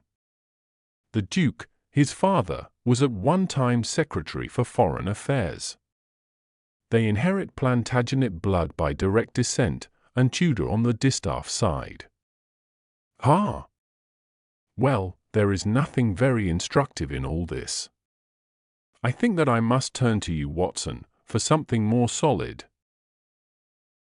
"I have very little difficulty in finding what I want," said I, "for the facts are quite recent, and the matter struck me as remarkable. I feared to refer them to you, however, as I knew that you had an inquiry on hand and that you disliked the intrusion of other matters. Oh, you mean the little problem of the Grosvenor Square furniture van. That is quite cleared up now, though, indeed, it was obvious from the first. Pray give me the results of your newspaper selections. Here is the first notice which I can find. It is in the personal column of the Morning Post, and dates, as you see, some weeks back. A marriage has been arranged, it says, and will, if rumour is correct, very shortly take place, between Lord Robert St. Simon, second son of the Duke of Balmoral, and Miss Hattie Doran, the only daughter of Aloysius Doran, Esquire, of San Francisco, Cal, USA. That is all. Terse and to the point, remarked Holmes, stretching his long, thin legs towards the fire. There was a paragraph amplifying this in one of the society papers of the same week. Ah, here it is. There will soon be a call for protection in the marriage market, for the present free trade principle appears to tell heavily against our home product. One by one the management of the noble houses of Great Britain is passing into the hands of our fair cousins from across the Atlantic. An important addition has been made during the last week to the list of the prizes which have been borne away by these charming invaders. Lord St. Simon, who has shown himself for over 20 years proof against the little god's arrows, has now definitely announced his approaching marriage with Miss Hattie Doran, the fascinating daughter of a California millionaire. Miss Doran, whose graceful figure and striking face attracted much attention at the Westbury House festivities, is an only child, and it is currently reported that her dowry will run to considerably over the 6 figures, with expectancies for the future. As it is an open secret that the Duke of Balmoral has been compelled to sell his pictures within the last few years, and as Lord St. Simon has no property of his own save the small estate of Birchmoor, it is obvious that the Californian heiress is not the only gainer by an alliance which will enable her to make the easy and common transition from a Republican lady to a British peeress. Anything else? Asked Holmes, yawning. Oh, yes, plenty. Then there is another note in the Morning Post to say that the marriage would be an absolutely quiet one, that it would be at St. George's, Hanover Square, that only half a dozen intimate friends would be invited, and that the party would return to the furnished house at Lancaster Gate which has been taken by Mr. Aloysius Doran. 2 days later, that is, on Wednesday last, there is a curt announcement that the wedding had taken place, and that the honeymoon would be passed at Lord Backwater's place, near Petersfield. Those are all the notices which appeared before the disappearance of the bride. Before the what? Asked Holmes with a start. The vanishing of the lady. When did she vanish, then? At the wedding breakfast. Indeed. This is more interesting than it promised to be, quite dramatic, in fact. Yes, it struck me as being a little out of the common. They often vanish before the ceremony, and occasionally during the honeymoon, but I cannot call to mind anything quite so prompt as this. Pray let me have the details. I warn you that they are very incomplete. Perhaps we may make them less so. Such as they are set forth in a single article of a morning paper of yesterday, which I will read to you. It is headed, Singular Occurrence at a Fashionable Wedding. The family of Lord Robert St. Simon has been thrown into the greatest consternation by the strange and painful episodes which have taken place in connection with his wedding. The ceremony, as shortly announced in the papers of yesterday, occurred on the previous morning, but it is only now that it has been possible to confirm the strange rumors which have been so persistently floating about. In spite of the attempts of the friends to hush the matter up, so much public attention has now been drawn to it that no good purpose can be served by affecting to disregard what is a common subject for conversation. The ceremony, which was performed at St. George's, Hanover Square, was a very quiet one, no one being present save the father of the bride, Mr. Aloysius Doran, the Duchess of Balmoral, Lord Backwater, Lord Eustace, and Lady Clara St. Simon, the younger brother and sister of the bridegroom, and Lady Alicia Whittington. The whole party proceeded afterwards to the house of Mr. Aloysius Doran, at Lancaster Gate, where breakfast had been prepared. It appears that some little trouble was caused by a woman, whose name has not been ascertained, who endeavoured to force her way into the house after the bridal party, alleging that she had some claim upon Lord St. Simon. It was only after a painful and prolonged scene that she was ejected by the butler and the footman. The bride, who had fortunately entered the house before this unpleasant interruption, had sat down to breakfast with the rest, when she complained of a sudden indisposition and retired to her room.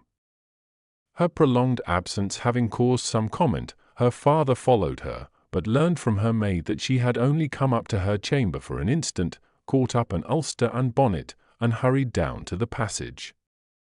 One of the footmen declared that he had seen a lady leave the house thus apparelled, but had refused to credit that it was his mistress, believing her to be with the company. On ascertaining that his daughter had disappeared, Mr. Aloysius Doran, in conjunction with the bridegroom, instantly put themselves in communication with the police, and very energetic inquiries are being made, which will probably result in a speedy clearing up of this very singular business. Up to a late hour last night, however, nothing had transpired as to the whereabouts of the missing lady. There are rumours of foul play in the matter, and it is said that the police have caused the arrest of the woman who had caused the original disturbance, in the belief that, from jealousy or some other motive, she may have been concerned in the strange disappearance of the bride. And is that all? Only one little item in another of the morning papers, but it is a suggestive one. And it is that Miss Flora Miller, the lady who had caused the disturbance, has actually been arrested. It appears that she was formerly a down sours at the Allegro, and that she has known the bridegroom for some years. There are no further particulars, and the whole case is in your hands now, so far as it has been set forth in the public press. And an exceedingly interesting case it appears to be. I would not have missed it for worlds. But there is a ring at the bell, Watson, and as the clock makes it a few minutes after 4, I have no doubt that this will prove to be our noble client. Do not dream of going, Watson, for I very much prefer having a witness, if only as a check to my own memory. Lord Robert St. Simon, announced our page boy, throwing open the door. A gentleman entered, with a pleasant, cultured face, high-nosed and pale, with something perhaps of petulance about the mouth, and with the steady, well-opened eye of a man whose pleasant lot it had ever been to command and to be obeyed. His manner was brisk, and yet his general appearance gave an undue impression of age, for he had a slight forward stoop and a little bend of the knees as he walked. His hair, too, as he swept off his very curly-brimmed hat, was grizzled round the edges and thin upon the top. As to his dress, it was careful to the verge of foppishness, with high collar, black frock coat, white waistcoat, yellow gloves, patent leather shoes, and light-coloured gaiters. He advanced slowly into the room, turning his head from left to right, and swinging in his right hand the cord which held his golden eyeglasses. "Good day, Lord St. Simon," said Holmes, rising and bowing. "Pray take the basket chair. This is my friend and colleague, Dr. Watson. Draw up a little to the fire, and we will talk this matter over. A most painful matter to me, as you can most readily imagine, Mr. Holmes. I have been cut to the quick. I understand that you have already managed several delicate cases of this sort, sir, though I presume that they were hardly from the same class of society. No, I am descending. I beg pardon. My last client of the sort was a king. Oh, really? I had no idea. And which king? The King of Scandinavia. What? Had he lost his wife? You can understand, said Holmes suavely, that I extend to the affairs of my other clients the same secrecy which I promised to you in yours. Of course. Very right. Very right. I'm sure I beg pardon. As to my own case, I am ready to give you any information which may assist you in forming an opinion. Thank you. I have already learned all that is in the public prints, nothing more. I presume that I may take it as correct, this article, for example, as to the disappearance of the bride. Lord Street Simon glanced over it. Yes, it is correct, as far as it goes. But it needs a great deal of supplementing before anyone could offer an opinion. I think that I may arrive at my facts most directly by questioning you. Pray do so.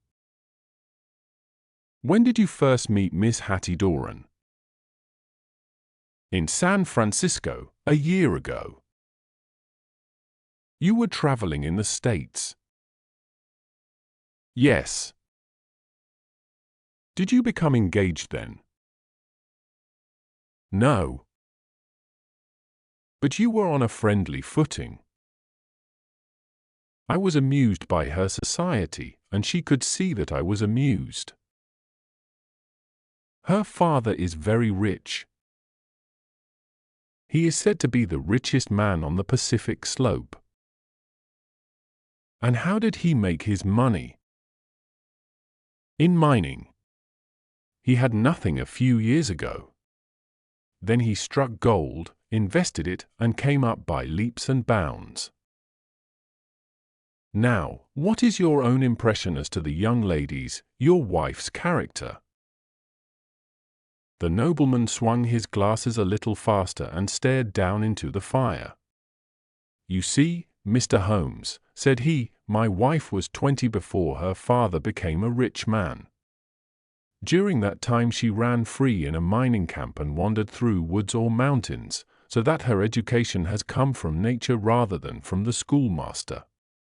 She is what we call in England a tomboy, with a strong nature, wild and free, unfettered by any sort of traditions.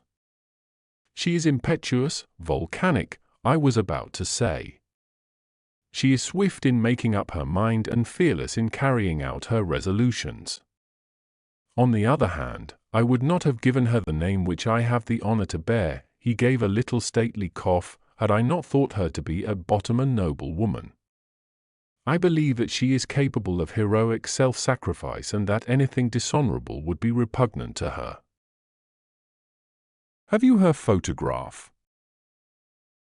I brought this with me. He opened a locket and showed us the full face of a very lovely woman. It was not a photograph but an ivory miniature, and the artist had brought out the full effect of the lustrous black hair, the large dark eyes, and the exquisite mouth. Holmes gazed long and earnestly at it. Then he closed the locket and handed it back to Lord Street Simon. The young lady came to London, then, and you renewed your acquaintance?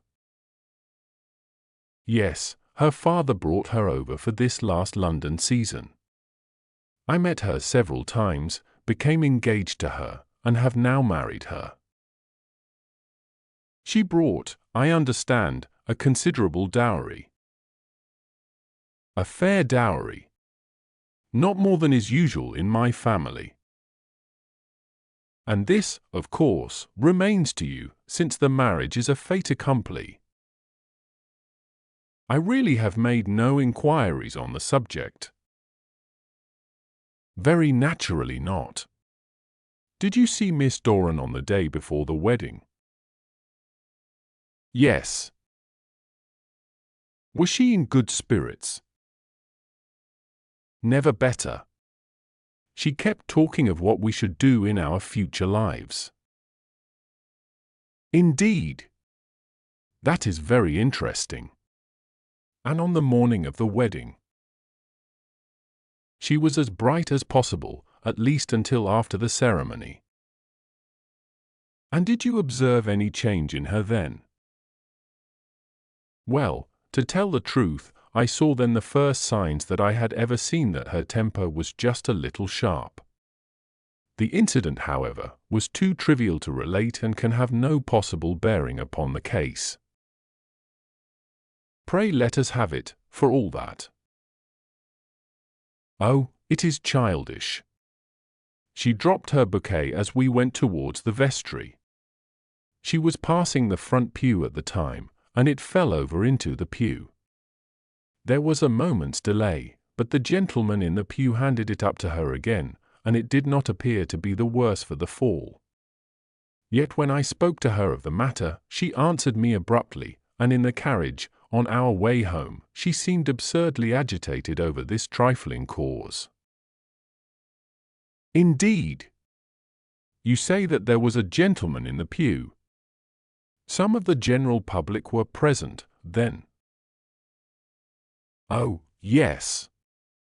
It is impossible to exclude them when the church is open. This gentleman was not one of your wife's friends. No, no, I call him a gentleman by courtesy, but he was quite a common-looking person. I hardly noticed his appearance.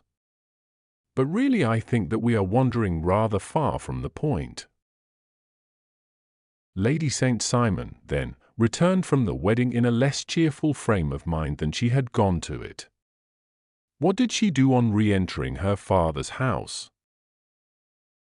I saw her in conversation with her maid. And who is her maid? Alice is her name. She is an American and came from California with her. A confidential servant. A little too much so. It seemed to me that her mistress allowed her to take great liberties. Still, of course, in America they look upon these things in a different way. How long did she speak to this Alice? Oh, a few minutes. I had something else to think of. You did not overhear what they said. Lady St. Simon said something about jumping a claim. She was accustomed to use slang of the kind. I have no idea what she meant. American slang is very expressive sometimes. And what did your wife do when she finished speaking to her maid? She walked into the breakfast room. On your arm? No, alone. She was very independent in little matters like that. Then, after we had sat down for 10 minutes or so, she rose hurriedly, muttered some words of apology, and left the room. She never came back. But this maid, Alice, as I understand, deposes that she went to her room, covered her bride's dress with a long ulster, put on a bonnet, and went out. Quite so. And she was afterwards seen walking into Hyde Park in company with Flora Miller, a woman who is now in custody, and who had already made a disturbance at Mr. Doran's house that morning. Ah, yes. I should like a few particulars as to this young lady, and your relations to her. Lord St. Simon shrugged his shoulders and raised his eyebrows. We have been on a friendly footing for some years, I may say on a very friendly footing. She used to be at the Allegro. I have not treated her ungenerous, and she had no just cause of complaint against me, but you know what women are, Mr. Holmes. Flora was a dear little thing, but exceedingly hot-headed and devotedly attached to me. She wrote me dreadful letters when she heard that I was about to be married, and, to tell the truth, the reason why I had the marriage celebrated so quietly was that I feared lest there might be a scandal in the church. She came to Mr. Doran's door just after we returned, and she endeavored to push her way in, uttering very abusive expressions towards my wife, and even threatening her, but I had foreseen the possibility of something of the sort, and I had 2 police fellows there in private clothes, who soon pushed her out again. She was quiet when she saw that there was no good in making a row. Did your wife hear all this? No, thank goodness, she did not. And she was seen walking with this very woman afterwards. Yes. That is what Mr. Lestrade, of Scotland Yard, looks upon as so serious. It is thought that Flora decoyed my wife out and laid some terrible trap for her. Well, it is a possible supposition. You think so, too? I did not say a probable one. But you do not yourself look upon this as likely. I do not think Flora would hurt a fly. Still, jealousy is a strange transformer of characters. Pray, what is your own theory as to what took place? Well, really, I came to seek a theory, not to propound one. I have given you all the facts. Since you ask me, however, I may say that it has occurred to me as possible that the excitement of this affair, the consciousness that she had made so immense a social stride, had the effect of causing some little nervous disturbance in my wife. In short, that she had become suddenly deranged. Well, really, when I consider that she has turned her back, I will not say upon me, but upon so much that many have aspired to without success, I can hardly explain it in any other fashion. Well, certainly that is also a conceivable hypothesis, said Holmes, smiling. And now, Lord St. Simon, I think that I have nearly all my data. May I ask whether you were seated at the breakfast table so that you could see out of the window? We could see the other side of the road and the park. Quite so. Then I do not think that I need to detain you longer. I shall communicate with you. Should you be fortunate enough to solve this problem, said our client, rising. I have solved it. Eh? What was that? I say that I have solved it. Where, then, is my wife? That is a detail which I shall speedily supply. Lord St. Simon shook his head. I am afraid that it will take wiser heads than yours or mine, he remarked, and bowing in a stately, old-fashioned manner he departed.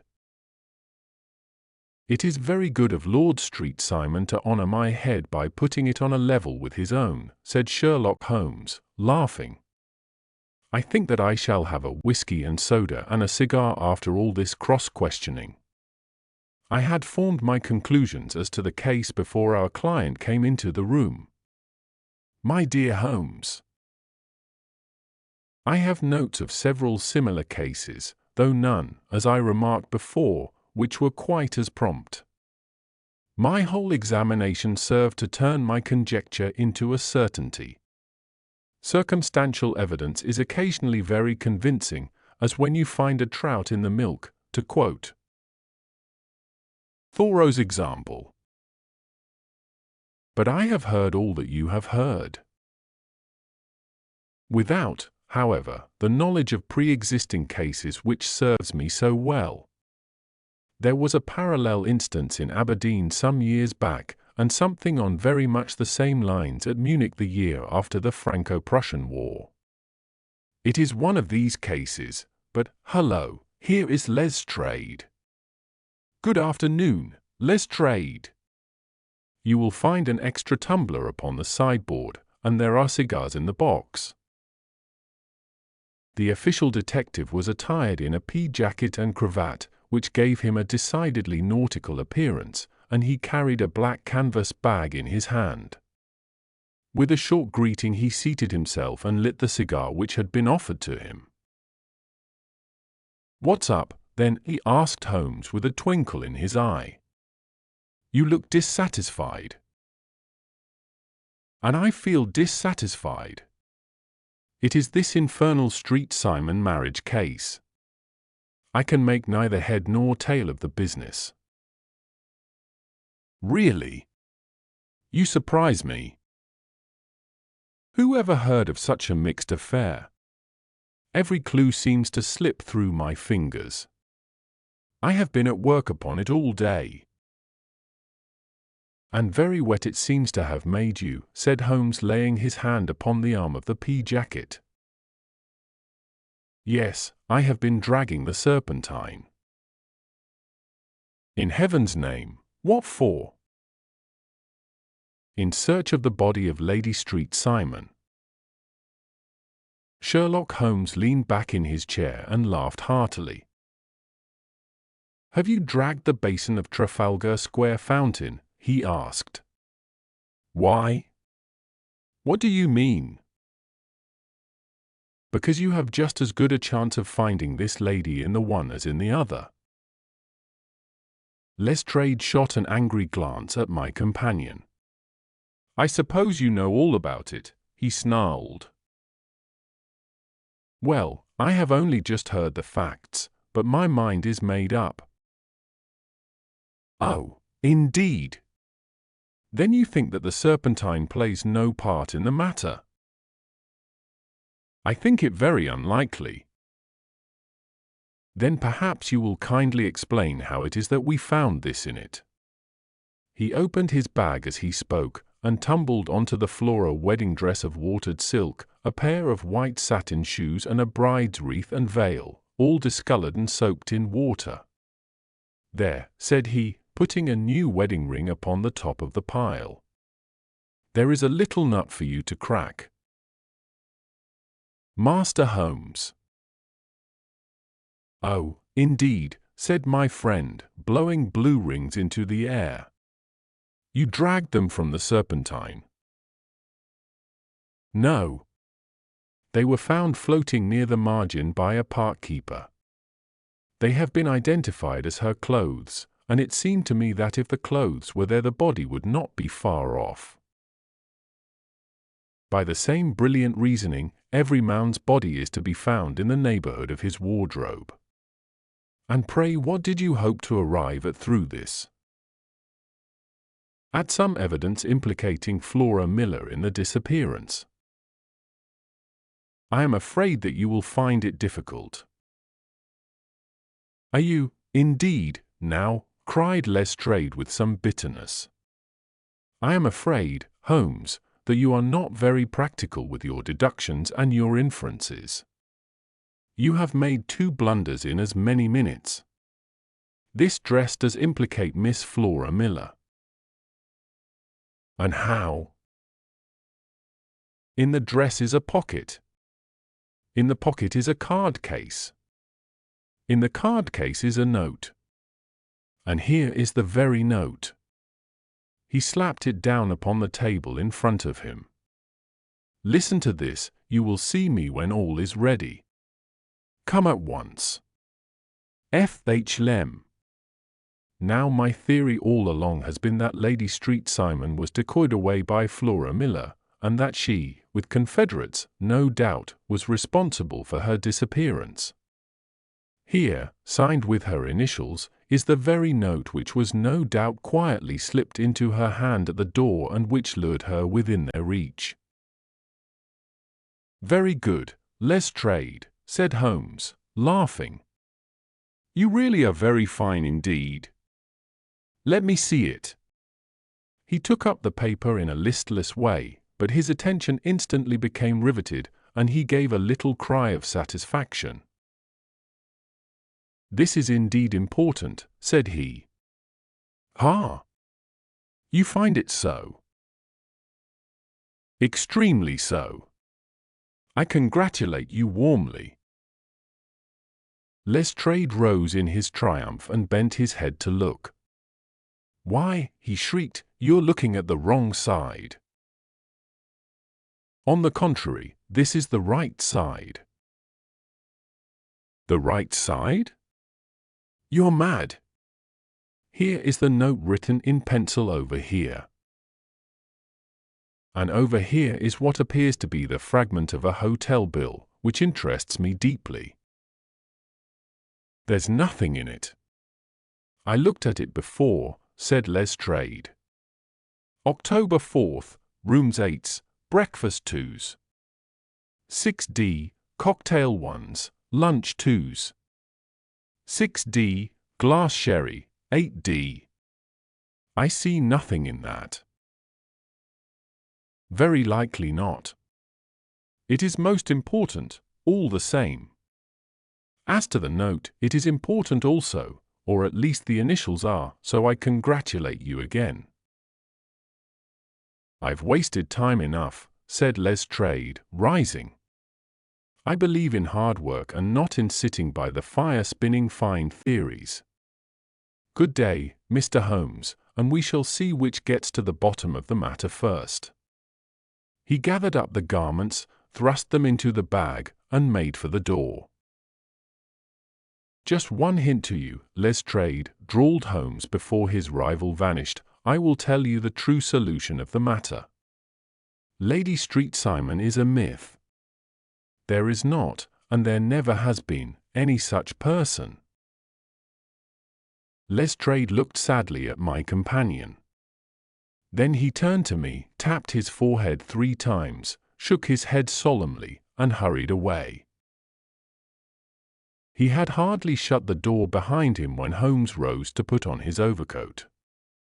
"There is something in what the fellow says about outdoor work," he remarked, "so I think, Watson, that I must leave you to your papers for a little." It was after 5 o'clock when Sherlock Holmes left me, but I had no time to be lonely, for within an hour there arrived a confectioner's man with a very large flat box. This he unpacked with the help of a youth whom he had brought with him, and presently, to my very great astonishment, a quite Epicurean little cold supper began to be laid out upon our humble lodging-house mahogany.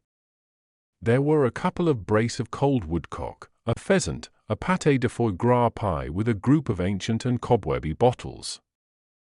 Having laid out all these luxuries, my 2 visitors vanished away, like the genii of the Arabian Nights, with no explanation save that the things had been paid for and were ordered to this address.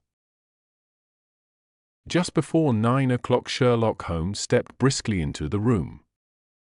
His features were gravely set, but there was a light in his eye which made me think that he had not been disappointed in his conclusions. "They have laid the supper, then," he said, rubbing his hands. "You seem to expect company. They have laid for 5.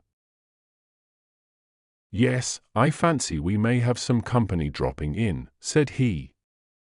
"I am surprised that Lord Street Simon has not already arrived." "Ha! I fancy that I hear his step now upon the stairs." It was indeed our visitor of the afternoon who came bustling in, dangling his glasses more vigorously than ever, and with a very perturbed expression upon his aristocratic features. "My messenger reached you, then?" asked Holmes. "Yes, and I confess that the content startled me beyond measure." "Have you good authority for what you say?" "The best possible." Lord Street Simon sank into a chair and passed his hand over his forehead. "What will the Duke say," he murmured, "when he hears that one of the family has been subjected to such humiliation? It is the purest accident. I cannot allow that there is any humiliation."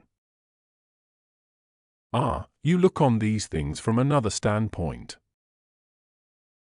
"I fail to see that anyone is to blame. I can hardly see how the lady could have acted otherwise, though her abrupt method of doing it was undoubtedly to be regretted. Having no mother, she had no one to advise her at such a crisis. It was a slight, sir, a public slight, said Lord St. Simon, tapping his fingers upon the table. You must make allowance for this poor girl, placed in so unprecedented a position.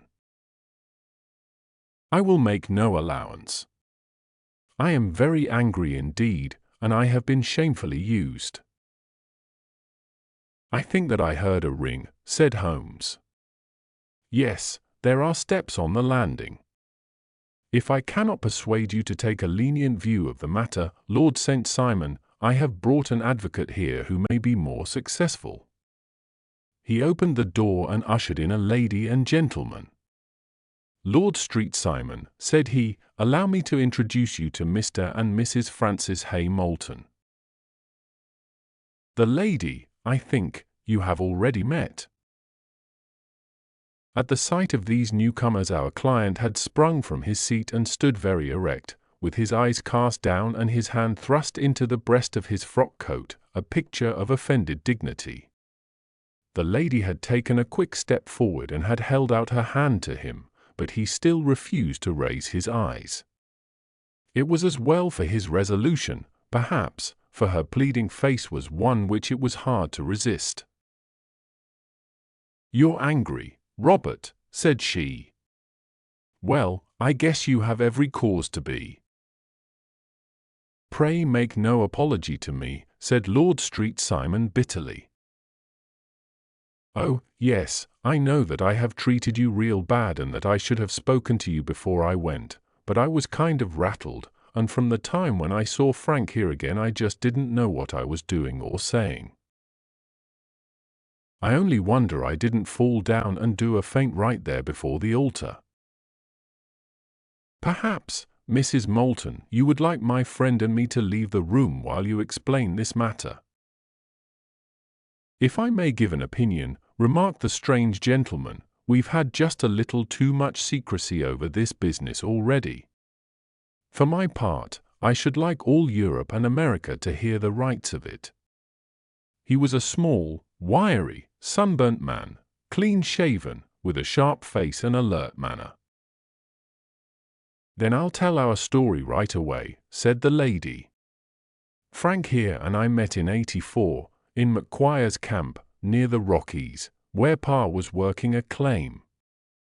We were engaged to each other, Frank and I, but then one day Father struck a rich pocket and made a pile, while poor Frank here had a claim that petered out and came to nothing. The richer Pa grew, the poorer was Frank, so at last Pa wouldn't hear of our engagement lasting any longer, and he took me away to Frisco. Frank wouldn't throw up his hand, though, so he followed me there, and he saw me without Pa knowing anything about it. It would only have made him mad to know, so we just fixed it all up for ourselves. Frank said that he would go and make his pile, too, and never come back to claim me until he had as much as Pa. So then I promised to wait for him to the end of time and pledged myself not to marry anyone else while he lived. Why shouldn't we be married right away, then, said he, and then I will feel sure of you, and I won't claim to be your husband until I come back. Well, we talked it over, and he had fixed it all up so nicely, with a clergyman all ready in waiting, that we just did it right there, and then Frank went off to seek his fortune, and I went back to Pa. The next I heard of Frank was that he was in Montana, and then he went prospecting in Arizona, and then I heard of him from New Mexico. After that came a long newspaper story about how a miner's camp had been attacked by Apache Indians, and there was my Frank's name among the killed. I fainted dead away, and I was very sick for months after. Pa thought I had a decline and took me to half the doctors in Frisco. Not a word of news came for a year and more, so that I never doubted that Frank was really dead. Then Lord St. Simon came to Frisco, and we came to London, and a marriage was arranged, and Pa was very pleased, but I felt all the time that no man on this earth would ever take the place in my heart that had been given to my poor Frank. Still, if I had married Lord St. Simon, of course I'd have done my duty by him. We can't command our love, but we can our actions. I went to the altar with him with the intention to make him just as good a wife as it was in me to be. But you may imagine what I felt when, just as I came to the altar rails, I glanced back and saw Frank standing and looking at me out of the first pew. I thought it was his ghost at first, but when I looked again there he was still, with a kind of question in his eyes, as if to ask me whether I were glad or sorry to see him. I wonder I didn't drop. I know that everything was turning round, and the words of the clergyman were just like the buzz of a bee in my ear. I didn't know what to do. Should I stop the service and make a scene in the church? I glanced at him again, and he seemed to know what I was thinking, for he raised his finger to his lips to tell me to be still. Then I saw him scribble on a piece of paper, and I knew that he was writing me a note. As I passed his pew on the way out, I dropped my bouquet over to him, and he slipped the note into my hand where he returned me the flowers. It was only a line asking me to join him when he made the sign to me to do so. Of course, I never doubted for a moment that my first duty was now to him, and I determined to do just whatever he might direct. When I got back, I told my maid, who had known him in California and had always been his friend. I ordered her to say nothing, but to get a few things packed and my ulster ready. I know I ought to have spoken to Lord St. Simon, but it was dreadful hard before his mother and all those great people. I just made up my mind to run away and explain afterwards. I hadn't been at the table 10 minutes before I saw Frank out of the window at the other side of the road. He beckoned to me and then began walking into the park. I slipped out, put on my things, and followed him. Some woman came talking something or other about Lord St. Simon to me, seemed to me from the little I heard as if he had a little secret of his own before marriage also, but I managed to get away from her and soon overtook Frank. We got into a cab together, and away we drove to some lodgings he had taken in Gordon Square, and that was my true wedding after all those years of waiting.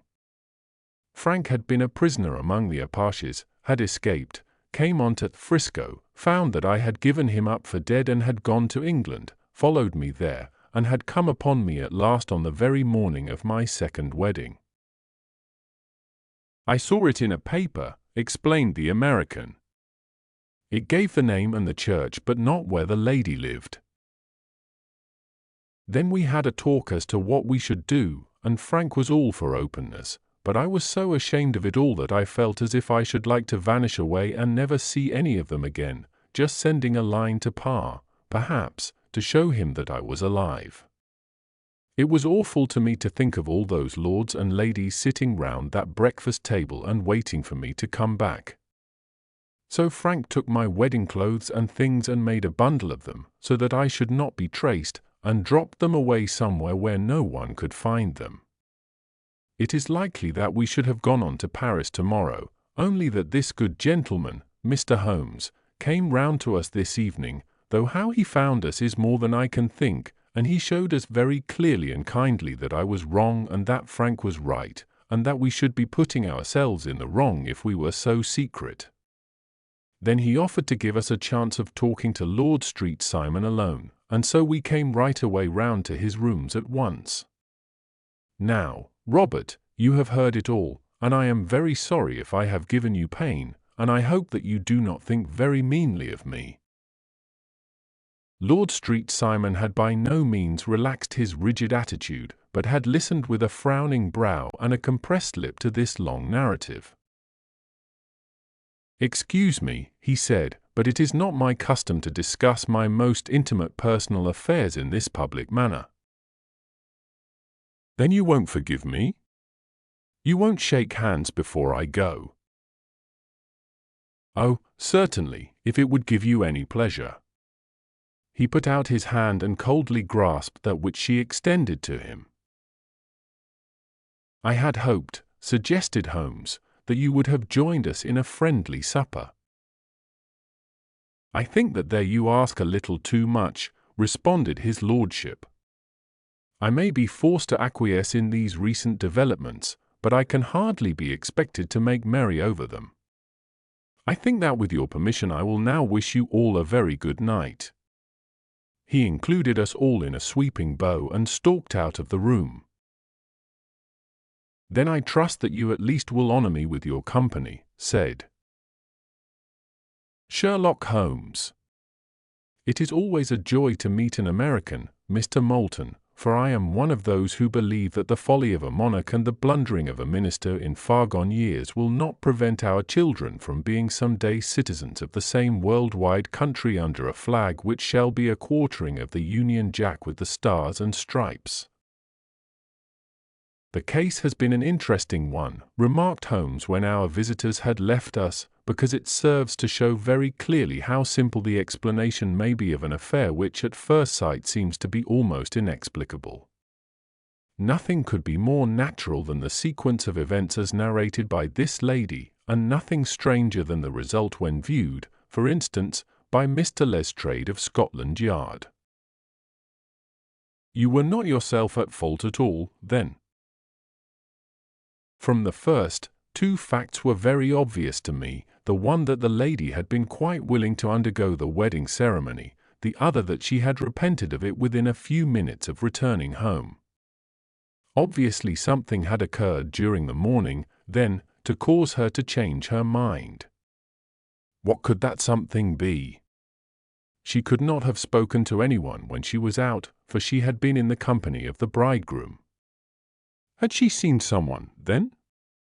If she had, it must be someone from America, because she had spent so short a time in this country that she could hardly have allowed anyone to acquire so deep an influence over her that the mere sight of him would induce her to change her plans so completely. You see, we have already arrived, by a process of exclusion, at the idea that she might have seen an American. Then who could this American be, and why should he possess so much influence over her? It might be a lover, it might be a husband. A young woman had, I knew, been spent in rough scenes and under strange conditions. So far I had got before I ever heard Lord St. Simon's narrative. When he told us of a man in a pew, of the change in the bride's manner, of so transparent a device for obtaining a note as the dropping of a bouquet, of her resort to her confidential maid, and of her very significant allusion to claim jumping, which in miners' parlance means taking possession of that which another person has a prior claim to, the whole situation became absolutely clear. She had gone off with a man, and the man was either a lover or was a previous husband, the chances being in favor of the latter.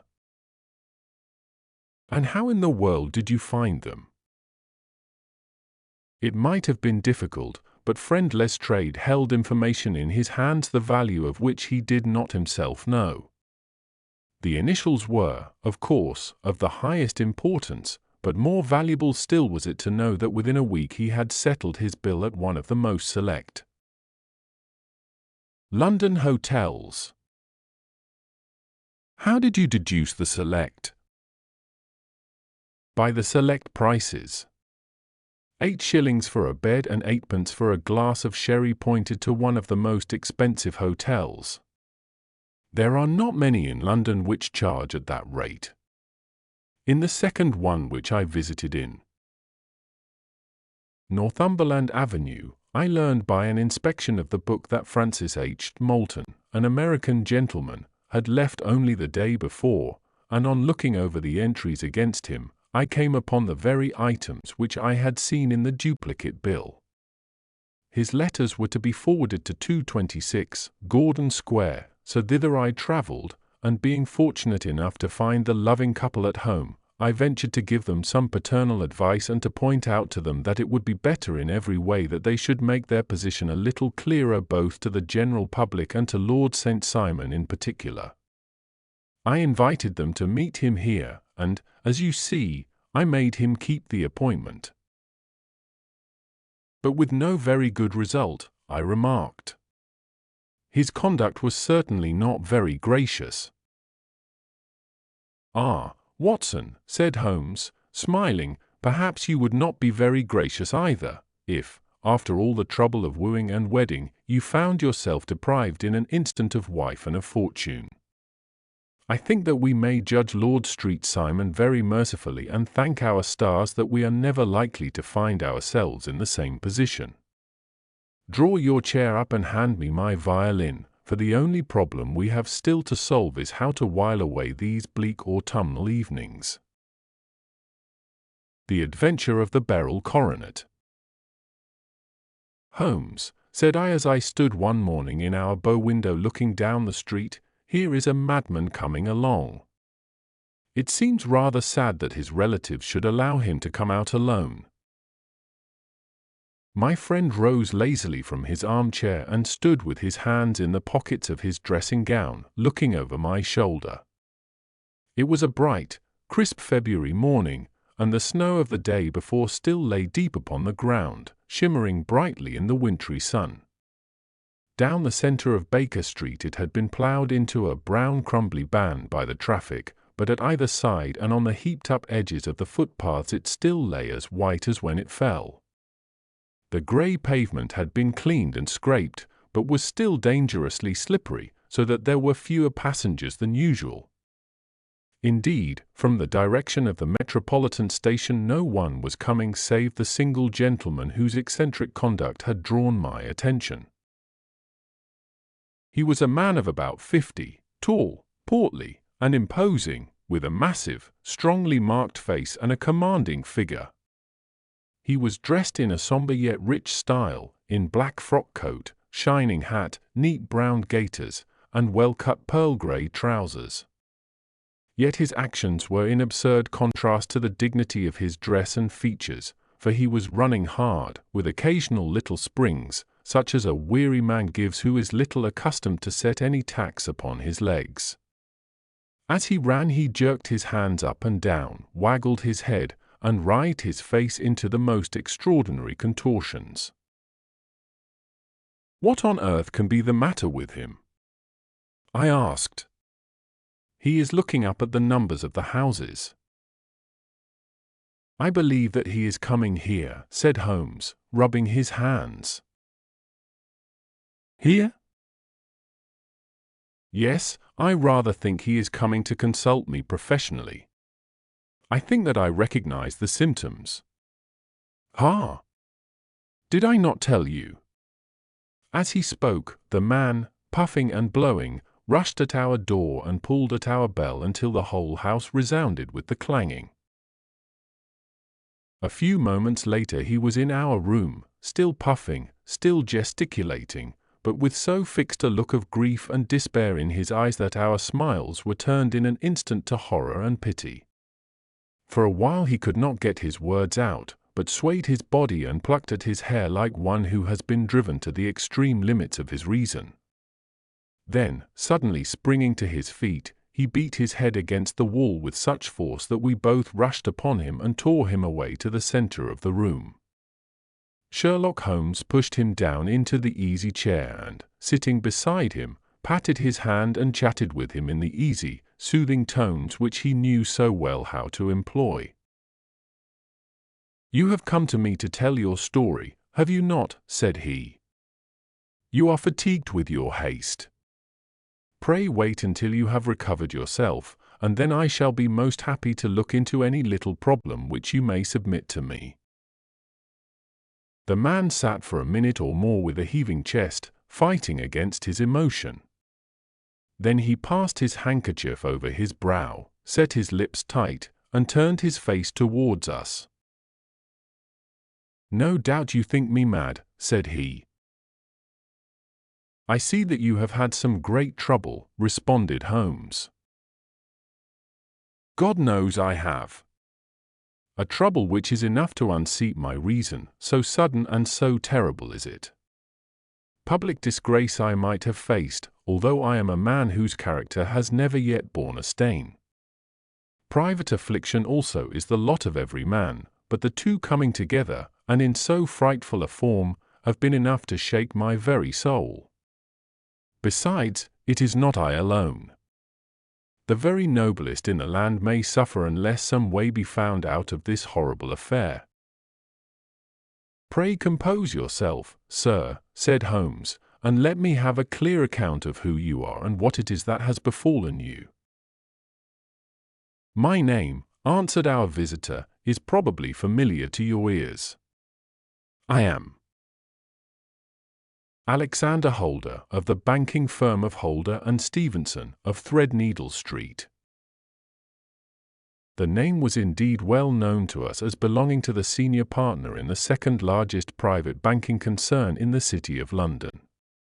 What could have happened, then, to bring one of the foremost citizens of London to this most pitiable pass? We waited, all curiosity, until with another effort he braced himself to tell his story. I feel that time is of value, said he. That is why I hastened here when the police inspector suggested that I should secure your cooperation. I came to Baker Street by the Underground and hurried from there on foot, for the cabs go slowly through this snow. That is why I was so out of breath, for I am a man who takes very little exercise. I feel better now, and I will put the facts before you as shortly and yet as clearly as I can. It is, of course, well known to you that in a successful banking business as much depends upon our being able to find remunerative investments for our funds as upon our increasing our connection and the number of our depositors. One of our most lucrative means of laying out money is in the shape of loans, where the security is unimpeachable. We have done a good deal in this direction during the last few years, and there are many noble families to whom we have advanced large sums upon the security of their pictures, libraries, or plate. Yesterday morning I was seated in my office at the bank when a card was brought in to me by one of the clerks. I started when I saw the name, for it was that of none other than, well, perhaps even to you I had better say no more than that it was a name which is a household word all over the earth, one of the highest, noblest, most exalted names in England. I was overwhelmed by the honor and attempted, when he entered, to say so, but he plunged at once into business with the air of a man who wishes to hurry quickly through a disagreeable task. Mr. Holder, said he, I have been informed that you are in the habit of advancing money. The firm does so when the security is good. I answered. It is absolutely essential to me, said he, that I should have £50,000 at once. I could, of course, borrow so trifling a sum 10 times over from my friends, but I much prefer to make it a matter of business and to carry out that business myself. In my position you can readily understand that it is unwise to place one's self under obligations. For how long, may I ask, do you want this sum? I asked. Next Monday I have a large sum due to me, and I shall then most certainly repay what you advance, with whatever interest you think it right to charge. But it is very essential to me that the money should be paid at once. I should be happy to advance it without further parley from my own private purse, said I, were it not that the strain would be rather more than it could bear. If, on the other hand, I am to do it in the name of the firm, then in justice to my partner I must insist that, even in your case, every business-like precaution should be taken. I should much prefer to have it so, said he, raising up a square, black morocco case which he had laid beside his chair. You have doubtless heard of the beryl coronet. One of the most precious public possessions of the empire, said I. Precisely. He opened the case, and there, embedded in soft, flesh-colored velvet, lay the magnificent piece of jewelry which he had named. There are 39 enormous beryls, said he, and the price of the gold chasing is incalculable. The lowest estimate would put the worth of the coronet at double the sum which I have asked. I am prepared to leave it with you as my security. I took the precious case into my hands and looked in some perplexity from it to my illustrious client. "You doubt its value?" he asked. "Not at all. I only doubt the propriety of my leaving it. You may set your mind at rest about that. I should not dream of doing so were it not absolutely certain that I should be able in 4 days to reclaim it. It is a pure matter of form. Is the security sufficient?" "Ample. You understand, Mr. Holder, that I am giving you a strong proof of the confidence which I have in you, founded upon all that I have heard of you. I rely upon you not only to be discreet and to refrain from all gossip upon the matter, but, above all, to preserve this coronet with every possible precaution, because I need not say that a great public scandal would be caused if any harm were to befall it. Any injury to it would be almost as serious as its complete loss, for there are no beryls in the world to match these, and it would be impossible to replace them.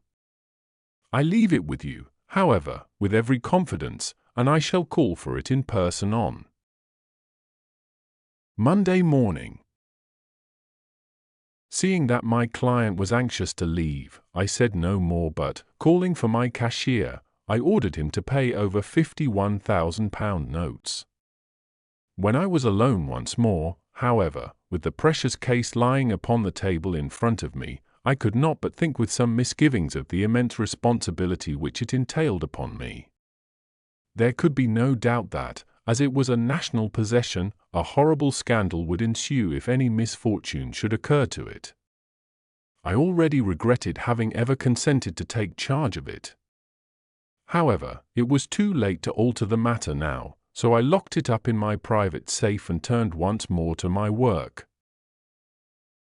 When evening came, I felt that it would be an imprudence to leave so precious a thing in the office behind me.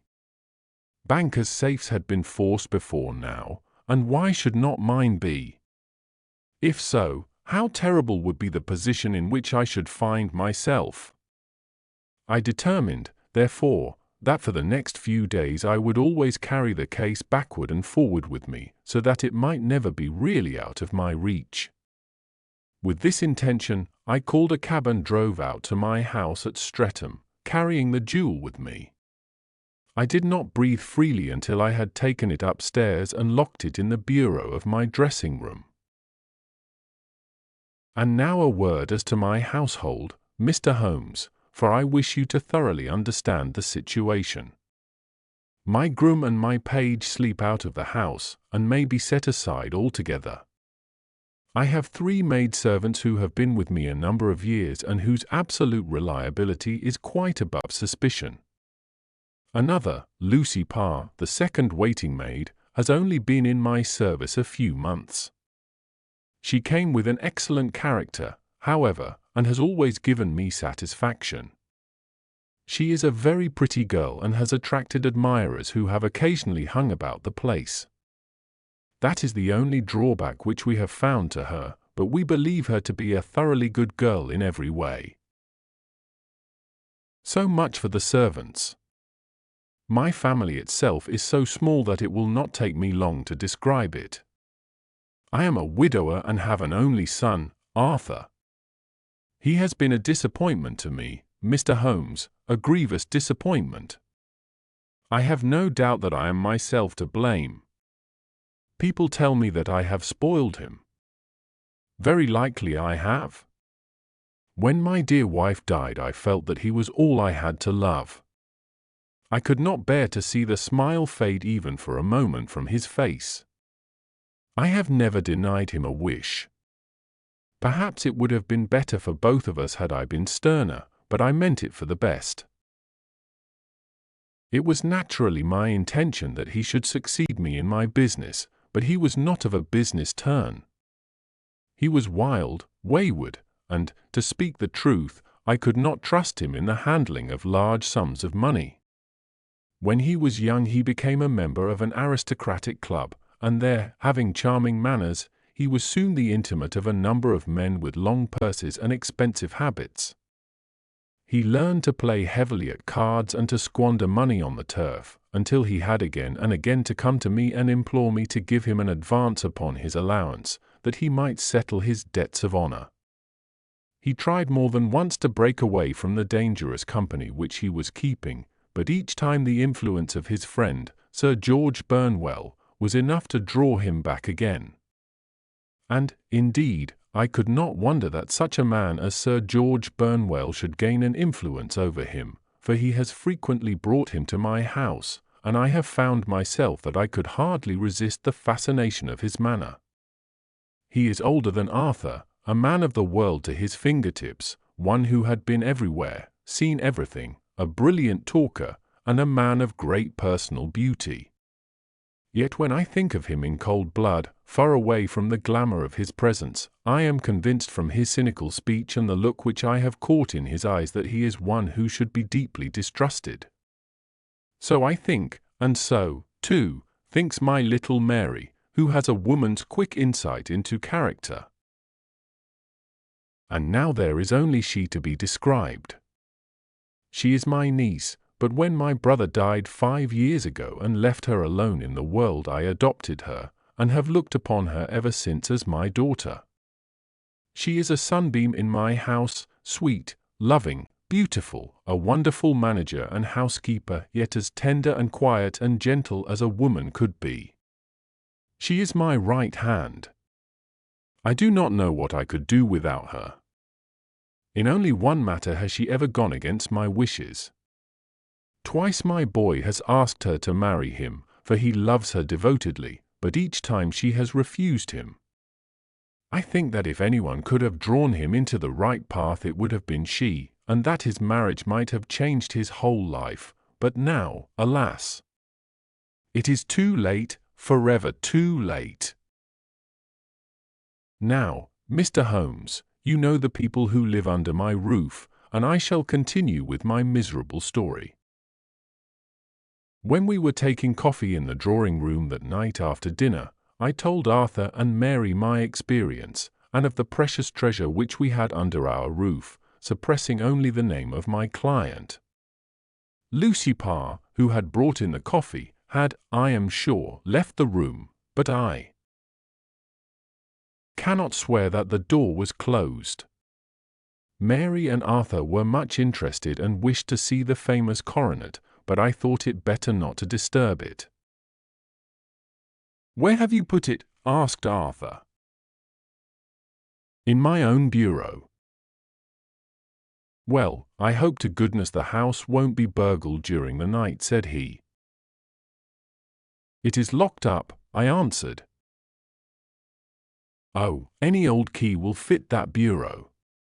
When I was a youngster I have opened it myself with the key of the box-room cupboard." He often had a wild way of talking, so that I thought little of what he said. He followed me to my room, however, that night with a very grave face. "Look here, Dad," said he with his eyes cast down, "can you let me have £200? "No, I cannot," I answered sharply. "I have been far too generous with you in money matters." "You have been very kind," said he, "but I must have this money, or else I can never show my face inside the club again." "And a very good thing, too," I cried. "Yes, but you would not have me leave it a dishonored man," said he. "I could not bear the disgrace. I must raise the money in some way, and if you will not let me have it, then I must try other means." I was very angry, for this was the third demand during the month. "You shall not have a farthing from me," I cried, on which he bowed and left the room without another word. When he was gone I unlocked my bureau, made sure that my treasure was safe, and locked it again. Then I started to go round the house to see that all was secure, a duty which I usually leave to Mary but which I thought it well to perform myself that night. As I came down the stairs, I saw Mary herself at the side window of the hall, which she closed and fastened as I approached. "Tell me, Dad," said she, looking, I thought, a little disturbed, "did you give Lucy, the maid, leave to go out tonight?" "Certainly not. She came in just now by the back door. I have no doubt that she has only been to the side gate to see someone, but I think that it is hardly safe and should be stopped. You must speak to her in the morning, or I will if you prefer it. Are you sure that everything is fastened?" "Quite sure, Dad." "Then, good night." I kissed her and went up to my bedroom again, where I was soon asleep. I am endeavoring to tell you everything, Mr. Holmes, which may have any bearing upon the case, but I beg that you will question me upon any point which I do not make clear. On the contrary, your statement is singularly lucid. I come to a part of my story now in which I should wish to be particularly so. I am not a very heavy sleeper, and the anxiety in my mind tended, no doubt, to make me even less so than usual. About 2 in the morning, then, I was awakened by some sound in the house. It had ceased ere I was wide awake, but it had left an impression behind it as though a window had gently closed somewhere. I lay listening with all my ears. Suddenly, to my horror, there was a distinct sound of footsteps moving softly in the next room. I slipped out of bed, all palpitating with fear, and peeped round the corner of my dressing-room door. "Arthur!" I screamed, "You villain! You thief! How dare you touch that coronet?" The gas was half up, as I had left it, and my unhappy boy, dressed only in his shirt and trousers, was standing beside the light, holding the coronet in his hands. He appeared to be wrenching at it, or bending it with all his strength. At my cry he dropped it from his grasp and turned as pale as death. I snatched it up and examined it. One of the gold corners, with 3 of the beryls in it, was missing. "You blackguard!" I shouted, beside myself with rage. "You have destroyed it! You have dishonored me forever! Where are the jewels which you have stolen?" "Stolen!" he cried. "Yes, thief!" I roared, shaking him by the shoulder. "There are none missing." "There cannot be any missing," said he. "There are 3 missing. And you know where they are. Must I call you a liar as well as a thief? Did I not see you trying to tear off another piece?" "You have called me names enough," said he. "I will not stand it any longer. I shall not say another word about this business, since you have chosen to insult me. I will leave your house in the morning and make my own way in the world." "You shall leave it in the hands of the police," I cried, half mad with grief and rage. "I shall have this matter probed to the bottom." "You shall learn nothing from me," said he with a passion such as I should not have thought was in his nature. "If you choose to call the police, let the police find what they can." By this time the whole house was astir, for I had raised my voice in my anger. Mary was the first to rush into my room, and, at the sight of the coronet and of Arthur's face, she read the whole story and, with a scream, fell down senseless on the ground. I sent the housemaid for the police and put the investigation into their hands at once. When the inspector and a constable entered the house, Arthur, who had stood sullenly with his arms folded, asked me whether it was my intention to charge him with theft. I answered that it had ceased to be a private matter, but had become a public one, since the ruined coronet was national property. I was determined that the law should have its way in everything. At least, said he, you will not have me arrested at once. It would be to your advantage as well as mine if I might leave the house for 5 minutes. That you may get away, or perhaps that you may conceal what you have stolen, said I. And then, realizing the dreadful position in which I was placed, I implored him to remember that not only my honor but that of one who was far greater than I was at stake, and that he threatened to raise a scandal which would convulse the nation. He might avert it all if he would but tell me what he had done with the 3 missing stones. You may as well face the matter, said I, you have been caught in the act, and no confession could make your guilt more heinous. If you but make such reparation as is in your power, by telling us where the beryls are, all shall be forgiven and forgotten. Keep your forgiveness for those who ask for it, he answered, turning away from me with a sneer. I saw that he was too hardened for any words of mine to influence him. There was but one way for it. I called in the inspector and gave him into custody. A search was made at once not only of his person but of his room and of every portion of the house where he could possibly have concealed the gems, but no trace of them could be found, nor would the wretched boy open his mouth for all our persuasions and our threats. This morning he was removed to a cell, and I, after going through all the police formalities, have hurried round to you to implore you to use your skill in unravelling the matter. The police have openly confessed that they can at present make nothing of it. You may go to any expense which you think necessary. I have already offered a reward of £1,000. My God, what shall I do? I have lost my honor, my gems, and my son in one night. Oh, what shall I do? He put a hand on either side of his head and rocked himself to and fro, droning to himself like a child whose grief has got beyond words. Sherlock Holmes sat silent for some few minutes, with his brows knitted and his eyes fixed upon the fire. "Do you receive much company?" he asked. "None save my partner with his family and an occasional friend of Arthur's. Sir George Burnwell has been several times lately. No one else, I think. Do you go out much in society?" "Arthur does. Mary and I stay at home. We neither of us care for it." "That is unusual in a young girl."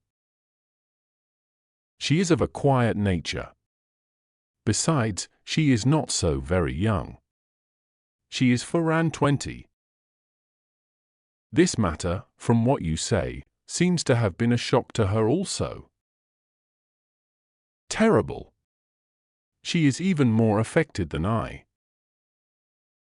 "You have neither of you any doubt as to your son's guilt?" "How can we have when I saw him with my own eyes with the coronet in his hands?" "I hardly consider that a conclusive proof.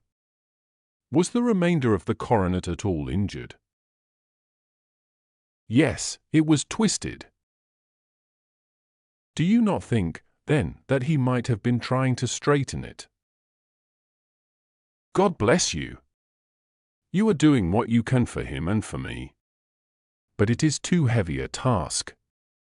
What was he doing there at all? If his purpose were innocent, why did he not say so?" "Precisely. And if it were guilty, why did he not invent a lie? His silence appears to me to cut both ways. There are several singular points about the case.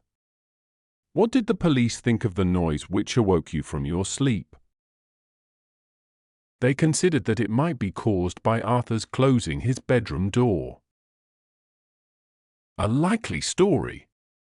As if a man bent on felony would slam his door so as to wake a household. What did they say, then, of the disappearance of these gems?"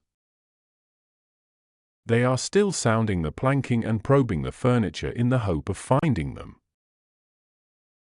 Have they thought of looking outside the house? Yes, they have shown extraordinary energy. The whole garden has already been minutely examined. Now, my dear sir, said Holmes, is it not obvious to you now that this matter really strikes very much deeper than either you or the police were at first inclined to think? It appeared to you to be a simple case, to me it seems exceedingly complex. Consider what is involved by your theory. You suppose that your son came down from his bed, went, at great risk, to your dressing room, opened your bureau, took out your coronet, broke off by main force a small portion of it, went off to some other place, concealed 3 gems out of the 39, with such skill that nobody can find them, and then returned with the other 36 into the room in which he exposed himself to the greatest danger of being discovered. I ask you now, is such a theory tenable? But what other is there? Cried the banker with a gesture of despair. If his motives were innocent, why does he not explain them? It is our task to find that out, replied Holmes, so now, if you please, Mr. Holder, we will set off for Streatham together, and devote an hour to glancing a little more closely into details. My friend insisted upon my accompanying them in their expedition, which I was eager enough to do, for my curiosity and sympathy were deeply stirred by the story to which we had listened. I confess that the guilt of the banker's son appeared to me to be as obvious as it did to his unhappy father, but still I had such faith in Holmes' judgment that I felt that there must be some grounds for hope as long as he was dissatisfied with the accepted explanation. He hardly spoke a word the whole way out to the southern suburb, but sat with his chin upon his breast and his hat drawn over his eyes, sunk in the deepest thought.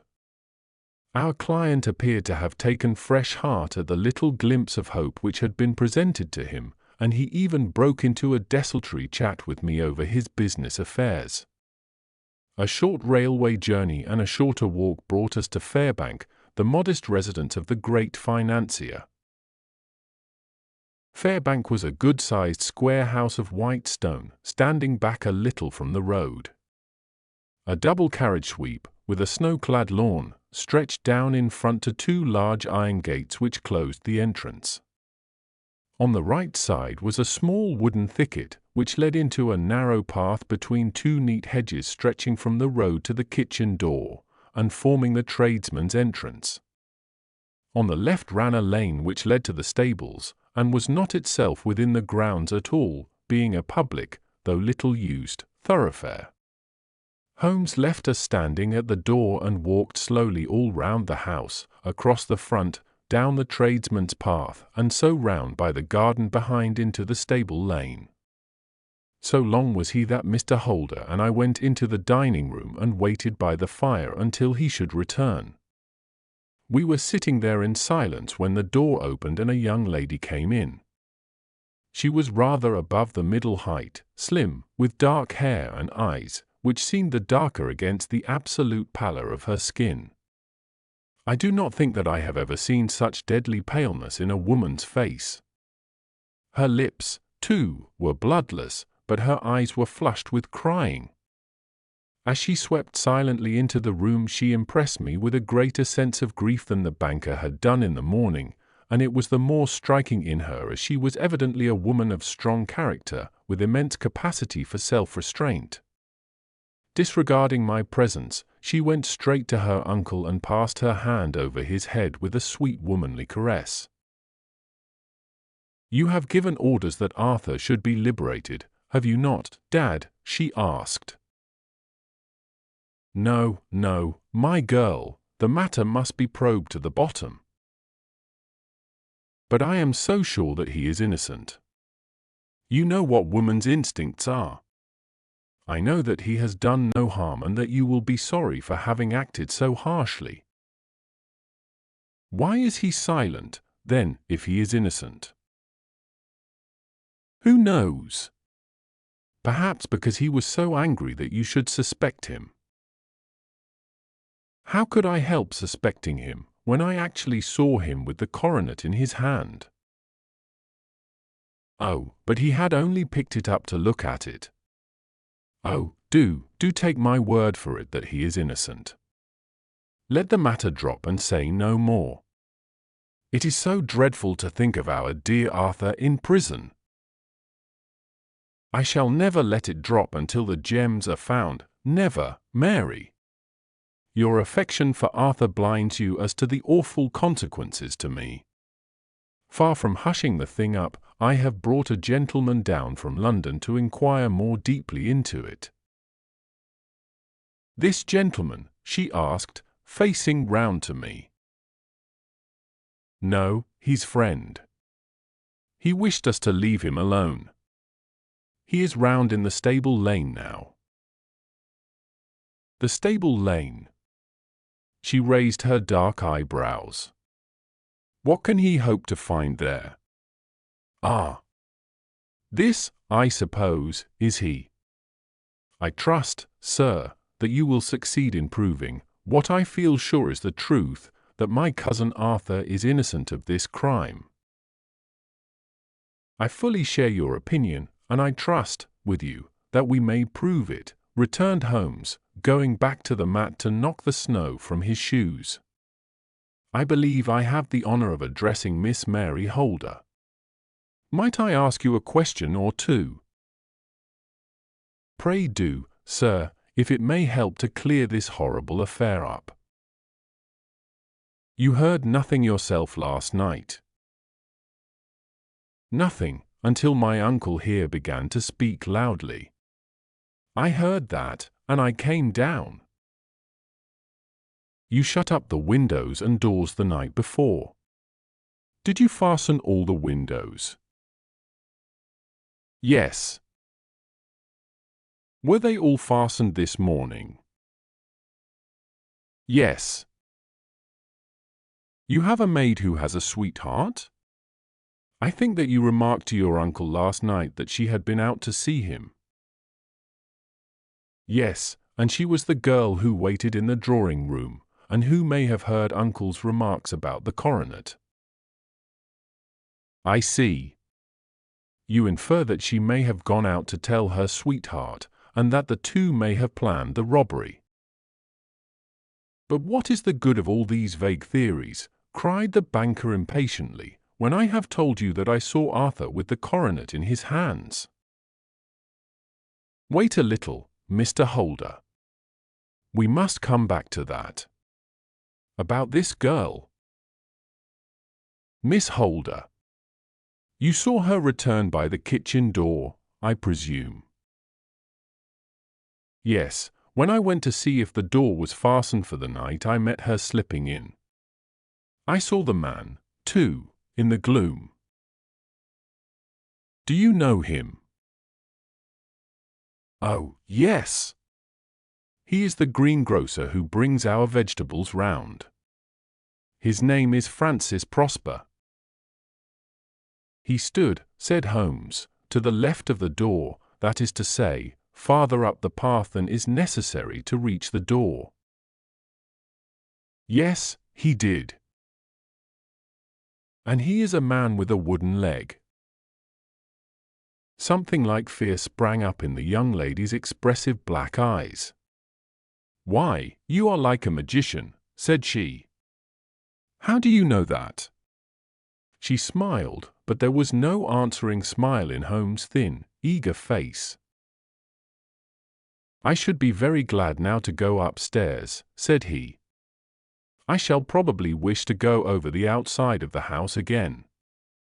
Perhaps I had better take a look at the lower windows before I go up. He walked swiftly round from one to the other, pausing only at the large one which looked from the hall onto the stable lane. This he opened and made a very careful examination of the sill with his powerful magnifying lens. Now we shall go upstairs, said he at last. The banker's dressing-room was a plainly furnished little chamber, with a grey carpet, a large bureau, and a long mirror. Holmes went to the bureau first and looked hard at the lock. Which key was used to open it? He asked. That which my son himself indicated, that of the cupboard of the lumber room. Have you it here? That is it on the dressing table. Sherlock Holmes took it up and opened the bureau. It is a noiseless lock, said he. It is no wonder that it did not wake you. This case, I presume, contains the coronet. We must have a look at it. He opened the case, and taking out the diadem he laid it upon the table. It was a magnificent specimen of the jeweller's art, and the 36 stones were the finest that I have ever seen. At one side of the coronet was a cracked edge, where a corner holding 3 gems had been torn away. Now, Mr. Holder, said Holmes, here is the corner which corresponds to that which has been so unfortunately lost. Might I beg that you will break it off? The banker recoiled in horror. I should not dream of trying, said he.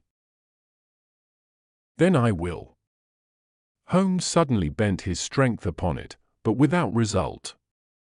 I feel it give a little, said he, but though I am exceptionally strong in the fingers, it would take me all my time to break it. An ordinary man could not do it. Now, what do you think would happen if I did break it, Mr. Holder? There would be a noise like a pistol shot. Do you tell me that all this happened within a few yards of your bed and that you heard nothing of it?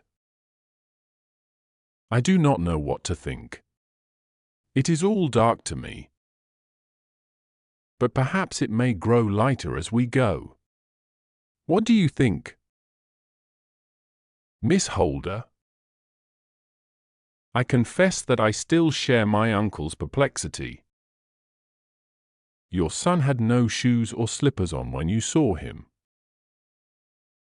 He had nothing on save only his trousers and shirt. Thank you. We have certainly been favored with extraordinary luck during this inquiry, and it will be entirely our own fault if we do not succeed in clearing the matter up. With your permission, Mr. Holder, I shall now continue my investigations outside. He went alone, at his own request, for he explained that any unnecessary footmarks might make his task more difficult. For an hour or more he was at work, returning at last with his feet heavy with snow and his features as inscrutable as ever. I think that I have seen now all that there is to see, Mr. Holder, said he. I can serve you best by returning to my rooms. But the gems, Mr. Holmes. Where are they? I cannot tell. The banker wrung his hands. I shall never see them again, he cried.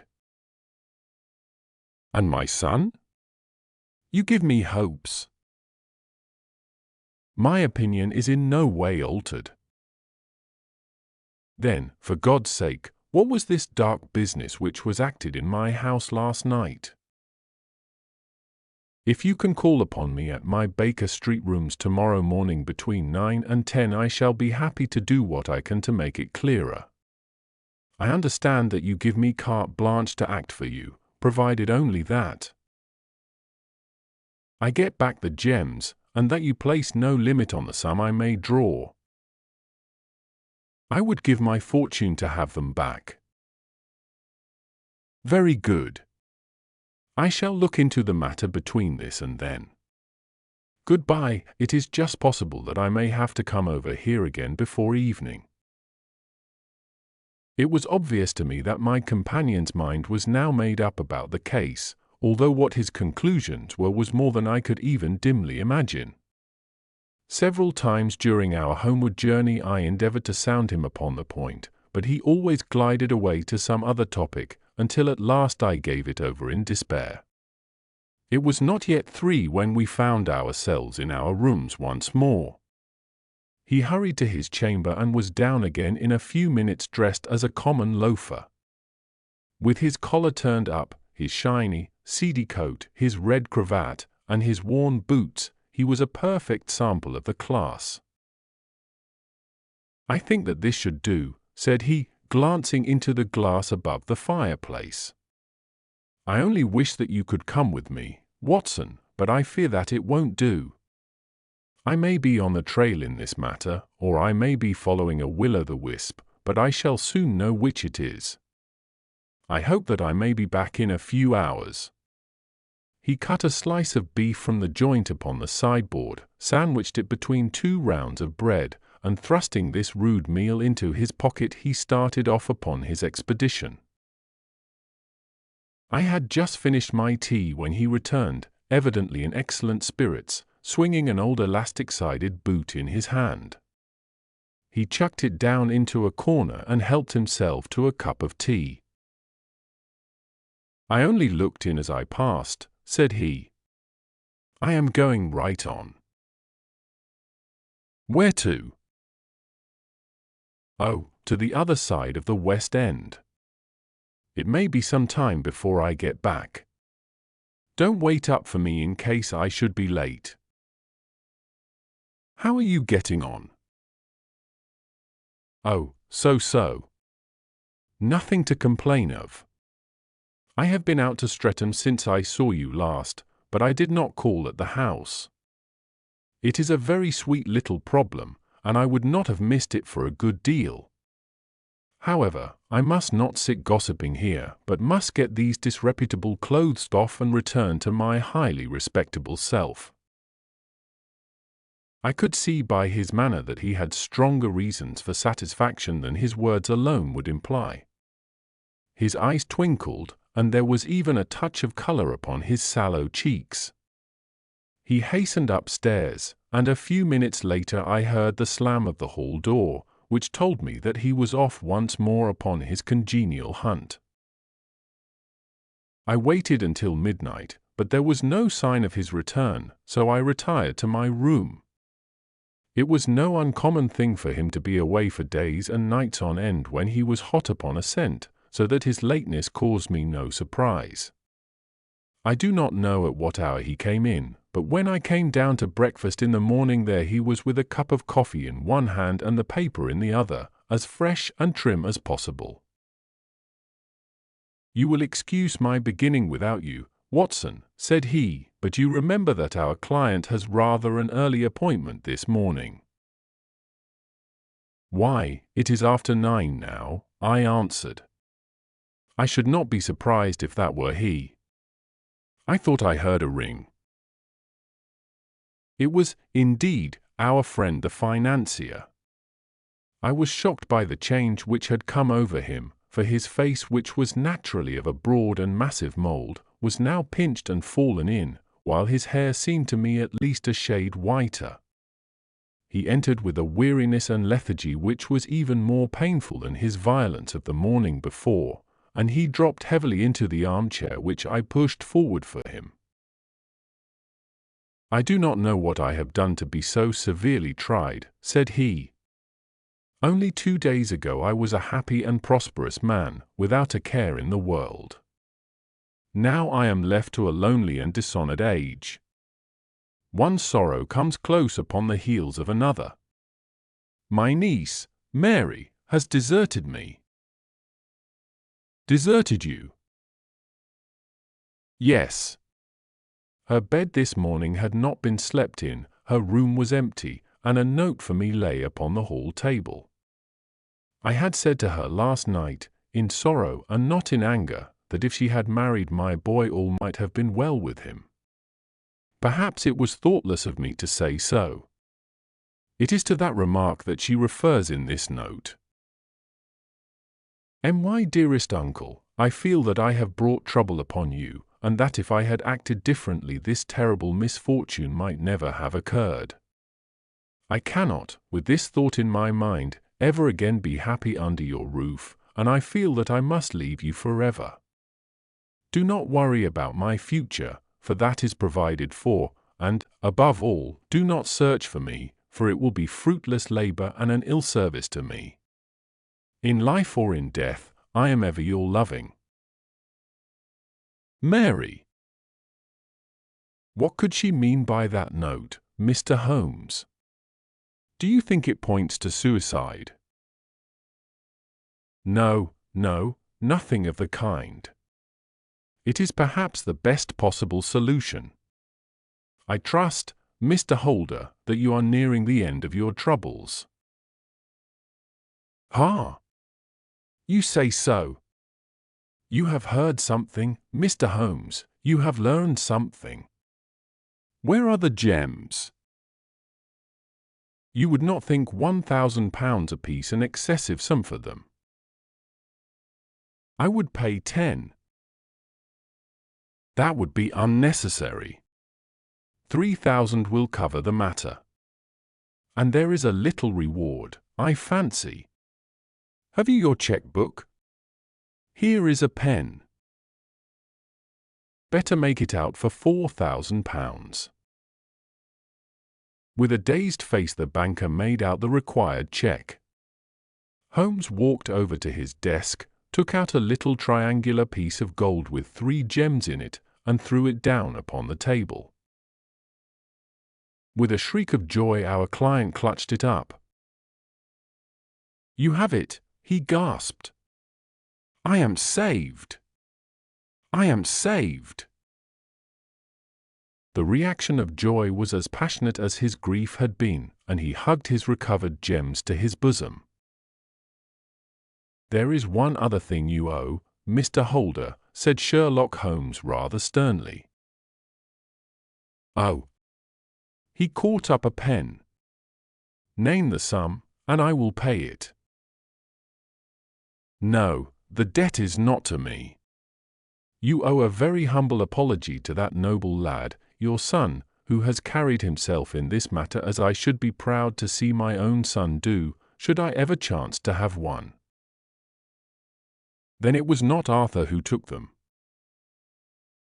"I told you yesterday, and I repeat today, that it was not." "You are sure of it? Then let us hurry to him at once to let him know that the truth is known." "He knows it already. When I had cleared it all up I had an interview with him, and finding that he would not tell me the story, I told it to him, on which he had to confess that I was right and to add the very few details which were not yet quite clear to me. Your news of this morning, however, may open his lips. For heaven's sake, tell me, then, what is this extraordinary mystery?" "I will do so, and I will show you the steps by which I reached it.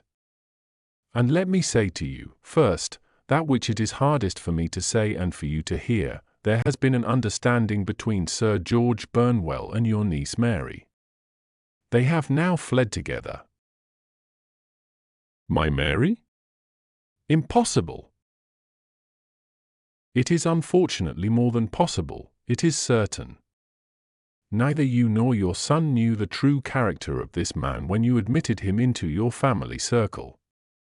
He is one of the most dangerous men in England, a ruined gambler, an absolutely desperate villain, a man without heart or conscience. Your niece knew nothing of such men. When he breathed his vows to her, as he had done to 100 before her, she flattered herself that she alone had touched his heart. The devil knows best what he said, but at last she became his tool and was in the habit of seeing him nearly every evening.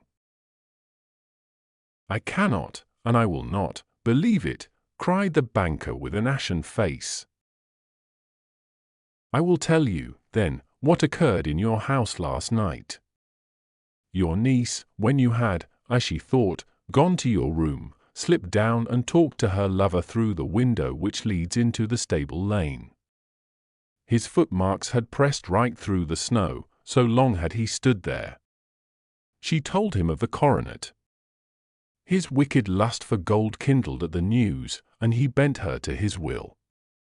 I have no doubt that she loved you, but there are women in whom the love of a lover extinguishes all other loves, and I think that she must have been one. She had hardly listened to his instructions when she saw you coming downstairs, on which she closed the window rapidly and told you about one of the servants' escapade with her wooden-legged lover, which was all perfectly true. Your boy, Arthur, went to bed after his interview with you, but he slept badly on account of his uneasiness about his club debts. In the middle of the night he heard a soft tread pass his door, so he rose and, looking out, was surprised to see his cousin walking very stealthily along the passage until she disappeared into your dressing room. Petrified with astonishment, the lad slipped on some clothes and waited there in the dark to see what would come of this strange affair. Presently she emerged from the room again, and in the light of the passage lamp your son saw that she carried the precious coronet in her hands. She passed down the stairs, and he, thrilling with horror, ran along and slipped behind the curtain near your door, whence he could see what passed in the hall beneath. He saw her stealthily open the window, hand out the coronet to someone in the gloom, and then closing it once more hurry back to her room, passing quite close to where he stood hid behind the curtain. As long as she was on the scene he could not take any action without a horrible exposure of the woman whom he loved. But the instant that she was gone he realized how crushing a misfortune this would be for you, and how all-important it was to set it right. He rushed down, just as he was, in his bare feet, opened the window, sprang out into the snow, and ran down the lane, where he could see a dark figure in the moonlight. Sir George Burnwell tried to get away, but Arthur caught him, and there was a struggle between them, your lad tugging at one side of the coronet, and his opponent at the other. In the scuffle, your son struck Sir George and cut him over the eye. Then something suddenly snapped, and your son, finding that he had the coronet in his hands, rushed back, closed the window, ascended to your room, and had just observed that the coronet had been twisted in the struggle and was endeavoring to straighten it when you appeared upon the scene. "Is it possible?" gasped the banker. You then roused his anger by calling him names at a moment when he felt that he had deserved your warmest thanks.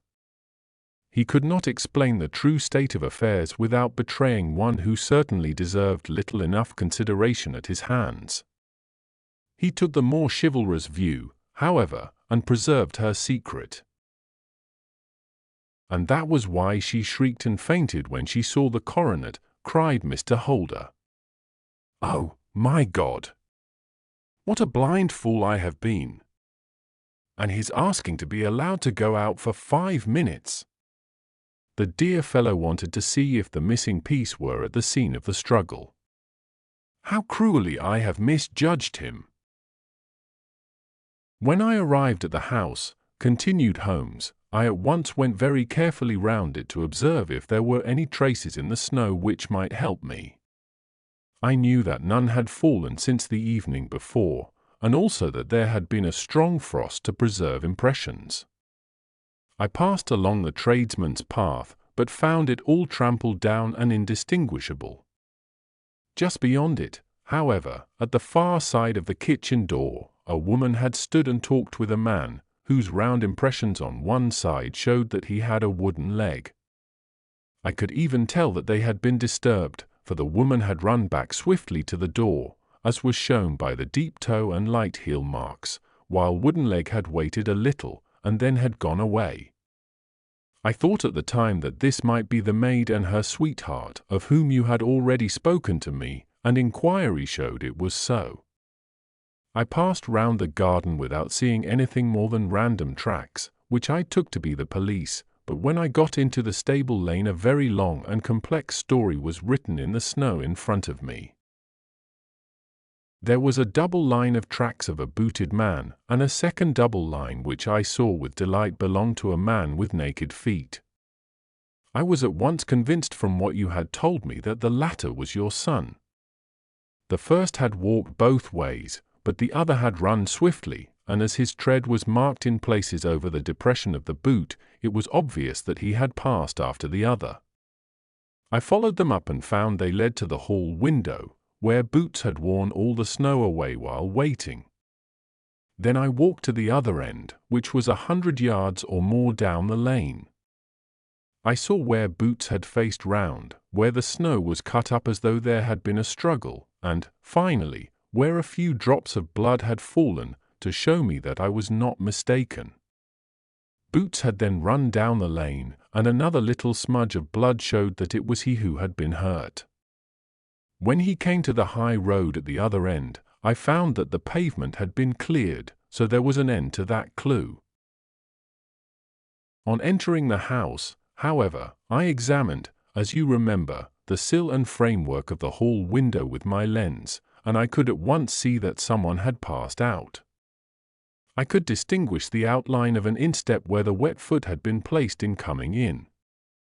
I was then beginning to be able to form an opinion as to what had occurred. A man had waited outside the window, someone had brought the gems, the deed had been overseen by your son, he had pursued the thief, had struggled with him, they had each tugged at the coronet, their united strength causing injuries which neither alone could have effected. He had returned with the prize, but had left a fragment in the grasp of his opponent. So far I was clear.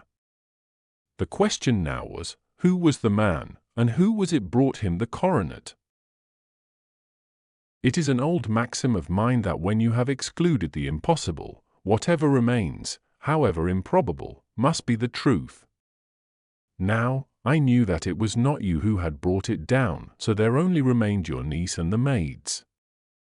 But if it were the maids, why should your son allow himself to be accused in their place? There could be no possible reason. As he loved his cousin, however, there was an excellent explanation why he should retain her secret, the more so as the secret was a disgraceful one.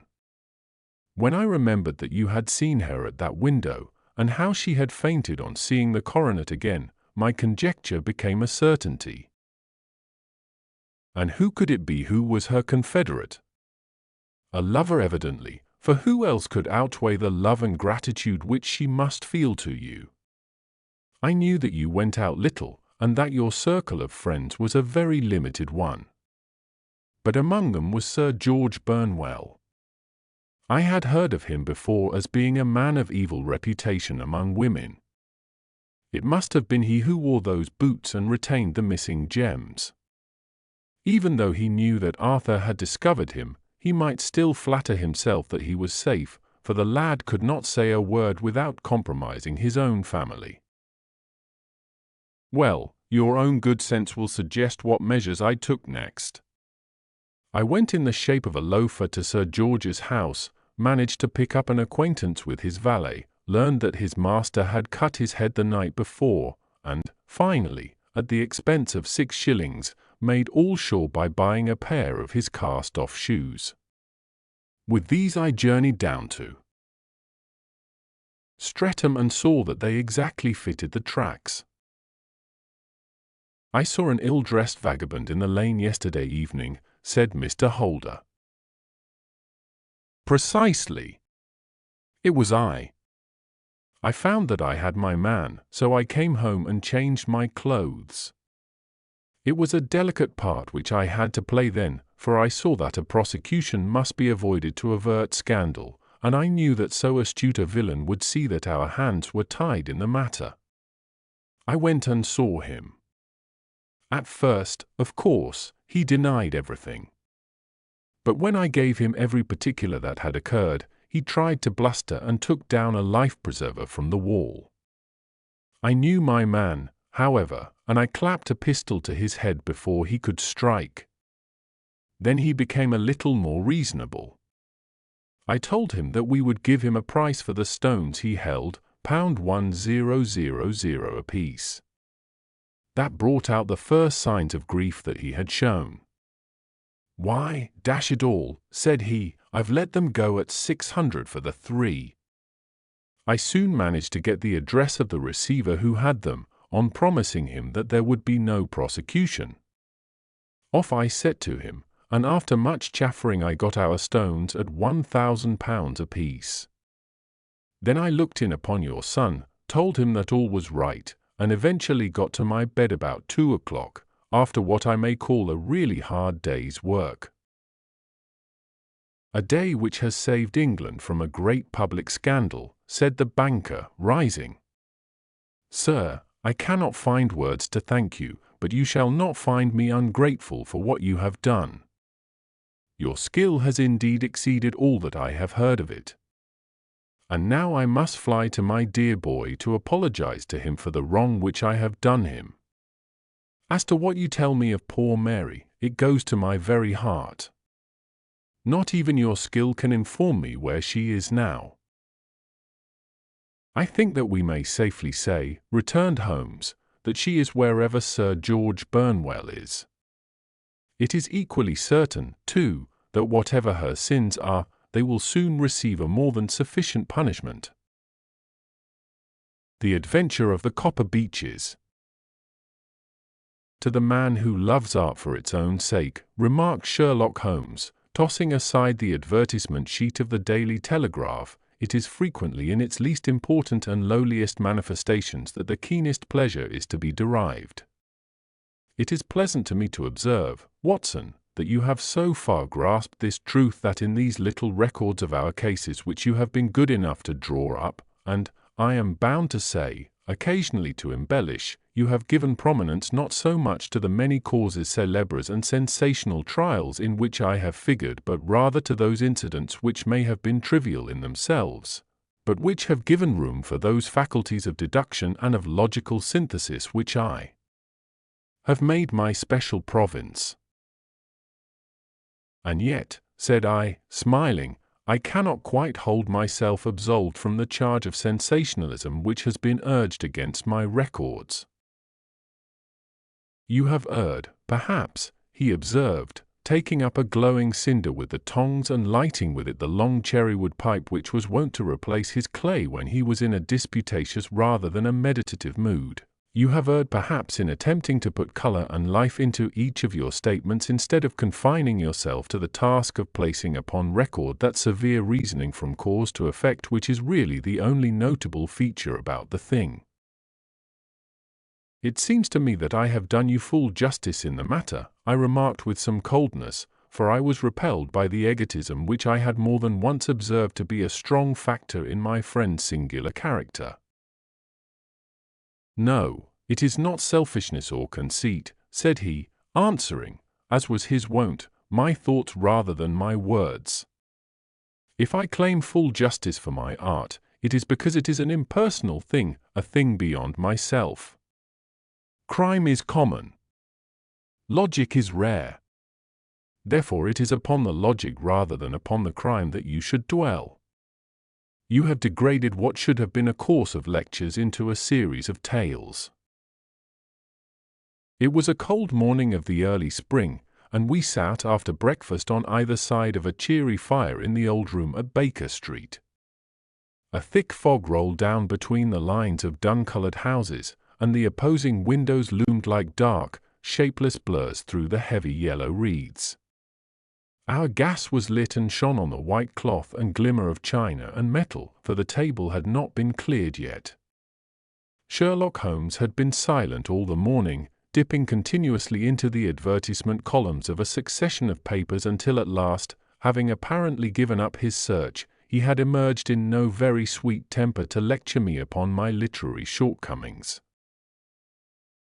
At the same time, he remarked after a pause, during which he had sat puffing at his long pipe and gazing down into the fire, you can hardly be open to a charge of sensationalism, for out of these cases which you have been so kind as to interest yourself in, a fair proportion do not treat of crime, in its legal sense, at all. The small matter in which I endeavoured to help the King of Bohemia, the singular experience of Miss Mary Sutherland, the problem connected with the man with the twisted lip, and the incident of the noble bachelor, were all matters which are outside the pale of the law. But in avoiding the sensational, I fear that you may have bordered on the trivial. The end may have been so, I answered, but the methods I hold to have been novel and of interest. Pshaw, my dear fellow, what do the public, the great unobservant public, who could hardly tell a weaver by his tooth or a compositor by his left thumb, care about the finer shades of analysis and deduction? But, indeed, if you are trivial, I cannot blame you, for the days of the great cases are past. man, or at least criminal man, has lost all enterprise and originality. As to my own little practice, it seems to be degenerating into an agency for recovering lost lead pencils and giving advice to young ladies from boarding schools.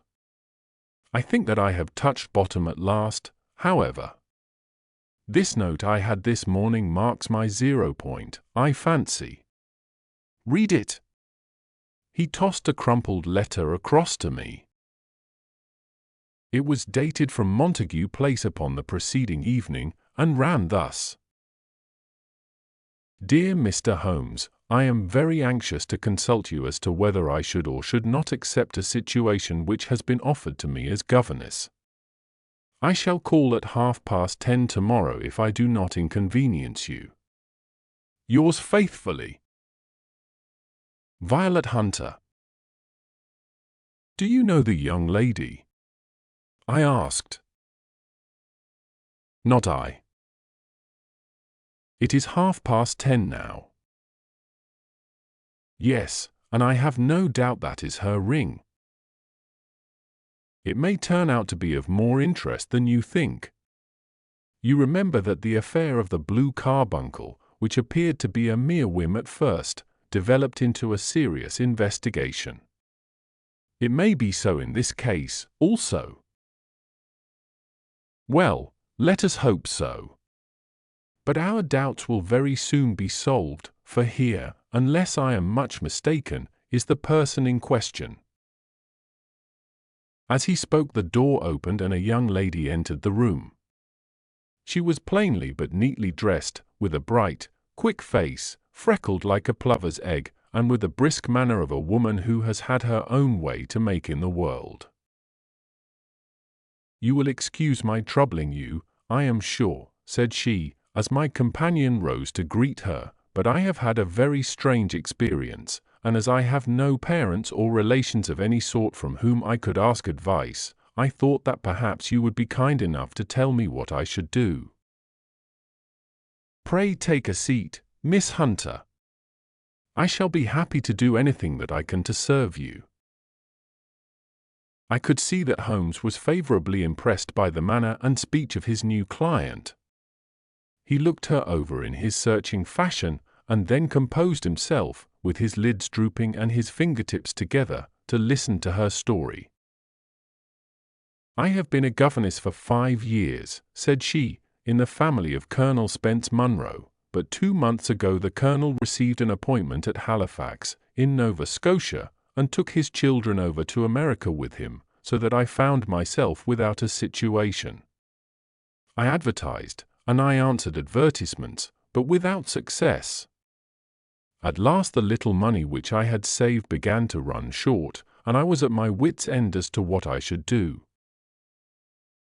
There is a well-known agency for governesses in the West End called Westaway's, and there I used to call about once a week in order to see whether anything had turned up which might suit me. Westaway was the name of the founder of the business, but it is really managed by Miss Stoper. She sits in her own little office, and the ladies who are seeking employment wait in an anteroom, and are then shown in one by one, when she consults her ledgers and sees whether she has anything which would suit them. Well, when I called last week I was shown into the little office as usual, but I found that Miss Stoper was not alone. A prodigiously stout man with a very smiling face and a great heavy chin which rolled down in fold upon fold over his throat sat at her elbow with a pair of glasses on his nose, looking very earnestly at the ladies who entered. As I came in he gave quite a jump in his chair and turned quickly to Miss Stoper. "That will do," said he, "I could not ask for anything better." "Capital! Capital!" He seemed quite enthusiastic and rubbed his hands together in the most genial fashion. He was such a comfortable-looking man that it was quite a pleasure to look at him.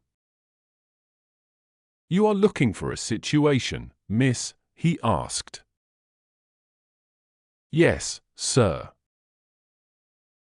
"As governess?" "Yes, sir." "And what salary do you ask?" I had £4 a month in my last place with Colonel Spence Munro. Oh, tut, tut! Sweating, rank sweating, he cried, throwing his fat hands out into the air like a man who is in a boiling passion. How could anyone offer so pitiful a sum to a lady with such attractions and accomplishments? My accomplishments, sir, may be less than you imagine, said I. A little French, a little German, music, and drawing. Tut, tut, he cried. This is all quite beside the question. The point is, have you or have you not the bearing and deportment of a lady? There it is in a nutshell. If you have not, you are not fitted for the rearing of a child who may some day play a considerable part in the history of the country. But if you have, why, then, how could any gentleman ask you to condescend to accept anything under the 3 figures? Your salary with me, madam, would commence at £100 a year. You may imagine, Mr. Holmes, that to me, destitute as I was, such an offer seemed almost too good to be true.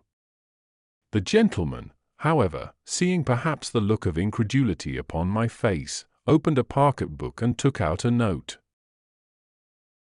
It is also my custom, said he, smiling in the most pleasant fashion until his eyes were just 2 little shining slits amid the white creases of his face, to advance to my young ladies half their salary beforehand, so that they may meet any little expenses of their journey and their wardrobe.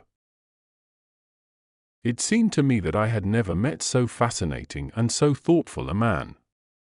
As I was already in debt to my tradesman, the advance was a great convenience, and yet there was something unnatural about the whole transaction which made me wish to know a little more before I quite committed myself.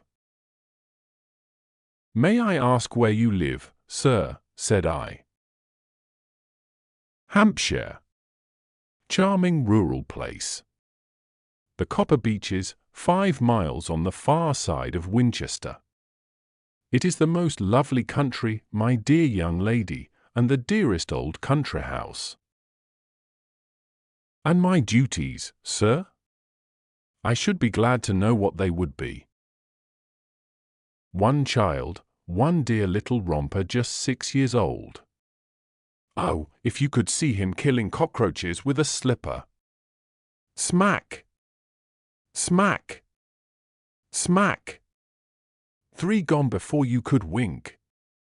He leaned back in his chair and laughed his eyes into his head again. I was a little startled at the nature of the child's amusement, but the father's laughter made me think that perhaps he was joking. "My sole duties, then," I asked, "are to take charge of a single child?"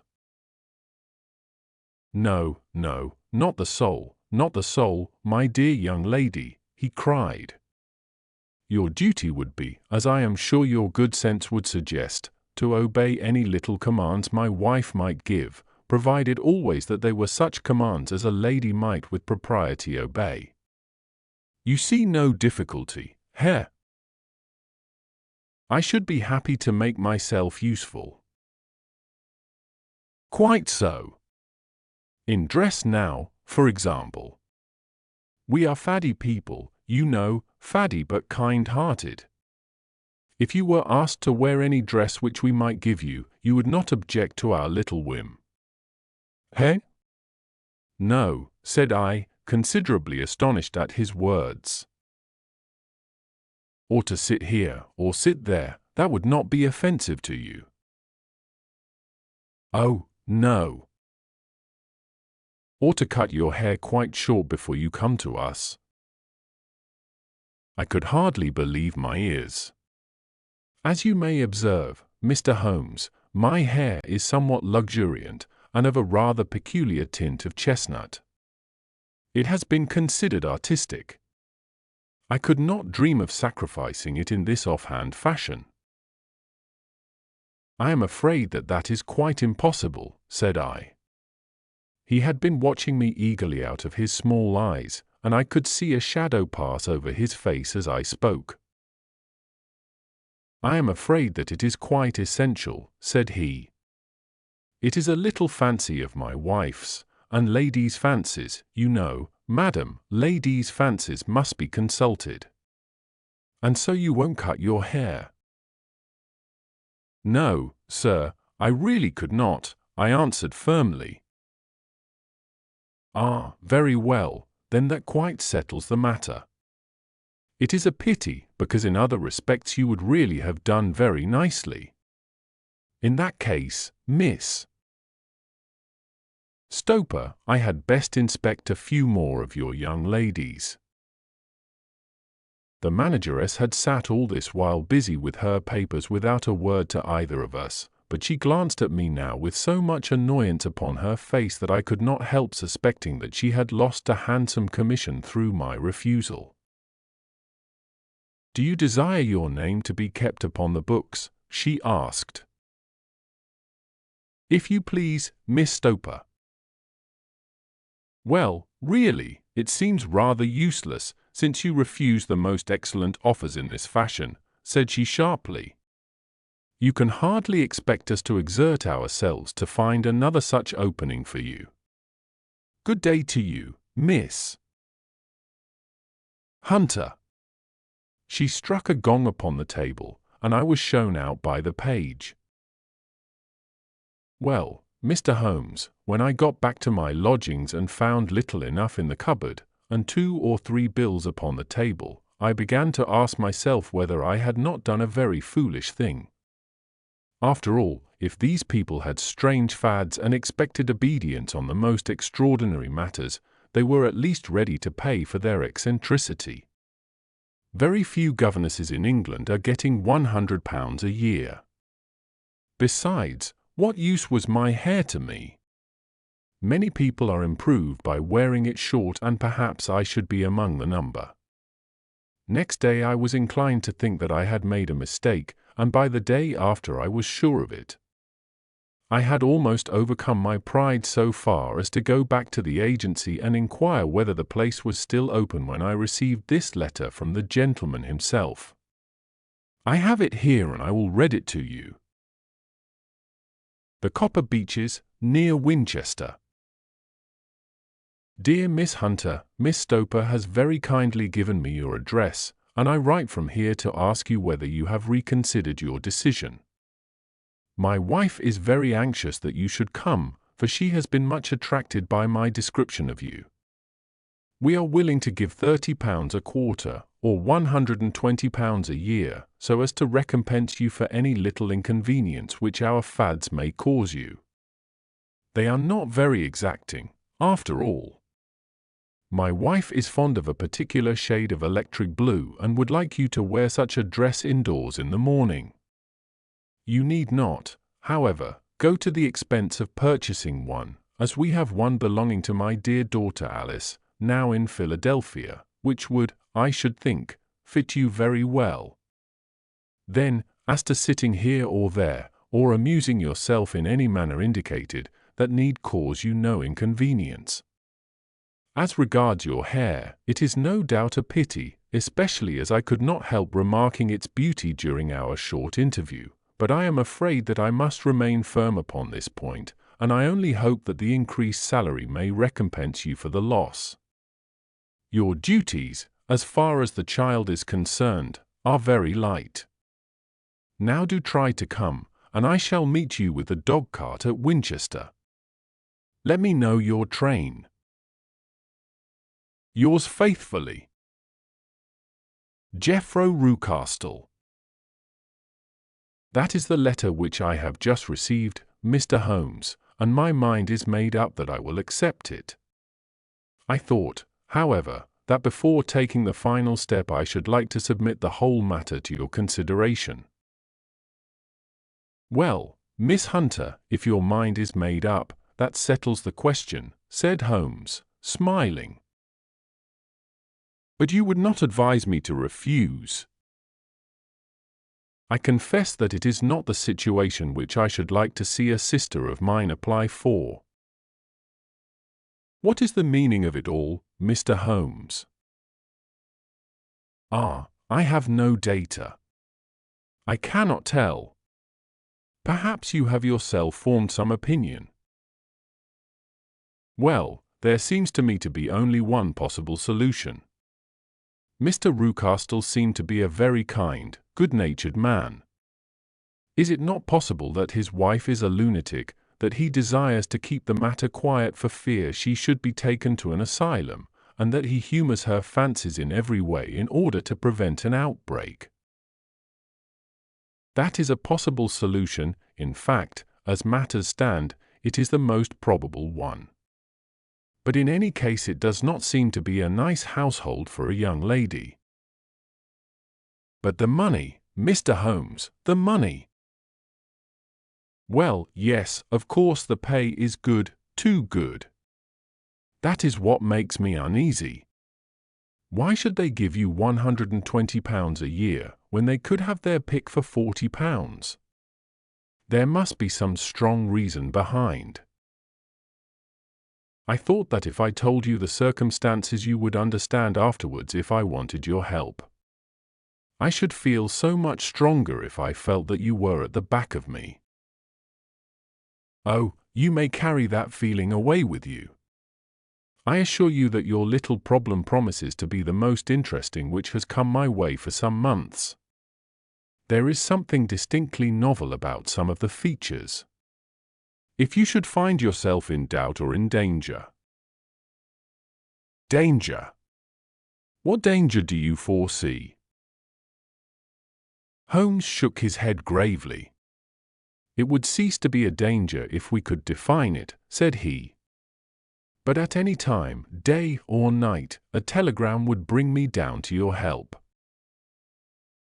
That is enough. She rose briskly from her chair with the anxiety all swept from her face. I shall go down to Hampshire quite easy in my mind now.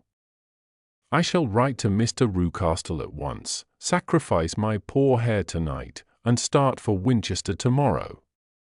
With a few grateful words to Holmes she bade us both good night and bustled off upon her way.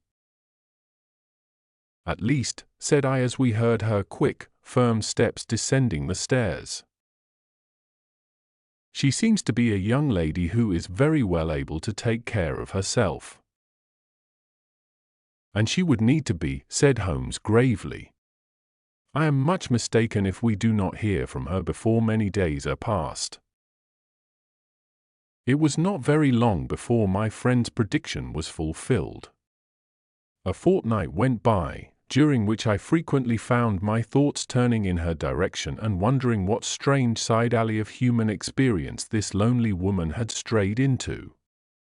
The unusual salary, the curious conditions, the light duties, all pointed to something abnormal, though whether a fad or a plot, or whether the man were a philanthropist or a villain, it was quite beyond my powers to determine. As to Holmes, I observed that he sat frequently for half an hour on end, with knitted brows and an abstracted air, but he swept the matter away with a wave of his hand when I mentioned it. Data! Data! Data! He cried impatiently. I can't make bricks without clay. And yet he would always wind up by muttering that no sister of his should ever have accepted such a situation.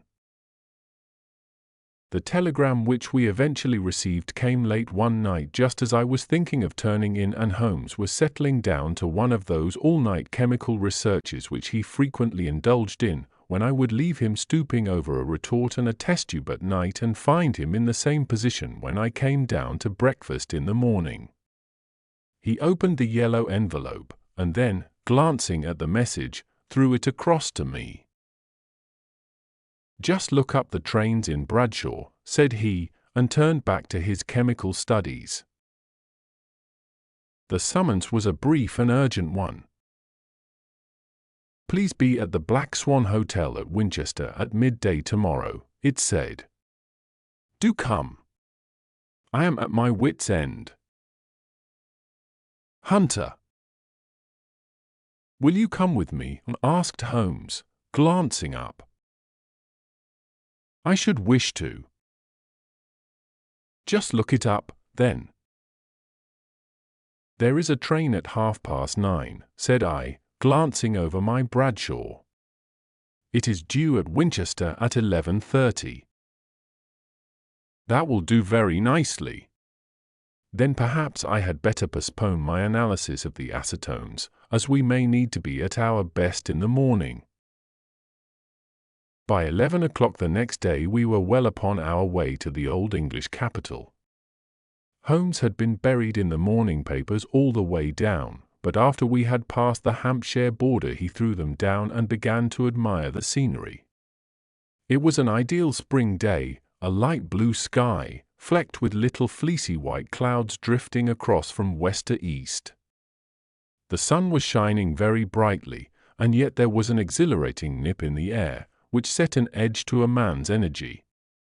All over the countryside, away to the rolling hills around Aldershot, the little red and grey roofs of the farmsteadings peeped out from amid the light green of the new foliage. "Are they not fresh and beautiful?" I cried with all the enthusiasm of a man fresh from the fogs of Baker Street. But Holmes shook his head gravely. "Do you know, Watson," said he, "that it is one of the curses of a mind with a turn-like mind that I must look at everything with reference to my own special subject. You look at these scattered houses, and you are impressed by their beauty. I look at them, and the only thought which comes to me is a feeling of their isolation and of the impunity with which crime may be committed there." "Good heavens!" I cried. "Who would associate crime with these dear old homesteads?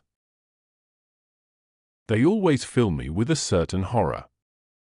It is my belief, Watson, founded upon my experience, that the lowest and vilest alleys in London do not present a more dreadful record of sin than does the smiling and beautiful countryside." "You horrify me." "But the reason is very obvious.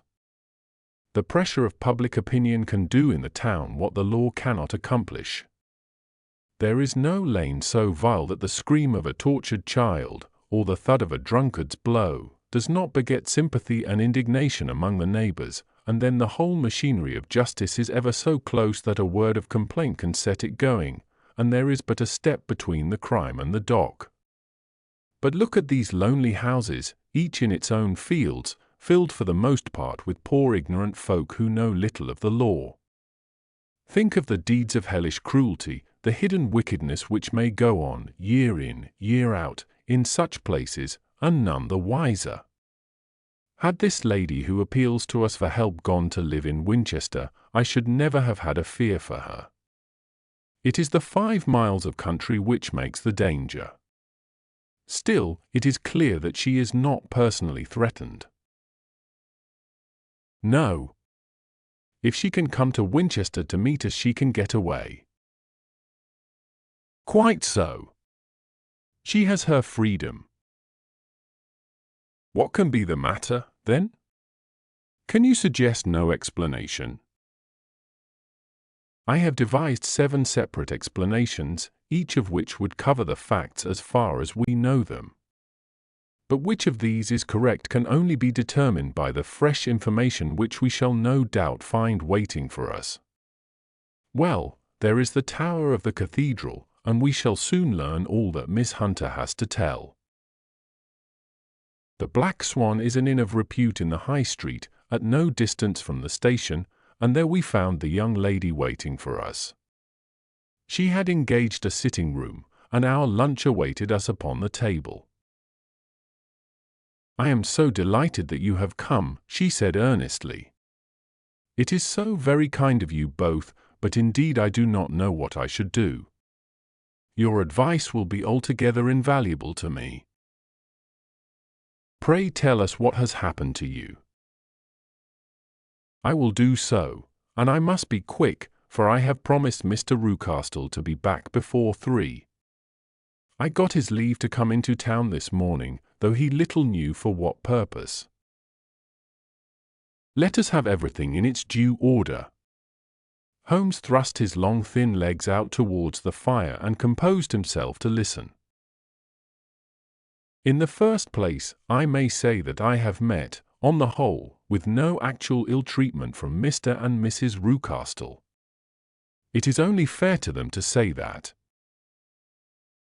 But I cannot understand them, and I am not easy in my mind about them. What can you not understand? Their reasons for their conduct. But you shall have it all just as it occurred. When I came down, Mr. Rucastle met me here and drove me in his dog-cart to the Copper Beeches. It is, as he said, beautifully situated, but it is not beautiful in itself, for it is a large square block of a house, whitewashed, but all stained and streaked with damp and bad weather. There are grounds round it, woods on 3 sides, and on the 4th a field which slopes down to the Southampton High Road, which curves past about 100 yards from the front door.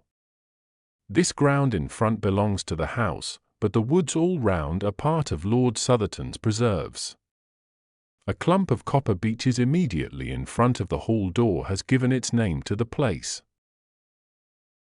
I was driven over by my employer, who was as amiable as ever, and was introduced by him that evening to his wife and the child.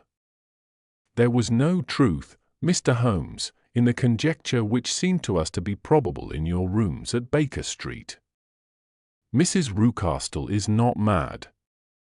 I found her to be a silent, pale-faced woman, much younger than her husband, not more than 30, I should think, while he can hardly be less than 45.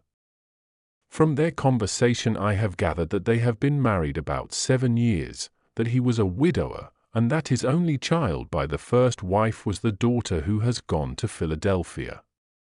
Mr. Rucastle told me in private that the reason why she had left them was that she had an unreasoning aversion to her stepmother. As the daughter could not have been less than 20, I can quite imagine that her position must have been uncomfortable with her father's young wife. Mrs. Rucastle seemed to me to be colourless in mind as well as in feature. She impressed me neither favourably nor the reverse. She was a nonentity. It was easy to see that she was passionately devoted both to her husband and to her little son. Her light grey eyes wandered continually from one to the other, noting every little want and forestalling it if possible.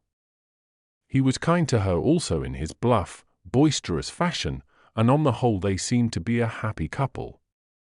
And yet she had some secret sorrow, this woman. She would often be lost in deep thought, with the saddest look upon her face. More than once I have surprised her in tears. I have thought sometimes that it was the disposition of her child which weighed upon her mind, for I have never met so utterly spoiled and so ill-natured a little creature. He is small for his age, with a head which is quite disproportionately large.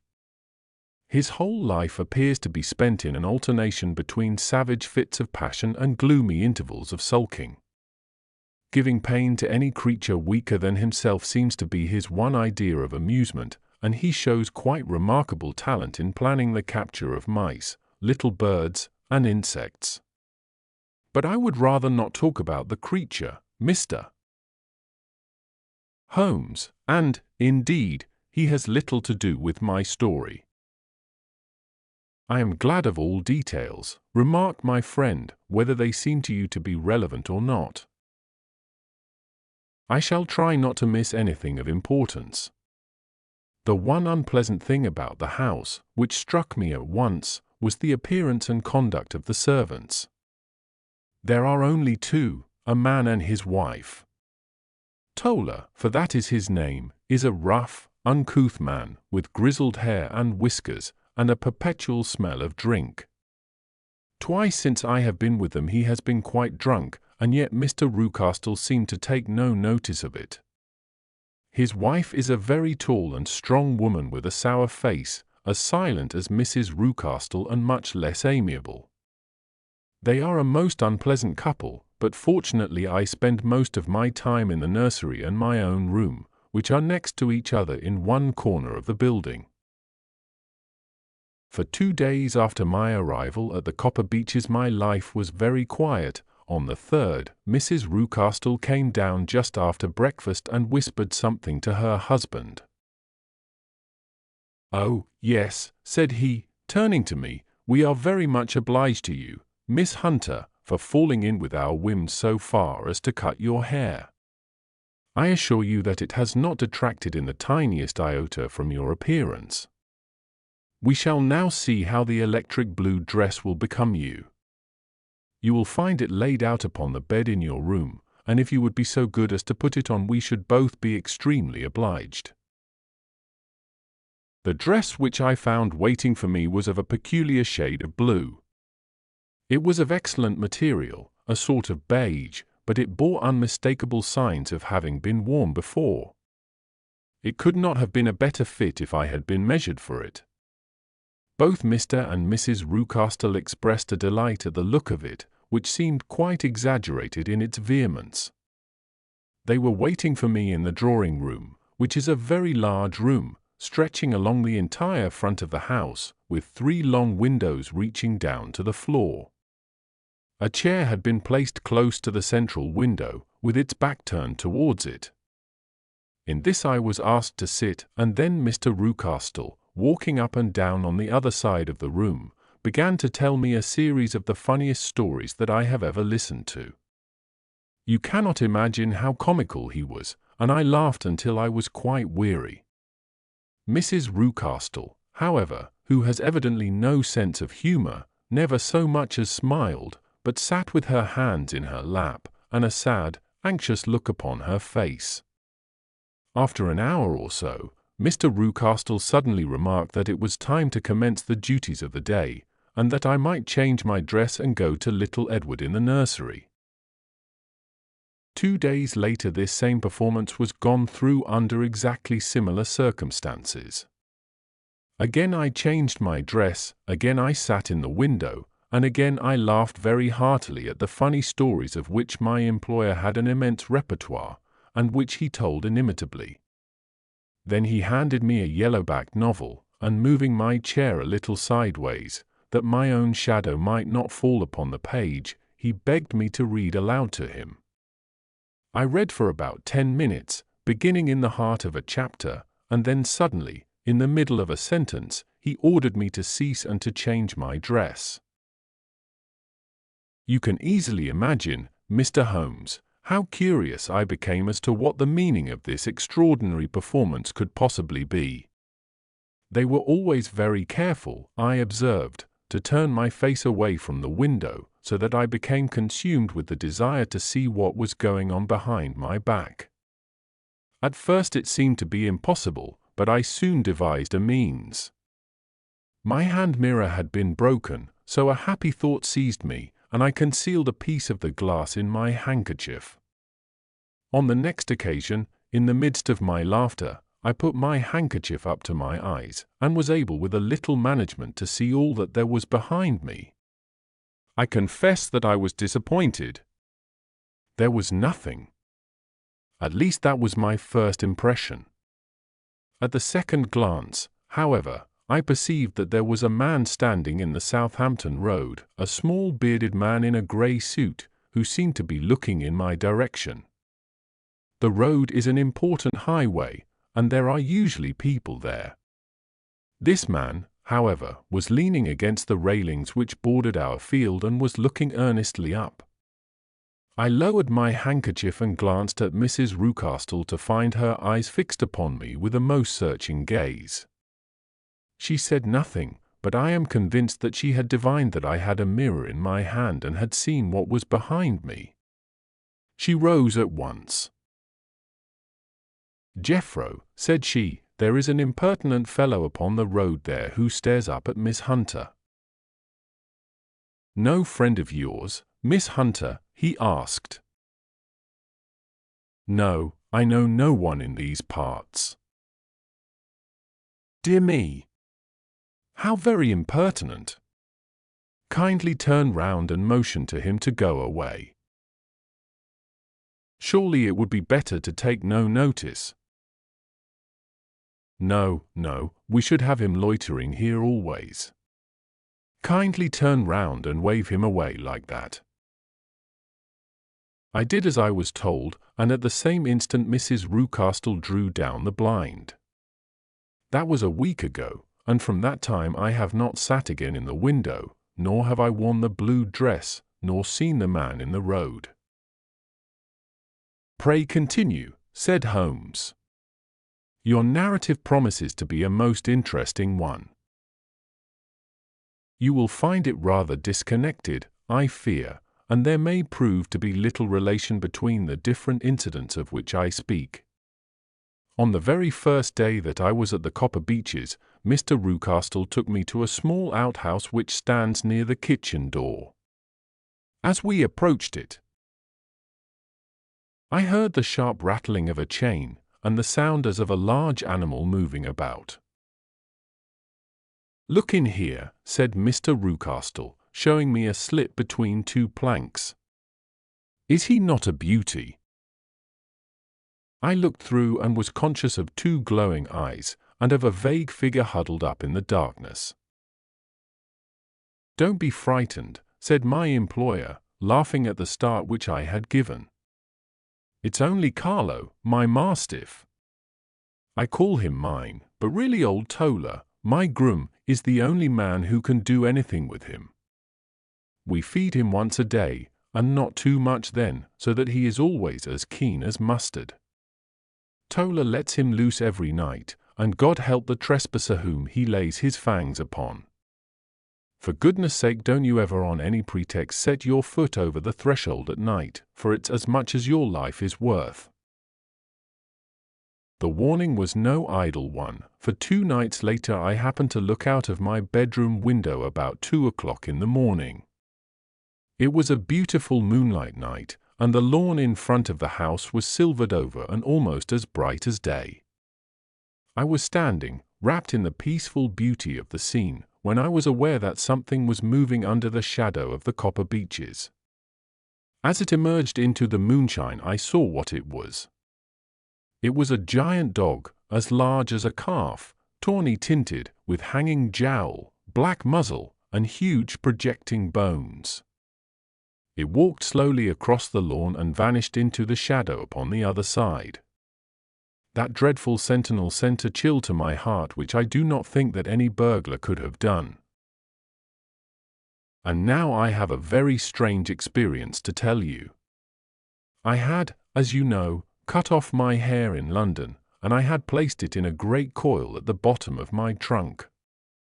One evening, after the child was in bed, I began to amuse myself by examining the furniture of my room and by rearranging my own little things.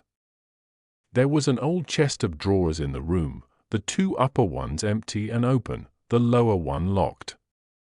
I had filled the first 2 with my linen, and as I had still much to pack away, I was naturally annoyed at not having the use of the 3rd drawer. It struck me that it might have been fastened by a mere oversight, so I took out my bunch of keys and tried to open it. The very first key fitted to perfection, and I drew the drawer open. There was only one thing in it, but I am sure that you would never guess what it was. It was my coil of hair. I took it up and examined it. It was of the same peculiar tint and the same thickness. But then the impossibility of the thing obtruded itself upon me. How could my hair have been locked in the drawer? With trembling hands I undid my trunk, turned out the contents, and drew from the bottom my own hair. I laid the 2 tresses together, and I assure you that they were identical. Was it not extraordinary? Puzzle as I would, I could make nothing at all of what it meant.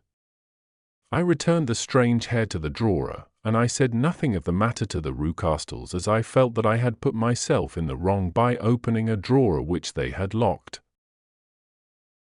I am naturally observant, as you may have remarked, Mr. Holmes, and I soon had a pretty good plan of the whole house in my head. There was one wing, however, which appeared not to be inhabited at all. A door which faced that which led into the quarters of the Tollers opened into this suite, but it was invariably locked.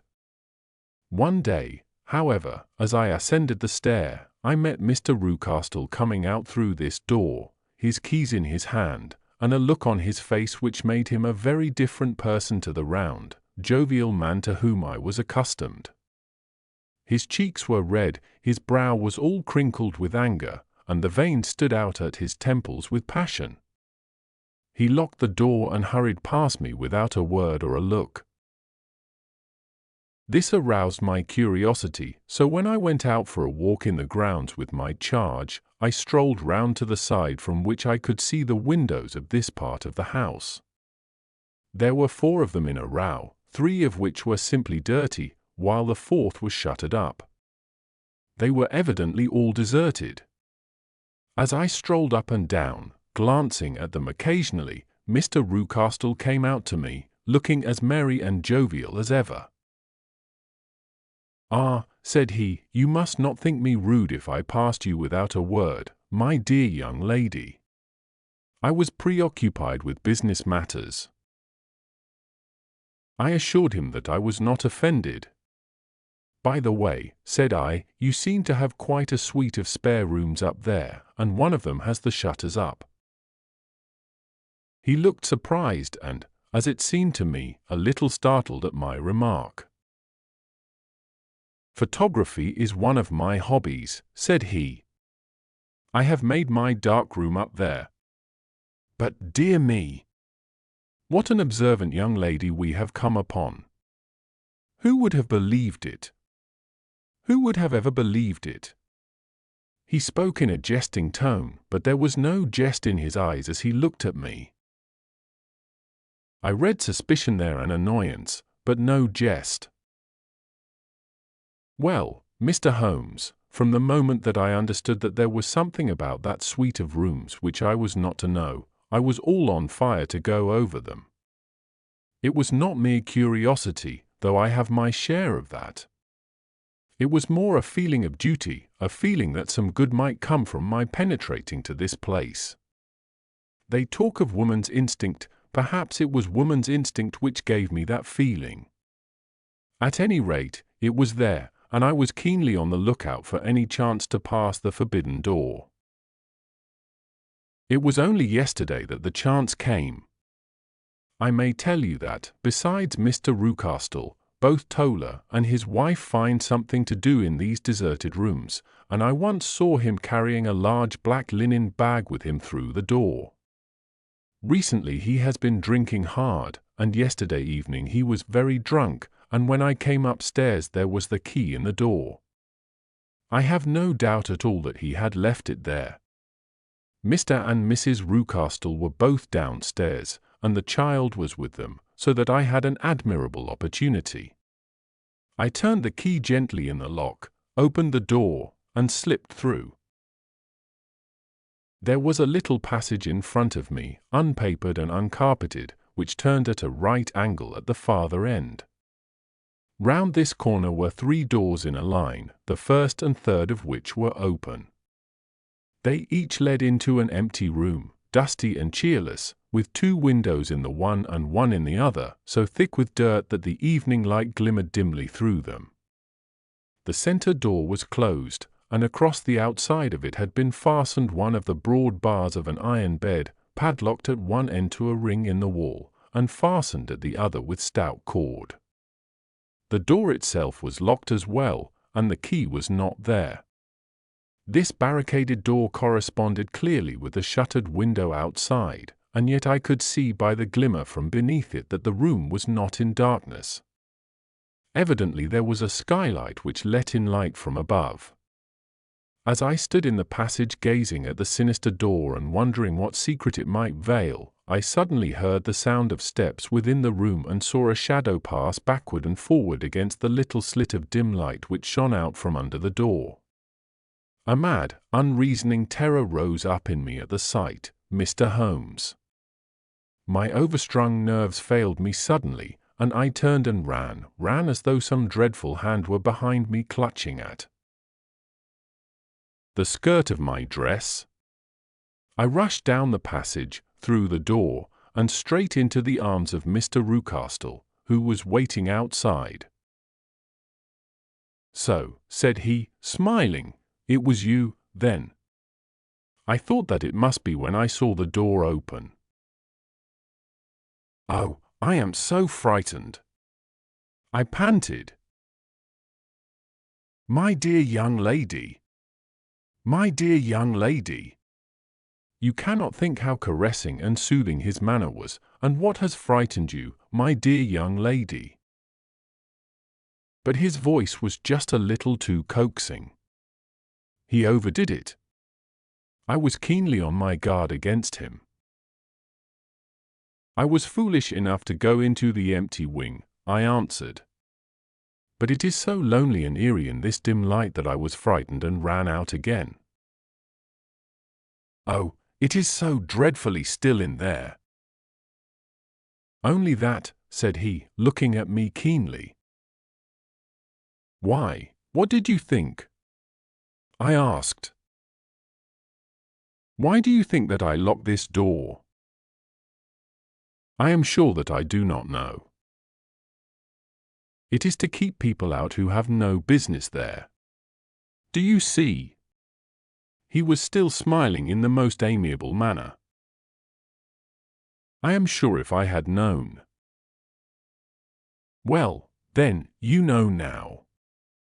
And if you ever put your foot over that threshold again, here in an instant the smile hardened into a grin of rage, and he glared down at me with the face of a demon, I'll throw you to the mastiff. I was so terrified that I do not know what I did. I suppose that I must have rushed past him into my room. I remember nothing until I found myself lying on my bed trembling all over. Then I thought of you, Mr. Holmes. I could not live there longer without some advice. I was frightened of the house, of the man, of the woman, of the servants, even of the child. They were all horrible to me. If I could only bring you down, all would be well. Of course I might have fled from the house, but my curiosity was almost as strong as my fears. My mind was soon made up. I would send you a wire. I put on my hat and cloak, went down to the office, which is about half a mile from the house, and then returned, feeling very much easier. A horrible doubt came into my mind as I approached the door lest the dog might be loose, but I remembered that Toller had drunk himself into a state of insensibility that evening, and I knew that he was the only one in the household who had any influence with the savage creature, or who would venture to set him free. I slipped in safety and lay awake half the night in my joy at the thought of seeing you. I had no difficulty in getting leave to come into Winchester this morning, but I must be back before 3 o'clock, for Mr. and Mrs. Rucastle are going on a visit, and will be away all the evening, so that I must look after the child. Now I have told you all my adventures, Mr. Holmes, and I should be very glad if you could tell me what it all means, and, above all, what I should do. Holmes and I had listened spellbound to this extraordinary story. My friend rose now and paced up and down the room, his hands in his pockets, and an expression of the most profound gravity upon his face. "Is Toller still drunk?" he asked. "Yes. I heard his wife tell Mrs. Rucastle that she could do nothing with him." "That is well. And the Rucastles go out tonight?" "Yes." "Is there a cellar with a good strong lock?" "Yes, the wine cellar." "You seem to me to have acted all through this matter like a very brave and sensible girl, Miss Hunter. Do you think that you could perform one more feat? I should not ask it of you if I did not think you a quite exceptional woman." "I will try." "What is it?" "We shall be at the Copper Beeches by 7 o'clock, my friend and I. The Rucastles will be gone by that time, and Toller will, we hope, be incapable. There only remains Mrs. Toller, who might give the alarm. If you could send her into the cellar on some errand, and then turn the key upon her, you would facilitate matters immensely." "I will do it." Excellent. We shall then look thoroughly into the affair. Of course, there is only one feasible explanation. You have been brought there to personate someone, and the real person is imprisoned in this chamber. That is obvious. As to who this prisoner is, I have no doubt that it is the daughter, Miss Alice Rucastle, if I remember right, who was said to have gone to America. You were chosen, doubtless, as resembling her in height, figure, and the color of your hair. Hers had been cut off, very possibly in some illness through which she has passed, and so, of course, yours had to be sacrificed also. By a curious chance you came upon her tresses. The man in the road was undoubtedly some friend of hers, possibly her fiancé, and no doubt, as you wore the girl's dress and were so like her, he was convinced from your laughter whenever he saw you, and afterwards from your gesture, that Miss Rucastle was perfectly happy, and that she no longer desired his attentions. The dog is let loose at night to prevent him from endeavoring to communicate with her. So much is fairly clear. The most serious point in the case is the disposition of the child. What on earth has that to do with it? I ejaculated. My dear Watson, you as a medical man are continually gaining light as to the tendencies of a child by the study of the parents. Don't you see that the converse is equally valid?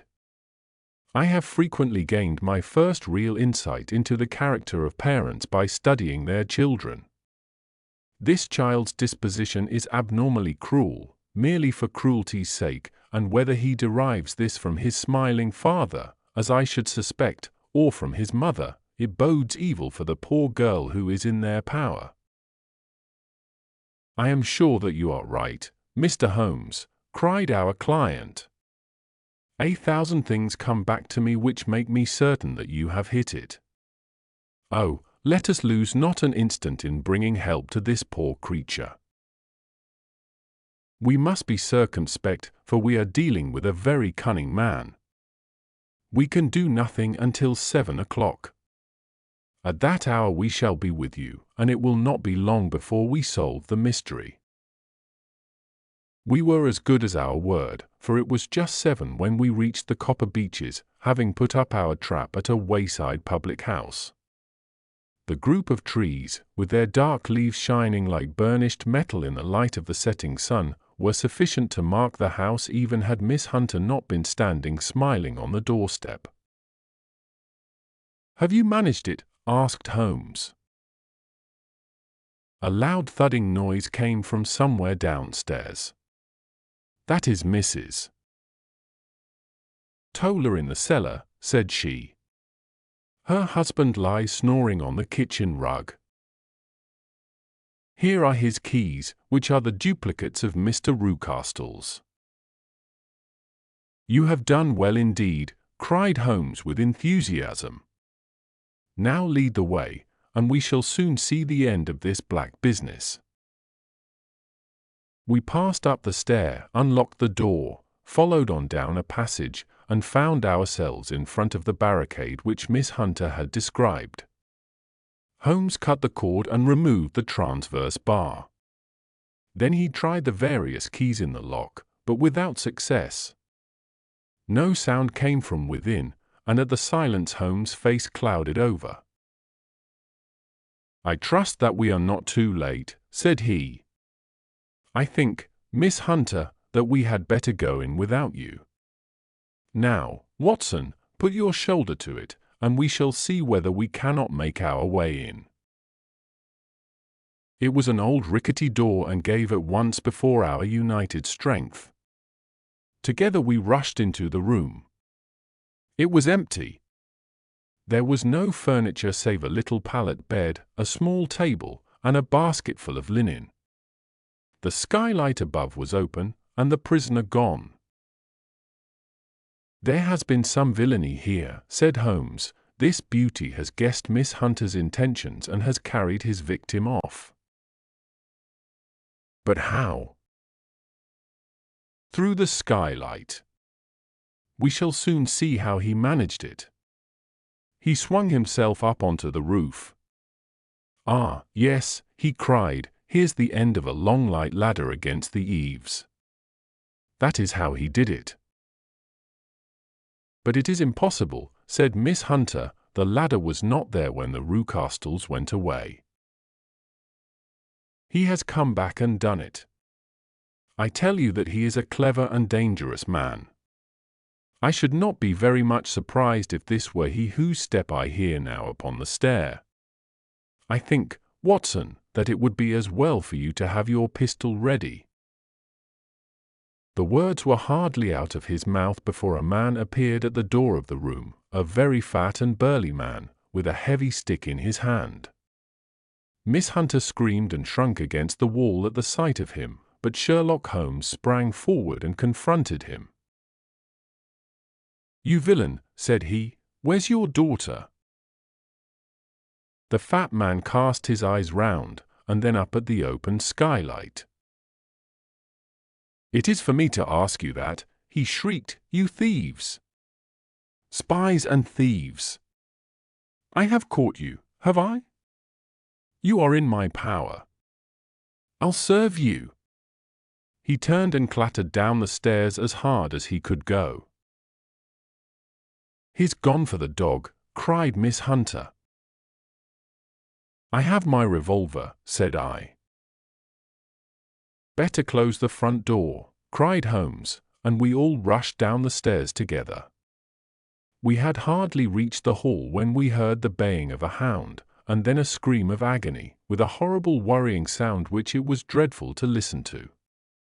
An elderly man with a red face and shaking limbs came staggering out at a side door. "My God!" he cried. "Someone has loosed the dog. It's not been fed for 2 days. Quick, quick, or it'll be too late." Holmes and I rushed out and round the angle of the house, with Toller hurrying behind us. There was the huge famished brute, its black muzzle buried in Rucastle's throat, while he writhed and screamed upon the ground. Running up, I blew its brains out, and it fell over with its keen white teeth still meeting in the great creases of his neck. With much labor we separated them and carried him, living but horribly mangled, into the house. We laid him upon the drawing-room sofa, and having dispatched the sobered Toller to bear the news to his wife, I did what I could to relieve his pain. We were all assembled round him when the door opened, and a tall, gaunt woman entered the room. "Mrs. Toller," cried Miss Hunter. "Yes, miss. Mr. Rucastle let me out when he came back before he went up to you. Ah, miss, it is a pity you didn't let me know what you were planning, for I would have told you that your pains were wasted." "Ha," said Holmes, looking keenly at her. "It is clear that Mrs. Toller knows more about this matter than anyone else." "Yes, sir, I do, and I am ready enough to tell what I know." "Then, pray, sit down, and let us hear it, for there are several points on which I must confess that I am still in the dark." "I will soon make it clear to you," said she, "and I'd have done so before now if I could hard got out from the cellar. If there's police court business over this, you'll remember that I was the one that stood your friend, and that I was Miss Alice's friend too. She was never happy at home, Miss Alice wasn't, from the time that her father married again. She was slighted like and had no say in anything, but it never really became bad for her until after she met Mr. Fowler at a friend's house. As well as I could learn, Miss Alice had rights of her own by will, but she was so quiet and patient, that she never said a word about them but just left everything in Mr. Rucastle's hands. He knew he was safe with her, but when there was a chance of a husband coming forward, who would ask for all that the law would give him, then her father thought it time to put a stop on it. He wanted her to sign a paper so that whether she married or not, he could use her money. When she wouldn't do it, he kept on worrying her until she got brain fever, and for 6 weeks was at death's door. Then she got better at last, all worn to a shadow, and with her beautiful hair cut off, but that didn't make no change in her young man, and he stuck to her as true as man could be. "Ah," said Holmes, "I think that what you have been good enough to tell us makes the matter fairly clear, and that I can deduce all that remains. Mr. Rucastle then, I presume, took to this system of imprisonment?" "Yes, sir." "And brought Miss Hunter down from London in order to get rid of the disagreeable persistence of Mr. Fowler?" "That was it, sir." "But Mr. Fowler, being a persevering man, as a good seaman should be, blockaded the house, and having met you succeeded by certain arguments, metallic or otherwise, in convincing you that your interests were the same as his." "Mr. Fowler was a very kind-spoken, free-handed gentleman," said Mrs. Toller serenely. "And in this way he managed that your good man should have no want of drink, and that a ladder should be ready at the moment when your master had gone out." "You have it, sir, just as it happened." "I am sure we owe you an apology, Mrs. Toller," said Holmes, "for you have certainly cleared up everything which puzzled us. And here comes the country surgeon and Mrs. Rucastle, so I think, Watson, that we had best escort Miss Hunter back to Winchester, as it seems to me that our locker's standing now is rather a questionable one." And thus was solved the mystery of the sinister house with the copper beeches in front of the door. Mr. Rucastle survived, but was always a broken man, kept alive solely through the care of his devoted wife. They still live with their old servants, who probably know so much of Rucastle's past life that he finds it difficult to part from them. Mr. Fowler and Miss Rucastle were married, by special license, in Southampton the day after their flight, and he is now the holder of a government appointment in the island of Mauritius.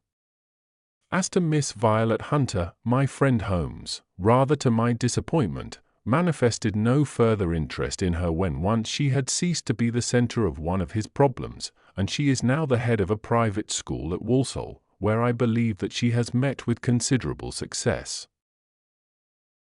The End.